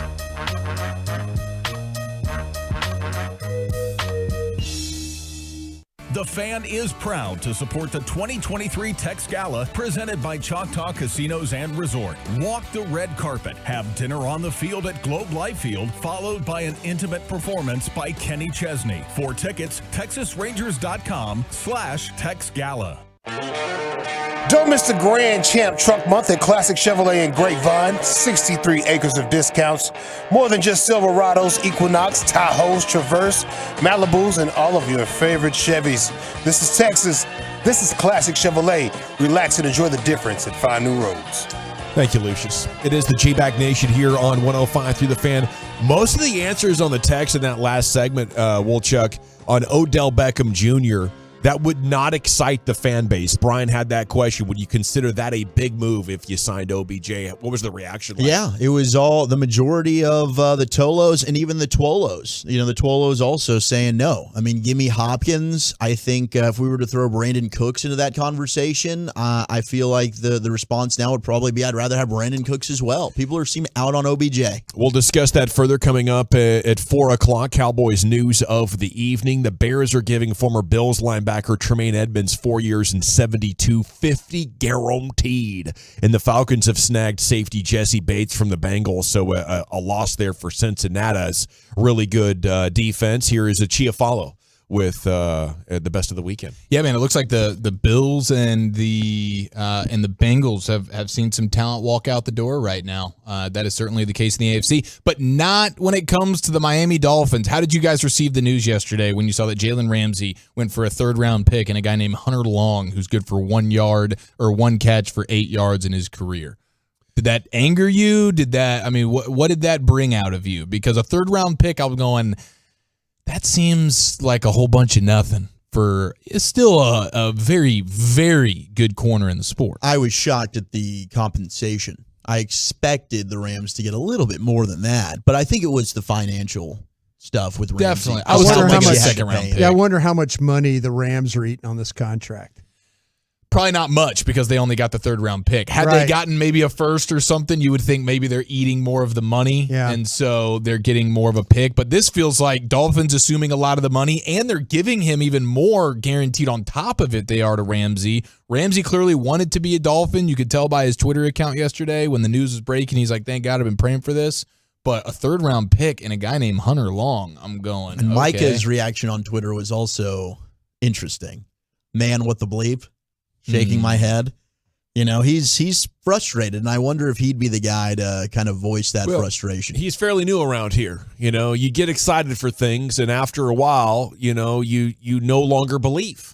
So when things like this happen, you shrug your shoulders and say, well, I guess I should have not gotten that excited. That's my bad if I get excited now at this point for something like that. Ain't happening. Yeah. They're saving up all their money to sign him next year is what they're doing. Yeah, that is what they're He'll doing. probably, Yeah, because it was this time last year that Micah Parsons was full court press for Von Miller, right? When we were starting to talk about Von and the recruitment was on with Micah and D. Ware, and then we know how that ended up. This front office doesn't want what you want, Micah. You're a winner, okay? You want to do that, you better go elsewhere. You know, and in the meantime, just play great ball and, you know, get your sacks and be a TV star and build some businesses around this brand. And you can win just like the Joneses are. That's the message these players get. Well, we can take Patrick Peterson off the wish list as he's signing with the Steelers. Okay. Good According for to him. Ian Rappaport. There you go. All right. Probably 1 year, $7 million, too much for the Cowboys. Don't have the numbers. Okay. Just that he's signing there. So I'm sure the numbers will come out here soon. Looking forward to seeing what those look like. The Dolphins practices will be pretty electric now with Waddle and Hill versus Xavier Howard and Jalen Ramsey. That should get pretty spicy. And Tyreek Hill. And sassy. Was, very, very sassy. And Tyreek Hill and Jalen Ramsey have exchanged some gamesmanship pleasantries in the past. Even in the Pro Bowl just a few weeks back, Tyreek Hill's like going into the end zone. It's flag football, and Jalen Ramsey kind of throws his shoulder into him and, tackles him. And Tyreek Hill's like, hey, man, you hit me like that in practice, we're going to fight. Like, he already tweeted about that, Tyreek Hill did. So that'll be pretty dang electric. And you have Tyreek Hill also over the weekend competed at the 60-meter dash during the USA Track and Field Masters Indoor Championships, and he absolutely smoked these dudes. Nice. I imagine, like, if you're competing in this, you're a pretty fast dude, but Tyreek Hill, 6.7 in the 60-meter dash, not a world-class time, still pretty dang fast, but when you look at the video of him just smoking the competition, it was pretty funny. So congratulations to Tyreek Hill. And could he be a track guy? Could he have been a track star? I think if he sure channeled has a build, it. Yeah, sure as that build like he would have been. Yeah. I feel like he probably could have participated in something, Phillip even in the Tanner, jumping. It's funny, Phillip Tanner, I think a lot of us follow Phillip, and he was kind of like, we were all going ooh and on about that whole thing. He said, that 6.76, is that what he ran? Is that what? Yeah, 6.7 in the 60. Yeah, so he's, Phillip Tanner's like, yeah, that's good, but in the track world, that's not really good. Right. I mean, but I was thinking, damn, Phillip, these guys he's running against are like, what, 28, 29, 30 years old kind of a thing? Yeah. So I would say 6.7 is pretty good for guys that age, right? Yeah. No, it was still very impressive. The video was cool because he pulled away from those dudes, but definitely fun for Tyreek Hill, I would imagine, this weekend. Big congratulations to Scotty Scheffler as well. Hook 'em. Because he goes ahead. Yeah, that's right. Hook him. And he wins the Players, but he is now, along with Tiger and Jack, one of only 3 players to hold the Players and Masters titles at the same time. So that was pretty cool for him. He retook his number 1 golfer spot ahead of John Rahm after the weekend as well. He makes $4.5 million. The highest paying tournament on the tour, I believe that. And this you could thank for all the stuff that they did with the Live Golf, with all that, with the salaries and stuff going up, the prize money going up for golfers. Got that oil money in there. Changed the game. Exactly. The all of a sudden, like, the PGA had to say, wait a minute, we got these guys getting guaranteed money over here with the Live Golf tournament. And so it put a lot of pressure on the PGA to have to ante up. And this guy, our own Scotty Scheffler, Dallas guy, makes $4 million off a win, and that's the most that if you had. Good for him. That's some solid take home. The second place finisher got $2.7 million, and the reason why that's notable is because there was a bettor over the weekend who took Scheffler at plus 1,000 when things kicked off on Thursday, and he ended up throwing. And this dude obviously is a baller. He threw $300,000 down at plus 1,000 on Scheffler. He did that on Thursday. He ends up winning, and he cashes out $3.3 million, which means he was the second highest paid person for the Players tournament this weekend, because he made more betting on Scheffler than the second place finisher made at $2.7 million. So that's pretty funny. The guy who finished, there was a guy named, I think it was Ben Martin, that was a golfer that Ben Martin was talking, like, they were interviewing him afterwards, and he had like a really nice payday. And his buddy is Victor Hovland, who's another young golfer. And he was talking about like what the pressure it is for young golfers. And one of the descriptions, like, he says, now I can get guacamole on my Chipotle.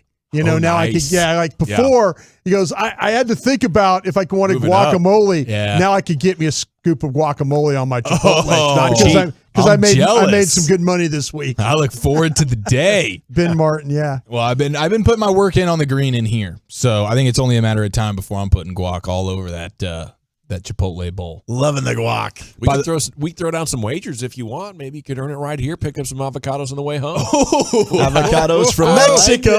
If you have the avocados to throw down something like that. KNC does the shout out Fridays. We should do call out Fridays here in the G-Bag Nation. We'll just put you on the spot to sink a putt, and if you can't do it, you hand me that 5-ski. Wow. And then I go get that guacamole on the bowl. That's a long putt. Is that a 50-50 putt? I think that's about a 50-50 putt right there, boys. You would know. You've been rolling them home. I have been rocking and rolling, even though Mr. Goutman over there took me down in our little commercial break tournament that we had. There's a big hole and there's a small hole. I've aced the big hole. That is now no longer a challenge. I've graduated to the small hole. That thing's kicking my rear end. So much so that Gimpy over here is tearing me up. The senior golfer took you down. Yeah, the senior tour is killing it. By the way, speaking of killing it, yesterday, St. Patty's Patty's Parade. Walchuk, you got after it in a big way. Yeah, on Saturday, went out to Lower Greenville. Saturday, excuse me. And it was I a saw you fun tweeted time. out. Did people come out and see you? It was a fun time. They came flocking to the bully. We ran into a couple of Tolos. I think a lot. We have such a great listenership in Fort Worth. Yeah. A bunch of them were like, "Hey, come on out to Fort Worth. We need you out here." Well, we'll be there. You'll be out there Friday, Thursday. right? Thursday, and then Friday night. Friday night, we party. March Madness is underway. The Woolly Bully, Chia Follow, and the Get Right live Eagles Nest Friday night. Hell yes. After the G-Bag Nation Thursday pregame party going down at Eagles Nest as well. But it was we got some poppin', shell man. shacking. Nice cans. Hell yeah, so many. Yeah. So many. Exposed? None nicer than his own. There was not a lot of clothing being worn. I'll tell you that. Yeah, he Right did on. mention to me, he goes, man, you wouldn't believe the scantily St. clad Patty's that Day was still out has and it about. going on. Oh, St. it sure Patty's does. Day, like that is such a fun party day. I miss that. Walchuk hits me up. Like he's got no Is it idea what it's Morse? like to have kids. He hits me up at 2:00 on Saturday. Hey man, St. Patty's Darty out here in Dallas if you want to come. About to head out. I'm like, there is Sure. literally no chance. I appreciate the invite. I'm I'll not upset at invite the you. invite. Yeah, I appreciate the invite, but it was just like there is Pawn the kids nothing off at grandma's. more impossible in that moment than for me to be able to say, honey, enjoy the Saturday. I'm heading to D-Town. It's a work commitment. to get St. Patty's. Yeah, we need to rope work in somehow. We're socializing. Well, with the Bobby Tolos. Belt was out on yesterday. 20 minutes These notice. kids are older. Yeah. I'll pray for you, Chia Follow. Hey, thank you, man. I Abby's got appreciate her that. little cousins over for spring break, so my house over the weekend had 4 little rugrats running around, and I don't know how you do it. I don't know how you live like that. Dude, I don't either. There's got to be some sort of acceptance, capitulation. The whole Is there a nine. name for a syndrome where you're a prisoner in your own house, so you accept it and kind of like it? I think that's what Chia Follow has going on. I'm getting to that point. No, Yeah. it's great being a dad. It really is, but it's a huge responsibility shift. All right, so Okay. here's what we got. Wait Real till your quick kid on- goes to Mexico for spring break. Oh, you're nervous over Oh, there. the paranoia has to be setting in. Terrible. Josina Anderson is reporting that the Cowboys are working hard to get an agreement to the finish line with Dante Fowler Jr. They want him back, and the feeling is he wants to be back. So they're working on a deal to get that done. It's a frenzy, boys and girls. Gosh, I love spring break. Man, that 4 sacks he gets next year is going to make all the difference in the world. Hey. Can you still summon the faith to believe that Cowboys could win it all next year at 877-881-1053? The truckwreck.com fan text is open. You can talk about it amongst yourselves on chat. What does their path to victory look like right now, and how much is Odell Beckham Jr. looking for? We have the Cowboys news of the evening coming up next year on The Fan. Have to chat about the Frankels before we do that, though, because if you find yourself in an accident and it's not your fault,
From our fan studio, secured by DFWsecurity.com, you're rolling with the G-Bang Nation on 105.3 The Fan. Here we go. It's hour 3 of the G-Bag Nation.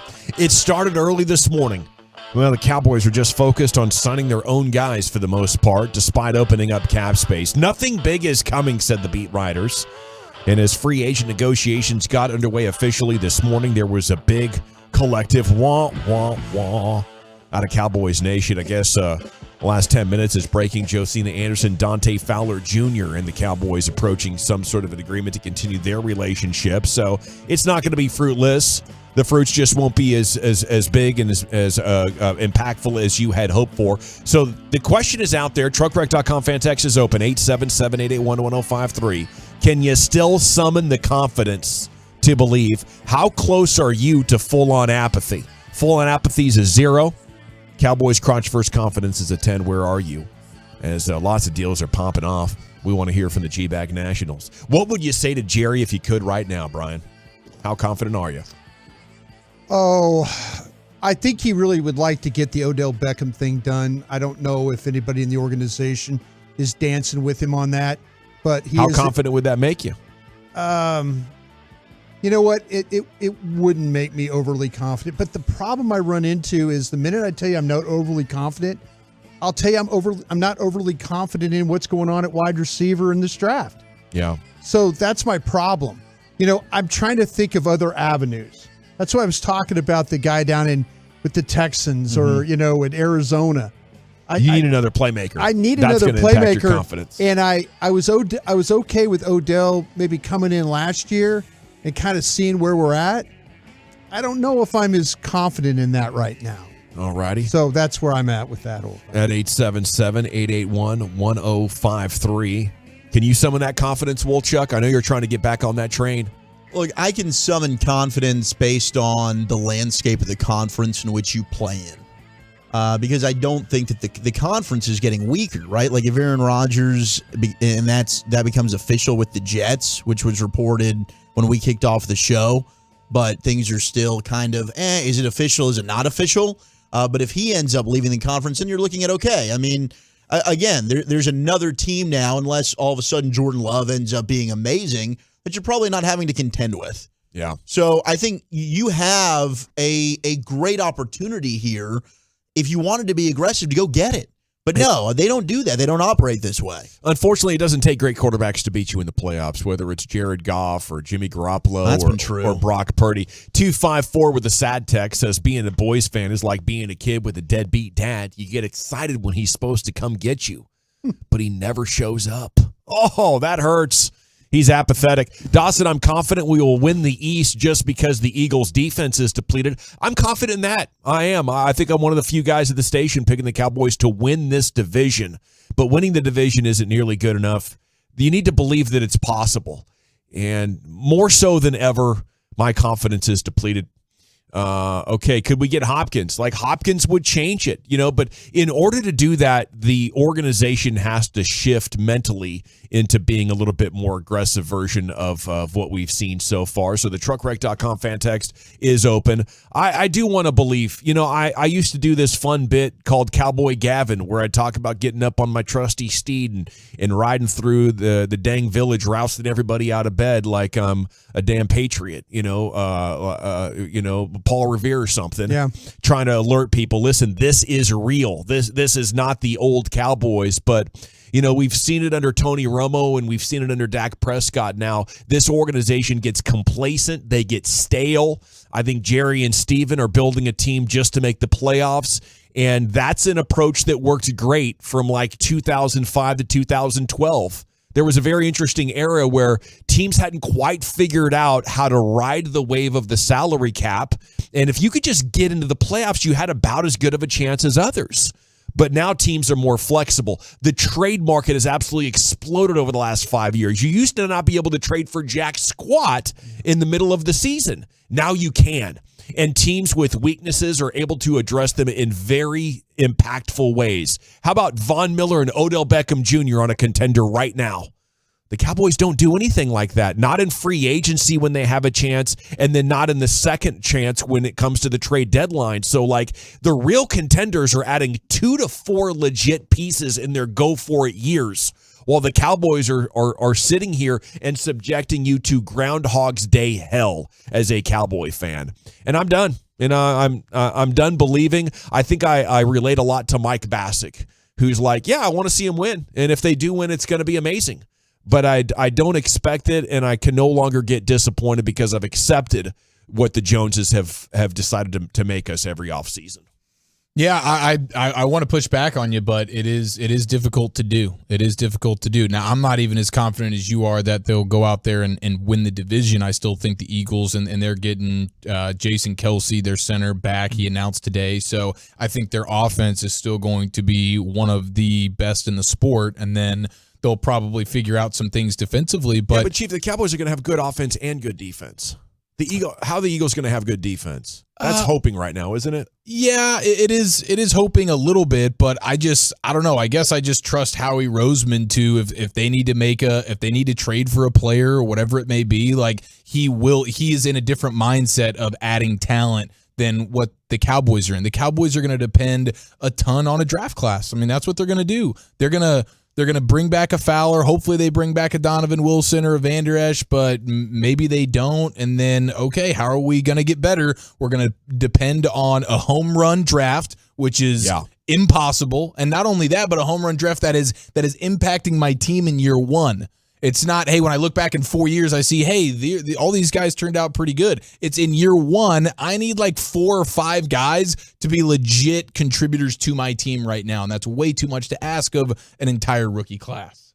And they do a good job with drafting. I mean, like their first-round picks, they usually hit at a very, very high rate. Like outside of Taco Charlton, they do an excellent job, and they find a Deron Bland who will come in and contribute. But other than Jalen Tolbert, it was pretty successful. Yeah, right? it was. Right, that's the point, though. And what did it result in? And I think what their attitude is, they still believe in Jalen Tolbert. That's the thing. I think when you start to talk about wide receivers and going and get guys and all that, they're thinking like, well, Gallup will, we get Gallup past this injury thing he was dealing with. That's sinful to still believe in Tolbert. Yeah, but that's what they do. You're right. That's what you have to do when the only way if you're sitting improve in that, your team is in the draft. Yeah, if you're sitting in that chair, and I understand what you're saying, but if you're sitting in that chair, you're thinking like, man, we did a lot of work on this guy.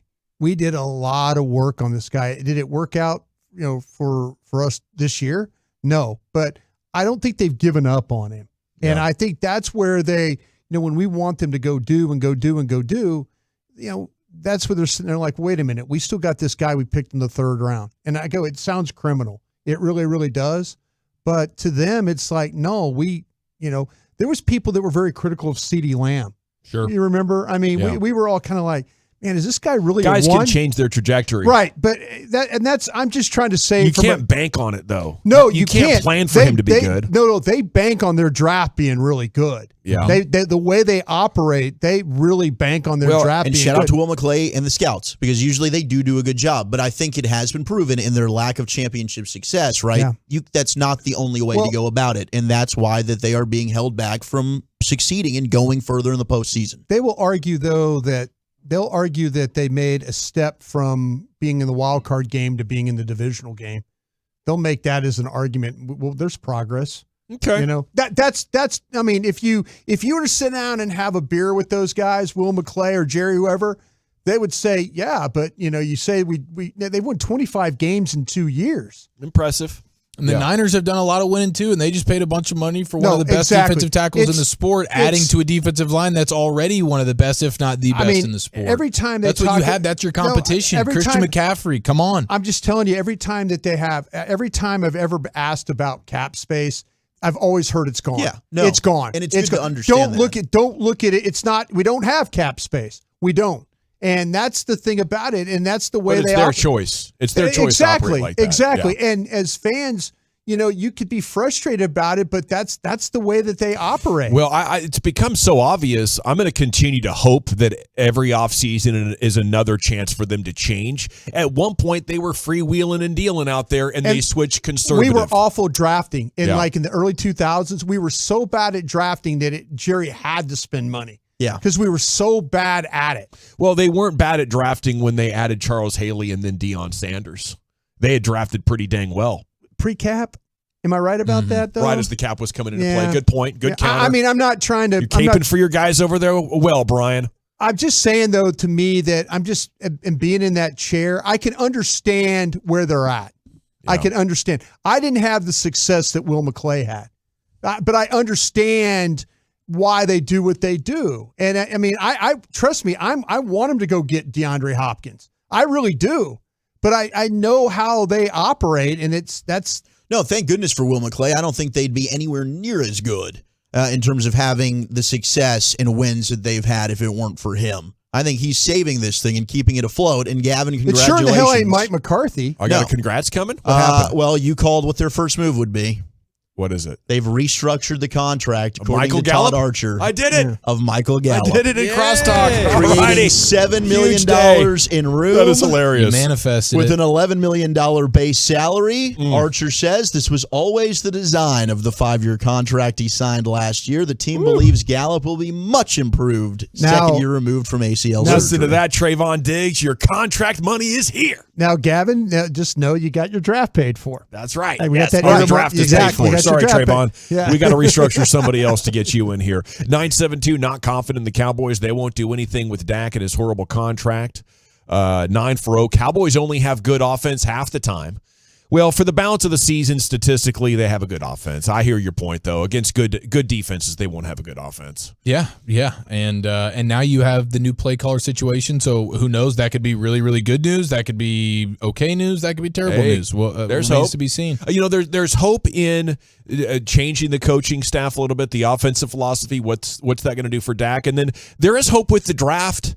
Like the Saints did nail like 4 all-rookie team guys, and 3 of them were Pro Bowlers. That happened like 5 or 6 years ago. Ramczyk and those guys, yeah. Yeah, sometimes you have an amazing draft. And speaking of the draft, it is time for a little bit of mock draft, love it or hate it.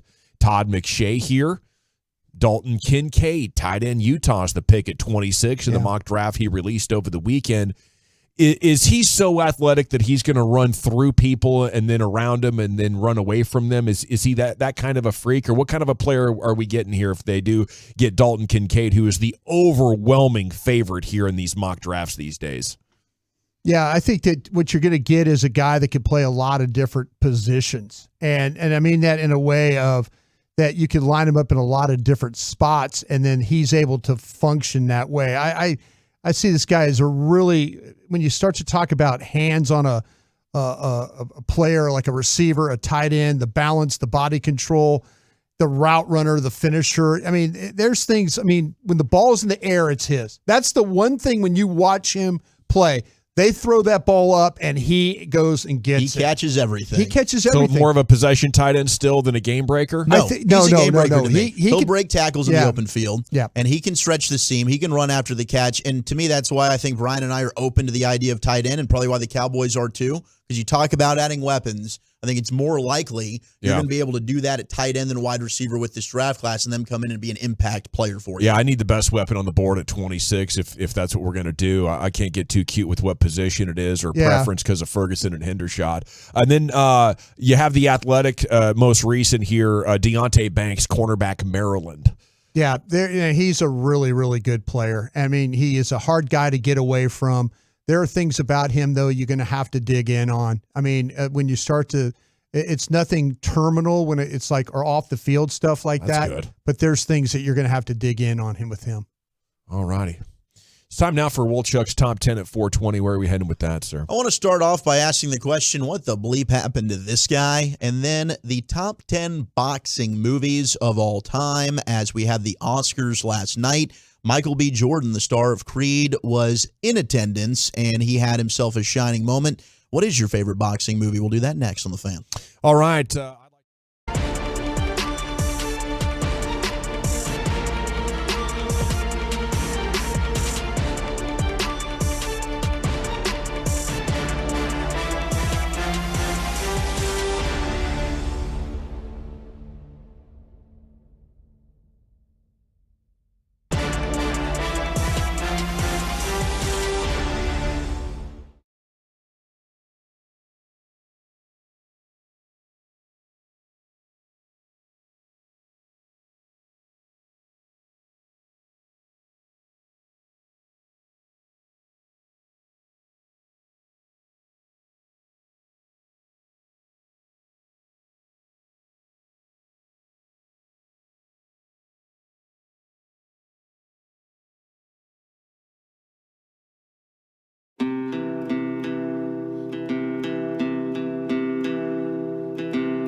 Welcome back, Nation. Segments brought to you by Soda. It's state of the art. Here's the Woolchuck.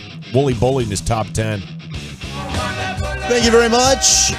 We will be getting into the top 10 boxing movies of all time as we begin Brian's favorite segment of the day. Let's get this right. You know what I'm saying? I'm ready for it. Let's hope that you the don't. difference between winning and losing. You don't right interrupt and just ruin the segment. You know, maybe you should just pipe down over there. The ratings will jump back up to number 1. Just learn your place over there, Krusty. Would you ever wear any pants that have like No. shamrocks on them and stuff like that, like slacks? Absolutely. Would you? Like crazy? You guys into like wearing crazy pants? Okay, shut Like up, to a Brian. point. No, I'm just asking. Crazy pants. Yeah, I love crazy pants.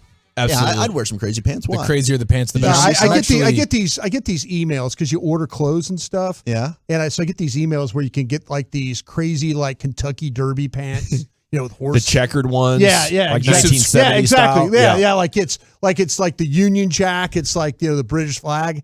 I would wear those. I'd wear them with your pink Chuck Taylors, your pink Converse. Yeah, I'd rep them. Yeah, okay. Absolutely. Back You to subscribe to crazypants.com?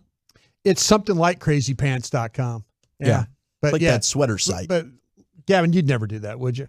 You'd never wear those. You're like kind of the Anything that draws attention to him, I think he'd be Gavin probably looks like anti. the EPL League soccer match manager. Yeah, He just is like I the probably soccer wouldn't, match but guy. I wouldn't be against it, on a bet or hey, this is a nice pair of checkered pants. Hell yeah. I think I'd be okay with think it. it'd be fun. Those Put on my basketball Cole Haans.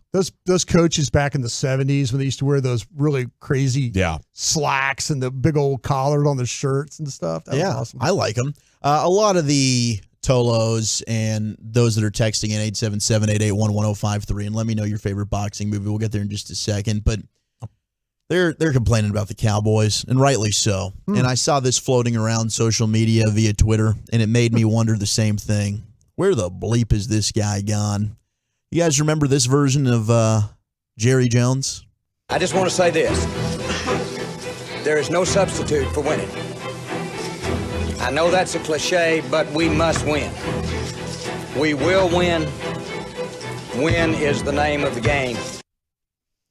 Who was that after? Wow, was that man. after somebody got fired? He had such great young man energy in there. Yeah, there's so many things you could speak on from where Jerry Jones has gone from that moment. But what he's telling you right now is winning is the name of making money in the NFL game. Winning is the name of that game. That was an NFL where your success was very specifically correlated to how much money you were going to make. He built a system that doesn't require you to win to make money, Woolchuck. That was an eager guy to win because it was the name of the great. game at And the time. Congratulations for building that system. We need Yeah. to get back to win is the name of the game. There is no substitute for winning. Yeah. Win. Go out there, be aggressive, make some damn moves. The conference is yours for the taking. The division is yours for the taking. You got a quarterback you say you believe in. Then you say, oh, we're paying him, so we can't add talent around him. The Chiefs have a $49 million cap hit for Patrick Mahomes. Did they not sign an offensive tackle today for $40 million? They did. They did. I think it was $60 million guaranteed. Boom, there you go. So, are they using that as an excuse? No, you're the only team in the NFL that's hiding behind this invisible wall.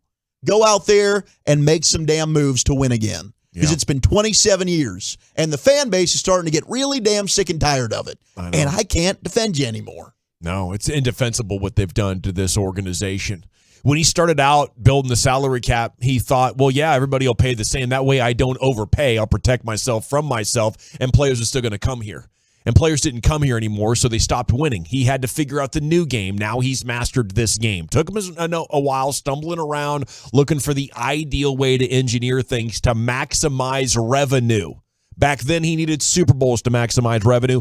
No longer needs to. You've got to have 3 generations of Cowboy fans that have not seen a Super Bowl. Wow, I'm getting that old. I mean, it's bad. It's bad. The one right before I won mine. That was a long time ago. It's embarrassing. It's horrible. All right. We're not going to have time probably to, well, we will. We will. I'm going to sneak this in here. This is a fun story. QB sneak, the tush push. So I've got some audio that I want to play. It's from 2020, and it fits this. But we've got a guy in Chicago that is suing Buffalo Wild Wings. For what? For basically false advertising. It doesn't fall into overtime? Like they No. can't fix games? It's boneless wings. Oh. Because he's saying boneless wings are not wings. That's a fact. It's also true. It has been very annoying over the years. Yep. He said, It's not like he's look, going to win. you guys are engaging in false advertising. You're marketing boneless wings as opposed to slices of chicken breast meat that are fried like wings. And this has cost me money. And you've been falsely doing this since 2003. It's false and deceptive conduct. Now, I don't know if he's going to win this, but this takes us back to some glorious audio that we played on the nosebleed seats. This is Andrew Christensen, who went to Lincoln City Council. Speaking from his heart. And he gave this tremendous speech. We have been casually ignoring a problem that has gotten so out of control that our children are throwing around names and words without even understanding their true meaning and treating things as though they're normal. I go into nice family restaurants and I see people throwing this name around and pretending as though everything is just fine. I'm talking about boneless chicken wings. I propose that we as a city remove the... Excuse me, I'm trying to... Have some respect. Come on. I propose that we as a city remove the name boneless wings from our menus and from our hearts. Here's our reasons why. Number one, nothing about boneless chicken wings actually come from the wing of a chicken. We would be disgusted if a butcher was mislabeling their cuts of meats, but then we go around and pretending as though the breast of the chicken is its wing. Number two, boneless chicken wings are just chicken tenders, which are already boneless. I don't go to order boneless tacos. I don't go and order boneless club sandwiches. I don't ask for boneless auto repair. It's just what's expected. And then number three, we need to raise our children better. Our children are raised being afraid of having bones attached to their meat. That's where meat comes from. It grows on bones. We need to teach them that the wing of a chicken is from a chicken, and it's delicious. It's delicious. I propose that we rename boneless wings in the city of Lincoln. We can call them buffalo-style chicken tenders. We can call them wet tenders. We can call them saucy nugs or trash. We can take these steps to show the country that where we stand, and that we understand that we've been living a lie for far too long, and we know it because we feel it in our bones. I love it. Well said. Poetry right there. Well said. Beautiful. Well done, Andrew. Speaking for the true wing lovers out there. It's very annoying, too, because the meat on a wing is very good. Mm-hmm. You know, very, very good. And when you get a boneless wing at the very beginning, you're thinking maybe I'm getting that same kind of meat. You're not. You're getting bad chicken nugget meat. Yeah. What you're getting. Yeah, I thought that was fantastic. I don't think this guy's going to win his B-Dubs lawsuit. I hope he does. But he's doing it for everyone out there that's anti-chicken nugget. He's got a student section cheering him on here in the G-Bag Nation, man. Sure does. I'm inspired. I think I'm going to do some real boneless wings, Wolchuk. What would you think about that? You get a bowl of real boneless wings. I make regular wings. I take all the meat off them. You debone that bad boy? Ooh, that might be delicious. I think so. Dude, but all meat is better off the bone. 100%. Like it's just a fact of the matter. Got flavor on that bone. It does. It Yeah. seeps into it. All meat, like the bone in ribeye. Bro, more flavor. Or like a good pork chop. Like you're eating through the meat to get to that final inch before the bone where all the flavor resides. My gosh. All right, let me slide into the top 10 here. Real quick. Nope. Should a bet payoff be that we have to go down? One of us has to go down to the city council and give a speech. Oh, that's a good one, Brian. Yeah. Gosh, he finally said something good today. You better bring the thunder, too. I mean, it seems like we get some great audio from these things. That's a good one, Brian. Yeah, that would be really, really fun. That would be really, really fun. And honestly, I want Broadus to do that, and he doesn't even have to say a word. He just has to get up there and do the right foot, left stomp dance. All right. Favorite boxing movie of all so time. bad right now. L.A., where are we going? Yeah, Raging Bull. I like Raging Bull. There you go. When We Were Kings. Muhammad Ali, 1996. Yeah, the Rumble in the Jungle. Yeah. And then one of my favorite movies of all time, it's up there, The Great White Hype. The Great White Hype is so damn hilarious to me, bro. I'm going to add that to that list. Watch it. You talk about the boxing game. That's the boxing Hell game right yes. there. Yeah. So you named a couple there. Now we got on the honorable mention Southpaw with Jake Gyllenhaal. Yes, dude. Solid he movie. looked amazing in that movie. He did. He got, and isn't he about to be? Wasn't he flexing at UFC the He's other doing day? an MMA movie now too. I don't know when it comes out. A Girl Fight with Michelle Rodriguez is an honorable mention. I never saw that. Oh, Fast and Furious. Yes, Michelle Rodriguez, she's the star right? of those. That's Vin Diesel's girl. Yep. When We Were Kings is one of the honorable mentions. It just missed out on the top 10. And then Ring of Fire, the Emil Griffith story, which is also a documentary. And These are honorable mentions? That's an honorable mention, yeah. Because, of course, Rocky IV is the greatest. So they didn't. Rocky IV is. I mean, Rocky IV is probably my favorite of the Rocky And you see movies. what I I'm was with you. complaining about that this one with list. Mr. T. Yeah. You were a real man. Yes, that was a good one, too. As long I as we couldn't all decide acknowledge if 2, 3, and 4 are all They're all- tremendous. I mean, you could Yeah. probably have just had all the Rockies on here. Yeah. Except 5. I didn't want to do that, so I tried to find something that was a little different. All right, number not 10. 5. Number 10 is the fighter. Yeah, the 5 is the worst. Of Ooh, all. somebody said Snatch. Yes, bro. Yes! Yes, bro. Yes. Snatch is good. I feel dude. seen right now. Snatch is really good. Dude, Brad Pitt can throw a right hook. Oh, we're talking sure about can. the movie? Yeah. Boxing. Number 10, we got the fighter. Yeah. What movie were we talking about there? Number 9, we got the Hurricane. Hey, yeah. It's a good movie. Oh, that's terrific. Yeah. Yep. Number 8, this one came out recently on HBO Max. It's The Survivor with Ben Foster. It's about a guy who has to fight his way through the concentration camps Oof. in World War II. It's pretty effed up. Wow. Number 7 is Rocky 2. All right. Number 6, we got Creed. Yeah. Number 5 is Ali. Ali, Boombayeh.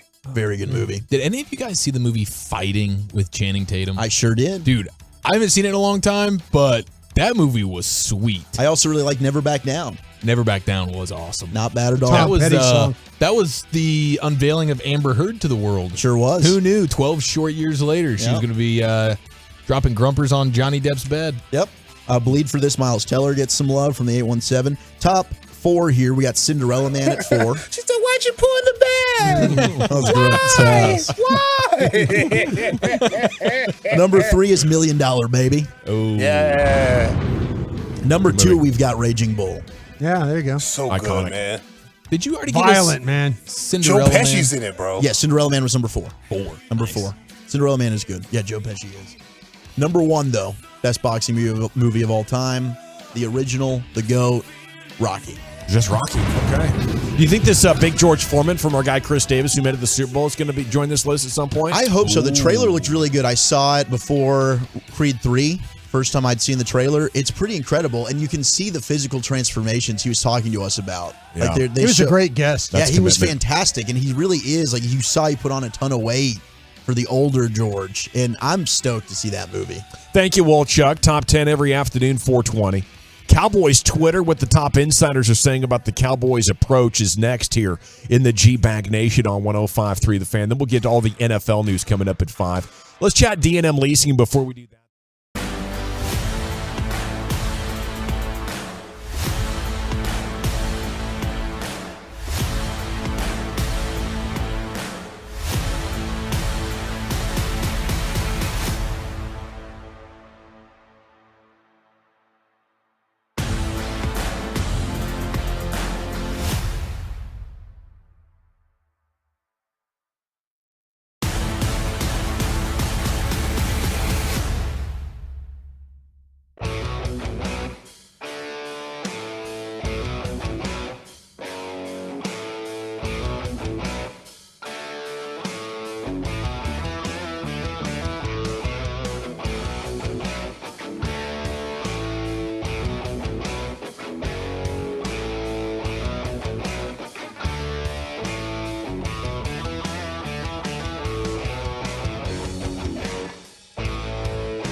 Grand Champ Truck Month at Classic Chevrolet in Grapevine. 63 acres of discounts, more than just Silverados, Equinox, Tahoes, Traverse, Malibus, and all of your favorite Chevys. This is Texas. This is Classic Chevrolet. Relax and enjoy the difference and find new roads. Thank you, Lucius. Legal tampering in the NFL opened this morning at 10 a.m. We do have some Cowboy rumblings and an edition right here of Cowboys Twitter. Top tweets going viral. If you want to sound off like you got a pair about this team, 6 o'clock is your chance. For the first time since the end of the playoff season, the 6 o'clock sound off is coming to you in your phone or your earballs coming up at 6 o'clock. Okay, the only great news I think so far on Cowboys Twitter is there's not a single hot dang sign that they're bringing back Dalton Schultz. We can celebrate it, guys. The reign of Dalton is over. Yeah! One of the most overpaid possession catcher tight ends in the history of football, who was massively overpaid last year at $11 million to be Dak Prescott's safety blanket, is no longer going to be stealing money and avoiding big plays for this football team. Thankfully, we can move on and try to get somebody who's actually athletic, maybe fast, strong, or have a little wiggle. Either one of those three things, or an above-average blocker. Did you intend to do this? Or did your mind just change 45 seconds ago? I just had a thought, about a minute or so ago. I think it was a good thought. I wanted to open on a positive. Yeah. You wanted... Yeah. That is what do you think Dalton Schultz will be more remembered for? I think right now Dalton Schultz is driving around and he is MF and Dawson. He's totaling his balls off, my man, he does not like any media member. He just doesn't. I was funny because I was watching Jane Slater do some fine work. I'm sure she had her problems with him. I know I had my problem. Everybody that ever dealt with Dalton Schultz had problems with him. I didn't know about that. You don't get drafted to the Dallas Cowboys and then start bleeping on our Tex-Mex and our street tacos. That was a bit of a mistake. Did you really say that? Yeah, you did. That was the collective reaction by the entire Metroplex. Guy didn't even know who Davy Crockett was. You know what I'm saying? Yeah, man. What kind of Texan are you? Field Yates tweeting, free agency has legitimate perils, especially in the long term, but can provide immediate upside. The highest spending team in the past 7 years has spiked in wins. The Jags put up 6 more wins. The Patriots, 3 more wins. The Dolphins got 5 more wins after going on a spending spree in 2020. The Jets, 2019, improved by 3. The Bears in 2018 by 7, and the Jags by 7 as well in 2017. I don't want them to be the most spending, but there is a pretty strong correlation between dollars spent and wins added. Kind of feel like, too, and to go along with that, the Jags did a really nice job, and he's my friend, and I'll say this, I'll be happy to. Doug Peterson made a huge difference with that team. You know, they were kind of riding a bad stretch there. Reminded me very much of our 92 Packer teams, so like 3-6. And then all of a sudden put together a bunch of wins in a row. Yeah. And then Tennessee started playing bad. Jacksonville played better, but man, good for them to turn that thing around the way they did. Speaking of the Jags, who has the better season and who's a real contender? Lions or Jags? Who you picking? Jaguars. I trust their quarterback a heck of a lot more, and I actually, as much as I love Man Campbell, I trust him. And despite the fact that the NFC North is probably on a decline, the AFC South is Poochie's.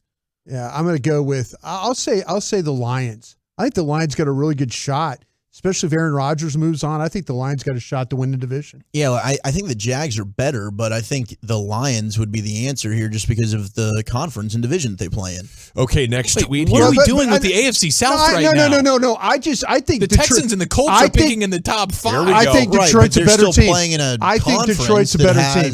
I just do. Okay. No, I appreciate you put your nuts on the line. Detroit's better. Cool. There's no question. I disagree, but cool. The AFC South is bad. No question. Yeah, but then once they get into the playoffs, who are they playing? Wait, a bunch of studs. I'm sorry, what was the question then? Who's winning a Super Bowl? Who's a legit contender? Who do you feel better about next year? Who's a legit contender? Yeah. You know, I think if you go your first and thing one and to done the in the division, playoffs, you're not a legit contender. What did you just do? I don't know.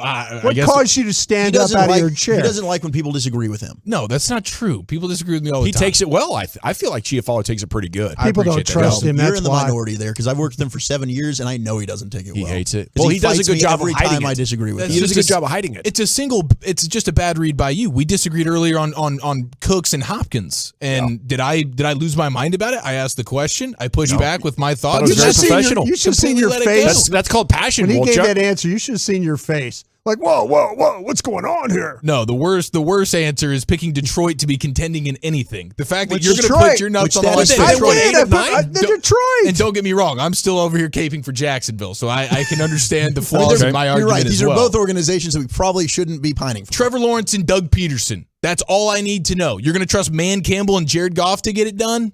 That's on you, man. That's on your conscience. If you're going to sleep at night, then so be it, Broadus. I like Dan Campbell. Dan Campbell, yeah. I mean, But Goff, crap. I like Doug Peterson more, but I like Dan Campbell too. No, yeah. You attached your wagon to Man Campbell and Jared Goff in his tiny hands.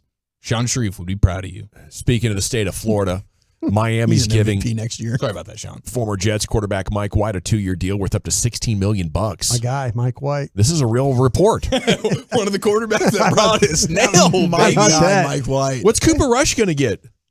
That's what I'm saying. 2-40? Holy crap, I didn't think about that. I wonder what, the Chargers might be. The Chargers didn't do anything at quarterback yet, did they? That's the Jets' plan B, man. When they swing and miss on Rodgers, You think it's they're going Cooper to Rush? sell it with, hey, don't worry, we got it. We got the next best thing. Elsewhere in Cowboys Twitter, Michael Gelkin, Cowboys had some interest in bringing back versatile left guard Connor McGovern, but he is joining the Bills on a 3-year contract worth $23 million. Crap. Despite the departure, don't rule out Tyler Smith staying at left tackle in 2023. Ooh. That's exactly what I'm fixing to do, Michael. I'm not going to rule it out because I guess Tyron could get hurt in training camp. Eric already predicted it. I think going into the off season, Tyler's your left guard, Tyron's your left tackle. Could Farniok be so good that Tyron's kicked to the bench? They don't have anybody in house. Man, don't do that. Yeah. Don't do that. I would Tyron be will put shocked. himself on the bench. Jason Kelsey's going back to the Eagles. If you missed that, he's gonna get an escalator. I think June 1st that makes next year's salary $30 million. Yeah, $30 million. Yeah. So that's going to be fascinating. Todd Archer got the party started this morning, saying the negotiating window opens. The Cowboys have enough cap room to be active and can create more, but don't expect them to be part of the early wave of free agency. They'll focus on their own players like Donovan Wilson, Leighton Vander Esch, Dante Fowler. We have gotten news already. They're chasing Fowler. Haven't heard anything yet about Wilson and Vander Esch, though, right, Brian? Have not heard anything about either one of those guys yet. Archer But they're tied into what we talked about with Bobby Wagner. Gotcha. You know, if they lose out on the two, maybe we'll see them go get And they've Bobby. contacted Wagner for real? Yeah. Okay. Hopefully Supposedly. this is probably one of those, hey, are you still looking for $10 million a year? Okay, we can't talk to you. Call us if that changes type of phone calls. But maybe because the Jalen Smith dead money is off their books and Leighton Vander Esch is a free agent right now, they could allocate 7 to 8 and make that realistic.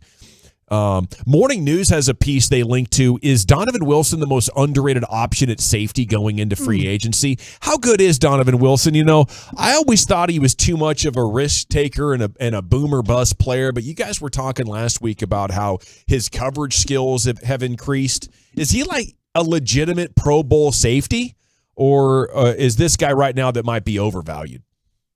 I think he's got a shot to probably get into the conversation of being a Pro Bowl type of player. Yeah, everybody's a Pro Bowler these days. I think he absolutely is. But he's a strong safety. He's not a free safety. So how much do you value that? But his is a coverage tackling ability has physical been machine. a lot better than I anticipated it would be coming out of Texas A&M. If you're a Cowboy fan, you got to hope that people are looking at this draft, and between round 2 and 5, there's stock with some pretty good players, both strong and free safeties. So maybe some of the guys we saw, the Cincinnati Bates get a pretty nice deal from Atlanta.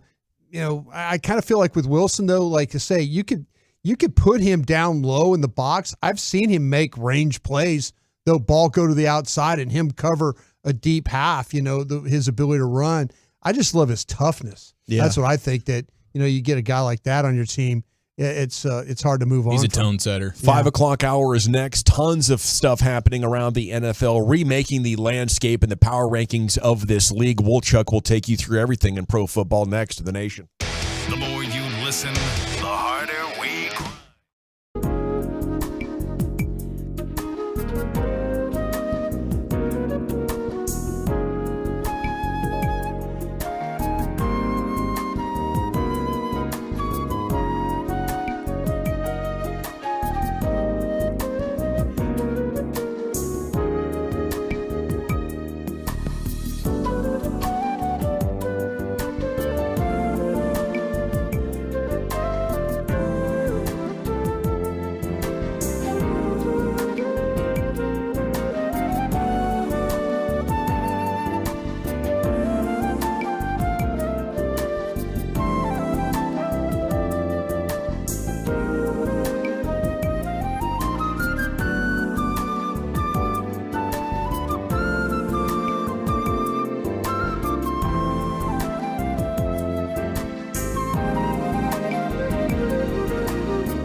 From our fan studio, secured by DFWsecurity.com, you're rolling with the G-Bang Nation on 105.3 The Fan.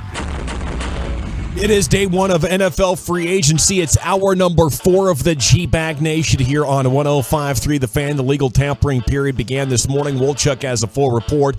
General at your service. If you see me, bear me. N.A. There's Brian Broaddus, Lucius Alexander, Wolchuk, and Chiafalo. And, of course, Carter Freeman's coordinating your video at 105thethefan.com, Twitch, and YouTube. And here he is now, the Wooly Bully, with your NFL news of the day. Thank you very much. As far as the Cowboys go, Jane Slater reported earlier today that she can confirm that the Cowboys have had what is described as initial conversations with linebacker Bobby Wagner. But this is once again about the money and value. They need that to make sense for both parties. So that's something that has yet to be figured out. And we'll see if, indeed, that they end up agreeing on those terms. Otherwise, I'm sure Bobby Wagner will take his talents elsewhere. And maybe the Cowboys are also still looking at bringing back one Leighton Vander Esch. So all of these things still need to play out. The other news for the Cowboys, according to Josina Anderson, is that they are working hard to get an agreement done with defensive end Dante Fowler Jr., whom they had last year. And I think that'd be a nice get. You know, that guy can play. And part of a rotation, I'm a big believer that Dante Fowler can help your line rotation. I think with Bobby Wagner, it's exciting because even though he's 33, he's one of those rare guys who's not aging like other players. He just continues to stack up, great all-pro level seasons. There doesn't appear to be much of a drop-off. No, not at all. And speaking of defensive linemen, earlier today, because of cap savings, the Ravens had to go ahead and part ways with Calais Campbell. And they were saying this is just kind of one of those things where it's just a brutal part of the business, where they needed to save $7 million in cap space. And Eric DeCosta, their GM, he loves him. He thinks he's a professional, but they just needed to move on. He's one of those players where at this stage in his career, similar to Anthony Barr last year, I don't think he's going to get a ton of money. I wonder how long he stays out there. And could that be a guy where, okay, let's say you want to add some defensive line depth. Is that a guy that you look at, maybe even if it gets closer to training camp and he's still available, and you make him an addition much like Anthony Barr was? I would hope so, and you also have to hope that these guys aren't washed, but they can give you more than you hope for, like Jaron Kearse. That's the key to getting the Super Bowl dream built. Right, absolutely. Quarterback news. The Raiders are signing Jimmy Garoppolo from the San Francisco 49ers after 6 years there in San Francisco. Wow, time flies. I think that's a great move by the Raiders. I think that's the perfect way to handle it if you can't get an elite franchise quarterback. Instead of, paying a guy $45 million like Daniel Jones to not be a franchise quarterback or even a Pro Bowler, find the guy whose budget, whether that's Jameis Winston the last 3 off seasons or now apparently it's Jimmy Garoppolo. It's a good player making way less than market value. Yeah, or you just go like full tank mode and you rock with one of these. And I think Jared Stidham actually just signed with the Broncos to go hang out with Sean Payton and Russell Wilson. But like something like that where it's just like a full on tank situation. But it's tough with the Raiders. I would advocate tanking, but I don't know if Josh McDaniels feels like his job is that secure. Yeah, and you have guys on that roster like a Devontae Adams, like a Max Crosby. Do you want to punt on a season with those guys? I don't know, but Waller. Yeah, I think I would rather have Jimmy G for 20 than one of these, whatever Geno Smith just got for 35 a year or whatever. Yeah, there's another one. Yeah, wow. Great job by the Raiders. I think it's the relationship with McDaniels that's getting this deal done. Yeah, I could see he's that. Off absolutely. An injury too, Jimmy G. So 3 years, $67.5 million, $34 million guaranteed for Jimmy G. I agree with you guys. I think this was a good move, and they can still draft a guy in the top 10. Yeah, but the Raiders have to draft better. I mean, they do. They're in this. They're a team that is pretty solid in some areas. The problem is though, the last 2-3 years, under the Mike Mayock regime and my guy John Gruden, they blew a lot of high picks. They did. That they had, and they had opportunity. They really didn't capitalize at all. When they traded their defensive end to the Chicago Bears. Yeah. They had all those picks that they recouped from the Bears that were high picks and just didn't do anything with them. Jonathan Hargrave got a massive deal to go to the San Francisco 49ers earlier today. So that was a starter from the Eagles that will be departing. They also lost their linebacker TJ Edwards and their safety Marcus Epps just signed now with the Raiders, according to Mike Garafolo. So there's 3 starters down from the Eagles defense, but they did get some big news as Jason Kelce, their center, took to Twitter today and announced that he is going to return for another year after contemplating retirement. But Gavin's right. That cap number, or that number turns into $30 million. So, they're going to have to do some reworking on that, right? Probably. Yeah, I would imagine they would. Yeah, probably. But they get their two veteran cornerstones returned, Kelce and Brandon Graham for the Eagles, and then they're losing a bunch of dudes. I'm so annoyed with the Javon Hargrave thing. I was so ready to never have to see him again, and now that he's in San Francisco. And the Cowboys have to play the Niners in the regular season this year. Yeah, it's a big pain in the butt, especially since they already have arguably the best defensive line in football.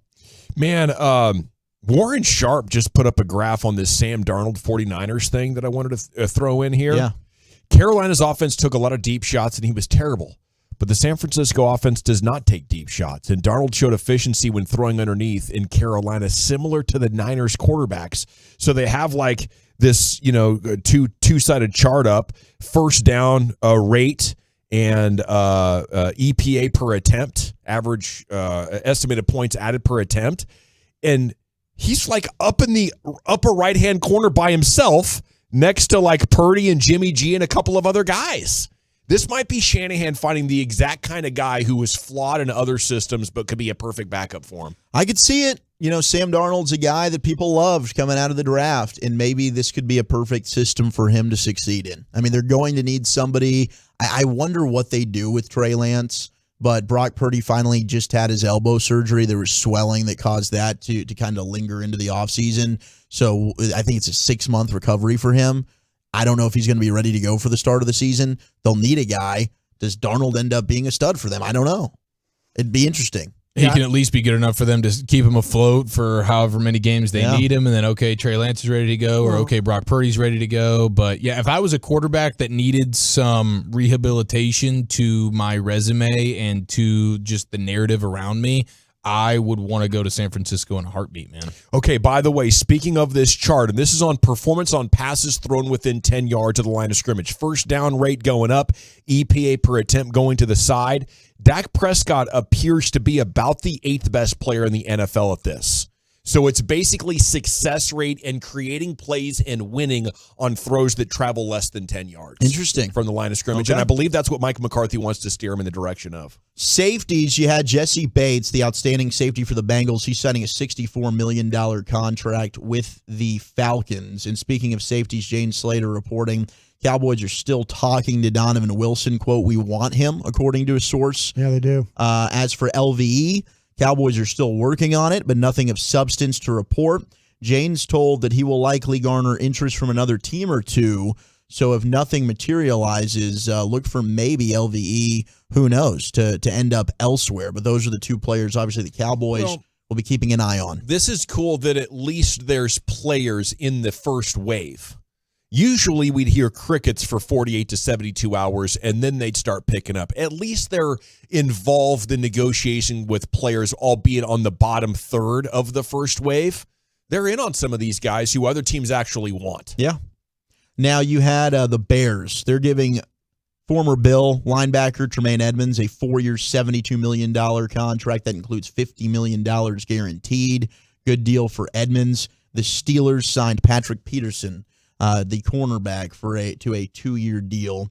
So he's off the market as well. I didn't get the numbers on what that deal would be. And how about Jamel Dean for the Bucs? They didn't end up franchise tagging him. He hit the open market, but he comes back. He re-signs with the Bucs, 4 years, $52 million to keep him around. The wild one is, and we talked about this, earlier with Cooper Rush, but the Dolphins, and they made the big Jalen Ramsey trade over the weekend as well.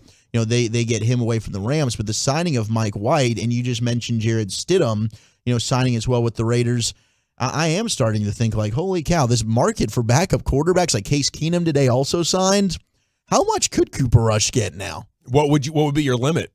I don't want to spend I more wouldn't go than over $4 million. Okay, 2. 2 to 4. Maybe you are looking at least $4 million now because this thing's rising. I think you're looking at to pay backup quarterbacks.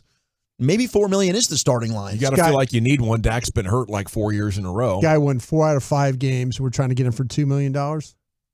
He was making what, $1 million last year? I know, that's what I'm saying. As you start comparing him to the other guys that are signing around the league. If you just look at record, he's got the best record. But does he have the best performances inside those? I mean, to me, it's all like Garoppolo. He probably doesn't get enough credit for winning games. You know? Fair point. I get what you're saying with that. I think I'd let him go if it gets over 4.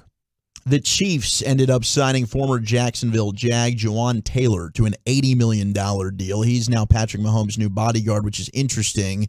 They were trying to work out a deal to get Orlando Brown back. Mm-hmm. Then there were whispers of a trade between them and the Texans for Laramie Tunsil. So the Chiefs were definitely hitting the tackle market very aggressively, but they ended up with Taylor there. Didn't call about Tyron Smith here, did they? No, they didn't. Should they have? No, from a Cowboys standpoint, that would have been pretty special. But yeah, they get Jawan Taylor, who is probably coming off his best season. Yeah. He was a stud, but he was a right tackle, and he's played majority of his high school, college, and pros now at right tackle. And what I've been reading is that the Chiefs plan to move him to left tackle. So that's a interesting thing to project here, that he's going to be able to do that. I guess worst case scenario, you don't like him at left tackle and you just throw him back on the right side where they just lost Andrew Wiley to the Commanders. Yeah. And then you can still say, hey, as long as he plays at right tackle the same way, then you're talking about one of the best right tackles in the league. But I did think it was interesting, hey, we're going to take this right tackle who was one of the best in the league last year, and he's going to protect the blind side. And go to left. That is. The Patriots re-signed Jonathan Jones, their cornerback, after he had a career year. And speaking of tackles, Mike McGlinchey, who we thought was going to go to the Bears. The Broncos swept in, stole McGlinchey. So the man who Micah Parsons just threw on his butt during the playoff game from the Niners is now going to Denver to pair up with Sean Payton. Pretty good tackle. He is good. Yeah. Out of Notre Dame, he is good. And that's a big upgrade overall there. Dude, the Broncos, Sean Payton was like hell-bent on day one. Hey, we're going to fix this offensive line. As he should be. We'll see if they end up doing it on the field. But McGlinchey, and I think they've signed 1 or 2 other guys as well.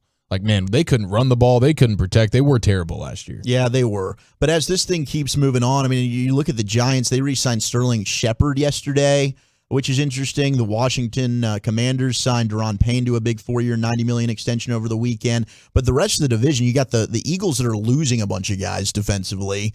You've got to re-sign with the Giants. The Commanders, they made a couple of moves by bringing in some players, but the rest of the division at least is not getting dramatically better here in the early wave of free agency. Yeah, doing a nice job of holding their own here. We are standing by to see some sort of news on what the Cowboys might do. Do you think we could get news on Zeke here over the next 24 or 48 hours, or is this something they're going to wait all the way until like a post-June 1 designation to free up the most money possible?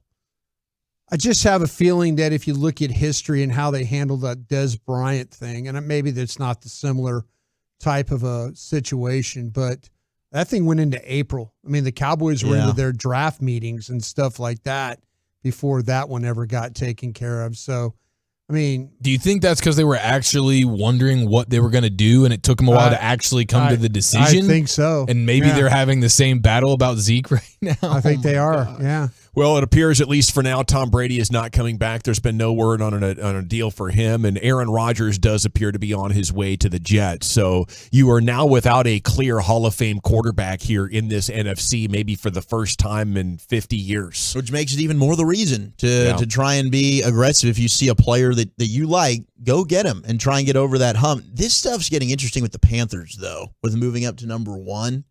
There seems to be a lot of conflicting reports that the owner and the coach, Frank Reich, and their owner, Tepper there, they might have a difference in opinion on which quarterback they want to take. I think the owner supposedly likes Bryce Young, but Frank Reich likes Anthony Richardson or C.J. Stroud, one of the two. And I think that's why you also have the reports are that they could move down again. Because if they like a couple of these guys, you just went up to 1, so you can go ahead and ensure you get whoever you want. But here's where teams and coaches need to be real honest with themselves. You don't know who's best, okay? Now, you have a better chance of knowing who's best than the owner. But if you feel like that's close, let the owner have his way. You got to look in the mirror and say, Frank, are you 100% sure, or are you dug in here and you think you know better than the owner, so you want the pick? If you aren't sure, and you got to think, wow, Andrew Luck wasn't that great. RG3 wasn't that great. Jamarcus Russell wasn't that great. Teams were convinced they had the guy. There's an over 50% bust rate in the NFL. The guy's not even a starter. Let the owner have his damn way, Brian. What do you say? Man, I'll tell you what, usually that's a great way to think about things. But if you're Frank Reich, you also have to say, why did you hire me then? That's exactly what I was thinking. I'm all for, because we talked about it earlier with Jerry and Odell Beckham. I'm sure there's people in the Cowboy organization that wants nothing to do with Odell Beckham. Well, if he's right, you have an awesome quarterback. If he's wrong in 2 years, you can say, man, you should have let me do it. Yeah. Now you get your chance. Yeah. And I'm sorry that you couldn't win with my quarterback, so you're fired now. Oh, yeah. Yeah, that could come. Yeah. You definitely don't You're the reason why my quarterback didn't have success. And that's what you call the ultimate backfire. Yeah. Thank you, Wolchuk. It's time to hit the expressway. 35 minutes of uninterrupted content. It's brought to you by Rockwall Ford. We'll get you caught up on everything that's been developing outside of that in the NFL. Then Bobby Belt is going to join you 5:30, talk about the Cowboys news here. And then LA Live with Lucius Alexander's coming up at 5:40 here. It's the G-Bag Nation and the fan. More G-Bag Nation.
Shoot ya, it's time now for the Expressway. 35 minutes of uninterrupted sports content every night right here in the G-Bag Nation. Bob Belt's coming up in about 7 minutes. What will the Cowboys do next? He'll answer that question. Okay, let's take a look at everything developing. Rangers trail Arizona 7-3 in the 7th in spring training action. The more interesting thing, DeGrom got some backfield work again today. And Sands is going to join us at some point in the 6th to give us the takeaways from spring and DeGrom. And it's brought to you by Sonic. Good. Okay. So that's what's happening right now. That's presently in action still. This game's going slow today, isn't it? Maybe they got a late start. Luka and Kyrie are out, though. That's official. So that stinks for tonight's game against the Grizzlies. And Christian Wood is questionable. And you have to wonder right now if they have any shot of winning tonight's game and if they're going to make any kind of stand. Jason Kidd on Wood's reduced minutes says you got to look at the depth that we have with all the bigs. We're trying to get them in the game and see who has the